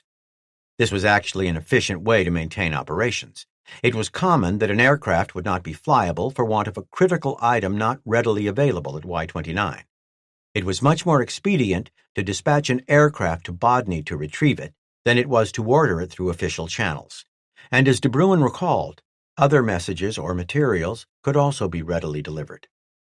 The cooks did the best they could in tents that were not designed as kitchens. Preparing meals was difficult, and getting pots and pans and dishes clean was even more so. Ray Mitchell appreciated the effort. The cooks did their best in snowy weather near zero, They came up with some interesting meals. The one thing I remember the most was that they went into the community and came up with a few fresh eggs for the pilots lucky to be on missions that day. Owing to the expedient way in which it was put into service, the airstrip at Y-29 offered no cover to the men working on the flight line.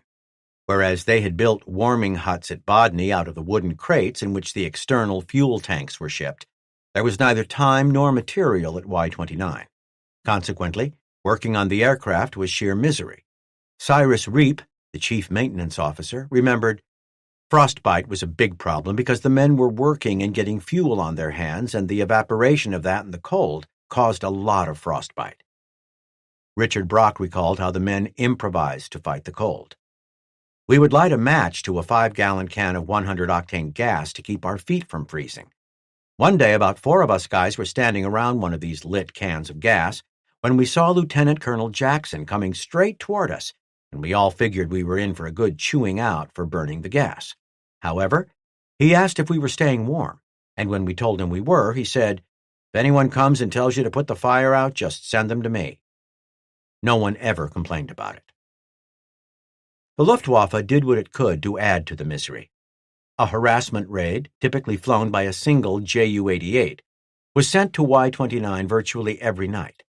These intruders occasionally dropped bombs, usually well off target. Still, it was unnerving. A 487th history noted the reactions of the 352nd's officers and men who had never known what it was like to come under attack, as Bodney had never been bothered by Germans. Being garrison troops from way back, pilots and ground personnel, especially the groundhogs, were more unnerved by the American ack-ack being thrown up around them than by the enemy planes overhead. On December 25, 1944, George Preddy was scheduled to lead a flight from the 328th Fighter Squadron on the 352nd's second patrol of the day. The mission was a sweep, intended to keep the sky over the battlefield clear of the Luftwaffe. Preddy briefed the mission particulars to include routing, radio frequencies, expected enemy air activity, and the weather.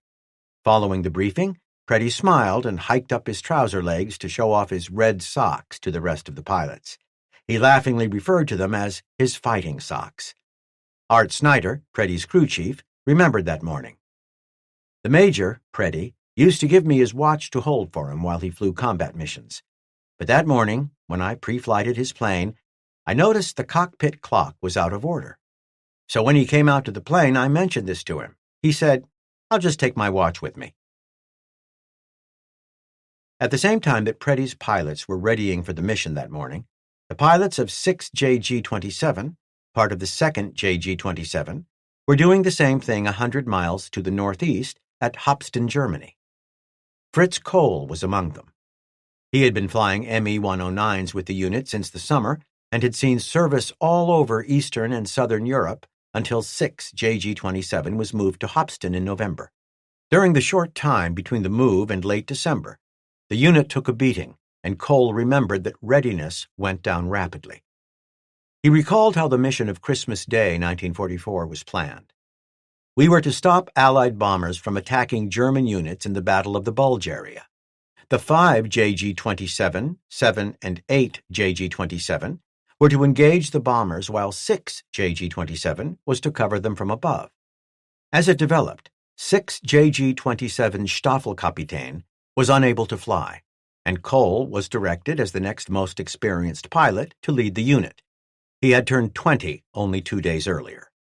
The 60 or so aircraft comprising 2 JG-27 got airborne about midday, with Kohl at the head of 6 JG-27. The cold skies were blue, and we could hardly spot a single cloud, he recalled.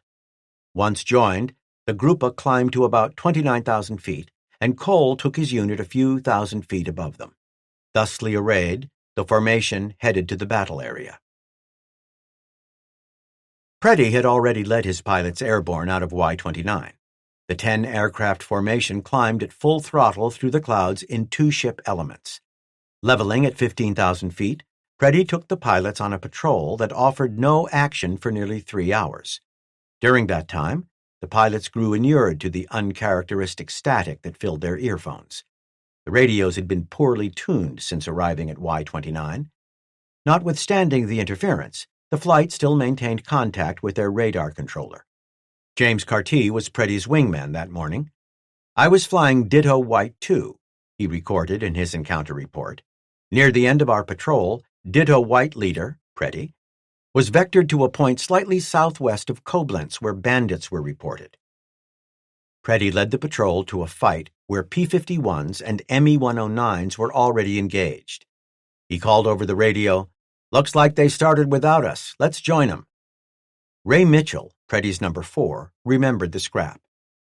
Preddy had just finished his transmission when the radio was filled with screaming about the beginning of a fight, and I saw an Me-109 coming down from my left not far from behind James Lambright. I attempted to call Preddy, but the radio was jammed with chatter. My only choice, Mitchell continued, was to break from the flight and get in behind the Me-109 before it got in range of Lambright. I let up slightly until I was sure of the Me-109's position, and then went full throttle to get in behind it and set it on fire. The canopy came part way off, and the plane went down out of control. Mitchell looked over his shoulder. I discovered an Me-109 on my tail and made such a hard left turn that it became a high-speed stall, and I went into a spin. I stayed in the spin for a while to make sure that I was no longer a target, and then pulled out. Mitchell's recovery was a wrenching one. It registered 9 Gs, well above the P-51's operating limit. While Mitchell covered the flight's rear, Preddy threw himself into the melee and was soon turning hard with an Me-109. After several turns, Carty recalled, Major Preddy was gaining on the 109 when another 109 cut in front of him. He gave the latter 109 a burst. I observed many hits, the canopy came off, and the pilot bailed out. Major Preddy immediately swung back to the first 109, and after about another turn got on him. He got numerous hits, and this pilot also bailed out. Fritz Cole was part of the fighting. When we reached the target area, we saw bunches of Mustangs attacking the Staffeln below us. Cole called for an attack, started down, and looked over his shoulder to make certain that his pilots were following him.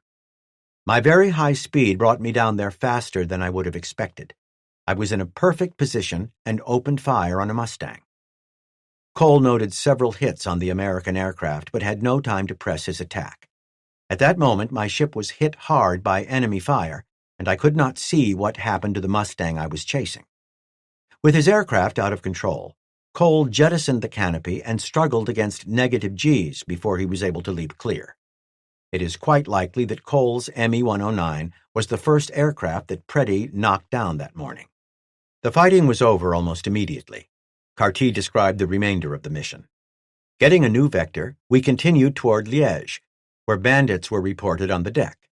We were a 3-ship flight now, a white-nosed P-51 having joined up. The third P-51, an ad hoc wingman, was flown by James Bouchier of the 479th Fighter Group. The 479th flew a bomber escort mission from England that morning and was caught up in a melee during which it scored 15 aerial victories while losing 3 pilots of its own. Somewhere along the way, Bouchier was spit out of the fight and attached himself to Preddy and Carty. The 3 of them were southeast of Liège at 1,500 feet when they spotted an FW-190D flying low over the ground below them. Major Preddy went down after him, recalled Carty. The 190 headed east at treetop level. As we went over a woods, I was hit by ground fire.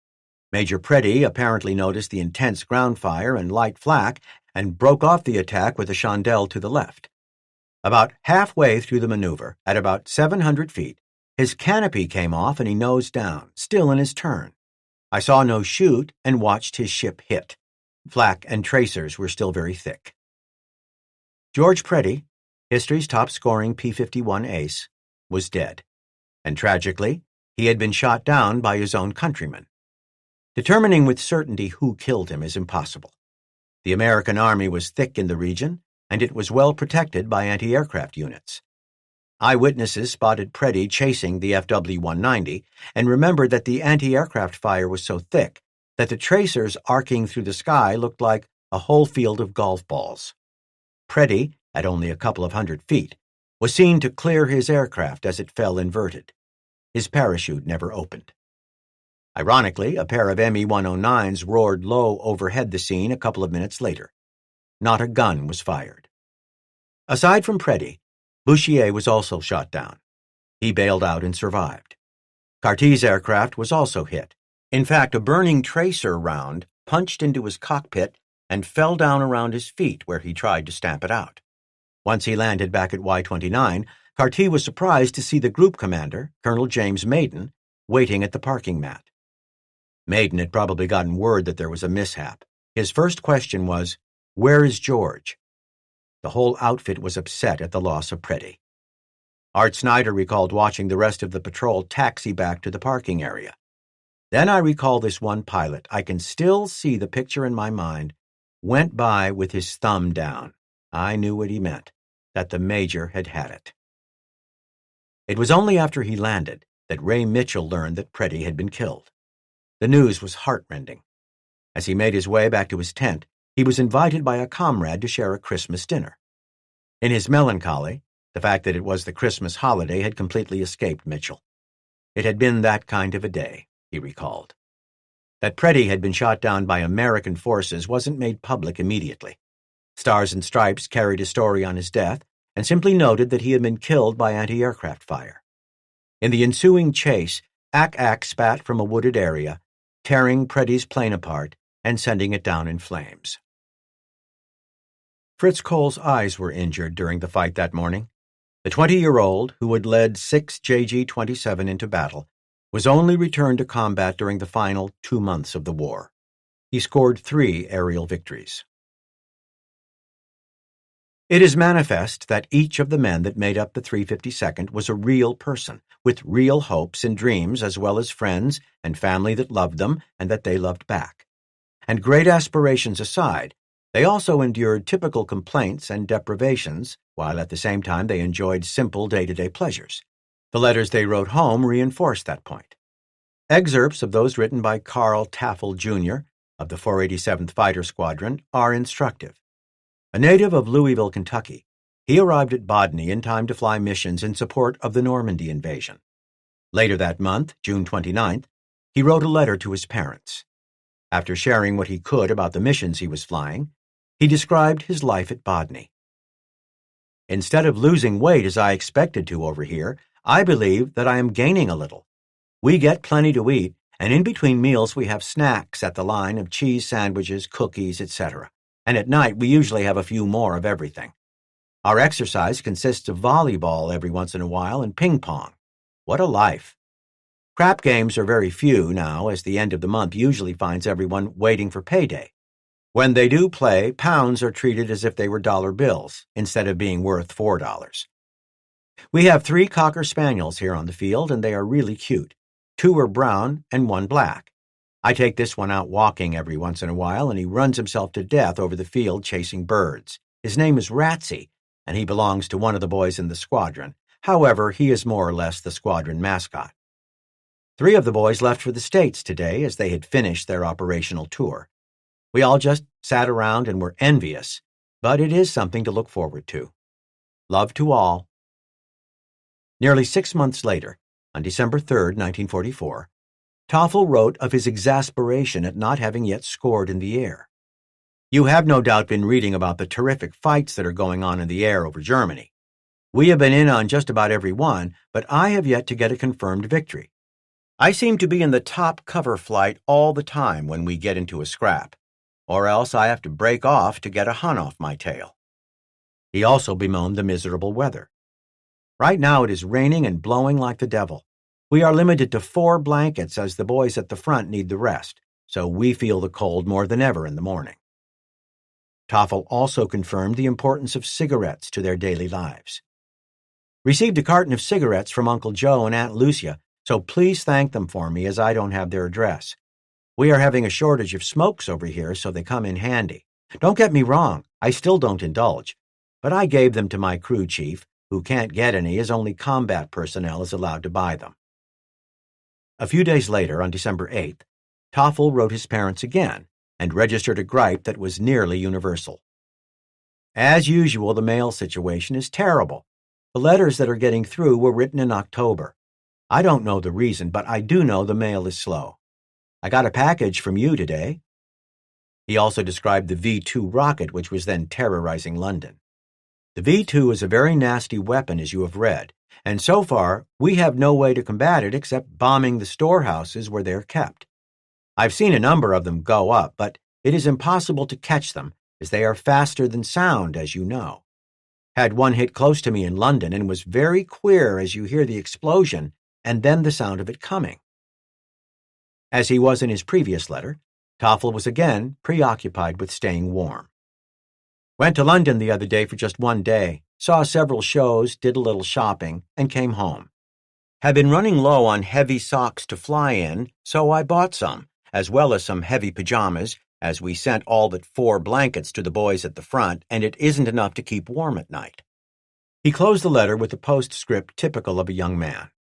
Please send some more stuff to eat. Again, in his letter of December 11, 1944, Toffel wrote of the cold. The weather is cold and wet, as usual. Germany has lots of snow on the ground, and it is mighty cold in the air. The other day my heater was a little off, and I was so cold I couldn't bend my knees. It is times like that when you welcome a fight, to get your mind off the discomforts of the weather. He also wrote of girls.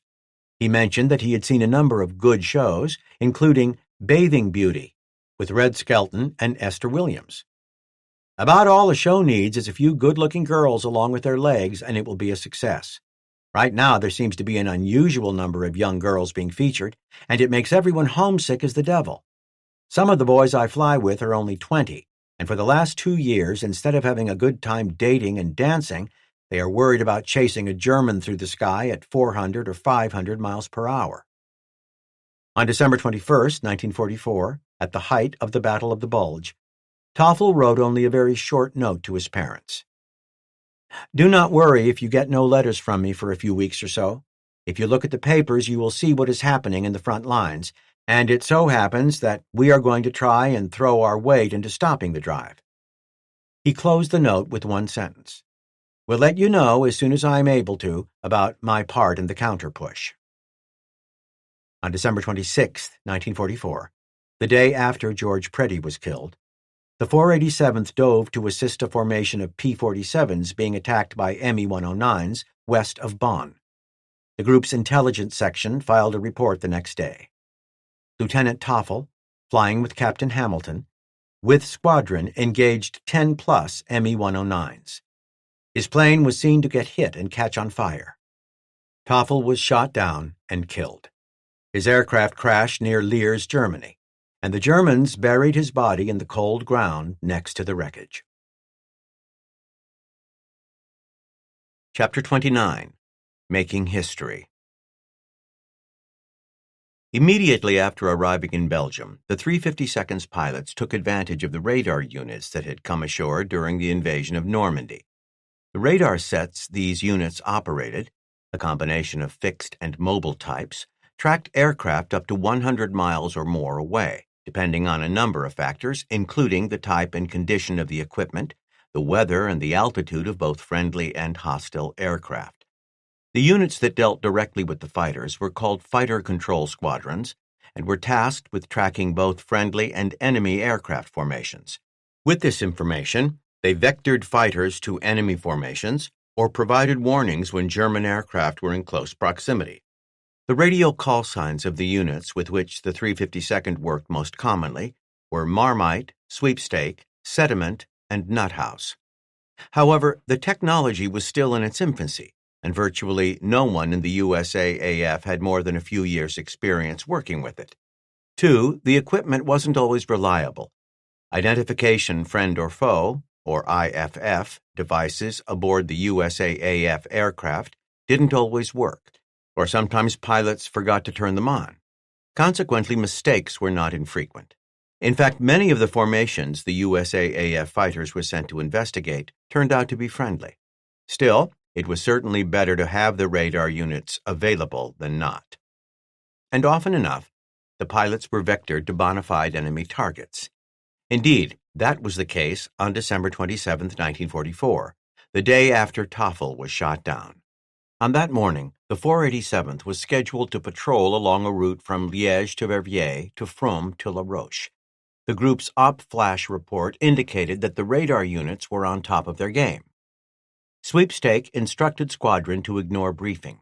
Vectored to 20 miles southwest Bonn, Vic/O, F1927, 11:15 hours.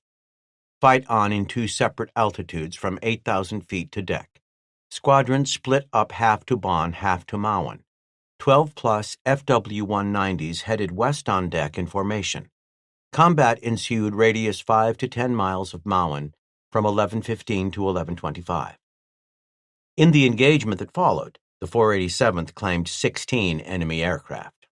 Ray Littke was credited with 3 of them. He described the reaction of the German fighters when they spotted the 487th. They started a loose Luftberry to the left, and my wingman, Lieutenant Ross, and I got behind the last boy in the Luftberry. I got strikes on his wing and tail, and he immediately snapped over to the left, hit the ground, and exploded. Littke and Ross lost little time in moving up the line of German fighters, where Littke attacked another FW-190 with virtually the same result. I got behind another one, Littke recalled, and got many strikes in the cockpit and wing root area. He rolled over on his back and went into the ground. By this point, all but one of the FW-190s had been shot down or had cleared the area. Littke recounted latching on to the one remaining German fighter. I got strikes on him several different times. He straightened out, jettisoned his canopy, and started pulling up. Then an unidentified P-51 came down on him from above and got several strikes as the pilot of the EA bailed out. It had been a big day for the 352nd.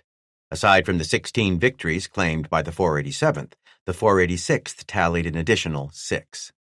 The missions that the 352nd flew out of Y-29 were markedly different than the bomber escort missions that had made up the bulk of its flying since the summer of 1943.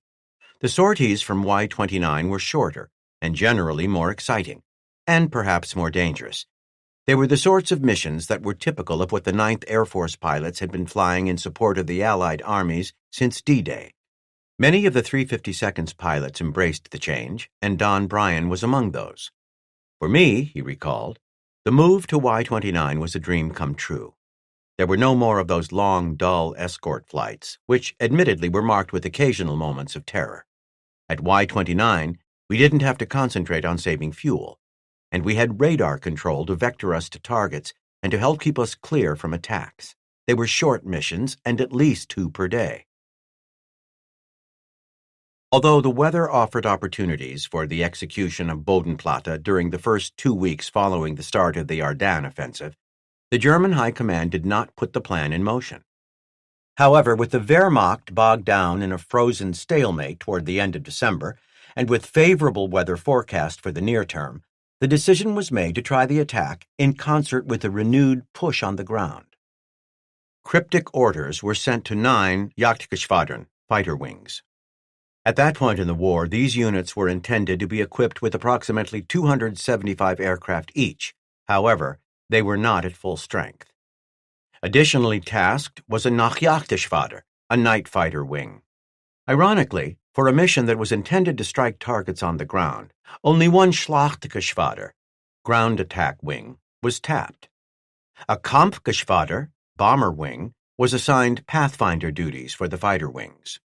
The orders included the code word Varus, which meant that the operation was officially on, and Teutonicus, which authorized commanders to brief their men and ready their aircraft. A final code word, Hermann, was paired with the date and time, 11:45 and 09:20, indicating the exact minute at which the airfields were to be attacked, January 1st, 1945, at 9:20 a.m. Immediately upon receipt of the orders, the Luftwaffe commanders set their men to work at a redoubled pace. The Luftwaffe's Jagdgeschwader 11, JG-11, was given the task of attacking Y-29. The unit had been formed in April 1943 and spent much of its short life fighting the American daylight bombing offensive over northern Germany.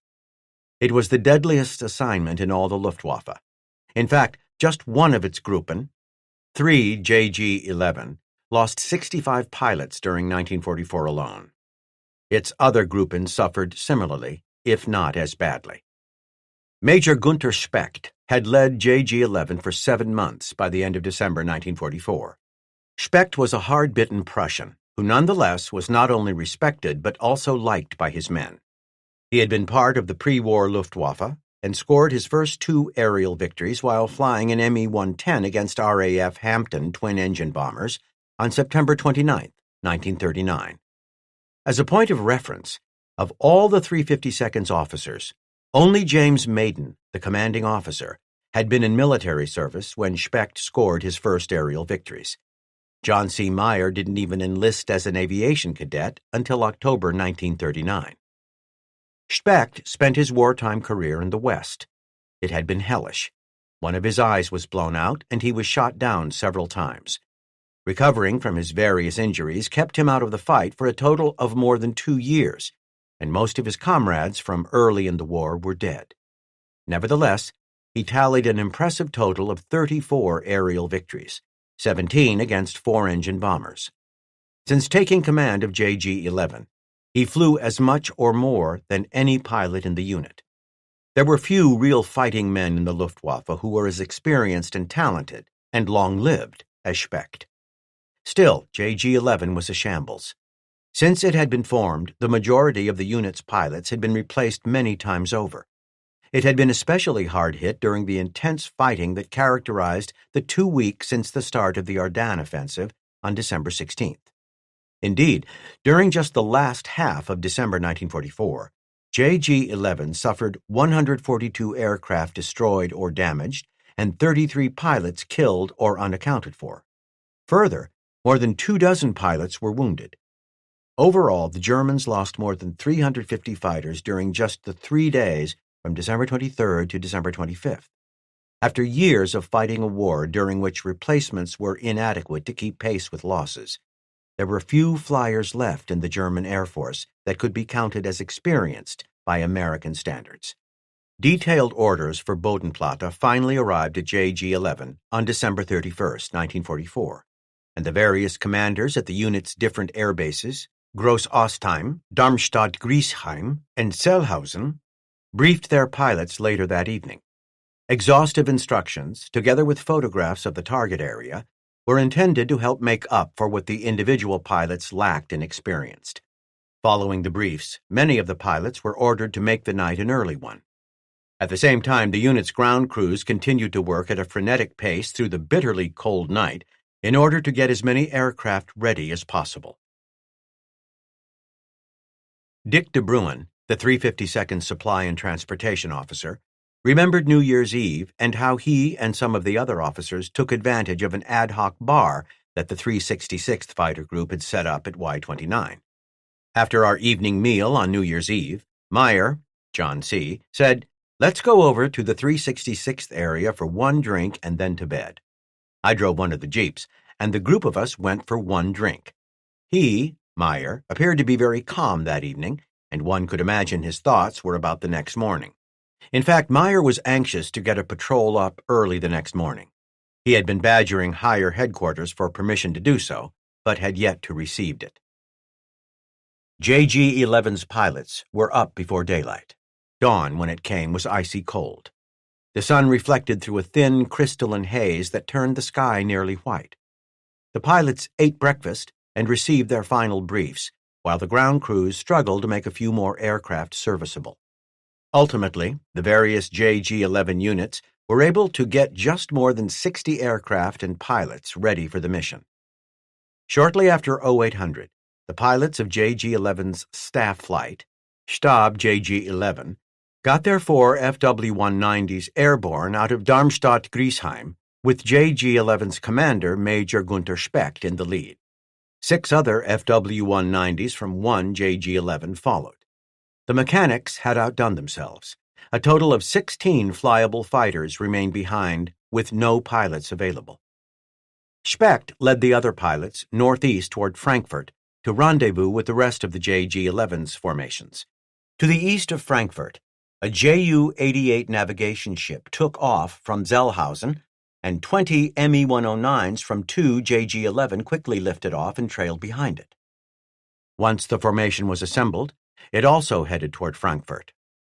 South of Zellhausen, at Groß-Ostheim, 31 FW-190s formed behind another Ju-88 and likewise set course for the rendezvous point. The pilots of the Ju-88s and of the different grouping of JG-11 caught sight of each other over Frankfurt. They joined with little problem. The Ju-88s pushed to the front with the FW-190s of Stab and one JG-11 heading the formation of fighters. The FW-190s of 3 JG-11 followed with the Me-109s of 2 JG-11 bringing up the rear.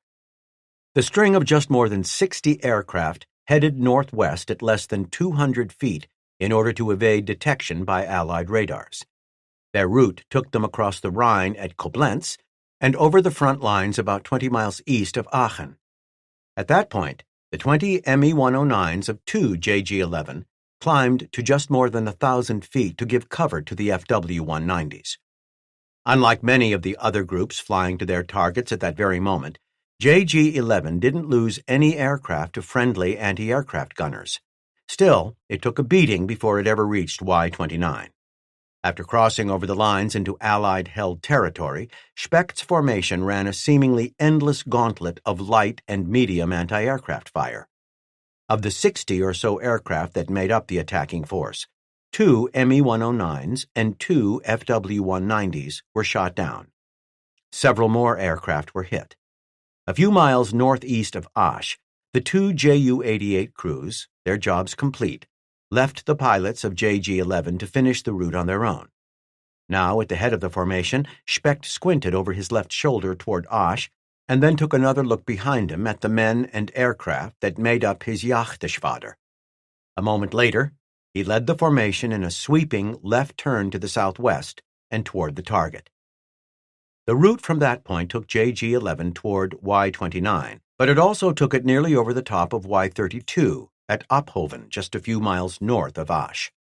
Y-32 was occupied by the RAF's No. 125 wing, which was composed of 4 Spitfire squadrons. The field, virtually in front of them, drew a large number of JG-11's pilots like moths to a flame. That they mistook it for Y-29 would work to the 352nd's favor. Albert Giesting was up early on January 1st, 1945. It was very cold when we got up at about 5 and went to the line to pre-flight the planes. The pine trees where the tents were at were covered with snow, and some would fall down on your neck as you walked through them. The flight line, out of the cover of the trees, was even more frigid. On the line, Giesting recalled, the wing and engine covers were frozen and hard to remove. After plugging in the battery charger to heat up the batteries, we checked the coolant and started the engines with a maximum effort. Normally, Giesting would have supervised the crew chief of each aircraft and lent a hand where required. But some of his crew chiefs hadn't yet arrived from Bodny, and he was short-handed. I was on my second pre-flight, he recounted, and had the safety belt around the stick to check the magnetos, when the guns began to fire. The pilot from the previous evening had left the gun switch on. Giesting had unwittingly sent nearly 200 heavy machine gun rounds a half a mile or more somewhere into Belgium. I expected to have to make a trip in to see Lieutenant Colonel Meyer, but he never said a word about it. I guess he figured we were doing the best we could, and we sure were. The armorers were a little mad, as they had to get out and clean the guns and add some ammo, about 30 rounds per gun. While the 352nd's aircraft were readied, 8 P-47s from the 366th Fighter Group's 391st Fighter Squadron took off past them. The time was 08:42. They were slated for a short dive-bombing mission and were expected back at Y-29 in less than an hour. By that time, Meyer was getting himself and 11 pilots from the 487th Fighter Squadron ready for a quick patrol. Meyer, at about 0800, had finally received permission from the 9th Tactical Air Command to fly the mission. He was ordered to have the squadron back no later than 1000 in order to be ready to fly a bomber escort mission at noon. Colonel Meyer hit back for the 487th's ready room, picked 11 other pilots, and told them they were going with him on a routine flight. One of the JG-11 pilots who attacked the RAF base at Ophoven was Georg Fjoreder. After spreading out with the rest of the formation, he pulled up and dove on the airfield. My approach was too steep to engage the fighters on the east side of the airfield, so I aimed at 4 or 5 C-47s in the northwest corner, he said. After making his firing run, Furator racked his aircraft around in a hard reversal to make another pass at the airfield. As he did so, he was startled by tracers ripping past his aircraft. He was further surprised to find a brace of P-47s, one of them firing, directly behind him. I pulled sharply to port, and his rounds passed astern of my plane. My pursuer and his number 2 gave up the chase and headed off west. I started after them, then broke away for a final run at the airfield heading south.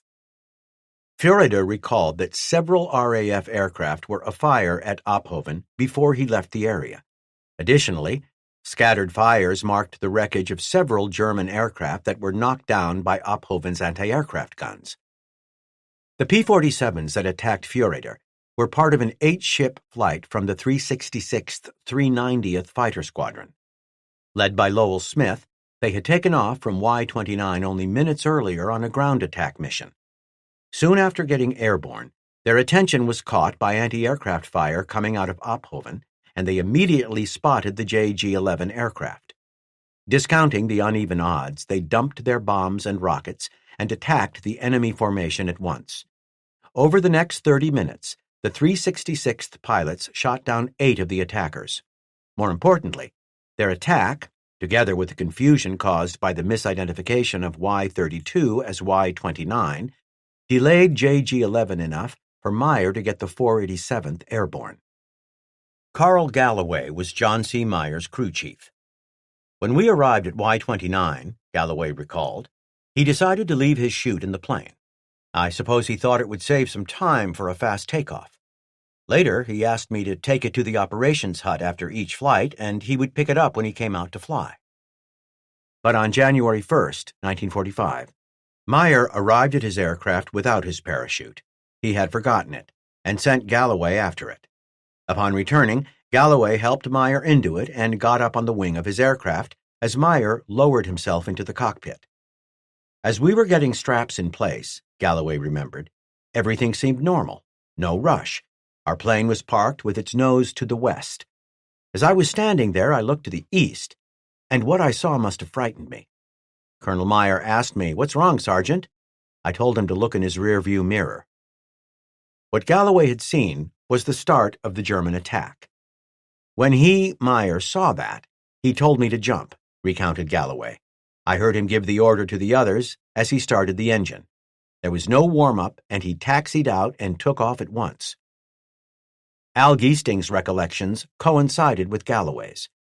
When the pilots came out for the patrol mission, Al Giesting remembered, they didn't seem to be in a hurry, as they were waiting for a sort of fog and frosty haze to burn off. About 9 o'clock they started, and the P-47s, 366th Fighter Group, took off first and went off toward the northeast in the direction of the slag heaps that were out that way. It was only a few minutes later that the action started. I heard a big explosion, Giesting said, and looked toward where the P-47s were, and they were dropping their bombs. Then I noticed a lot of planes coming. About this time, the 487th must have seen the same thing and started to take off all bunched up. Meyer was in a hurry, as were his pilots behind him. Giesting remembered the crush of P-51s that went hurtling down the runway. If the front one, Meyer, had cracked up, the whole bunch would have had it, as they were almost propped to tail. But they all got off okay, and the battle started, as by this time the 109s and 190s were over the east end of the field. Meyer, with his guns already armed and his gun sight on, lined up on the northeast-southwest-oriented runway, gunned his engine, and started rolling to the northeast. As he lifted clear of the runway, he slapped his landing gear handle up and spotted an FW-190 just above the trees, crossing from his right to left. He made a mild heading correction and fired his guns. The enemy fighter rolled inverted and went down in a flaming explosion. It had happened so quickly that Meyer's landing gear doors hadn't even closed before he fired his guns. Meyer's encounter report described his downing of the enemy aircraft in a very matter-of-fact fashion. He took no literary license, and his description does nothing to highlight how very remarkable the feat really was. Leading 12 ships of the 487th Squadron taking off to the northeast from Y-29, Belgium. Immediately upon getting my wheels up, I spotted 15-plus 190s headed towards the field from the east. I attacked one, getting a good 2-second burst at 300 yards, 30-degree deflection, getting good hits on the wing roots. From the ground, Richard de Bruin described Meyer's victory. J.C. Meyer was gaining speed as he passed me, and I turned 90 degrees right to watch his takeoff. He was starting to climb, and his wheels were not fully retracted. To my astonishment and disbelief, I saw an enemy fighter plane on the deck flying directly across the path of J.C.'s takeoff. J.C. immediately fired his weapons and hit the fighter, which was a German FW-190. It crashed in flames in the middle of our airfield. Before, I could only imagine what our pilots did while in an air battle. Now I was a spectator watching in person from the ground one of the greatest fighter air battles. Alex Sears, Meyer's wingman, likewise was caught up in the fight almost immediately. One Me-109 came at me head-on, and we made several passes at each other, both of us firing. On the third pass, I got some strikes on his engine and shot part of the tail section away. He started burning and went into a lazy spiral and crashed. Having downed one FW-190 just after taking off, Meyer engaged another almost immediately afterward. He chased it southwest for approximately 10 miles, nearly to Liège. On my first attack, I got good hits at 10 degrees, 250 yards. The EA half-rolled and recovered just on top of the trees. I attacked, but periodically had to break off because of intense friendly ground fire.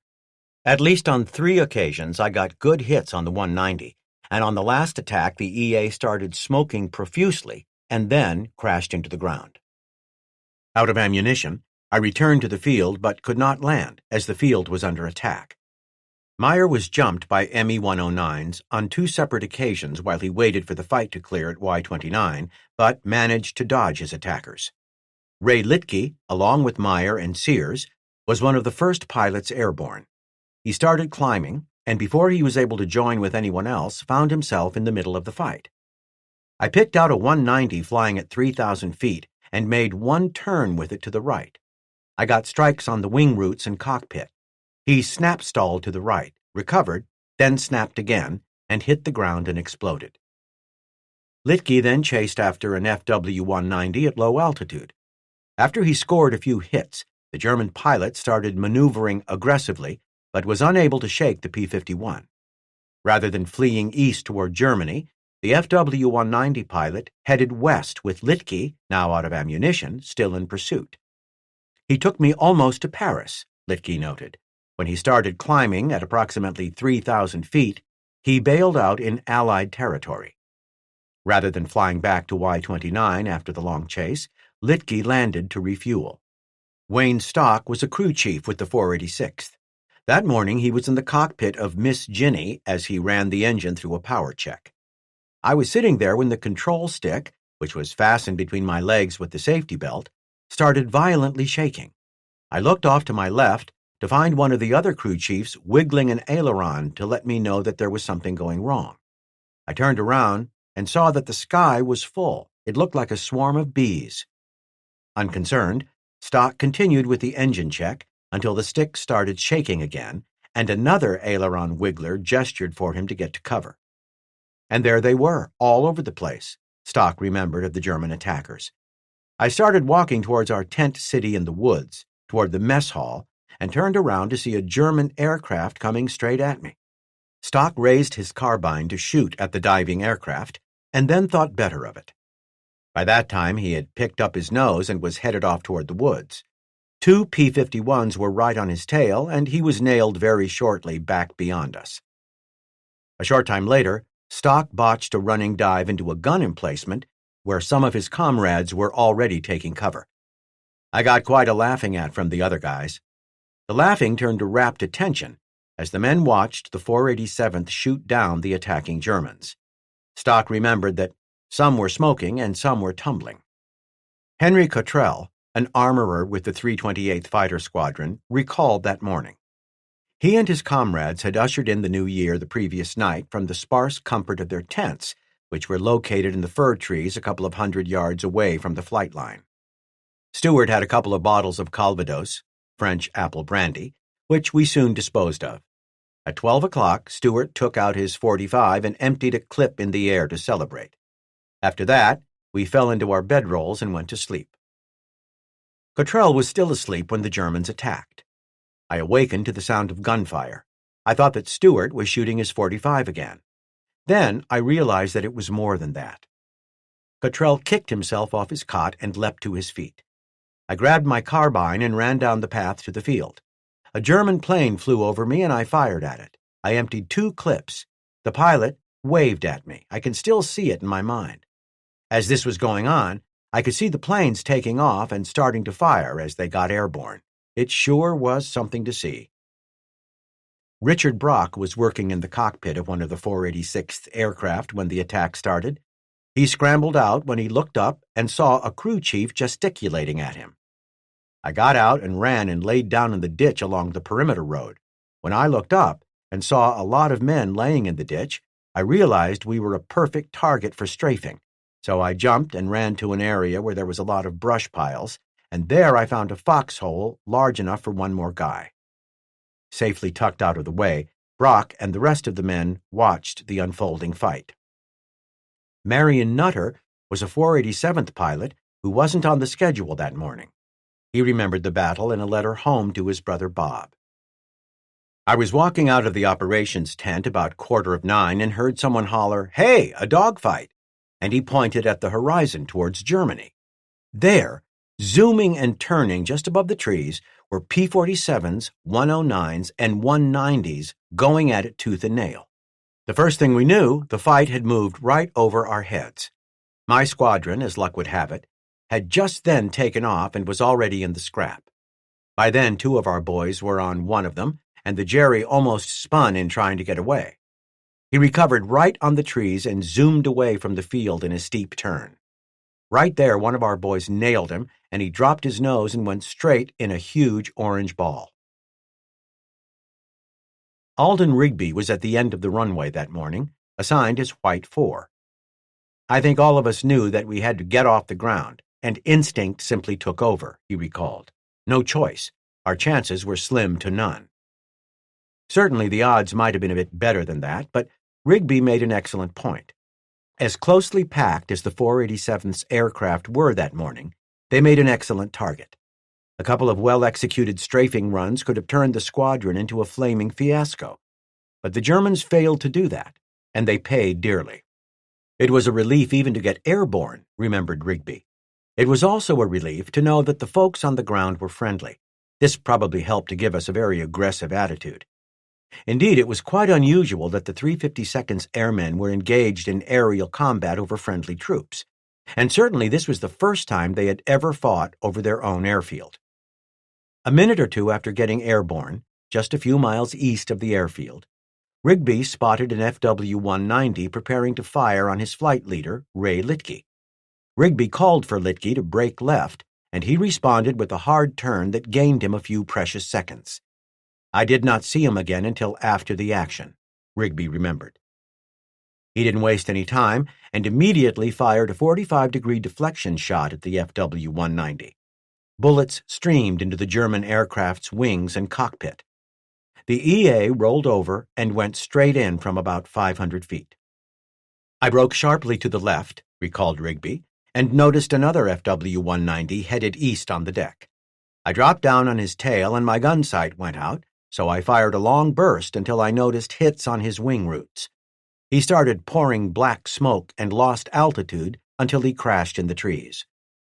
That Rigby was able to hit the enemy aircraft without a gun sight was no small feat. Simply visualizing a straight line from the aircraft to the target was difficult enough. Judging the range and computing the right amount of deflection, or lead, was nearly impossible.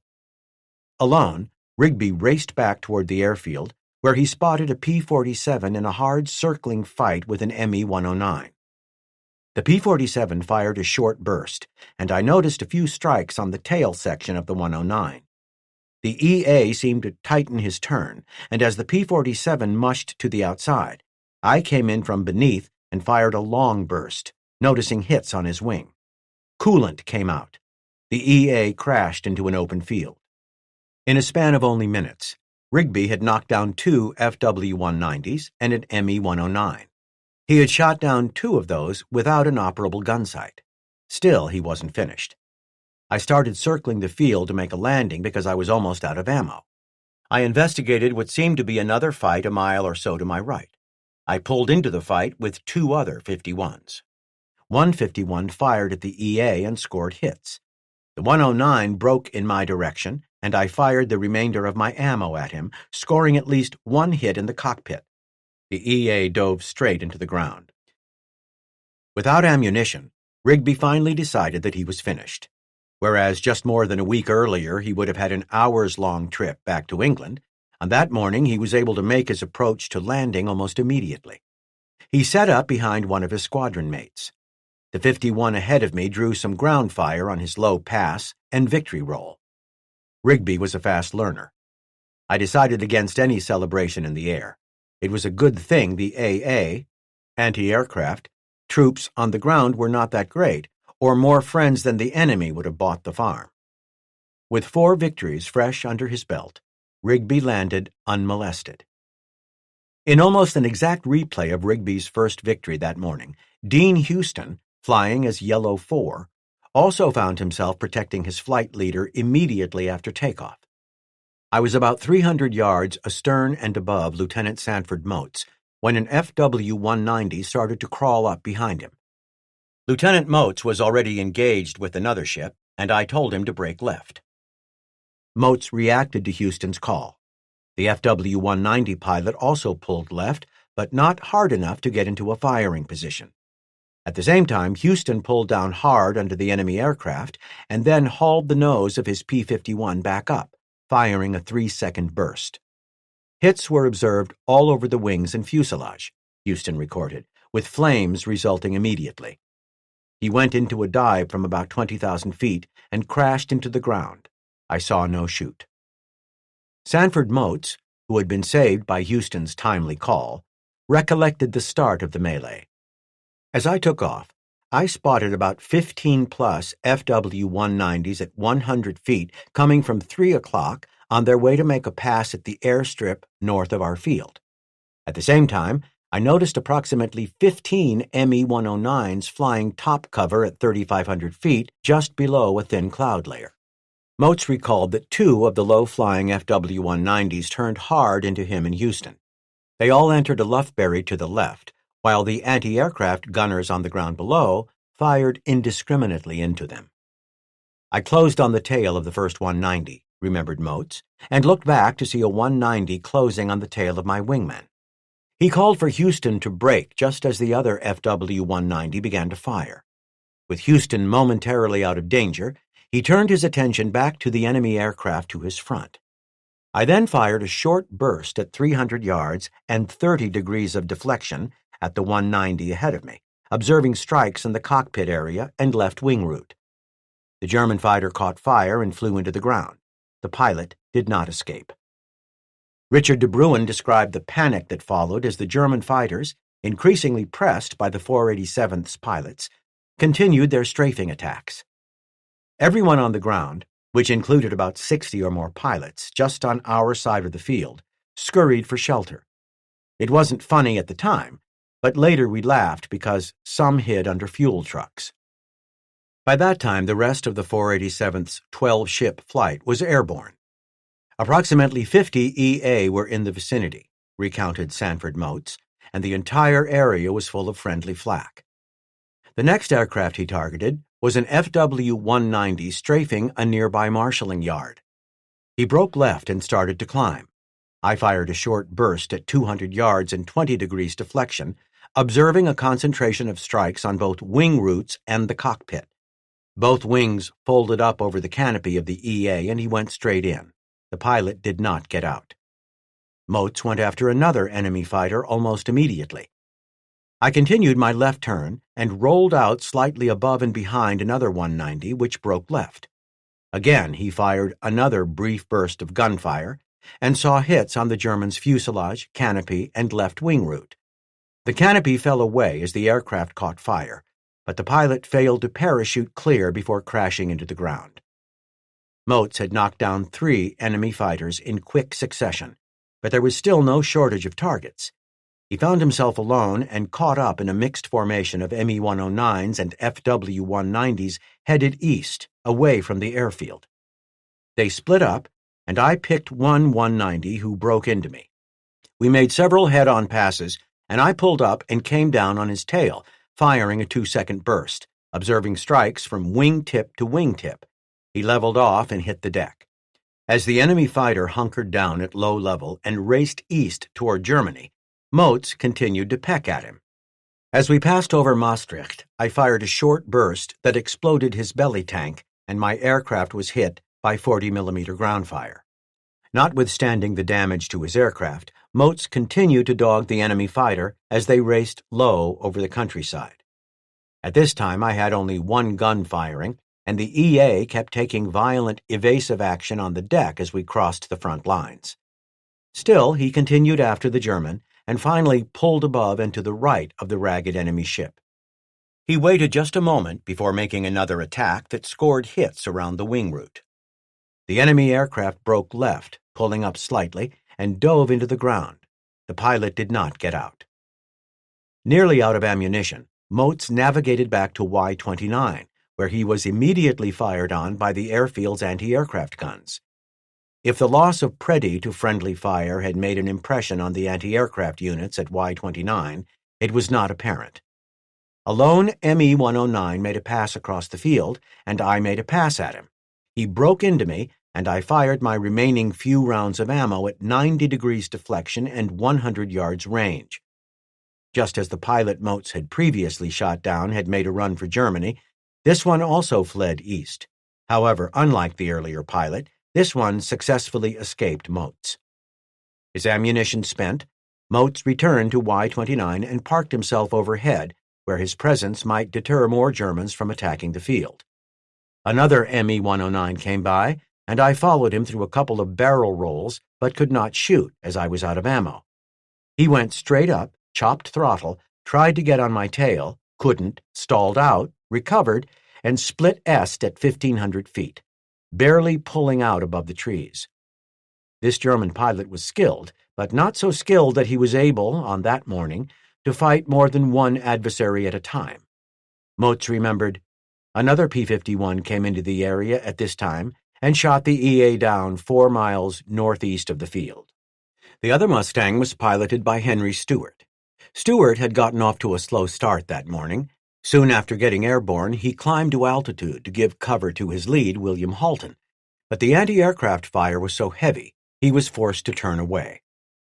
When I broke, I ran into a 109. I made a few turns with him, but could not get into firing position.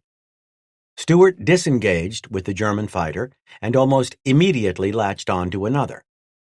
I followed another 109 up through the clouds at almost 150 miles per hour, but could not close and almost spun out. Having unsuccessfully turned with 2 of the German fighters, Stewart went after a third. I came back down and went around with another 109. I fired, but did not observe any strikes. Notwithstanding his lack of success, the hapless Stewart stayed in the hunt. He was nothing if not persistent. I then came back toward the field and tagged on to another 109 headed toward our field. I closed on him and pulled the trigger. Nothing happened. My knee had shut my gun switches off. I got them back on and fired. I got a few strikes, we started turning over a slag pile, and Captain Wissner came along and clobbered him. If Stewart was frustrated, he remained undeterred, and a few moments later, his doggedness finally paid off. I came back toward the field again and saw 2 P-51s chasing a 109. The 109 broke. I cut my throttle and slid in behind him at about 100 yards and 100 feet off the deck. I fired and observed many strikes. The 109 went straight in and exploded. In Stewart's case that morning, success bred more success. I pulled up to 2,000 feet and started a turn. I saw another 109 on the deck headed east. I closed my throttle again and dove behind him. At 150 yards range, I opened up and got many strikes on the wing root and fuselage. The 109 went straight into the ground. Stewart was on a roll. It was at this point that he spotted Motes, who was out of ammunition, tangling with the skilled Me-109 pilot. Stewart recalled, "I started back toward the field and picked up another 109 on the deck, 51 chasing him. The 51 broke, and I dove down on the EA, our altitude being about 100 feet. He turned, and I followed him east. I closed to 150 yards and fired, getting strikes all along the right side of the plane. Coolant came out, and the 109 crashed into the ground." William Wisner, who had earlier shot down one of the fighters that Stewart had been chasing, remembered that the fight was a free-for-all from the very beginning. "We didn't take time to form up, but set course wide open straight for the bandits." Wisner noted the 366th P-47s were already engaged and also spotted a large formation of FW-190s at 1,500 feet with a number of Me-109s above them. I picked out a 190 and pressed the trigger. Nothing happened. Wisner hadn't yet armed his guns, whereas the pilots had plenty of time to complete their combat checks when they were flying out of Bodney. Such was not the case on this particular morning. "I reached down and turned on my gun switch," Wisner recollected, "and gave him a couple of good bursts. As I watched him hit the ground and explode, I felt myself being hit." Wisner whipped his aircraft around in a hard climbing turn to the right and saw another FW-190, guns ablaze, very close behind him. As I was turning with him, another 51 attacked him, and he broke off his attack on me. I then saw, Wisner recorded, that I had several 20mm holes in each wing and another hit in my oil tank. My left aileron control was also out. I was losing oil, but my pressure and temperature were steady. Such damage would normally have compelled a pilot to turn directly for home, but Wisner was already there. Being over friendly territory, I could see no reason to land immediately, so turned toward a big dogfight and shortly had another 190 in my sights. After hitting him several times, he attempted to bail out, but I gave him a burst as he raised up and he went in with his plane, which exploded and burned. Soon after knocking down the second enemy fighter, Wisner found himself engaged with a third, an Me-109. This fight taxed Wisner's skill and lasted much longer than was typical. "We fought for 5 or 10 minutes, he recalled, and I finally managed to get behind him. I hit him good, and the pilot bailed out at 200 feet. I clobbered him as he bailed out, and he tumbled into the ground." Calls came over the radio that the airfield was getting strafed again, and Wisner raced in that direction. I saw a 109 strafe the northeast end of the strip. I started after him, and he turned into me. We made 2 head-on passes, and on the second, I hit him in the nose and wings. He crashed and burned east of the strip. Wisner chased after several more enemy fighters without success, and finished the day with 4 confirmed aerial victories. Wisner's wingman, Jack Diamond, never had a chance to get joined, and in fact did not immediately see the fight. "I saw aerial activity around an airfield, Ophoven, a few miles away, and I thought it must be an enemy attack. It was soon every man for himself.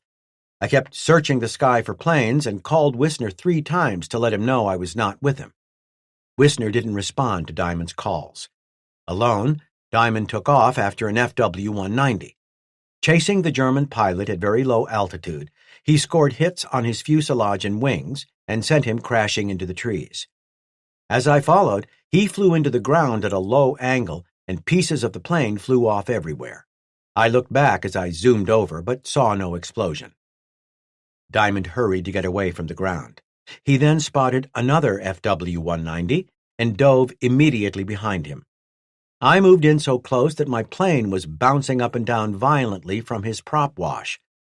Diamond squeezed off burst after burst of gunfire, but was unable to bring the enemy aircraft down. He briefly considered hacking at the enemy fighter with his propeller, but quickly dismissed the notion. Finally, low on ammunition and without any friendly cover, Diamond gave up on the fleeing German and turned back toward Y-29. The fight was still going on when the 8 P-47s from the 366th 391st Fighter Squadron entered the standard landing pattern at Y-29. This was the same flight that took off at 0842 on a ground attack mission before the battle started. Tom Colby, a pilot with the 352nd's 486th Fighter Squadron, remembered that he and seemingly everyone else on the ground tried, without effect, to warn them off by waving, pointing, and shouting as the aircraft came into land toward the southwest.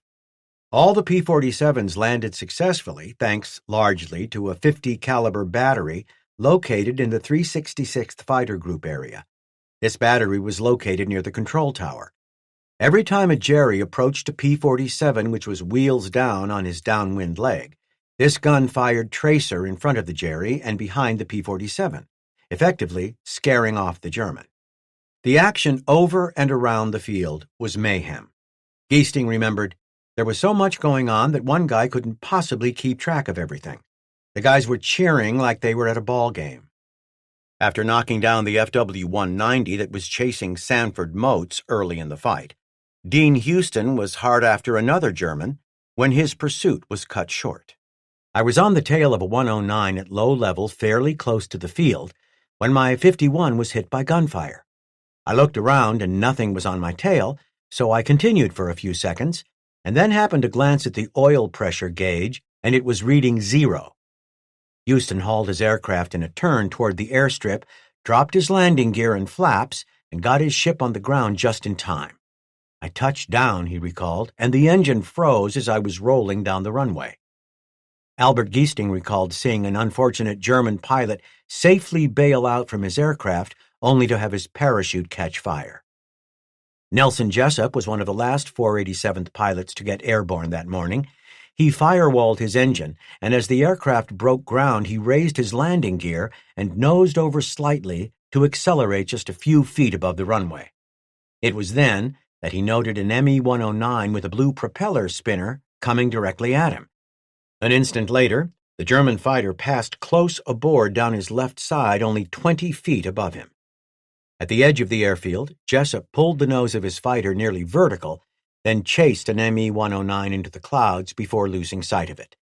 He played cat and mouse with a couple more enemy fighters before spotting an FW-190 climbing into the clouds. At 4,500 feet, both aircraft topped out, with Jessup in trail of the German. He took a long-range shot at 600 yards without observing any hits. At 400 yards, I fired another burst and observed a cluster of strikes in the region of the cockpit. He slowly rolled off to the left and went down through a hole in the clouds in a spiral and went into the ground. I did not see the pilot get out. Following his aerial victory, Jessup went back up above the clouds to try his luck again. There, he was mistakenly attacked by an RAF Typhoon. Having sustained no damage, he descended back through the clouds and returned to Y-29. William Halton scored once that day. I fired at one FW-190 at 0-degree deflection, and he spun in and exploded in some woods.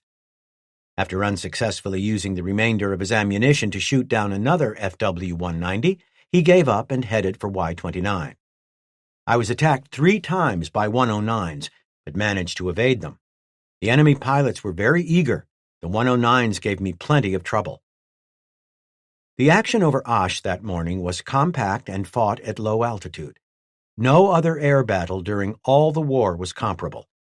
Many of the men later remarked that the action over Osh that day seemed almost staged, as if for a motion picture. Marion Nutter recalled in a letter home to his brother, "I had always wanted to see a dogfight from the ground, and I certainly got my wish. A movie couldn't have done better."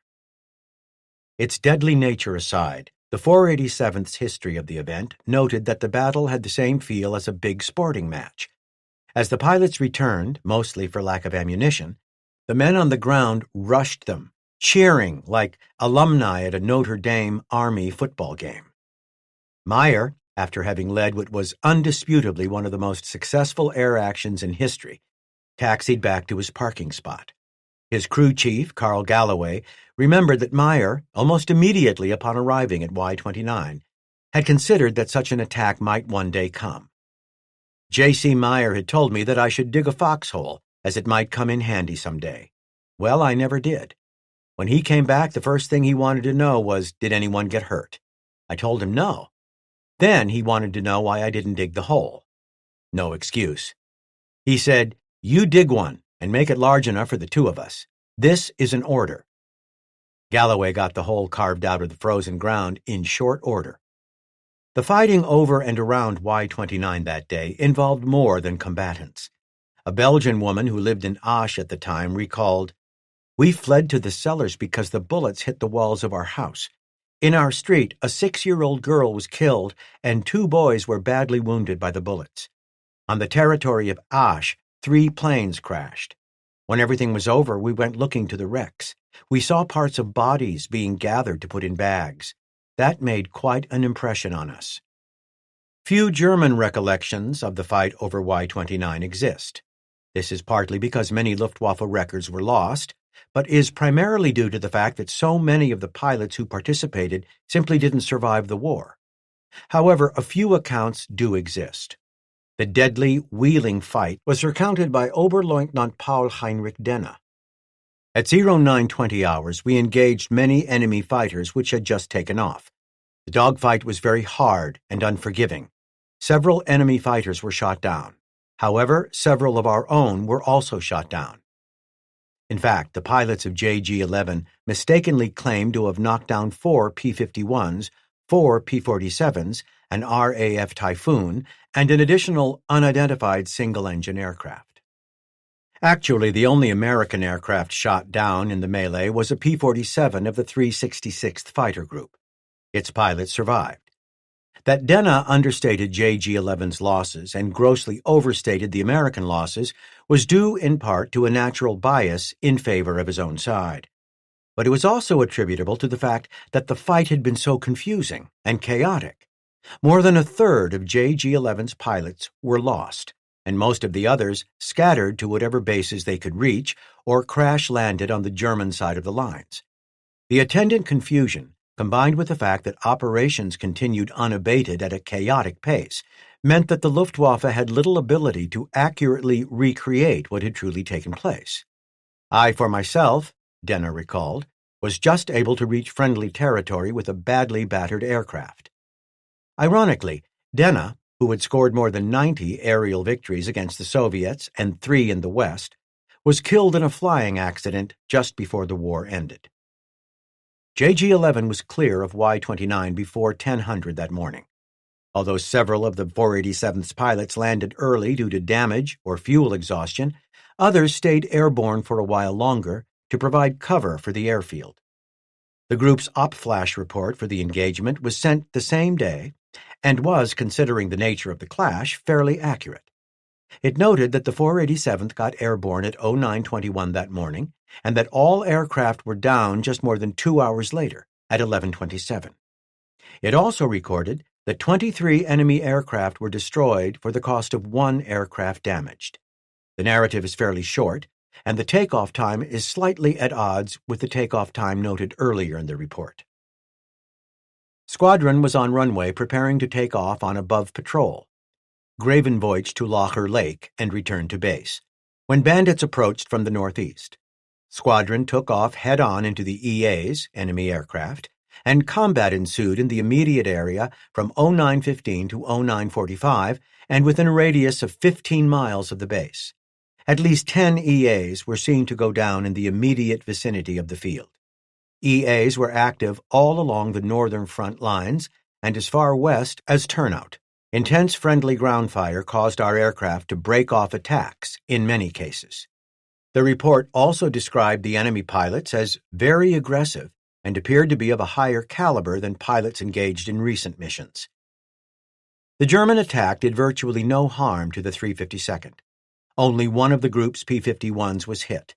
Cyrus Reep was the senior maintenance officer at Y-29 and recalled the damage. The strafing planes hit one of our parked 51s and ignited the fuel strainer in the wheel well. Our fire truck was trying to put out the fire by shooting foam into the air scoop, thinking it was the engine, but corrected this and extinguished the blaze. For this niggling bit of damage, the Luftwaffe paid a very dear price. Not only were the non-flying personnel of the 352nd treated to the sight of their unit scoring an incredible victory literally in front of their eyes, But they were also exposed to the horror that was often part of the triumph of aerial combat.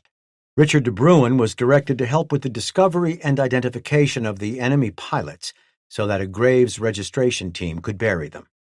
He recalled one of the crash sites. We located the remains on a field less than a mile from Y-29.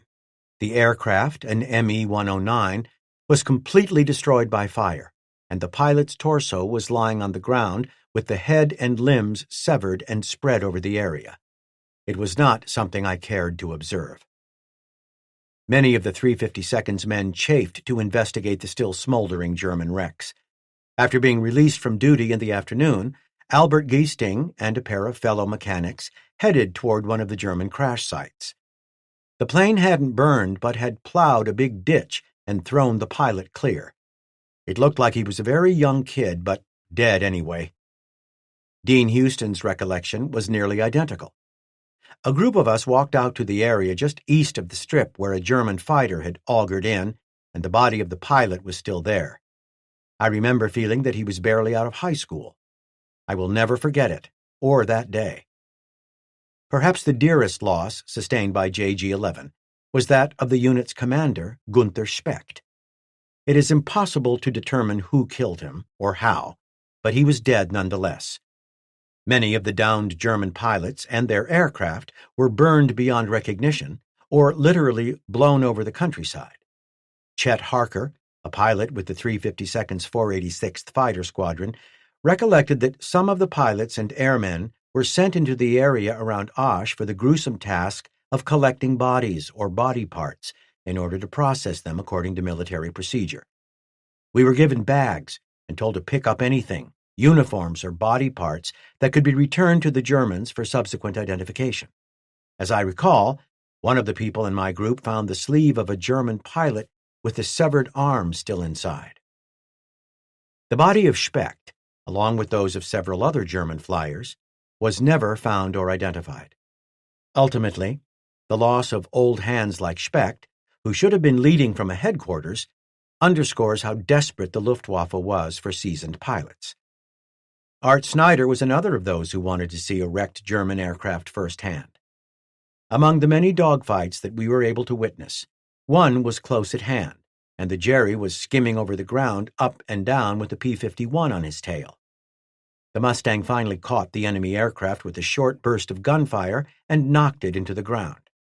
Snyder recalled, "This was about a mile from the strip, so the next day a couple of us walked out to where the crash was and looked at the pilot, who looked not to be over 20. I thought of taking a souvenir and managed to get the tail wheel off. Why I took that, I don't know." The news of the events at Y-29 on January 1, 1945, spread quickly. Newspaper and radio reports in the States were out almost immediately. Even Walter Stark learned of it, even though he was a POW at the time. His engine gave up a few weeks earlier on November 27, 1944, when he ran into pieces of an aircraft he had shot down. I was already in Stalag Luft 1 at the time, but we heard of it within hours of the happening. Each night after 8 p.m., a secret paper with the latest news of the war happenings came out of nowhere. One of those papers had the news of the outstanding performance of the Yanks, courtesy of the BBC. However, news traveled quickest through official channels, and the officials at the ends of those channels reacted quickly. Richard Gates, an officer with the 352nd's operations shop, the S3, recalled, "That afternoon, a silver twin-engine aircraft circled Y-29 and landed. A short time later, someone yelled, 10 hut!" The 352nd was visited by none other than the commanding general of the U.S. Strategic Air Forces, General Carl Spaatz. With him were Lieutenant General James Doolittle, Lieutenant General Hoyt Vandenberg, and Major General Pete Quesada. The generals toured the area, met the men, and were thoroughly briefed on the very big day. Doolittle recorded his visit to Y-29. When we approached for a landing at the fighter field, we saw a bunch of German fighter planes lying all around the area. The field group commander, presumably John C. Meyer, a very eager chap, was to have flown a group patrol mission at 10 a.m. However, he decided to send up and lead an early dawn patrol and had just become airborne when the German planes came over, intent upon destroying his planes on the ground. They were easy meat for our boys, who destroyed a couple of dozen then and there. It was a reward for a group commander who was an eager beaver. What had been a banner day for the 352nd was stained by a singularly tragic event. Richard de Bruin remembered watching a formation of the group's Mustangs flying to the west of the airfield in the afternoon. This flight encountered some British Royal Air Force Typhoons. Suddenly, one of our P-51s shot down a Typhoon, killing the British pilot. De Bruin recalled that both the Typhoon pilots and the 352nd's pilots landed at Y-29, and that there was quite a discussion among the pilots involved after they were on the ground. It was Francis Hill, of the 328th, who had shot down the Typhoon pilot, who was actually Flight Lieutenant Don Weber of Royal Canadian Air Force, RCAF, Squadron 183. Hill was devastated at his mistake. Art Snyder recalled talking to Hill. He said everybody was talking on the radio and hollering bandits. He lined up on this one and gave a short burst. Immediately, he knew what he'd done and said he felt like jumping out. The Canadian pilots were angry, and with good reason. Unfortunately, at that stage in the war, it was not unheard of for USAAF pilots to mistakenly attack their British and Commonwealth counterparts, whereas the opposite did not happen quite so often. For one, the Americans had stopped camouflaging their fighters and instead left them in an easy-to-distinguish bare metal finish. On the other hand, the RAF and Commonwealth Air Forces still painted their aircraft in palettes that, from a distance, were not dissimilar from those that the Luftwaffe used. The RAF and RCAF markings, or roundels, were distinguishing features, but were sometimes too difficult to make out at long range or in certain light conditions, or if a pilot was overeager. Moreover, pilots from the 8th Air Force were not used to encountering other Allied aircraft deep over Europe. Rather, they were accustomed to escorting heavy bombers at high altitude deep into Germany, where other friendly fighters were seldom seen. Consequently, the sight of a camouflaged aircraft often put American pilots immediately at the ready. Of the accidental downing, a supplement to the 352nd's operational report for January 1, 1945, dated January 2nd, provided few details. Sediment and Sweepstakes, radar controllers, reported bandits over base area. In subsequent confusion, Typhoon was shot down as FW-190. In a separate op-flash report, the group recounted the 328th's bounce of the Typhoons in just slightly more detail. Uneventful control of above area, St. Vith to Bonn to Durin and return to base, on Marmite radar control. No EA seen. Flying control, Sweepstakes, and Sediment reported bandits in base area, and squadron returned in search of bandits. Lieutenant Hill shot down Typhoon, which was identified in the confusion as a FW-190. Albert Giesting had an interesting recollection about the incident. I don't know if it's true, but I heard Meyer burnt the film out of the P-51 camera. It is impossible to determine the veracity of what Giesting heard. There is no record that Meyer, Hill, or anyone else denied responsibility for the Typhoon pilot's death. If it was true, perhaps Meyer felt that showing the film would have been a morbid or unseemly act, that there was nothing to gain by viewing the mistaken killing of an Allied airman. Notwithstanding the tragic death of the Typhoon pilot, there was still considerable revelry that night. But later, things took an ugly turn when William Wissner, who had shot down 4 German fighters that morning, got out of hand. Wissner had been with the unit since virtually the beginning and had been very close to George Preddy. Like Preddy, Wissner sometimes drank more than he should have. John C. Meyer recounted what happened. Bill sat dejectedly drinking Coke amidst the gala partying of the remaining participants in this day's events. Bill had had a serious brush with the group commander about 3 months before.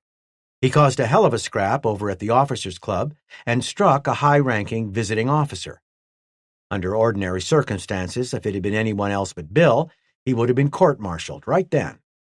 The command was becoming fed up with his periodic soirees, and he had been told in no uncertain terms that the next time would be the last.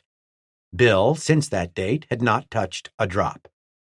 However, it seemed to me that this occasion was an exception, and after arranging with two of the burliest of our group to be his watchdogs and take responsibility for keeping him out of trouble that night, Bill joined the fun. It was not too long, however, before he was on the road he had traveled so many times before, and the watchdog stepped in. This medium-sized youngster, however, was a wild man, driven crazy by his drink, and a battle royal ensued. Glasses were broken, furniture wrecked, and whiskey bottles smashed. Stories and wild conjecture about the attack were rampant among the men at Y-29 and other Allied bases. Richard Brock recalled, "There was a rumor that an autopsy was performed on one of the German pilots, and it was determined that he was a teenager and was high on some sort of drug to give him the courage for such a desperate mission. It was also rumored that he was a colonel."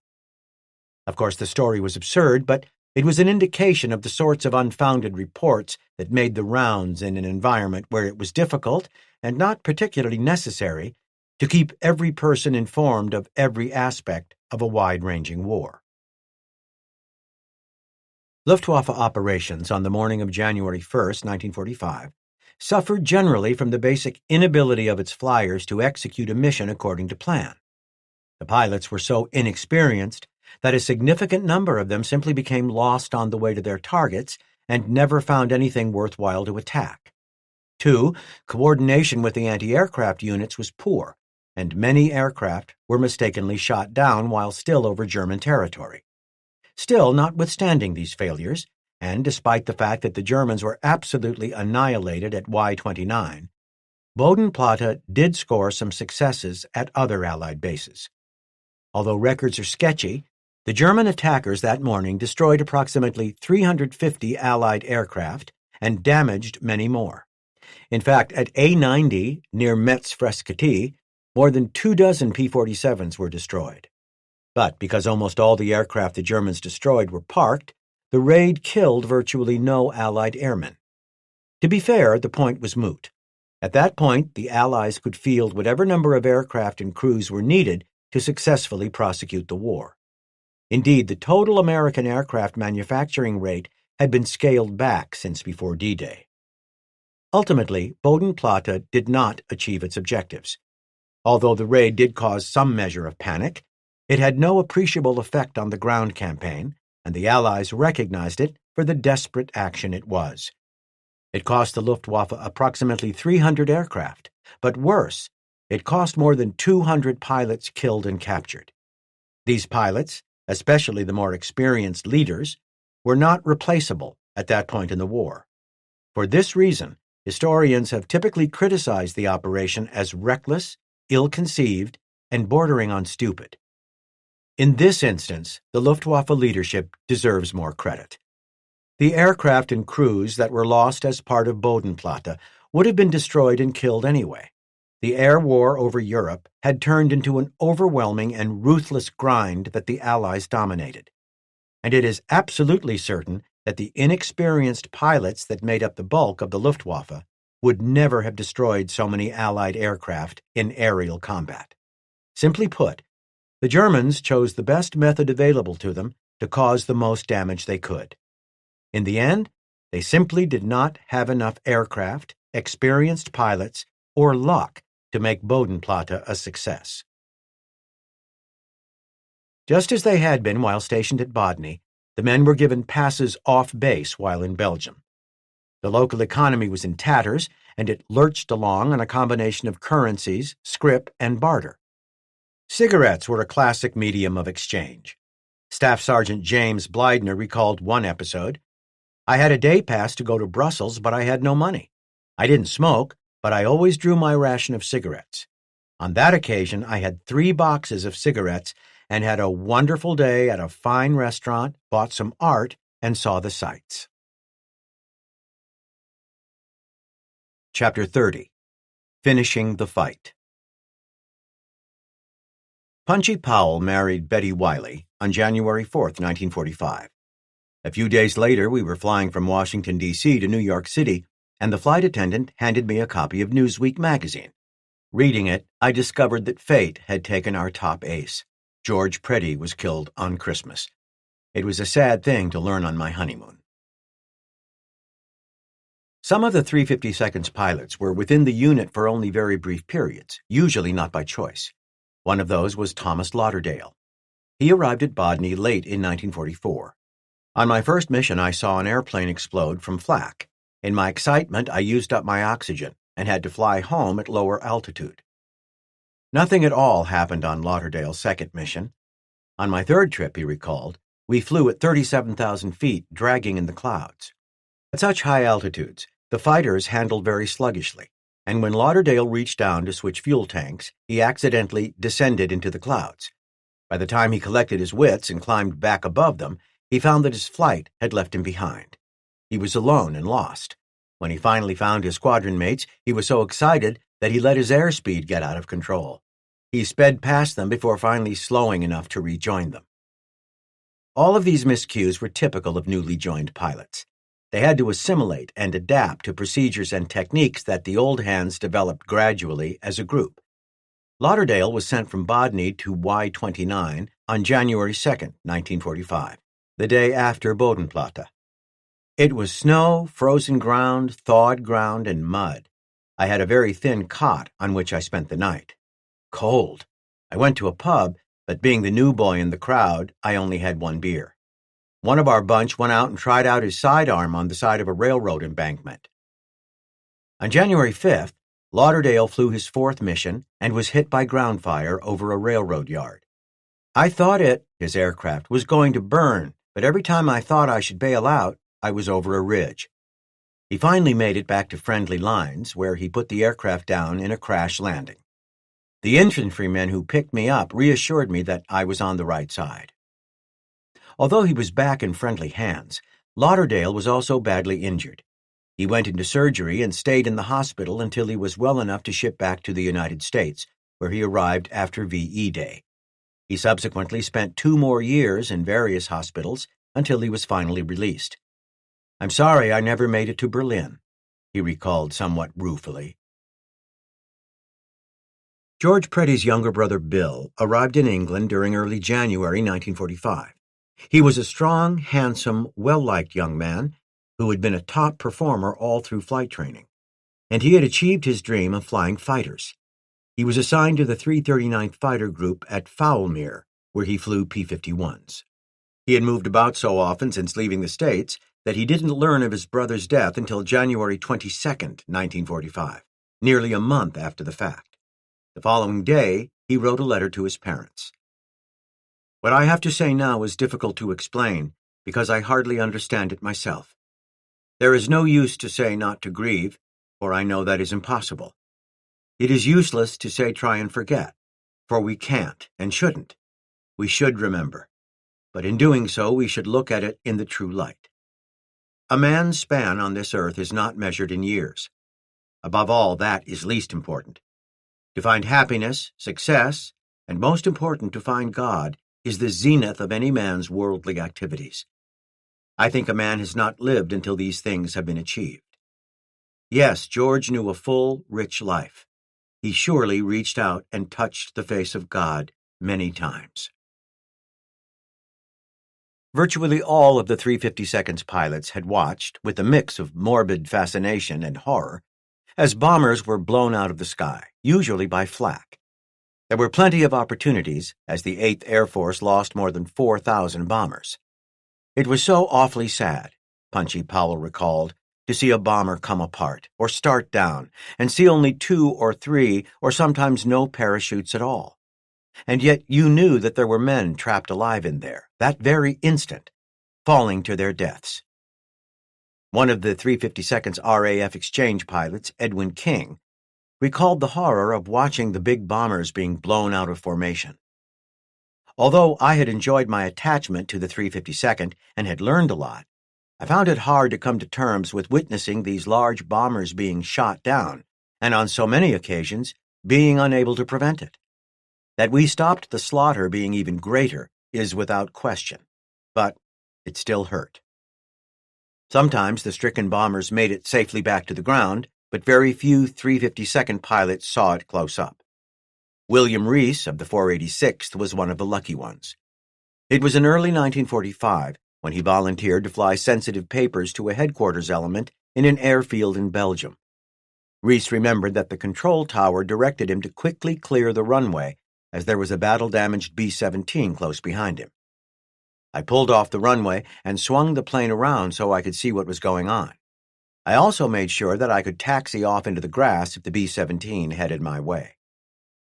I could hardly believe what I was looking at as that poor plane approached the runway, recalled Reese. The nose where the bombardier sat was gone, just a gaping hole. The left outboard engine, number 1, was gone. It had literally been blown off the wing. The engine next to it, number 2, was still running. The right inboard engine, number 3, was smoking and its propeller was feathered. The number 4 engine was also feathered and on fire. Parts of the wing on my side were missing, and as the plane stopped in front of me, I could see there were holes in the fuselage well over a foot in diameter, and part of the vertical stabilizer was missing. Reese was incredulous at the damage the bomber had sustained. More incredible was the crew. The bombardier's head had been blown off, and it landed in the co-pilot's lap. Not surprisingly, the co-pilot went into shock. The pilot had to fly that bird solo, Reese described, and only with one leg because the other one was badly damaged with shrapnel. Only 2 crew members were still able to walk about after landing. As much combat as he had seen, Reese described that crew's performance as the most remarkable he had ever encountered. As the American armies raced east into Germany during the closing months of the war, they were directly supported by 9th Air Force units operating fighters in a ground attack mode, as well as medium bombers such as the B-26 and the A-26. In turn, P-51s from the 8th sometimes flew cover for the 9th Air Force aircraft. Clarence Spike Cameron of the 486th recalled one of those missions. We were flying top cover for a group of P-47s as they strafed and bombed some ground targets. Although Cameron and his squadron mates were not attacking targets on the ground, they still had their hands full. Not only did they have to keep an eye on the P-47s flashing below them, but they also had to maintain their own formation, fly their aircraft, and keep an eye on the surrounding skies. Things occasionally slipped through the cracks. Cameron was watching the P-47s do their work when he turned to take a quick glance ahead. There, he remembered, only a few hundred feet in front of me, and only 100 or so feet above me, and coming straight on, was an ME-109. Cameron noted the enemy aircraft's gray propeller spinner at about the same time he heard and felt a crashing boom directly behind him. A 20-millimeter shell from the enemy fighter exploded into his fuselage and took out his radio. Moreover, his left rudder pedal flopped underfoot. The control cable was shot away. It was a good thing my radio was out, Cameron said. I was so mad I couldn't stand it, and I shouted every curse word I could think of. Mad or not, with his rudder partially shot away, he had no chance of getting turned around in time to catch the streaking German. In fact, the enemy pilot flashed through the 486th formation and escaped unscathed. Likewise, Cameron returned to base unharmed, save for a case of badly ruffled feathers. This incident underscores the point that although the Luftwaffe flyers were not as numerous at that point in the war as they had been several months earlier, they still counted aggressive men in their ranks. It also brings home the truth that the smallest measures of distance or the briefest intervals of time made an enormous difference between life and death in air combat.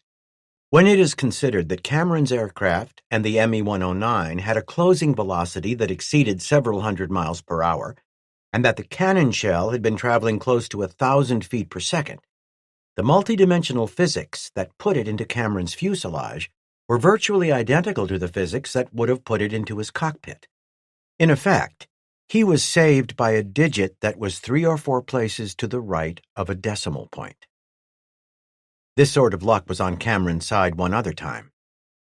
We spotted a huge number of German aircraft parked at an airfield late in the war, he recalled.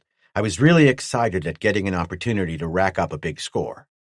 The 486th pilots dropped down for their strafing run. We were really low, only about 20 feet or so, Cameron recalled. Then, as we got close, we could see that the airplanes were wooden decoys mounted on sticks. The anti-aircraft guns positioned around the enemy airfield were already firing. Cameron lifted up just a few feet and his aircraft was hit almost immediately by a 20-millimeter cannon round. There was a loud explosion on the left side, just behind my cockpit, Cameron recalled. Notwithstanding the hit it sustained, the aircraft stayed flyable and brought him safely back to base. We found a hole blown in the fuselage fuel tank right behind the cockpit, Cameron recalled. Why it didn't explode, I have no idea. Again, the distinction between the dynamics that put the enemy shell into the fuselage rather than into his body was so small as to be insignificant on paper. In real life, however, it meant that Cameron stayed alive. The group's operational report for January 22, 1945, described an incident that highlighted the dominance of Allied air power during the last year of the war. On that afternoon, the group's squadrons flew separate patrols out of Y-29 on a route that started over Saint-Vite in eastern Belgium, then took them about 70 miles into Germany to Lacher Lake, southeast of Bonn, thence northwest to Brühl, then east to Düren. The report from the 328th noted, Marmite, radar control, noted no targets, but the squadron sighted an airdrome near Bonn F-6149 and saw 12 FW-190s and ME-109s preparing to take off.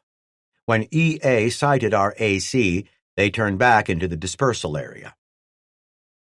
Despite the spare description, much can be read into this non-event. The German flyers were obviously not looking for a scrap.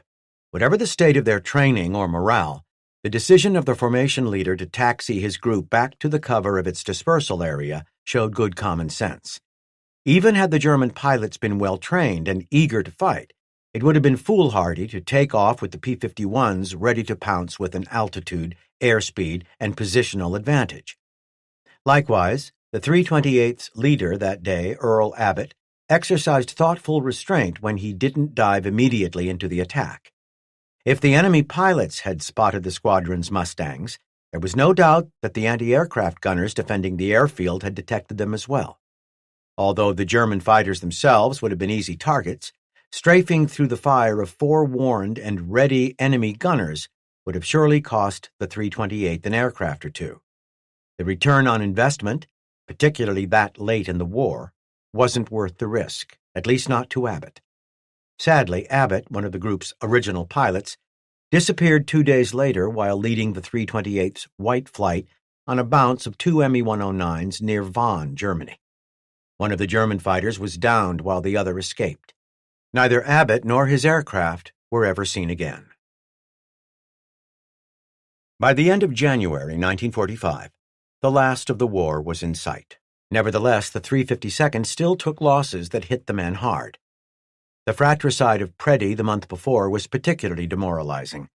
It was just more than 2 weeks later that the indomitable John C. Meyer was gone. On January 9th, he was en route to Paris to make a radio broadcast when he stopped in Saint-Trond, Belgium, to visit a friend. There, the staff car in which he was traveling was hit by a trolley. Meyer was injured so badly that his leg was almost amputated. He was subsequently evacuated to Paris and then to the United States, where he eventually made a complete recovery. The 352nd's contemporaneous narrative history for the month recalled the impact on the unit. His accident, coupled with the death of Major Preddy on December 25th, has dealt the 352nd a blow which is felt not only operationally, but by each individual personally. Together, the Major and the Colonel had destroyed a total of 70 German planes, both in the air and on the ground. Each of them had led the 8th Air Force active fighter pilots at succeeding intervals, and between the two had been awarded 3 DSCs, 4 Silver Stars, 15 DFCs, 23 Air Medals, and 2 Purple Hearts. Added to the loss is the fact that Major Abbott was reported KIA on January 24th. He was last seen peeling off to chase a 109 near Jülich, Germany. The 352nd left Y-29 for Chièvre, Belgium, on January 27, 1945. Officially known as Y-84, it was a permanent airbase built by the Belgians during the 1930s on the site of a World War I airfield. After its capture by the Germans in 1940, it was considerably improved with additional runways, hard stands, and permanent buildings. It was used extensively by the Luftwaffe during the next several years and was consequently attacked repeatedly by both the 8th Air Force's heavy bombers as well as the 9th's medium bombers. Regardless of its damaged state, it was big enough to accommodate all of the 352nd, and the elements that remained in Bodny made their way to Chièvre during the first half of February 1945. The men were thrilled. After more than a year and a half at Bodny, the new base was exciting, as was the new language and the notion of being on the continent, where ground combat was actually taking place. Moreover, the beer was more familiar to American palates. Traffic drove on the correct side of the road, and the women were attractive and friendly. 2, the majority of the men were billeted in beautiful old chateaus. The group flew its first mission from the new base on February 2nd, 1945.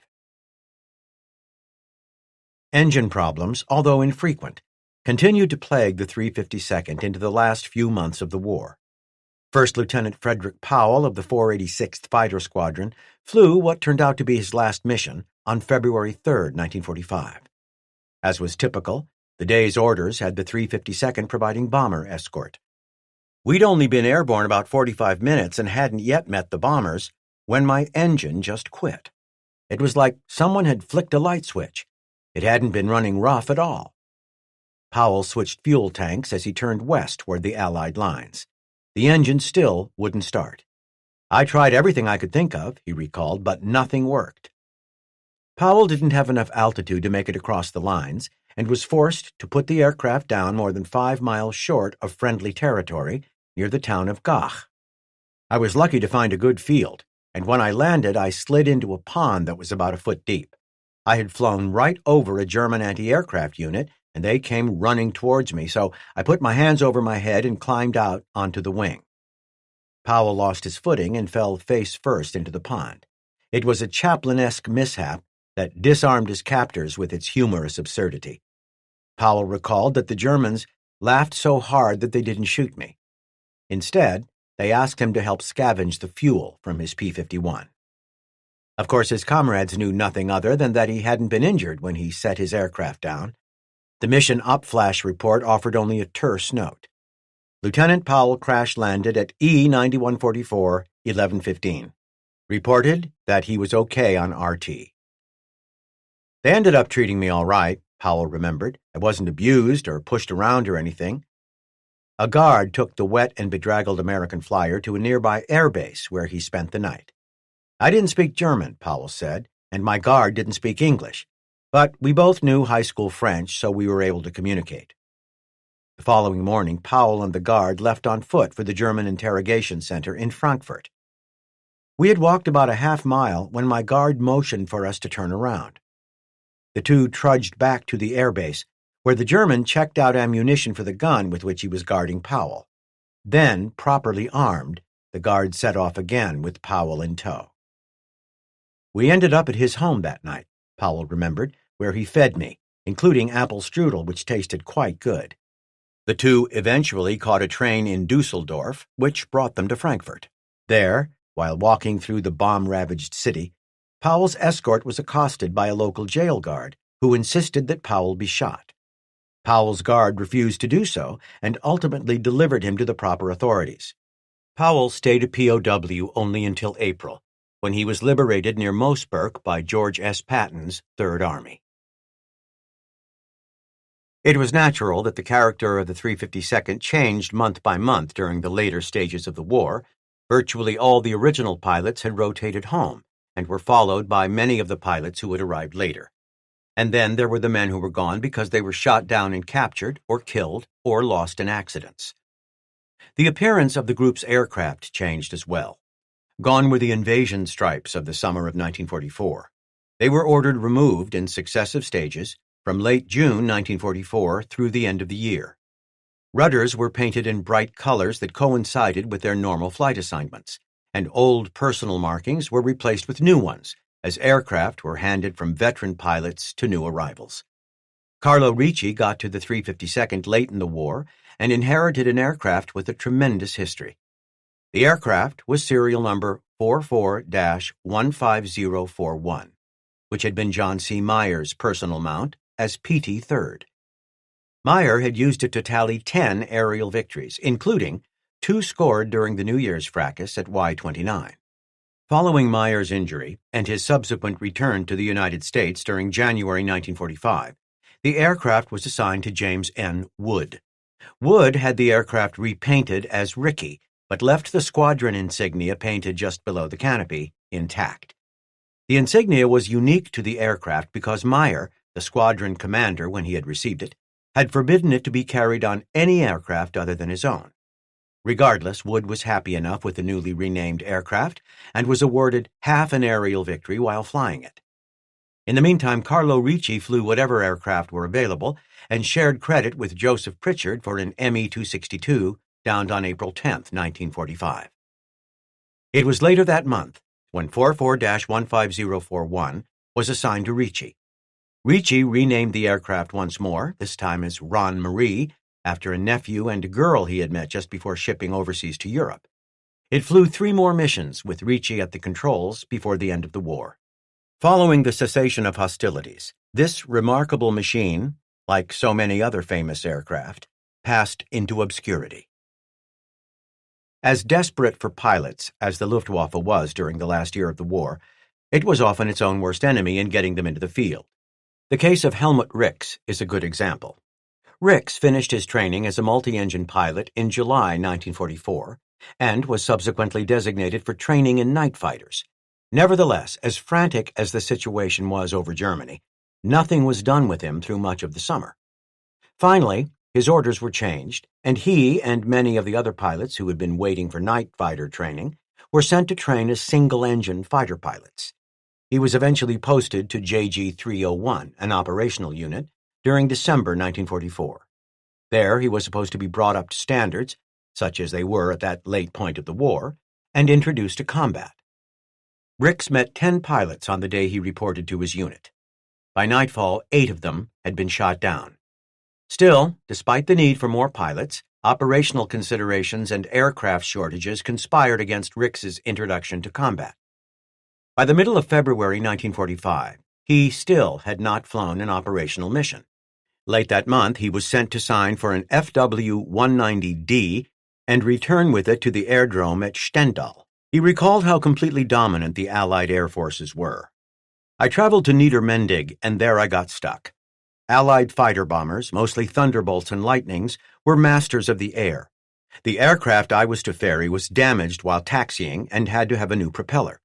In the meantime, I watched the goings-on, most of the time under cover of a one-man hole. Rix got the new aircraft safely back to Stendal on February 28th and made his first combat sortie on March 2nd, more than 8 months after graduating from training. On that day, the leader of his 4-ship flight climbed them toward a mass of eastward-bound B-17s flying at 27,000 feet, approximately 50 miles north of Prague. As the tiny formation of FW-190s neared the big bombers, the pilots set up for their attack. "We were in line abreast formation," recalled Rix, "and ready for a frontal attack when my formation leader broke away to the left into a dive. Rix, unaware of what was happening, followed along with the rest of the flight. Doing so, we got into a line astern formation, with me as number 4. Rix never knew what or who hit him. In all likelihood, it was Lee Kilgo and Earl Mundell of the 352nd's 486th Fighter Squadron. Still, those details were of little importance to the inexperienced German flyer as he dove after the rest of his flight. The lead aircraft was disappearing into the clouds when my plane shuddered and flames were licking around the front of my engine," he remembered. "In the panic that followed, I got rid of my cockpit hood, canopy, but forgot to undo my straps first, and so fed the flames with the aircraft out of control." Badly burned, Rix finally escaped his flaming aircraft and parachuted into several feet of snow. He was subsequently recovered by a farmer, delivered to the authorities, and hospitalized. He released himself from medical care several weeks later and returned to his unit just before the end of the war, with only the one disastrous mission under his belt. He never flew another. The contrasts between the day-to-day activities of the USAAF and the Luftwaffe bordered on absurd during the last couple months of the war. While Rix and his comrades endured incessant Allied attacks together with continuous, near-hysterical haranguing by the German High Command. Their American counterparts were scolded for wearing dirty uniforms. While the 352nd was at Chièvre, the Daily Bulletin carried the following message on February 21, 1945. Carelessness in the wearing of the uniform, which results in mixed uniform, untidy uniform, unauthorized use of flying clothing as outer garments, and improper uniform in civilian communities, is a discredit to the command and will not be tolerated. The Provost Marshal will cause all personnel whose appearance is below the required standard to be returned to their organizations, and such violations will be reported to this headquarters. Most of the men at the 352nd enjoyed their time at Chièvre. The group's intelligence section in particular was quite enamored with the arrangement. Things were going well, very well. Our quarters were très bon, the weather beautiful, the bière very much like the brew back home, at least in taste, cognac and champagne available, almost everyone had learned to parlez-vous the basic phrases of the language, and other conveniences were at hand in generous amounts. But just as there were establishments near Bodney that were off-limits to the 352nd's personnel, for various reasons, there were similar places that the men were forbidden to visit in Chièvre. They were listed in the Daily Bulletin for February 18, 1945, and included Café de l'Union, Café du Cercle, Café Isabelle, and the residences of Alphonse Labille, Jean Basset, and Nellie and Suzanne Chevalier. Only 2 days later, the Daily Bulletin carried a notice forbidding the men to be in any café or similar places during normal duty hours. Violation risked apprehension by the Provost Marshal. Another notice in the same bulletin directed the men to cease driving or walking across residential lawns in Chièvre. Some of the regulations and restrictions that were levied while the group was at Chièvre were certainly never considered when the group first left the United States for combat. An order in the 352nd's Daily Bulletin for February 24, 1945, makes this point. Attention all personnel. Repeat. The German bomb dump area south of the east-west runway of this airfield is herewith placed out of bounds to all persons except authorized demolition personnel. Subject area is posted with out-of-bounds signs. The same bulletin also warned against keeping explosives as mementos. Under no circumstances will explosive shells of any kind be kept by personnel as souvenirs. William Rees of the 486th recalled that while the group was at Chièvre, that if we were not scheduled to fly the next day, we would meet in the bar for a little party time.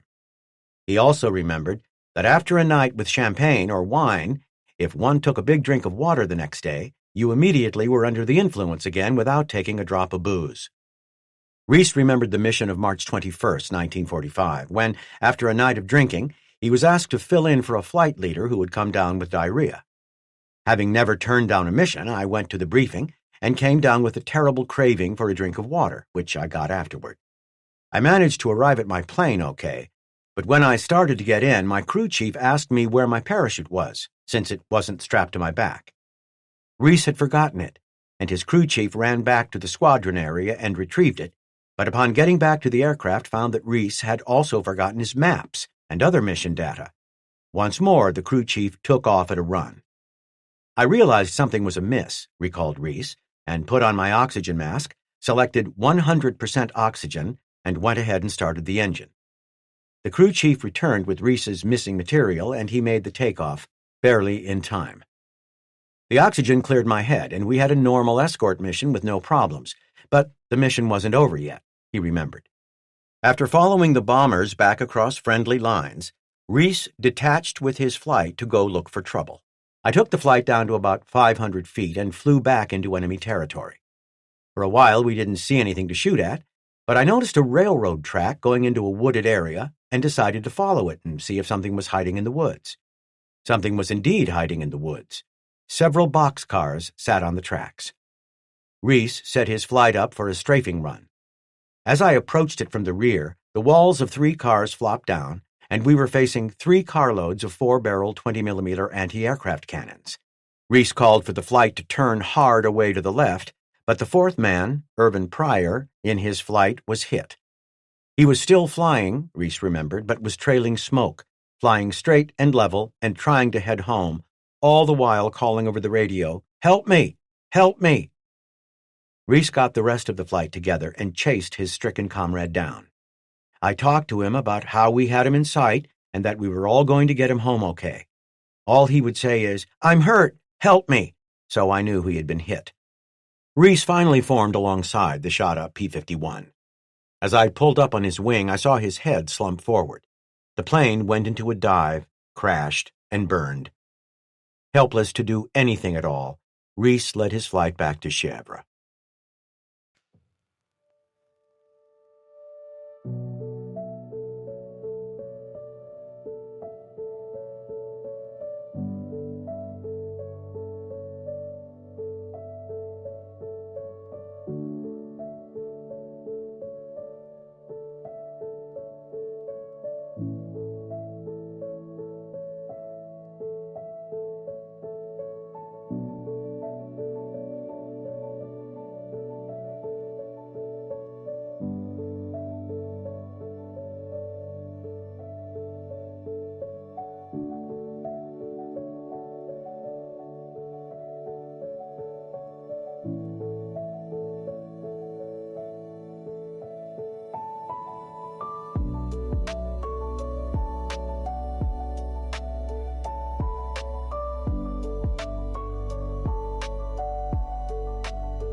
It is a given that air combat over Europe during World War II was a confusing tumult. Descriptions of a particular event came in as many different versions as there were participants. Near the end of a lengthy encounter report, Henry White quite candidly declared he wasn't sure exactly what happened. All this time there were so many enemy planes about and events were happening so fast, I'm not sure that this sequence of events is in order. A more detailed example is illustrated by the encounter reports filed by 3 pilots with the 328th Fighter Squadron who downed an Me-109 on March 3, 1945. On that day, Earl Duncan was leading White Flight on a bomber escort mission near Dresden when an unidentified aircraft approached from the rear. The interloper dove away as Duncan swung his formation around to investigate. After dropping their external fuel tanks, the Mustang pilots closed the range as they passed through 20,000 feet. "I identified it as an Me-109, recalled Duncan, and took a couple of shots at him from approximately 350 yards, getting a few hits around the wing roots. Duncan's account differed from that of his element leader, William Sanford, who noted that he saw only a strike on the left wing. Duncan's wingman, Steve Price, recalled seeing several strikes. All three accounts agree that Sanford opened fire next. Duncan recorded that Sanford flew in between him and the Me-109, fired, and scored several hits on the German's left wing. However, because he was pulling away from the fight, Duncan was unable to see what subsequently occurred. Sanford's account was more complete. Crossing over the top of White Leader, I fired a 3-second burst at about 300 yards, observing strikes walking along the port, wing, and fuselage near the wing roots. When the strikes reached the fuselage, the EA snapped into a split S and tumbled earthward out of control and crashed into the earth." Sanford's description didn't quite square with Price's. Price did in fact observe that Sanford had scored many strikes on the Me-109, but noted that he followed the stricken aircraft through its split S down to 17,000 feet, where, rather than continuing down, it started back up into a climb. Price fired a 1-second burst as the Me-109 stalled, went into a spin, and crashed. Neither Sanford nor Duncan noted Price's actions in their encounter reports. The disparities in the different accounts were almost certainly due to two primary considerations. First were the physical constraints that kept every pilot from seeing every component of the event in its entirety. Aside from shooting down the enemy aircraft, the pilots also had to clear the sky around them to make sure that they weren't being bounced, while also making certain that they were not running into their comrades. Also, while maneuvering, it was sometimes impossible for the pilots to see in certain directions, as parts of their own aircraft obstructed their views. The second important consideration was simply the fact that in their excitement, the pilots simply didn't register or remember everything that they saw. Considering the life and death nature of air combat, this is certainly understandable. As the war drew down, the Allies had a tremendous number of Axis POWs on their hands. Housing and feeding them was a burden almost akin to keeping another army. In most instances, the POWs posed no security threat and, in fact, presented no escape risk. They had no realistic chance of fleeing from where they were held in the various Allied nations, as far away as United States and Canada, and getting back to Germany. Consequently, they were used for basic labor and farm work. In fact, some basic services were performed by German POWs at Bodny. Jack Diamond remembered an incident that underscored how the dynamic between the adversaries had changed since the 352nd made its first tentative forays over Europe against a Nazi Germany that had seemed invincible. Outside our 487th Ready Room, there was an outhouse-type latrine, with a trough on one wall with a small stream of water running through it, and a couple of toilets on the opposite wall. One day I walked in, and a German POW was sitting on the toilet. Upon seeing me, he immediately jumped to attention. I ignored him, and just let him continue to stand at attention with his pants down around his ankles, while I took a leak at the trough and left.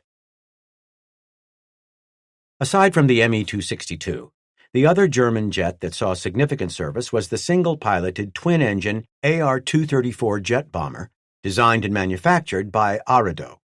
Although not produced in the same numbers as the Me-262, it became operational at about the same time during the autumn of 1944. Used primarily as a reconnaissance and bombing platform and weighing roughly the same as the Douglas A-20 Havoc, it was nevertheless fully aerobatic and fast, with a top speed that exceeded 450 miles per hour. Don Bryan of the 328th Fighter Squadron had 4 separate encounters with the AR-234. His first came soon after it was introduced. He spotted it and mistakenly identified it as an A-26. After we landed, I fussed at my number 4 man for breaking radio silence. He pointed out that the aircraft I had identified as an A-26 had black crosses on it. We went to intelligence to review recognition photos and identified it as an AR-234, and subsequently reported it up the chain to the 8th Air Force. It must have been an early sighting because they called me out of bed and asked me to describe it in more detail. I ended that call by telling them that if they saw an A-26 without propellers going like hell, then it was an AR-234. They never bothered me again. The next time he saw the type was on December 12, 1944, in the vicinity of Verviers. He positioned himself to make a rear quarter attack just as he would with any other aircraft. As it developed, he did not consider how fast the enemy ship was and never got close enough to fire his guns.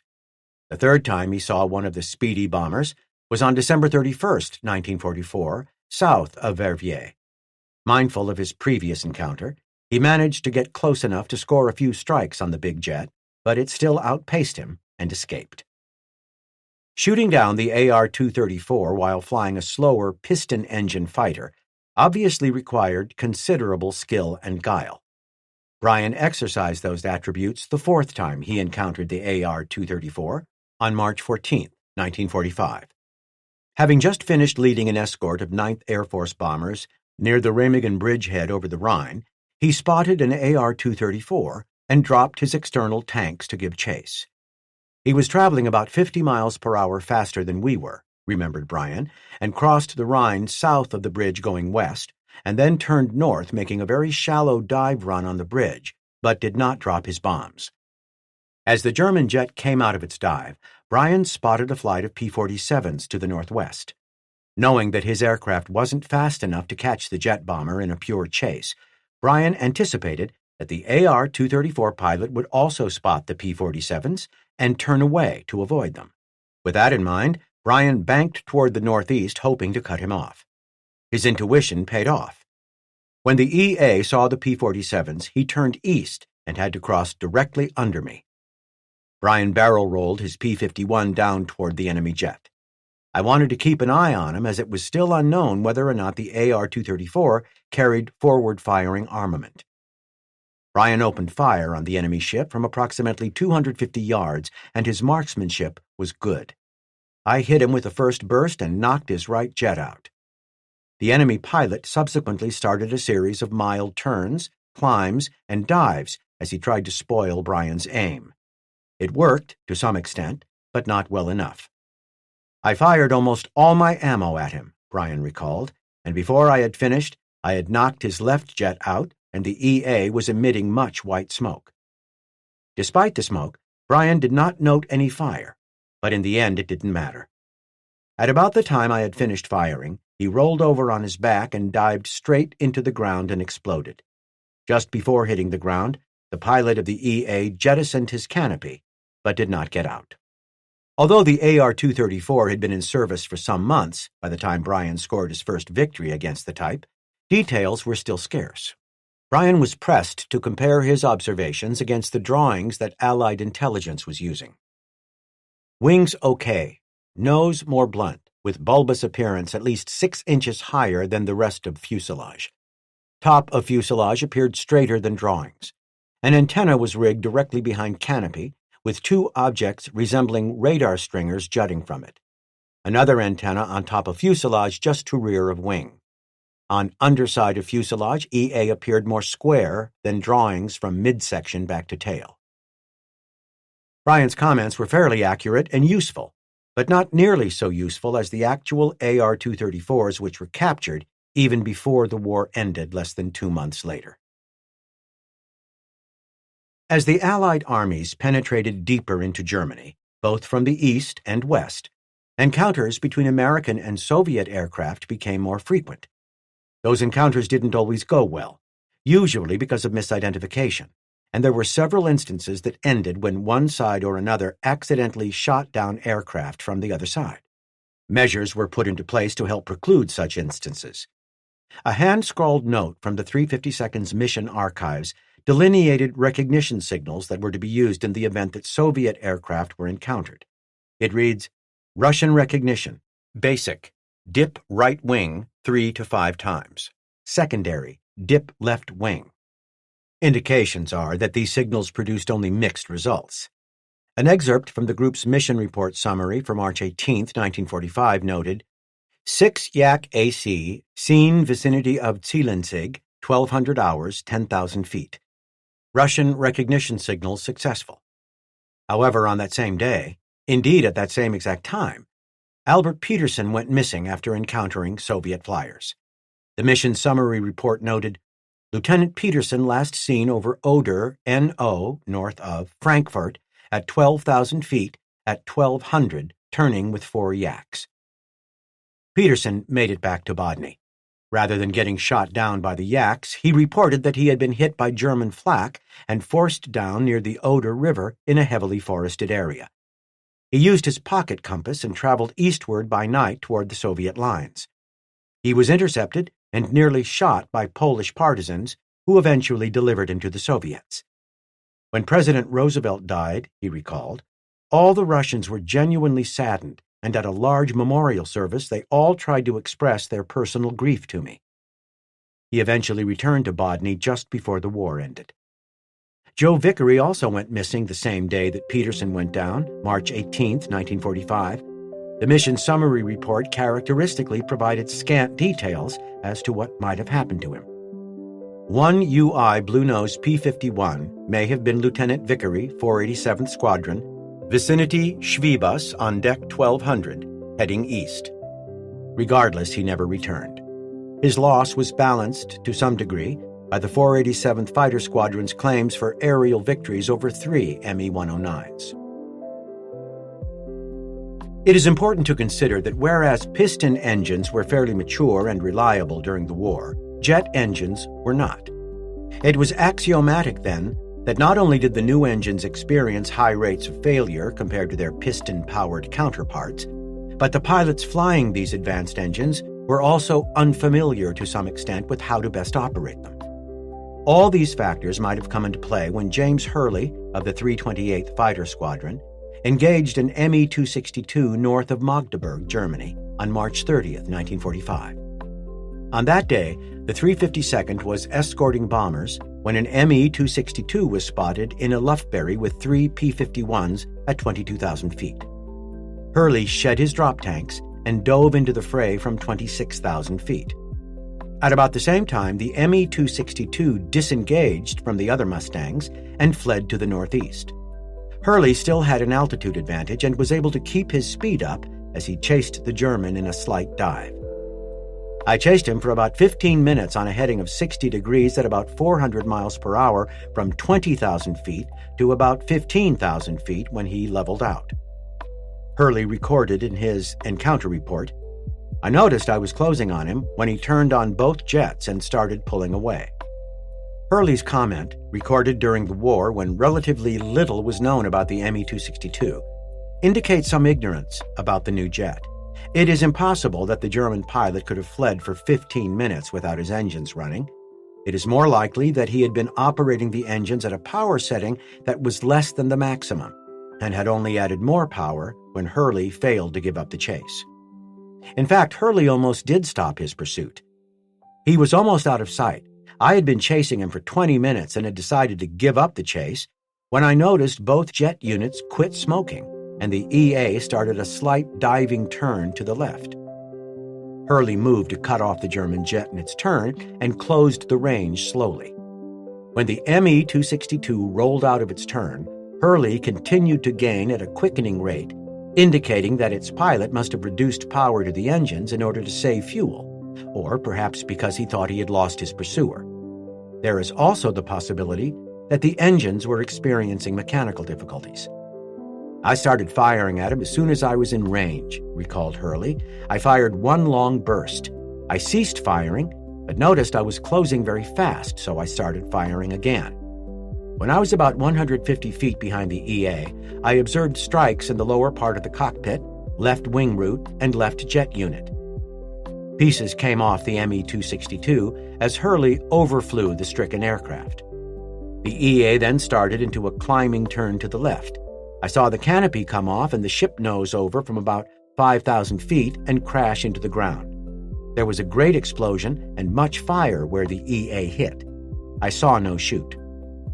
Although there is no way to know how or why Hurley was able to chase down the faster German aircraft, his observation that the crash was accompanied by a significant fire indicates that the Me-262 had plenty of fuel when it went down. Of course, the fact that the Allies vastly outnumbered the Germans in the air by that time of the war also worked against the Me-262 flyers. Like every aircraft of the day, the new jet had to take off and land from an airfield. That being the case, Allied fighter pilots often stationed themselves near Luftwaffe airfields and waited to ambush aircraft as they took off or landed. It was in these phases of flight that the Me-262 was most vulnerable. Such an incident was described by Hermann Buchner, an Me-262 pilot with JG-7. He had fought much of the war on the Eastern Front as a ground attack pilot, yet still was credited with 58 aerial victories. Of these, 12 were scored against the USAAF and the RAF while flying Me-262s during the early months of 1945. The veteran flyer was caught by a P-51 as he landed, desperately low on fuel, on April 8, 1945. With my last drops of fuel, Buchner recalled, I lined up to land, convincing myself that there were no enemy fighters in the area, that the air was clear, diminished speed, undercarriage and flaps out, and turned to land in from the west. Although he didn't know it, Buchner was being pursued. Actually, everything went like clockwork. Then, just before I sat down, something blazed from my right wing, and I could also make out hits on the ground in front of me. As I landed, the enemy fighter made further shots at the engine mounts. My machine began to burn. Buchner brought his flaming aircraft to a halt and only barely managed to escape. He sprinted a safe distance, parachute pack banging against his legs, and lost consciousness. He never flew another mission. It is true that the Me-262 was much faster than any of the Allied piston engine fighters. Nevertheless, the Me-262 was not exempt from the laws of physics. Under aggressive maneuvering, the new German fighter generated drag and lost airspeed just as much as any other aircraft. But whereas piston engine types accelerated relatively quickly, the Me-262's rudimentary jet engines pushed it to maximum speed very slowly. Consequently, Me-262 pilots were at a disadvantage if they chose to get into a hard-turning dogfight. Hermann Buchner, a Luftwaffe pilot through the entire war, and a successful Me-262 pilot, confirmed this when writing of a sortie that occurred on March 19, 1945. We met Mustangs, but we had no successes. You could not defeat Mustangs unless you surprised them. This fact is further illustrated by the encounter report filed by Earl Duncan of the 328th Fighter Squadron on April 10, 1945. On that day, the 28-aircraft P-51 formation that Duncan was leading in support of a bombing raid near Berlin was attacked by a flight of 8 Me-262s. After the initial pass, recalled Duncan, some of the 262s tried to attack again, but their speed had dropped off, and we could successfully attack them. Duncan and his wingman, Richard McAuliffe, dove on an enemy jet flying several thousand feet below them. The Me-262 pilot dropped down to low level to get away from the pursuing Mustangs. It did no good, as both Duncan and McAuliffe had the German bracketed from the rear. I closed to firing range from the left and rear, Duncan said, and fired a 2-second burst from almost astern at 250 yards. I did not see any strikes. However, the enemy pilot jettisoned the canopy and pulled the ship straight up. Duncan was unable to pull enough lead to get off another shot. Instead, he followed the German in his climb and actually overran him. I could see the pilot trying to get out, Duncan remembered. At the top of the climb, the Me-262 stalled to the right, and Major McAuliffe came in and set the right engine on fire. The pilot got out but never opened his chute. The Me-262 went into a flat spin and crashed. McAuliffe recalled that he was firing as the German leapt from his aircraft and surmised that his gunfire might have hit him. On completing the mission, Duncan and McAuliffe shared credit for destroying the enemy jet. That day, April 10, 1945, was also noteworthy for the opposition offered by the Luftwaffe's jet forces. the Germans put up approximately 30 Me-262s, operating as distinct two-ship flights. They made a definite impression on the 352nd's flyers. The mission report stated, "All jet AC very aggressive," and "Cooperation of individual jets in the pairs was excellent." These observations validate the fact that many of the jets were operated by skilled veteran pilots, and they were effective, as noted by the report, which additionally stated, "Jets destroyed bombers in one pass apiece." The earlier noted aggressiveness of the German pilots was further emphasized by the notation that the jets attacked fighters in between passes at bombers. Nevertheless, the 352nd's blue-nosed Mustangs scored against the Me-262s and sustained no losses. The report notes that Cuthbert Bill Patillo damaged one of the jets and shared a victory credit for another with an unidentified P-51 pilot from another group.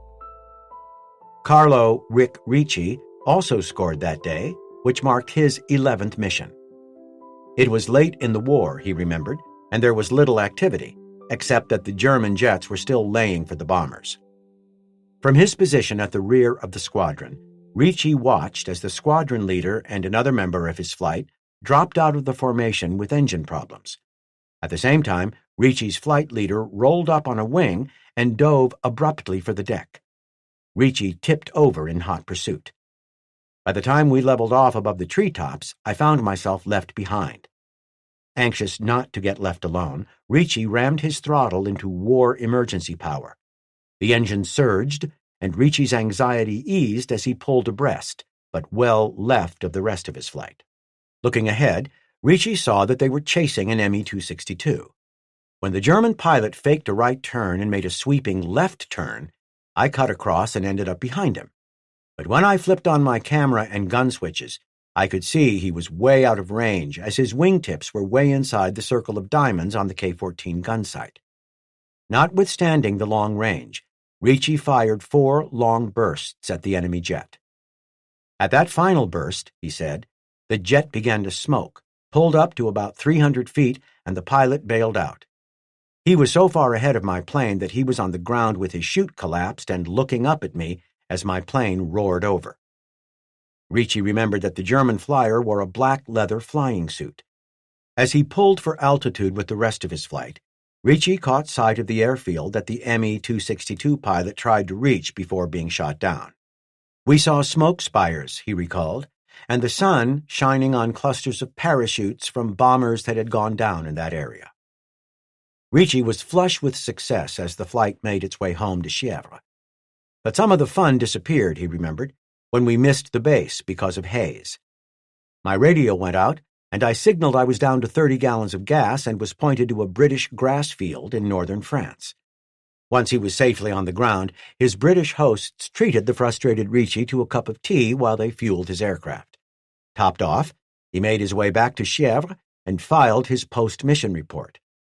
I was told that another pilot, Joseph W. Pritchard, claimed he had strikes on the jet before I shot it down.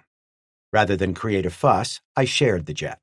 However, my film showed the red explosion and the white parachute going down.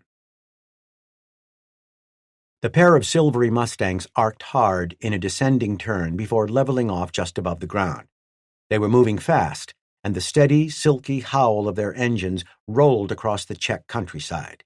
Heads snapped in their direction. Ahead of them was the German airfield at Česká Budějovice. The two pilots selected their targets and squeezed their triggers. Below them, the gunners defending the airfield did the same. The first Mustang exploded in midair. Captain Raymond Reuter, the commanding officer of the 339th Fighter Group's 305th Fighter Squadron, was dead. The date was April 17, 1945. The end of the war was only 3 weeks away. The second P-51 was also hit, and it flew only a very short distance before crashing near the village of Zaluži. A local man, Jan Smekal, hauled the unconscious pilot from his broken aircraft and took him to an aid station in a horse cart. There, the Germans gave him first aid, but refused to move him to a hospital. Smekal did it himself. He loaded the pilot back into the cart and drove him more than 5 miles to where the American flyer could get better care. Smekal's kindness was for nothing. Bill Preddy died without ever regaining consciousness. After losing a daughter during childbirth before the war, Earl and Clara Preddy lost both their sons, both fighter pilots, during the war.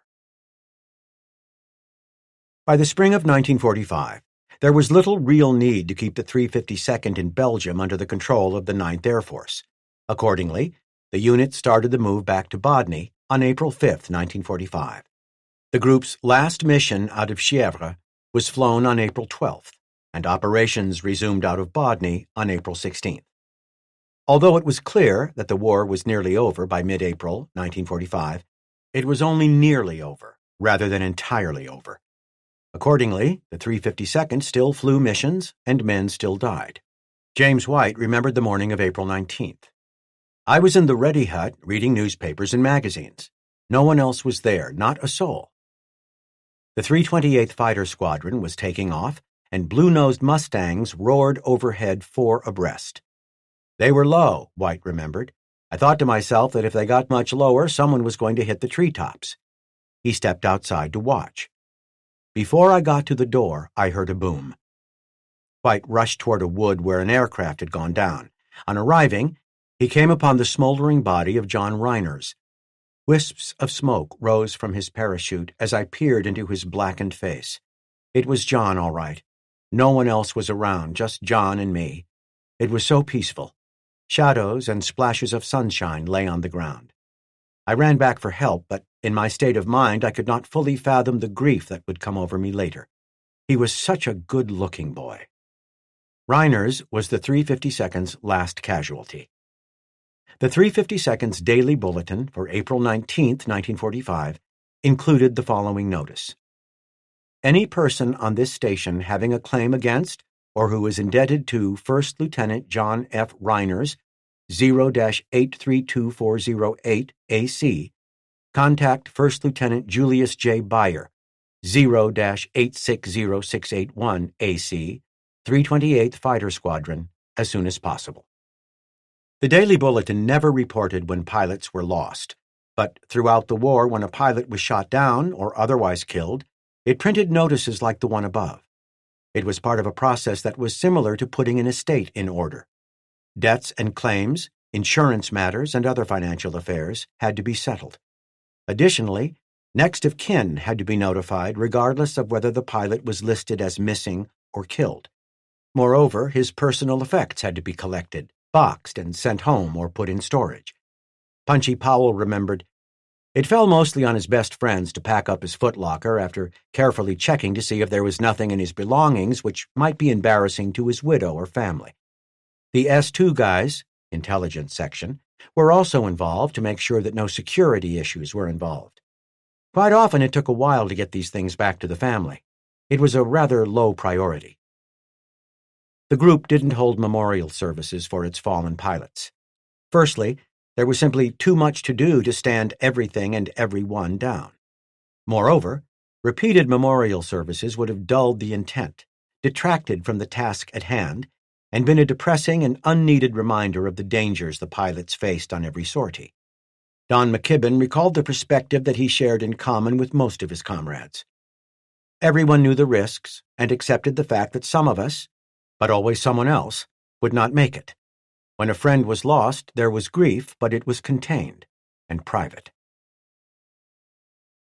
At 11:05 on May 3, 1945, the 352nd's 3 squadrons, totaling 47 blue-nosed P-51s, got airborne out of Bodny. Of those, 3 aircraft aborted for mechanical reasons, and a 4th escorted them back to base. The 3 squadrons split and patrolled assigned areas in general support of bombing operations over Germany. Not a single German fighter was sighted. Glenn St. John of the 328th went missing, but otherwise nothing of note happened. A few days later, St. John showed up back at Bodny, and on May 8, 1945, the war in Europe was over. Betty and I were home in Thorpe, West Virginia, when the war ended, Punchy Powell recalled. I just remembered being so happy knowing that my friends Pappy, Fred Yoakum, and Jamie Lang would be out of the POW camps. We didn't have any special celebration, but everyone in town was elated. There were so many of my high school friends who never returned. Don McKibben was in Norfolk, Virginia when the war in Europe ended. VE Day found me back in P-47s, teaching fighter tactics and gunnery and such, he remembered. When I left Bodney in late summer 1944, I severed the connection cleanly. Most of my contemporaries who survived were also back in the States, and I knew only a few of the guys who remained at Bodney. Instead of looking back, my new bride and I, along with most everyone else, focused on the war with Japan, without a clue to how it could be ended without paying a huge price in casualties. At the end of April 1945, Don Bryan was among the very last of the original 352nd pilots remaining with the group. He had completed 138 missions. I was replaced so that someone new could say they were part of the end of the war. When it was over, I was on a ship headed back to the States. There was relief at Bodney when the war ended, but no great and raucous celebration. Too much had been spent in the winning. Too much lost youth. Too much lost time. Too much lost life. And the men were tired. Moreover, although the war against Germany was over, Japan had yet to be defeated. Epilogue. The 352nd was still at Bodney making preparations to deploy to the Pacific when Japan surrendered and World War II ended. The group was sent back to the United States in November 1945 and subsequently decommissioned. Although its legacy was assigned to various units during the succeeding years, those organizations had different numeric designations and missions, and no real ties to the original group. Like the 352nd, they were also idled or underwent significant transformation during the following decades. In short, official assignments of lineage aside, the 352nd as a fighter group essentially disappeared shortly after the war ended. There were very few fighter groups in the USAAF that failed to perform well, but only a small handful of them had a legitimate claim to true greatness. The 352nd was among those. The group flew on 420 missions and was credited with 519 aerial victories and more than 250 German aircraft destroyed on the ground. George Preddy and John C. Meyer were the third and fourth highest-scoring USAAF aces in Europe, and were additionally the two highest-scoring P-51 pilots in history. In total, 29 pilots from the 352nd reached ace status. The Distinguished Service Cross, second only to the Medal of Honor, was awarded 10 times to men from the 352nd. Although the 352nd, like most units, did not have a post-war career, the men who comprised it carried its legacy in their hearts and minds through the rest of their lives.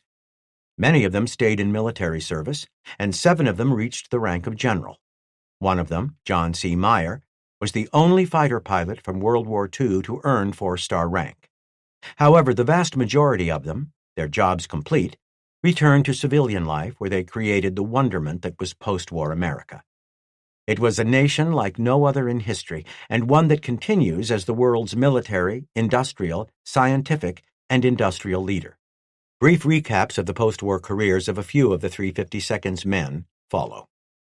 Don McKibben carefully considered a military career, but wasn't convinced that the politics and culture of post-war service were a good fit. Ultimately, he opted to return to the position he took with Kodak in 1941. He enjoyed a very successful career and retired as a corporate director in 1982.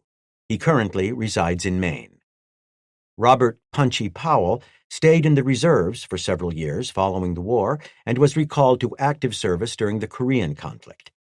As a civilian, he enjoyed a very successful career as an advertising manager in the publishing industry until retiring in 1987. His passion during the last several decades has been the preservation of the 352nd's legacy. Ted Fehrenwald left the service almost immediately after returning to the States. At the same time, he wrote a manuscript that described his adventures after bailing out over Normandy on June 8, 1944. Almost 70 years later, it is being published at the same time as this book. Post-war, Fehrenwald managed a small steel mill in Chicago with his brother Frank. He passed away in 2002. Command of the 352nd was the highlight of Colonel Joe Mason's career. During the 23 years following his departure from the group, he was never promoted and served a long series of short stints in various capacities before retiring in 1967. He passed away in 1974. John C. Meyer, predictably, had the most successful military career of the men who made up the 352nd. He commanded an F-86 fighter wing during the Korean War and scored 2 aerial victories against communist MiG-15s. He assumed posts of increasing responsibility and eventually reached 4-star rank and command of the Strategic Air Command from 1972 to 1974. He retired in 1974 and died of a heart attack in 1975 at the age of 56. William Wisner, who scored 15.5 aerial victories with the 352nd, went on to score 5 more in Korea, thus becoming one of only 7 men from the United States to attain ace status in 2 different wars. Sadly, he died of complications from bee stings in 1989. Ed Heller, aside from the 5 aerial victories he scored with the 352nd, scored 3.5 more during the Korean War. He was downed over China and spent more than 2 years as a prisoner of the Chinese before being repatriated in 1955. He retired from the Air Force in 1967 and passed away in 2004. The 352nd's first ace, Virgil Maroney, survived the war as a POW. He stayed in the service and flew combat during both the Korean and Vietnam Wars. During the latter war, he flew 2 combat missions with his son, who sadly was killed partway into his combat tour. Maroney retired from the service as a colonel in 1970 and passed away in 1980. Ray Litke was credited with 10 aerial victories while flying with the 352nd. He survived the war but was killed in 1949 in a flying accident while at the controls of an F-84D Thunderjet. Jim Blydner, John C. Meyer's armorer, returned to the States and his barely used wife during the summer of 1945. As an agriculture and rural development officer with U.S. Aid, together with his exceptional wife Marjorie Wylam, his life's work centered on improving lives in Central and South America through the design and management of projects that increase the production and marketing of food. He stayed active as a consultant into the 1990s and lives today in Florida. Unlike most of his contemporaries, Don Bryan stayed in the service and served in a variety of capacities until retiring as a lieutenant colonel in 1964. He spent 15 years on a second career with an engineering firm in upstate New York before moving to Georgia and running a sprinkler installation business. Sadly, Bryan passed away just as this book was going to press. Author's note. As an aviation historian, a writer, and a combat-experienced fighter pilot, this project looked like it would be an easy one. It was to be my 8th book, and outwardly seemed to involve little more than recounting the actions of a single unit during a relatively short wartime career. What could be easier? But as the effort got underway, it threatened to overwhelm me. I found that the 352nd Fighter Group's history was almost too rich, too full of spirit, and too suffused with drama. I felt like a starving man at a grand feast. There was so much remarkable material that I was challenged to find a good starting place.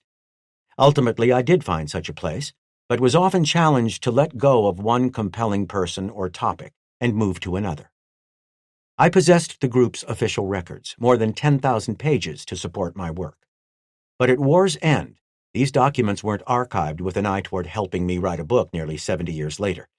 Consequently, as important as they were, the records were great time suckers that yielded their treasures in haphazard fashion. There were instances when I made brilliant discoveries after 5 minutes of searching. There were also periods when several hours of casting about produced nothing worthwhile whatsoever. Still, as important as the official documentation was, it didn't provide much depth or color about the men who made up the 352nd, and it was obviously the men who made the history. During its operational career, the unit numbered nearly 1,000 officer and enlisted personnel. As individuals, they were among the brightest young men America could produce. As a team, as a fighter group, they were the equal of any similar unit anywhere in the world. And as part of a greater team, the U.S. Army Air Forces, they helped make possible the greatest bombing campaign in history. It was an effort that was crucial to the defeat of Nazi Germany. Ultimately, following my brief period of panic, I told the story of the 352nd as simply as I could, starting at the beginning and finishing at the end, and along the way I provided as much historical context as I believed was necessary to put the group's actions in perspective, but not so much as to lose the reader. As I did so, I drew upon my own background as a fighter pilot to describe and evaluate the subtleties that were part of the Great Air War that raged over Europe from 1943 until the Germans surrendered in 1945. Soon after the 352nd Fighter Group arrived in England during the summer of 1943, it was assigned to the 67th Fighter Wing, part of the 8th Air Force's 8th Fighter Command. In part, this story is the story of all the fighter groups of the 8th Fighter Command. That makes sense because not only were the men who made up the individual groups largely from the same cultural and social milieu, but they operated the same equipment, flew the same missions, and practiced the same tactics. Consequently, the units tended to be rather homogeneous. Indeed, a contemporaneous observer said as much during 1944. The groups are uniformly good in spirit and ability, and if one closed one's eyes and walked at random into a pilot's ready room, it would be impossible from their conversation, their appearance, or the horseplay to identify one group from another.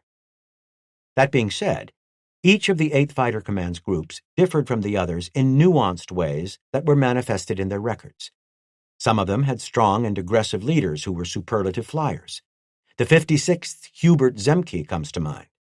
Others benefited from the experience that was won in blood and heartache by the groups that came before them. An example was the 357th, which didn't fly its first mission until February 1944, yet compiled an outstanding record. Others, for a variety of reasons, simply didn't get as much traction. The 356th was one of these, and was known as a hard luck unit.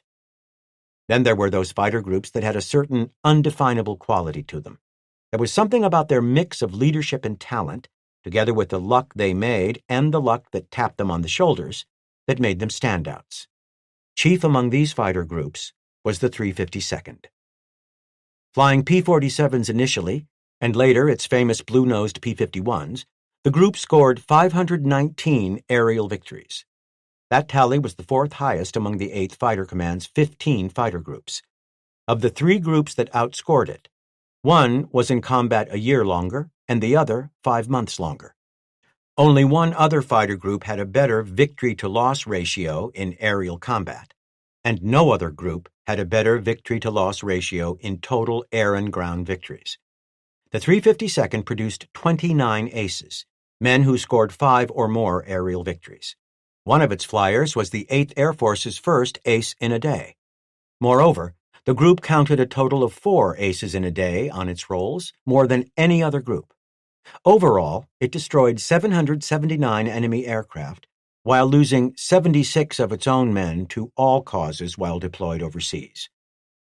It is impossible to dissect the composition and actions of the group and declare with certainty why it was so successful.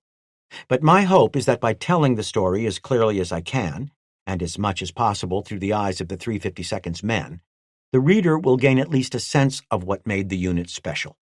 Indeed, regardless of why, there is no doubt that it was indeed extraordinary. Only a relatively small cadre of World War II veterans remains as this book is published. This fact presented obvious disadvantages, but also at least one upside.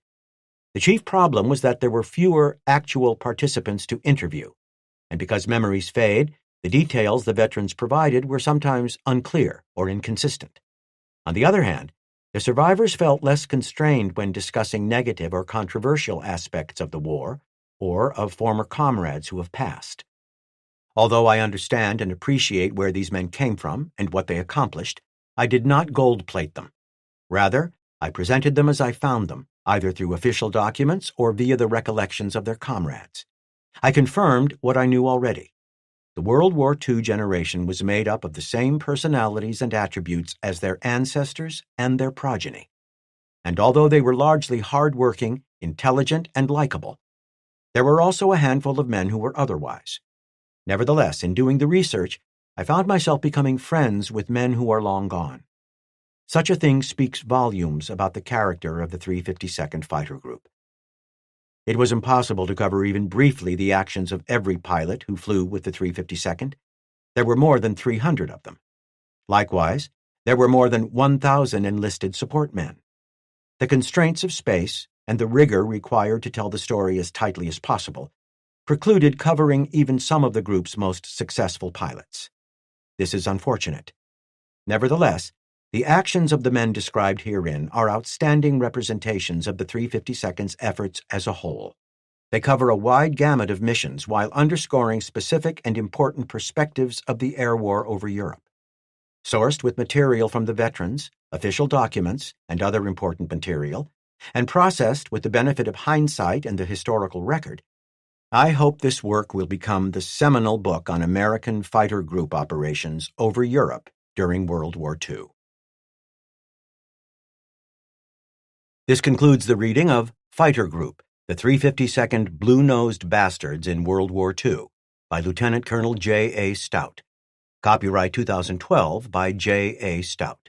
This book was read by Donald Corrin. This unabridged recording was published by arrangement with Lyons Press, an imprint of the Rowman and Littlefield Publishing Group, and was produced in 2021 by Blackstone Publishing, which holds the copyright. Neither this recording nor any portion of it may be reproduced or used for any purpose without prior written authorization from Blackstone Publishing. If you would like to obtain a monthly update telling you about new releases, call 1-800-SAY-BOOK. That's 1-800-729-2665. For a complete listing of our titles, visit our website at www.downpour.com. Thank you.